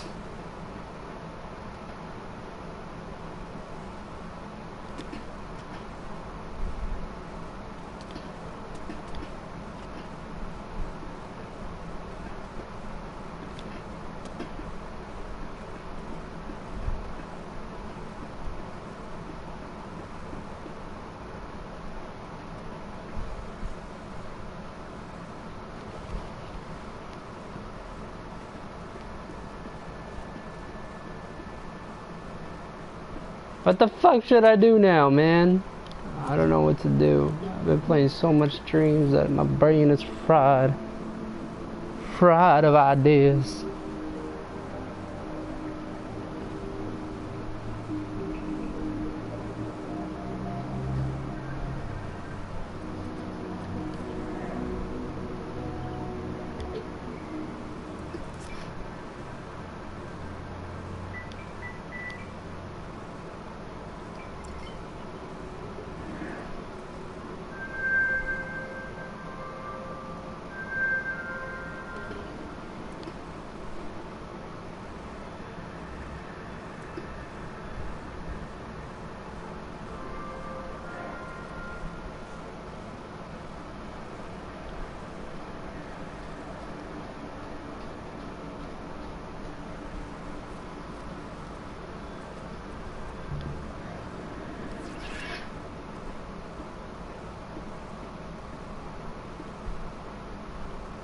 Ah, my beautiful hazmat suit. Definitely want to recreate this though.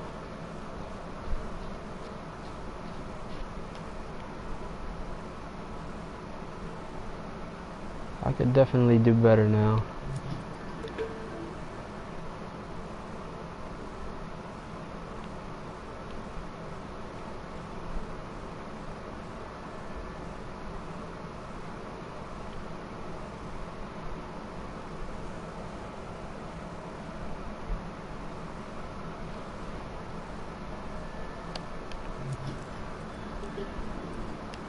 Alright guys, I am probably gonna call it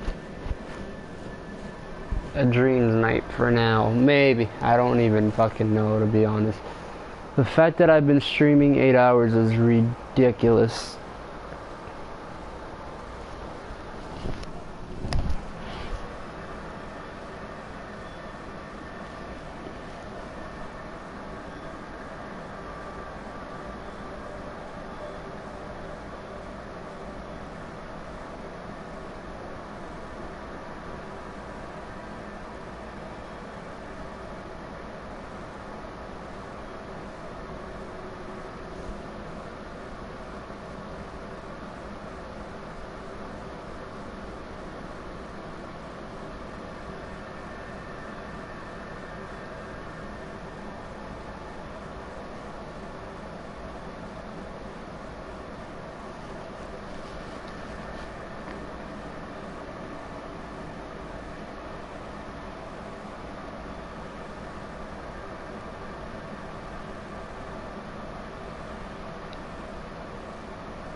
Alright, let's end it here. Goodbye, guys. Hope you enjoyed this 8-hour fucking stream. Absolutely bonkers.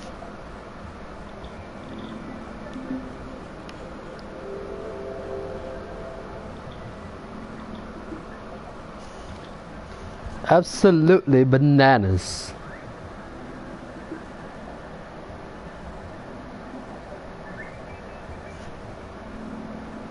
Alright, goodbye.